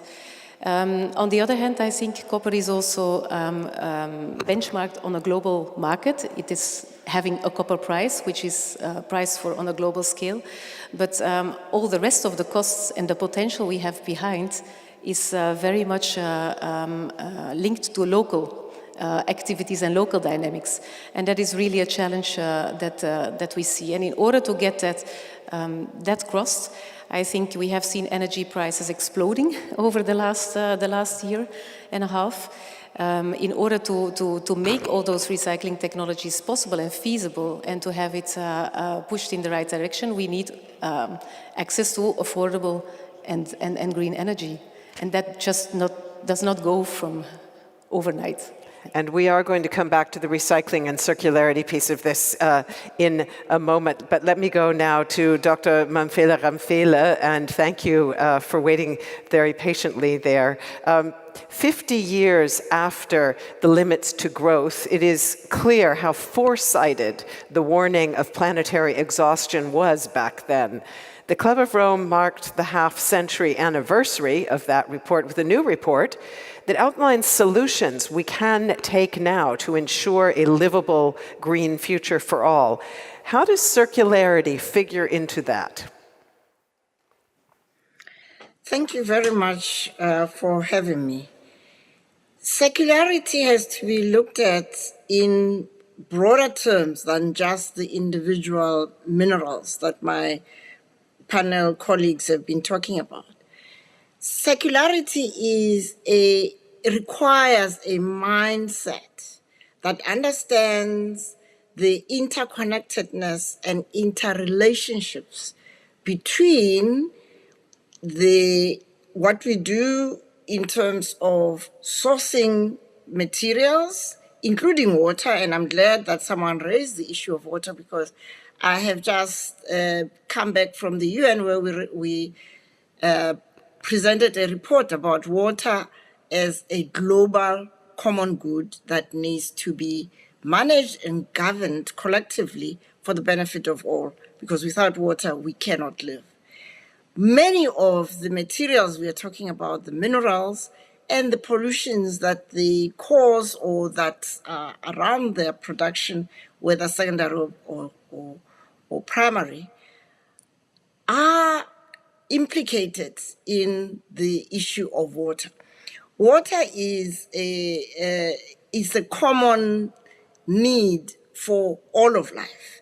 And so without water, we cannot do many of the primary mining, the secondary recycling, and of course, we're also talking about water in terms of climate change and in terms of biodiversity. So my response to you is that our assessment, which, as you were saying, we did last year at the 50th anniversary, indicates that the most important change that needs to happen in the world is mindset change. All of us need to be prepared to look at things differently. First, that we are interconnected and interdependent. And second, that at the rate we are consuming energy, water, and many of the basic necessities we have, it's not sustainable. So renewable energy is not the answer to the whole energy conundrum. We need to do things differently. So the main challenge of matching clean energy with a circular economy really rests on our willingness or otherwise of changing the way we relate to energy and many of the elements that we need for the kind of lifestyles that we've got in the world today. Thank you very much for that. And that's a very good bridge to looking at the results of the audience poll we did earlier, because in a way we asked about changing attitudes. It's kind of the second option on our list. So our question was, what is the most effective measure to use the Earth's limited resources more sustainably? And 62% of those polled said incentivize and implement circular economy practices in business and industry. Nearly 20% did say raise consumer awareness to reduce consumption. I think what we just heard from Mamphela Ramphela went beyond that. Of course, she's talking about a change of consciousness across all sectors. Citizens, world citizens, essentially, but still, consumers are among them. And finally, the third choice, just about the same number, 19% say foster localized and circular supply chains wherever possible. I will now go back to the panel. You're welcome to comment on that result if you like, but I also have additional questions that I will put to you, if I may. And I will start with you, if I may, Mr. Lubada. And the Democratic Republic of the Congo is rich not only in minerals, but also in renewables potential, not only hydropower, but also solar, wind, geothermal, biomass, you name it. Yet today, just 19% of the DRC's 108 million people have access to electricity, just 19%. Our poll asked about raising awareness to reduce consumption, but clearly one of your first tasks is to boost access to electricity. So how is the DRC planning to ramp up renewables in order to broaden access? And could localized supply, again, we had a question about localized supply chains, could localized supply with off-grid solutions be an answer?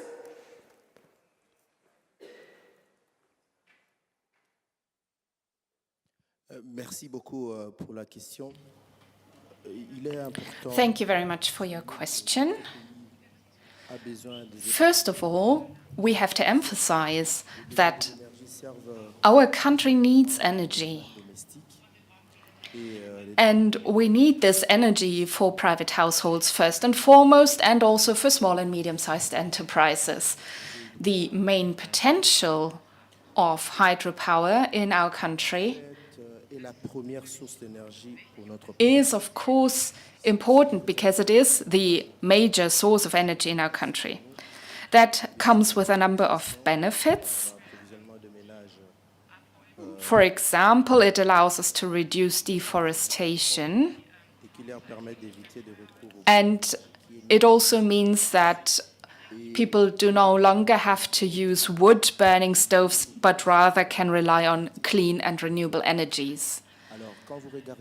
In the population, largely, there is no real alternative. If we look at the main conurbations and urban areas, in comparison to the overall size of our country, there are many major towns and cities that are near bodies of water, and in some areas hydropower can be used for energy supply, but in others this is not possible. Therefore, we mainly want to take advantage of the benefit of preventing deforestation by using clean and renewable energies. So that would be our contribution to the energy transition.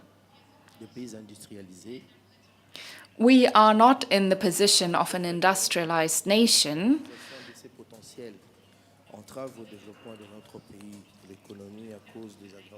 and the too low level of utilization of the potential that we actually have prevents the economic development of our country and also prevents us from countering the population pressure.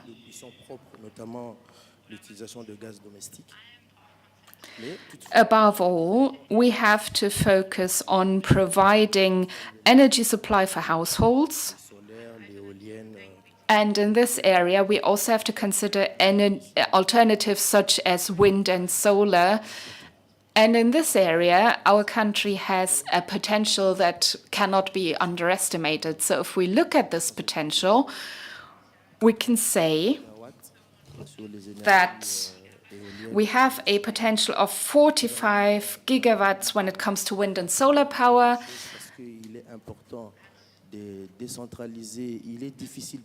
And our government is using this as a starting point for new strategies, but it is difficult to find an efficient approach and to establish the use of renewable energies in all regions of our countries.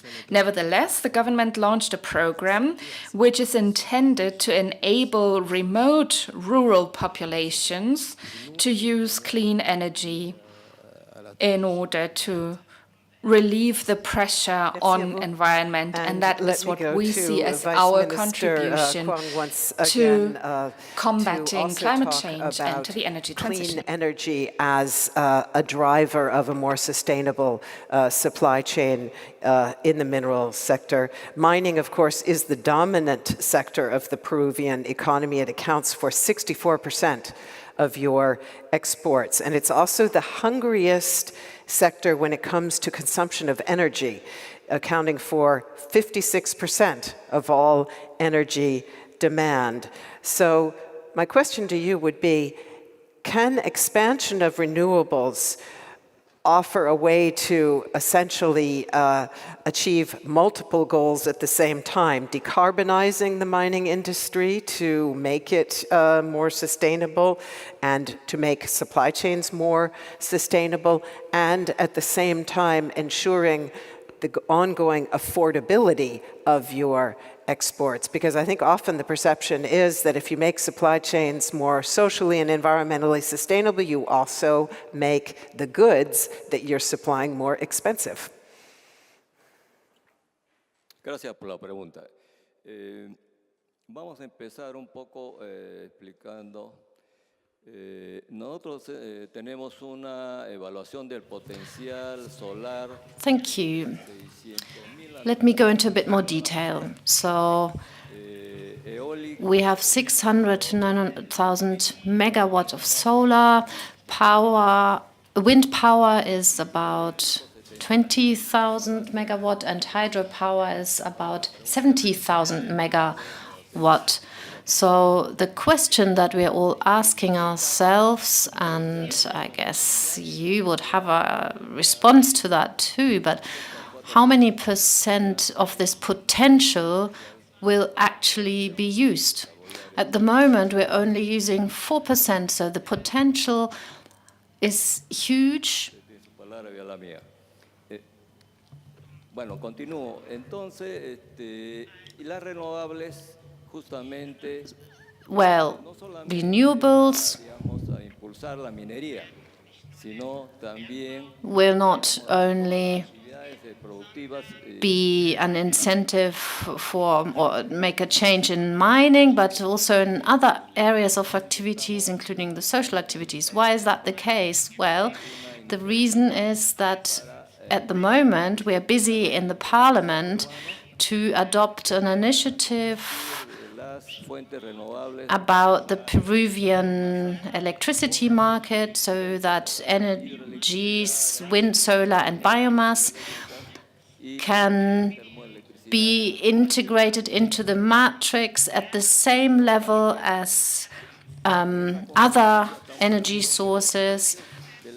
And in this competition, we are sure that the electricity prices will go down for everybody, not just for the millions of private households, but also for industry.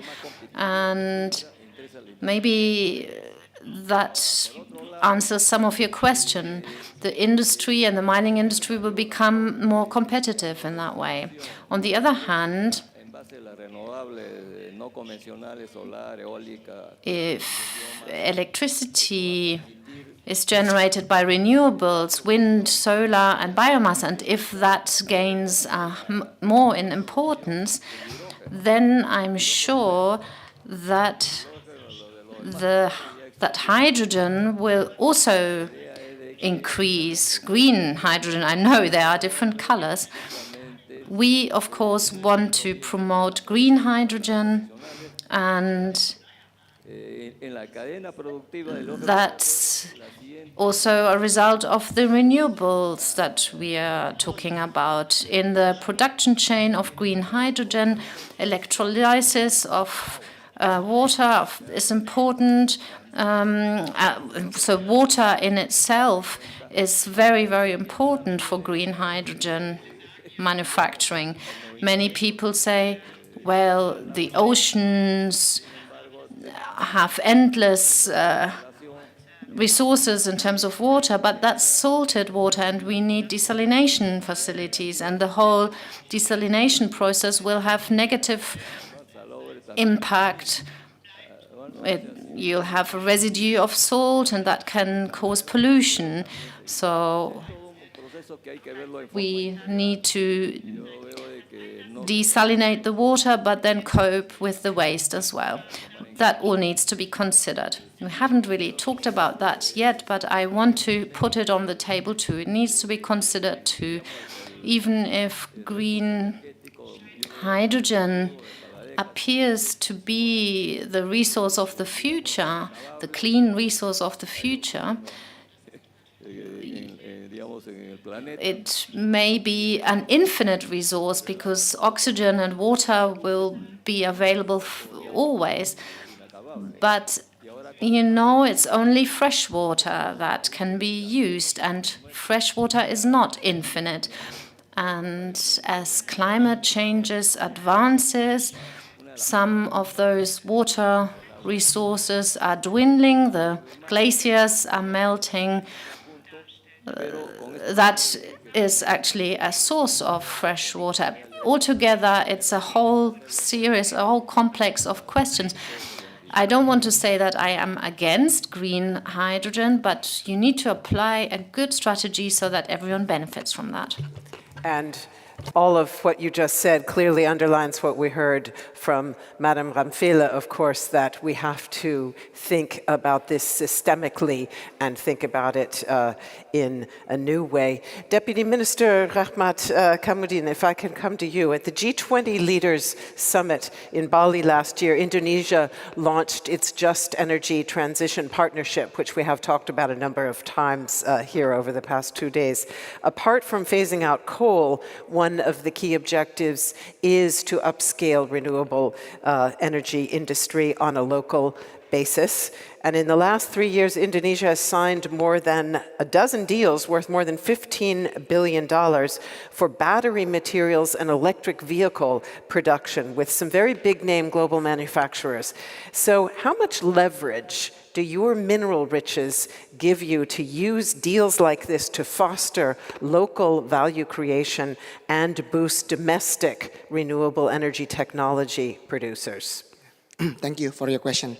So when we talk about JETP, our Just Energy Transition Partnership, it is first and foremost an effort to decarbonize our power sector. And Indonesia is blessed with a lot of resources, including fossil energy and also critical minerals. And as we decarbonize our power sector, we need to make sure that our position to be an energy secure country is not compromised. And therefore, we need to make sure that we have a very strong renewable energy industry also domestically.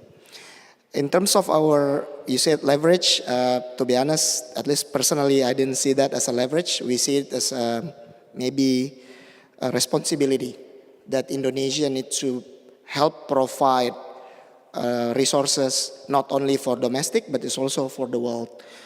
We talk about EV battery materials from nickel and whatnot. We want to help build this industry. We invite people as well from all over, as you described. Big global players come to our country to set up manufacturing capabilities, to have a more value-added win-win cooperation, not only extractive industry and industrialized nations, but so that we can also industrialize our country. We also look at this renewable energy industry as a very strategic role in Indonesia. Because, for example, when we speak about solar PV value chain, right now it's dominated by one country. It's like 90% of the solar PV production starts from China.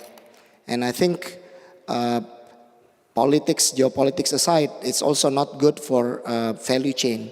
We need multiple sources such that if something happen, like a disruption in the global supply chain, like in COVID happen, we are not in shortage of this very critical material.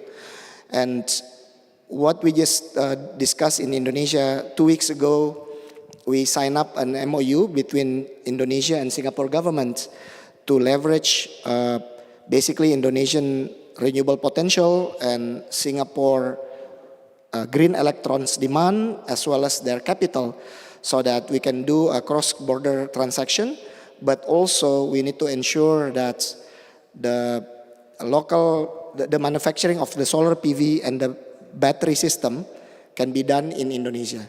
If that is successful, of course, Indonesia will basically benefit because we'll have a very sophisticated solar PV industry. Our regions also benefit for this green electrons potential, but the world will also have another alternative of a high quality solar PV value chain. So that is how we want to play our role, and hopefully will benefit everyone. Thanks. So what we've heard from the big minerals and metals producers here with us today is clearly that renewable energy does have a role to play in helping you make these supply chains more sustainable. Now I'd like to come back to the recycling and circularity piece, because that sustainability, if we really think systemically, ultimately also rests on recycling and essentially building into the design of the renewable energy installations circularity. So let me go now back to State Secretary Kemal, if I may, because you do have this circular economy law in place now. And I wonder if you can tell us, because wind energy is the fastest growing source of electricity in Finland, and it's now reaching 14% of the country's total energy mix, as I understand it. Last year alone, you put 427 new wind turbines into place. By 2025, wind's expected to cover double the share of the energy mix. So does your country's circular economy approach also apply to the end-of-life recycling of wind turbines and other clean energy technologies, for instance, lithium-ion batteries? Yes, very, very important questions. And I have to say that we haven't divided our strategy, how you say, in different parts. So I think that we have this strategic goal and aim and target that we are going to double the circular economy rate of materials by 12 years now, same year as we set our climate neutrality target, 2035. So I think we are thinking that we have to use that concerns all the materials, raw materials and materials which are in use already. So we think that, of course, we have to find way to use that also material which is also in use nowadays. And I think that the industry has to find those solutions for that, because I think that government can set the targets and we can do that with cooperation with industry, but they have to find the way. And for example, to give one example how we can foster that, for example, in Finland we have set a waste tax, and we levy that tax from the materials that are recyclable, but industry doesn't do that. So if there are materials that basically can be recycled, so you have to pay taxes for that waste, and if you are not doing that. So I think that these are the measures which we have to think if there is a room for, if there is need for this approach as well. But we have set very clear target, and we are very confident that we are going to aim that. Yes. Our poll, of course, had the word incentivize in it, and a tax is also a form of incentive or disincentive, and particularly in the area of designing for circularity, because that's absolutely key, isn't it? Let me go to, yes, please. Yes, carrot and stick. Let me go to Arubis, because you talked about the role of the private sector here. And in fact, Arubis launched a pilot plant in Hamburg for a lithium-ion battery recycling process. And in the company's annual meeting a month ago, your CEO reported very promising results for this pilot plant. Your company succeeded in extracting more than 95% of the valuable metals that were contained in the batteries, including lithium. Do you think we're witnessing the dawn of a multi-billion euro market in end-of-life recycling for clean energy technologies? And what challenges have to be met to scale up circularity effectively? I think for your question, whether that is the dawn, maybe too early to say as an individual company, but surely a huge opportunity there, I think. And Absolutely, what you said before in terms of the design for recyclability is a very important one, because things are getting together and connected together, and the increased complexity of materials coming back to the market is absolutely there. So to find the right technology and to find the right way also to make a sustainable case of it, to actually then also invest in technology is often easier on paper than it is in reality. With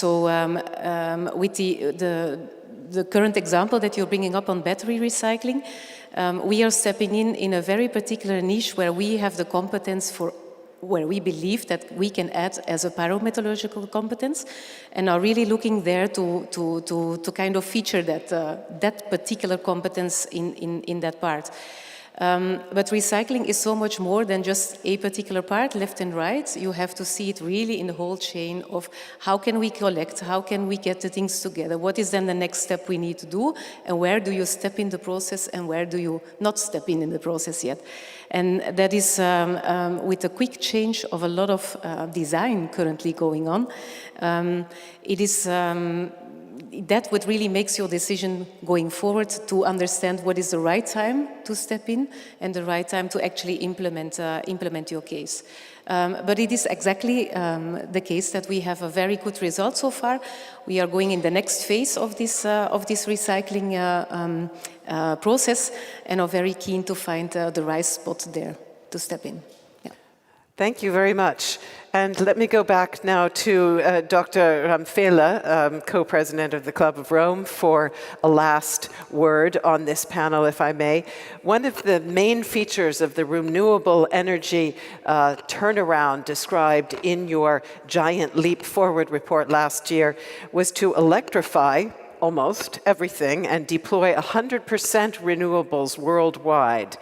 So with demand for critical raw materials and minerals rising, how would you say we can most effectively embed justice and environmental protection in the massive deployment of clean energy? I think in the first place is to understand that what we call clean energy is not as clean as we would like to believe. And so the giant effort that will be needed to electrify all homes and all corners of the world will only happen if we collaborate.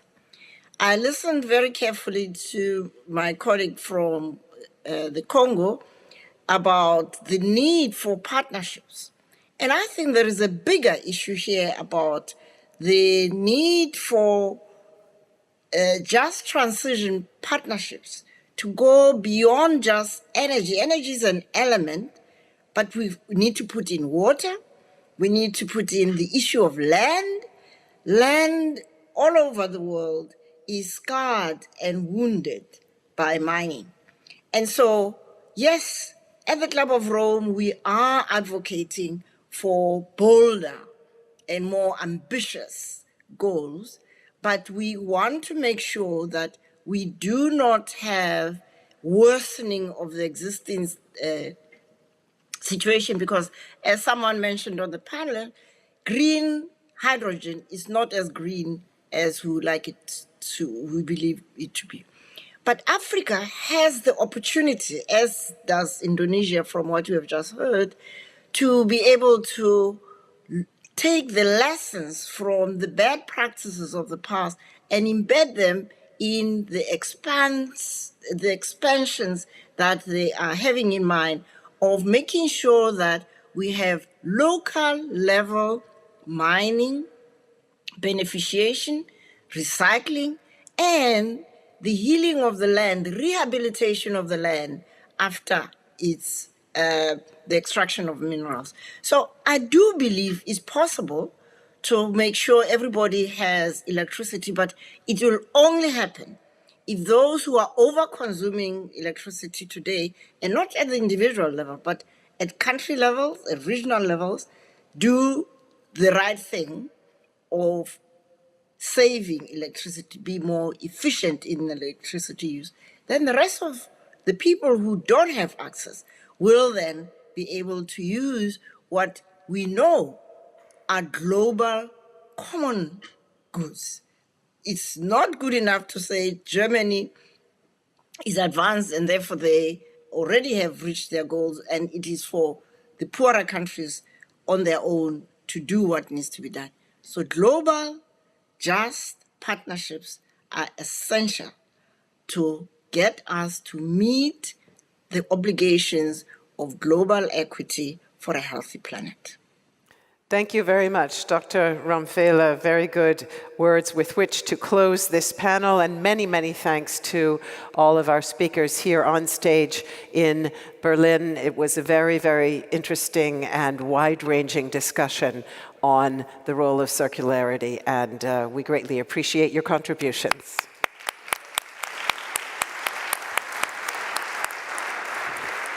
And ladies and gentlemen, that does bring this session to a close, but we do have a closing ceremony coming up in 15 minutes.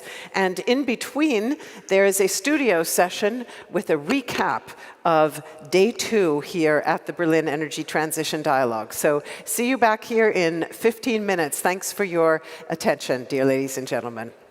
Over to Malcolm.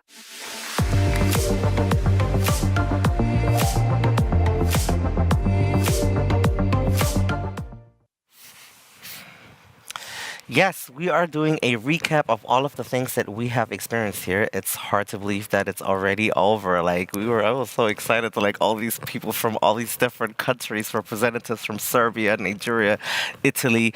And now we're going to reflect on the things that we have experienced so far. We're also going to look at what you people have to say. These are your final opportunities to chime in, and we're going to give out our thank yous.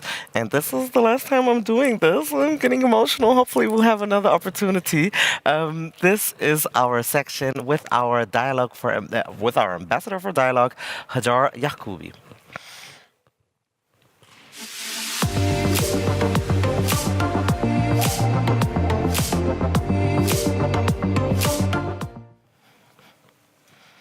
Yes, thank you so much, Malcolm. And honestly, don't start crying or I will start crying, because indeed, honestly, guys, it's crazy to imagine that this is already the final session with me and Malcolm here in the studio, Zaal. So let me just start off before I deep dive into all of this and jump straight in. Let me take a moment to say thank you. You've really kept the dialogue going online, not just with regards to us here in the studio or to me sending them using the hashtag, but also to each other. I've seen all the people commenting on each other, and I've seen some very new interesting dynamics, perhaps some new connections being created by people, having discussions with each other online on all the material and insights that are being shared here. So that was amazing to see. Now, let me just start off by this very first picture, which I think just goes to show and it embodies what has been happening here in these past 2 days. We see this super nice picture, Mexico Presente en el BTD 23. It was a conference these past 2 days where so many people got together from so many different countries.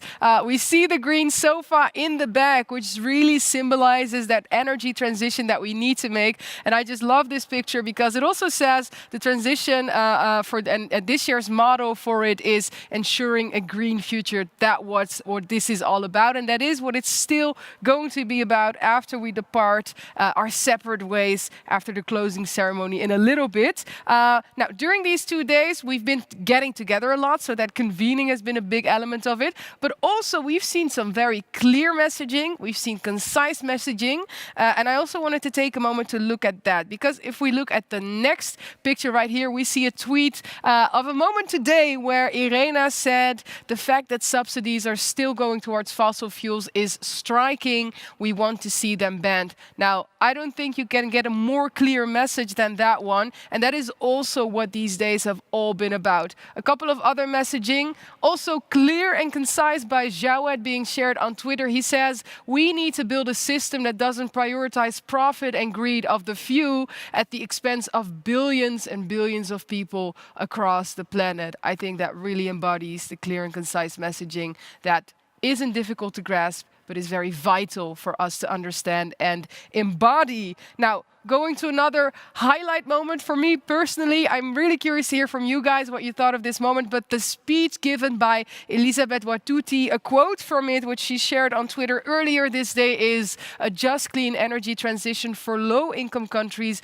is urgently needed and must include clean energy access for all. The future is clean and renewable. Now, this tweet specifically spoke to me because obviously it was a highlight to have the one and only Elisabeth Watuti speak here at the Berlin Energy Transition Dialogue, but also because of the fact that we know that we've been talking a lot about the massive potential of, for example, the African continent, but also about the fact that the consequences of the climate crisis are already disproportionately being felt right there. So if we talk about the necessity of a transition and we talk about justice and the fairness element of it, then we need to be as bold as we can and as ambitious as we can. Now, going on to the next tweet being shared by Teresa just now, actually on Twitter.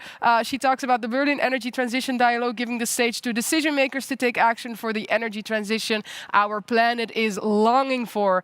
I'm so honored to be surrounded by policymakers and environment-friendly initiative is what Teresa says. Well, Teresa, we are also super happy that you're here and that you're sharing this. So keep on doing that and thank you so much. Now, I asked you earlier to also share with me all the sort of reflections and insights that you have after everything that has taken place. And that is exactly what Alicia has done. And she shares with us on LinkedIn, returning from my first Berlin Energy Transition Dialogue, #BTD23, that's the one.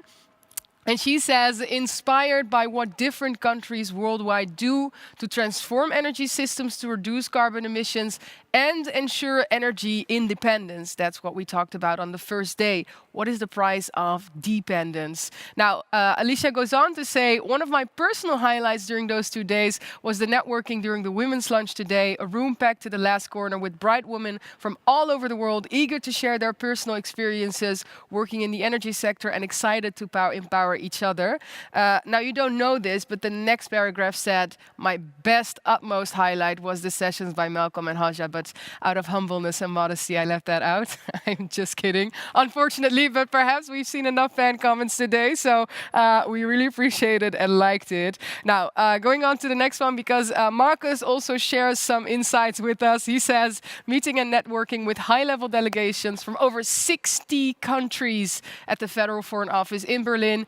That was the Berlin Energy Transition Dialogue 2023. So loads of action. And finally, I wanted to use this and showcase this last message shared by Kelvin. He quotes some last wisdom with us to part with, and I think that's a beautiful message to end this social media review with, because he quotes climate envoy Morgan, many still cling to old habits of the past, but the solutions of yesterday are no longer viable.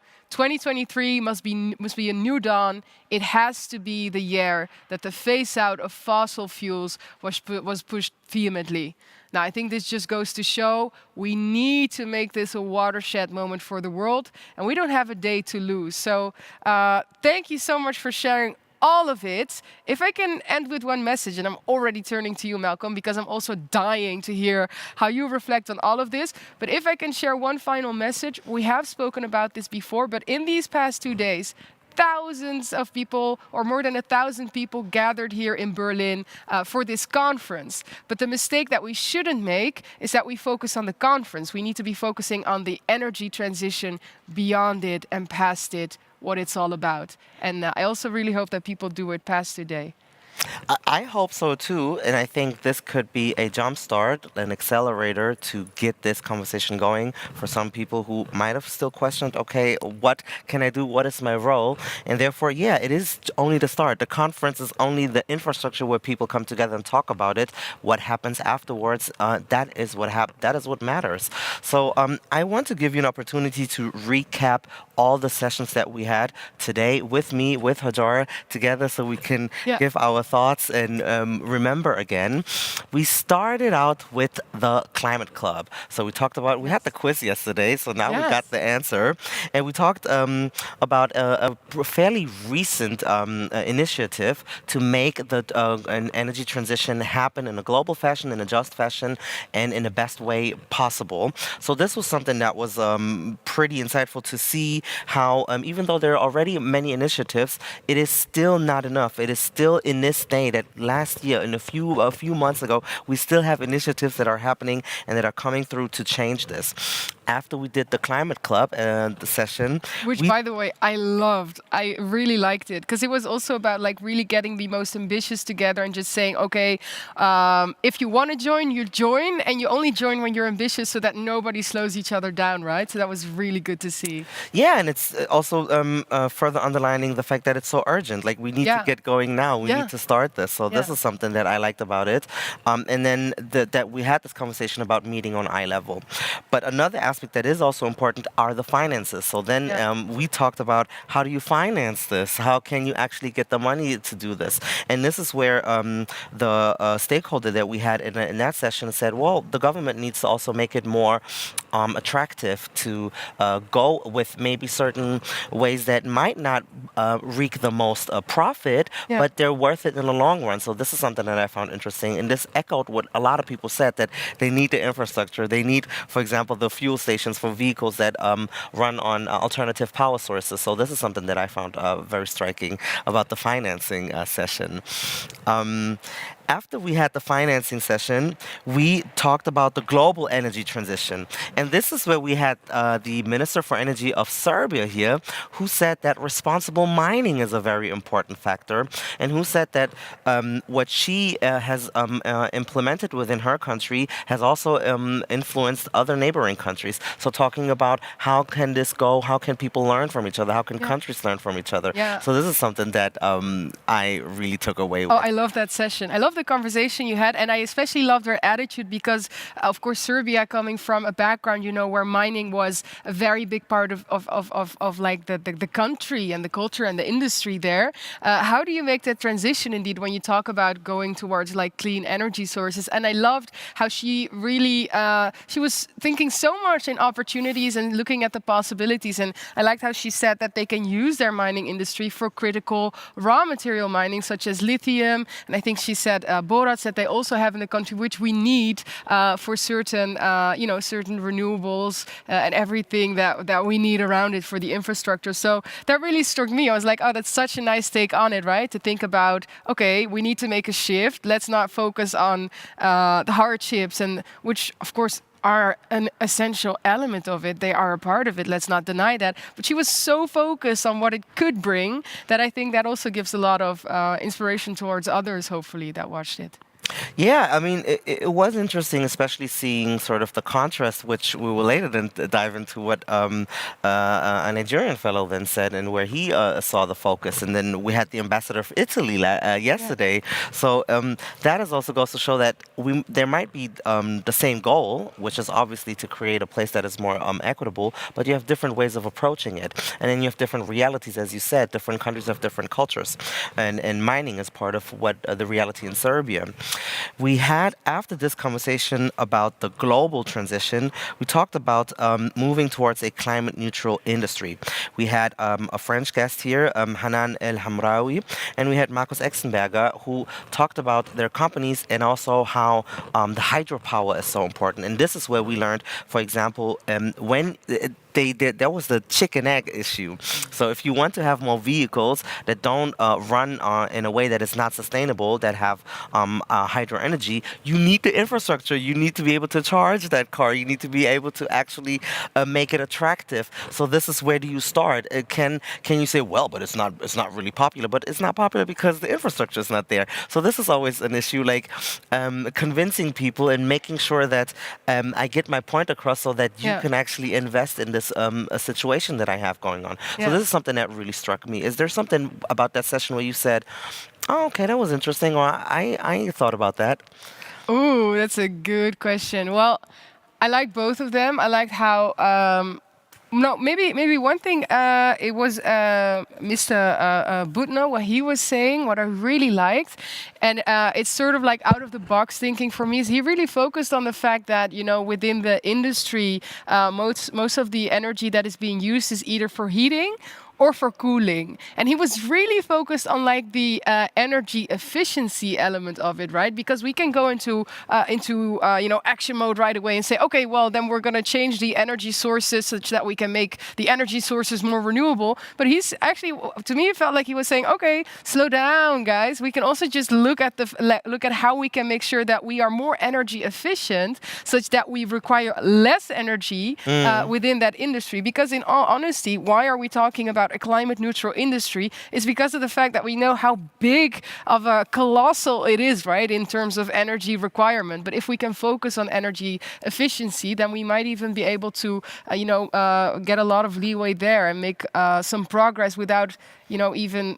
having to increase the amount of energy required. So that I found that really interesting. I don't know how you listened to it, but it was a bit more out of the box thinking for me.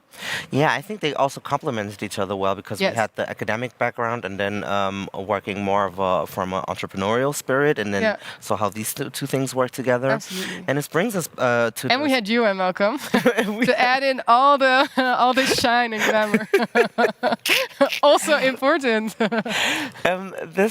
This leads us to the next session that we had about the innovation in net zero power generation. Yeah. So we had Andreas Schierenbeck here, who talked about his personal energy transition from a fossil fuel based company to a renewable company. So that also goes to show it doesn't mean that because maybe whatever entrepreneurial work you do or whatever route you chose, you can't change or you can't transition or you can't still participate in this dialogue. So this was something also that I found very interesting and also inspiring, that you change your mind. You realize, okay, this is no longer what I want to do. Yeah. And then he talked about how it is also difficult for companies maybe who are proud of their work. Yeah. You've been proud of what you've been doing, and then you realize, okay, well, actually, there's maybe harm to the things, and then how do I make this happen? So this is something that I found super interesting, that if you at this point maybe had certain views or certain aspects that you had never thought about, it's okay.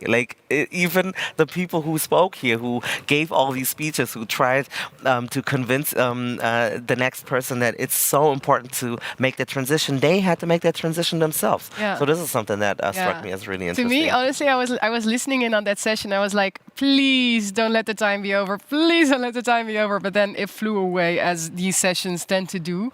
But I really like that as well. I would have loved to dive a little bit deeper with him and have more time to talk about that dynamic almost indeed of having a realization where you're like, oh gosh, indeed, this is like a dead end road, so to say, and we need to continue a different way. So is there a future for fossil fuels? How do you deal with that realization? Well, when you talk to Dr. Hero, that there is when it comes to, he was like, well, Nigeria is a country where things move a little differently. We're going to go to blue hydrogen and then to green. So there is also a pragmatic approach. It's not like anything can happen as quickly. Sometimes you have to understand this is the nature, or this is what I'm working with, and this is what we discussed in a session where it was about the global hydrogen economy. But no, indeed, that's the dilemma, I think, because I think you're touching upon an essential point. If you take the transition sort of approach and you wait for things to fall in place, then indeed it takes some time. But then at the same time, the extremely difficult thing is that we don't have the time to wait. And especially, I think, we've seen also that tweet or that post on LinkedIn by Britta, where she said that it's especially and particularly these countries where we see the civil society and the stakeholders within them already voicing that the effects of the climate crisis are being felt. We see droughts, we see floods, and especially these regions are the ones that need this super fast-paced approach. And we need to be ambitious, because if we can't do it from a justice perspective to the people that are already feeling these effects of the climate crisis. So absolutely, that's the entire dilemma. It's the pragmatism on the one hand, but then the fact that we can't almost afford it. Yeah, and that goes to show how do you define ambitious, and what are the drawbacks that you have? Because if you look at the country that you are in, can you make these things happen as quickly as you promised to make them happen? Yeah. So this was something where I was just taking it in, and obviously the solutions is not something that we can come up with. It's the conversation, it's the dialogue that we have. So this is something I was so interested when we had before the conversation, where it was like, okay, we need to immediately bring the hydrogen energy to Africa, and then you have the most populous country in Africa saying, yeah, we do, but it takes a little moment to get there. So this is something that I found interesting in that final session that we had, especially because he was also a natural scientist. Like that's the profession. So you would think, okay, well, if you know all these things, then you must move so quickly. But sometimes that you have that ambition, but you can't really make that work. So this was something that I found very, very interesting to understand the contrasts behind these things.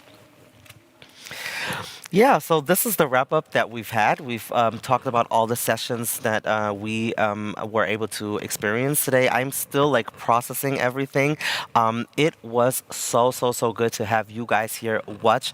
I don't know, I've sent, some people have sent us pictures at the Weltsaal of people watching. I don't know if you're still here, if you still made it, or if you had to already catch your flights and go to your next appointments. I mean, we've already seen the LinkedIn post of somebody saying, okay, it was a great pleasure for them to be there. So either way, if you're still there, if you're on your phone, thank you so very much. I think this is also the moment Hajar is leaving, so I want to use this opportunity to thank you very much. It was so good to talk to you and have you as my colleague. I want to also thank Melinda for doing the hosting at the Weltsaal. I want to thank Jennifer. I want to thank Pia, who also has done some hosting. I want to thank the whole production. This is a huge production. It's so many people who have been involved, and I'm so grateful that they have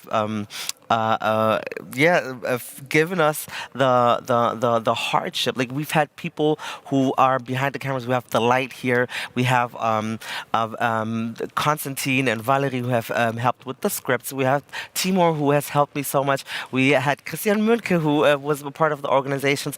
I could go on for so long. I don't forget anybody on purpose. I am just very appreciative.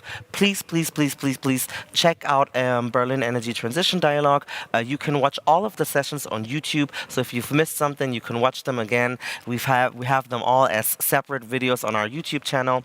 And with this, I am now honored to introduce the final and final part of this conference at the Weltsaal, the closing ceremony with Melinda Crane. I will be rushing there, so I don't know how long it's going to take till the closing ceremony will begin. It depends on how quickly I'll make it to the Weltsaal, but I hope I'll see you there. And yeah, my name is Malcolm. Thank you so very much, and take care.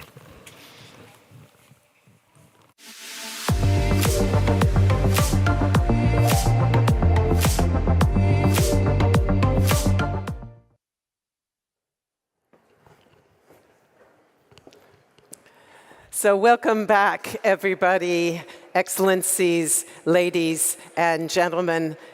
Always so hard to believe. We have now arrived at the closing ceremony of BETD 2023. It kind of seems like we just started and already we're done, but in between lie 2 days of extremely intensive exchange between leading policymakers from all around the world, together with a wide range of public and private sector players who are working at all levels within the renewable energy sector. And we want to take a few minutes now just to distill the main findings of these 2 days and look to the future. And certainly from my point of view, I think one of the clearest messages we've heard here at the Berlin Energy Transition Dialogue 2023 is that while the energy crisis has accelerated the global Energiewende, that does not mean that we can sit back and wait. As Minister Habeck said this morning, we must continue to accelerate our efforts. Secondly, we've heard again and again that As the foreign minister said yesterday morning, there is no one size fits all. We need a multiplicity of approaches that truly do fit countries and regions' individual needs and positions. And we can and must, and this is my third big takeaway, we can and must learn from each other. We need to share those best practices more than ever.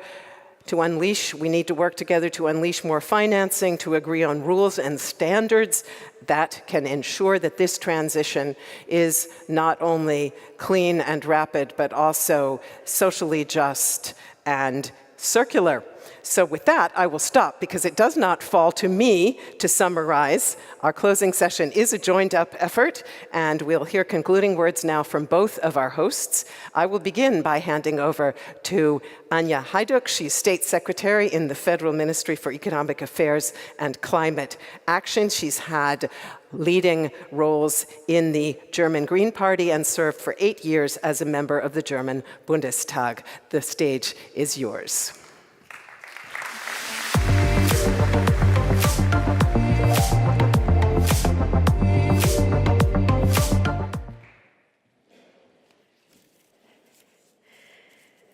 Excellencies, ladies and gentlemen, first of all, thank you, Melinda, for your eloquent moderation over the past 2 days.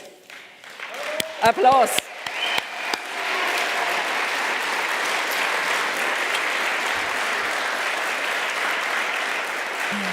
And thank you very much to the Excellencies country representatives and all the other speakers and panelists for the great contribution to the BTD 23.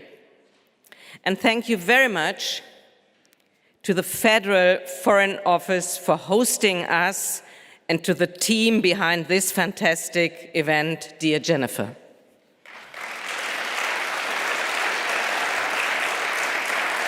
I am delighted to see that this conference has succeeded in gathering so many leaders and decision makers over the last 2 days.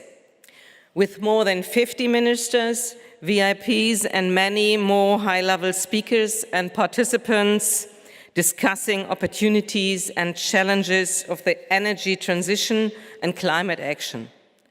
Once again, the BTD has confirmed, I'm sure, its position as a leading international forum in this field. It has been a great honor and pleasure to welcome the President of the Republic of Kenya, Dr. William Ruto, and Sultan Al Jaber, the co-president, at our conference, presenting their views on the global energy transition from an African perspective and from the perspective of FOA. We have come a long way since the first BTD conference in 2015. The global energy transition has progressed a great deal, but the exchanges over the last 2 days have clearly shown that the need to gain even more speed. In order to get the global energy transition on track to net zero 2050, we need strong additional efforts, and we need them now. For this fast and deep transformation, international collaboration is absolutely vital. The urgency of the climate crisis is being felt by people across the world. We all know that the coming years will be decisive for setting the course towards net zero economies by 2050, which also means cutting emissions in half by 2030. And the energy transition is not only an imperative for the world's climate, but also beneficial for our economies and the welfare of our societies. Of course, we also have to offer those people and communities a positive perspective who, at least in the short term, are negatively affected by the transition. This transition is accelerating in Germany, and it is accelerating across the globe. In 2022, according to IEA and IRENA, global renewable energy investments reached a new record high, 1.43 trillion US dollars, not billion, trillion. That is more than ever before, and importantly, more than what was spent on oil and gas projects. With this momentum, renewable energy will be the world's top electricity source within 3 years. This shows that we are moving in the right direction. However, we are not moving fast enough, and investments are still not on track to achieve the goals set by the 2030 Agenda of Sustainable Development. To achieve our climate goals and to further reduce our dependency on fossil fuel imports, we therefore need even more investment in clean technologies. This equally applies to industrialized, emerging, and developing economies. The global energy transition, above all, based on the rapid expansion of renewable energies and increase energy efficiency, is what we need to protect our planet. In addition, it is also the right thing to do in order to strengthen the energy security of our societies. Russia's attack on Ukraine, in violation of international law, has prompted the European Union, and Germany in particular, to review our energy policies, to rapidly cut our energy dependence on Russia, and to further step up the rollout of renewables. Measures taken on renewable energy, power grids, and energy efficiency have rapidly reduced Germany's dependency on fossil fuel imports from Russia. Excellencies, ladies and gentlemen, this conference has been exciting and inspiring. Also, the wonderful evening yesterday, bringing together committed decision makers, creative entrepreneurs from all around the world. They are working on the energy transition in their respective countries. International cooperation on ambitious climate policies are key to succeed in getting the world on track for the 1.5-degree target and to deliver the promise of a prosperous, sustainable future for all our citizens. So I want to thank you for your participation and your contributions, and I very much hope to see you again next year here in Berlin for the 10th anniversary of the BTD. Thank you.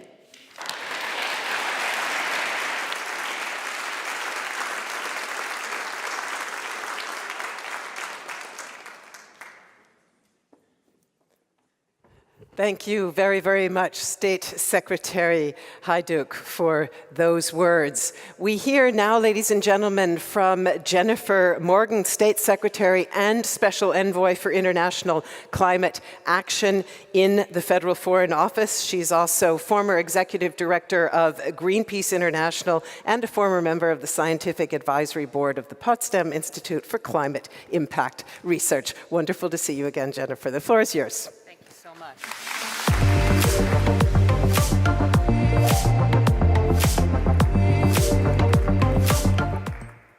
Good afternoon, ladies and gentlemen, and friends and colleagues. It's amazing to think, wow, we're at the end of this year's BETD. And I think the one thought I have had is that if we didn't have the Berlin Energy Transition Dialogue, well, we would have to invent it. Because I think we've seen that more than ever in the last couple of days, how important it is to come together, how important it is to connect, to learn, but also just as human beings, to see each other from all around the world and think about how we can work forward to solutions. And one thing, I was just having a conversation with one of the participants, and he said to me, you know, He felt that this year was the best year he had been here for two reasons. One was because the panel discussions were really real. They weren't scripted, that people really brought their experience in and had real conversations, and therefore he learned a lot. And also because the networking opportunities were great, and they were so well organized. And so to start with, I actually want to say a huge thank you to the whole BETD team that made this possible. The civil society organizers, also colleagues here in the Foreign Office. Can I just ask you to stand up or put your hands up or something? I know this is unconventional, but can the team stand up to just say, all right, who was here to make this all possible?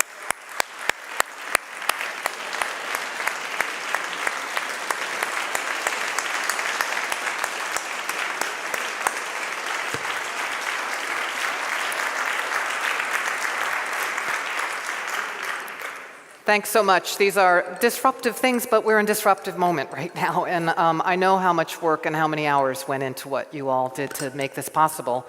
And I think the timing was also incredible. We met a week after the IPCC published its synthesis report. So there couldn't have been a better time, because I think we all see those burning embers in that report. If you haven't read it, it's the best way of getting up to date on the latest science, so required reading. And we know that it's such a critical point in time, and that this decade is the critical decade to determine what will happen, as I said last night, for the coming thousands of years. So we have a task of historic proportions. And we always talk about the energy transition, but actually we're talking about, it goes way beyond energy.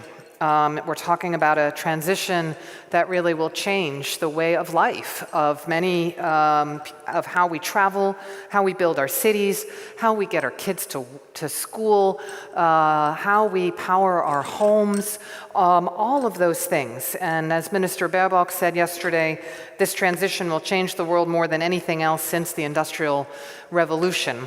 And change, I thought, as Minister Habeck so eloquently put this morning, is challenging. And it means that we need to also be honest about the transition. That when we're talking with citizens, we need to hear and listen to them about what their fears are and how you go through change. Change can be very scary. But actually change can also be very empowering.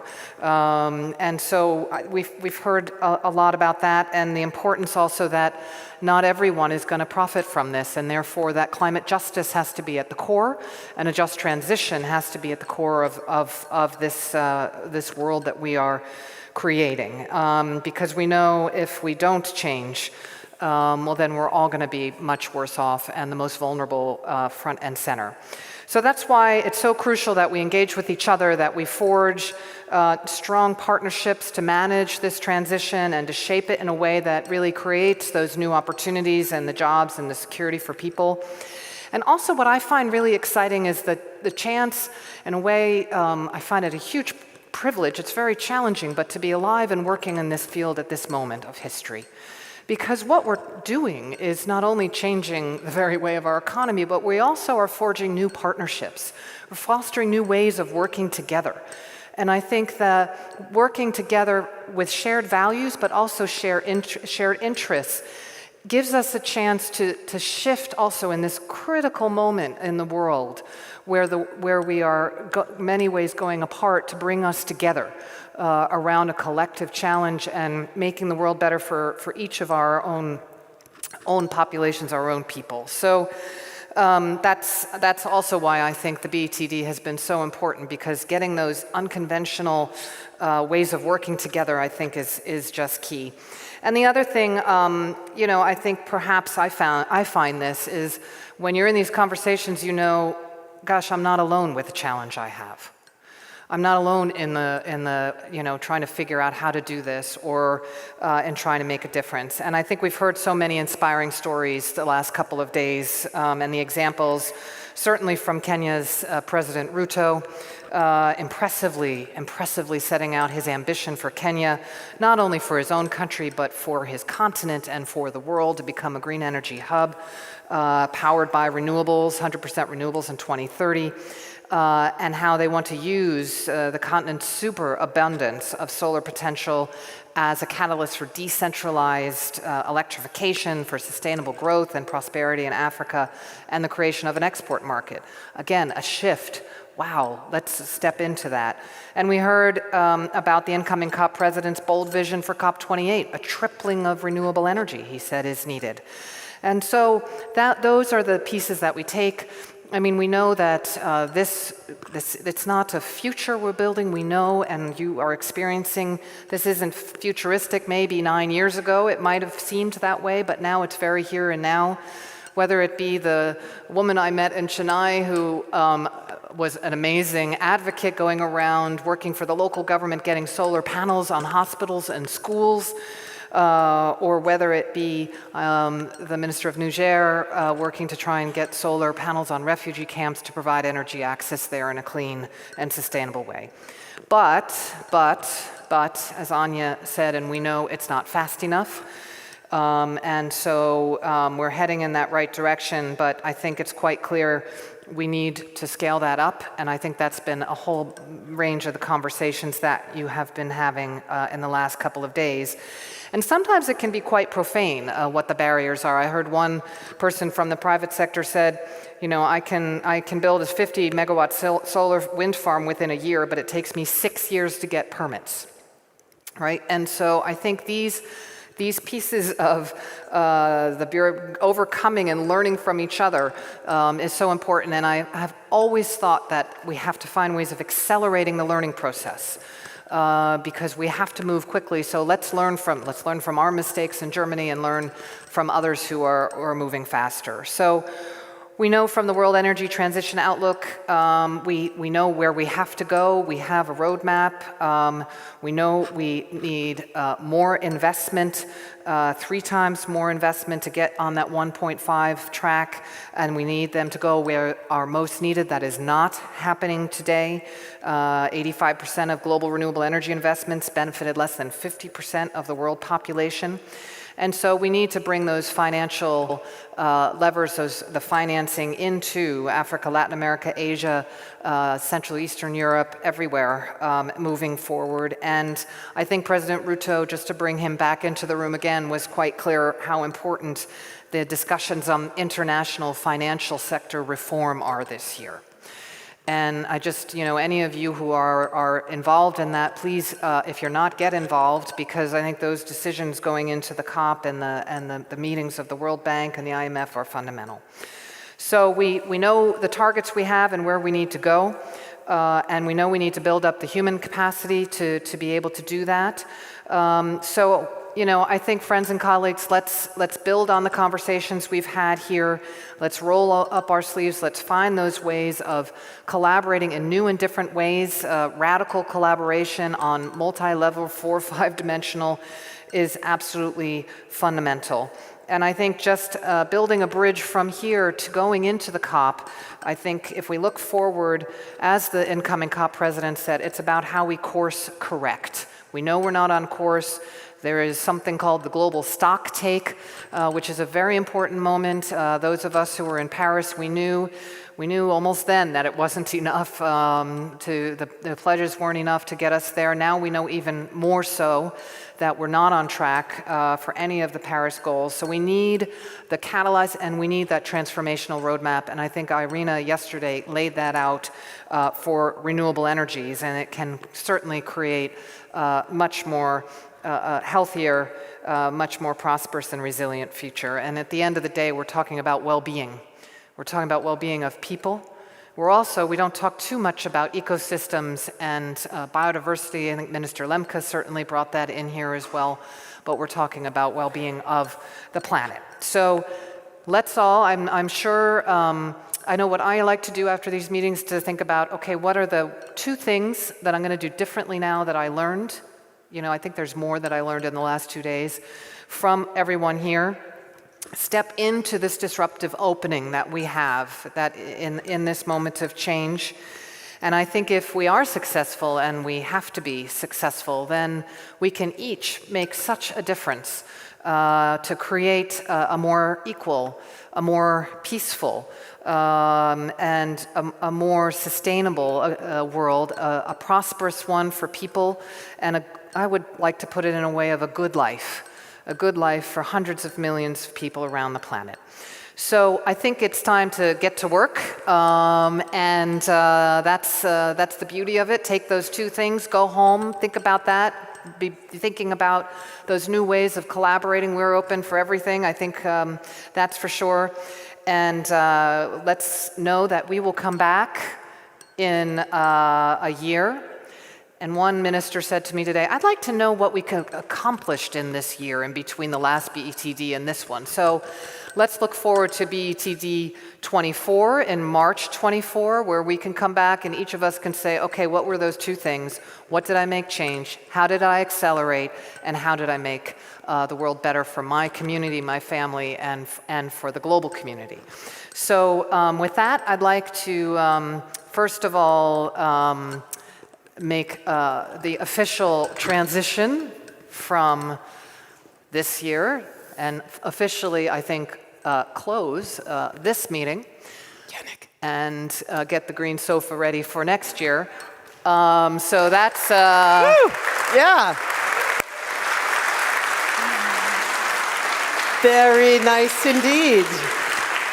And also, if I could call up Jennifer and Malcolm to the stage. These, where would we have been without these three individuals?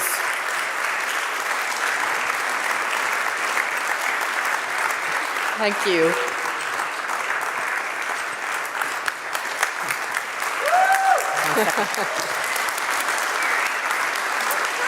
Thank you so much. And Melinda, you are...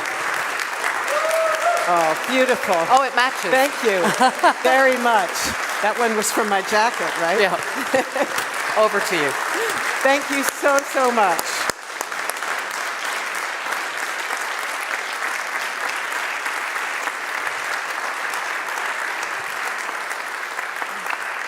Ladies and gentlemen, thank you so much. So the sofa has a new sign now, and that means we will meet again. If you've been coming here for some of these 9 years, then you know that the sofa is the symbol of the Berlin Energy Transition Dialogue. And when it gets its new sign, that means we will meet again. And it's, you know, it's a kind of comfortable place to have disruptive conversations. I won't say really comfortable, it's got a bit of a straight back, but it's a good place to have some of the complex, interesting discussions that we need to have to bring the global Energiewende forward. And we hope very much that you will stay part of the dialogue that we have both on and off the sofa. You can do so, for example, in between BETDs on #greensofa_BETD. You can be part of that discussion, and we hope very much to see you on or around the sofa in 2024. Jennifer Morgan just told us it's going to be in March. Surely we will hear more soon about when. And also permit me, on behalf of all three of us, to say a very, very warm word of thanks. Once again to our hosts, the Federal Foreign Ministry, the Federal Ministry for Economic Affairs and Climate Protection, to all of those on the civil society organizing teams who have done the most amazing work. Sometimes we encountered each other online at 1 a.m. on the group scripts that we were writing together, and it was an amazing experience with the entire team. I won't name all the names, but you know who you are. Also the technical team over there in their dark corner, having done an amazing job. Somewhere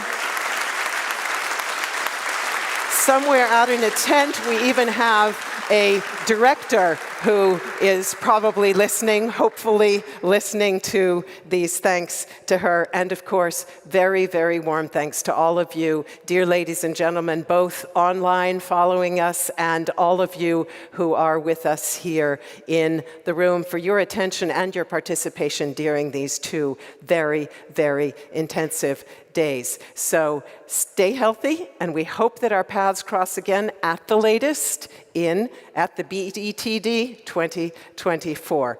And thanks to my 2 wonderful co-moderators as well. Bye-bye. See you next year, hopefully.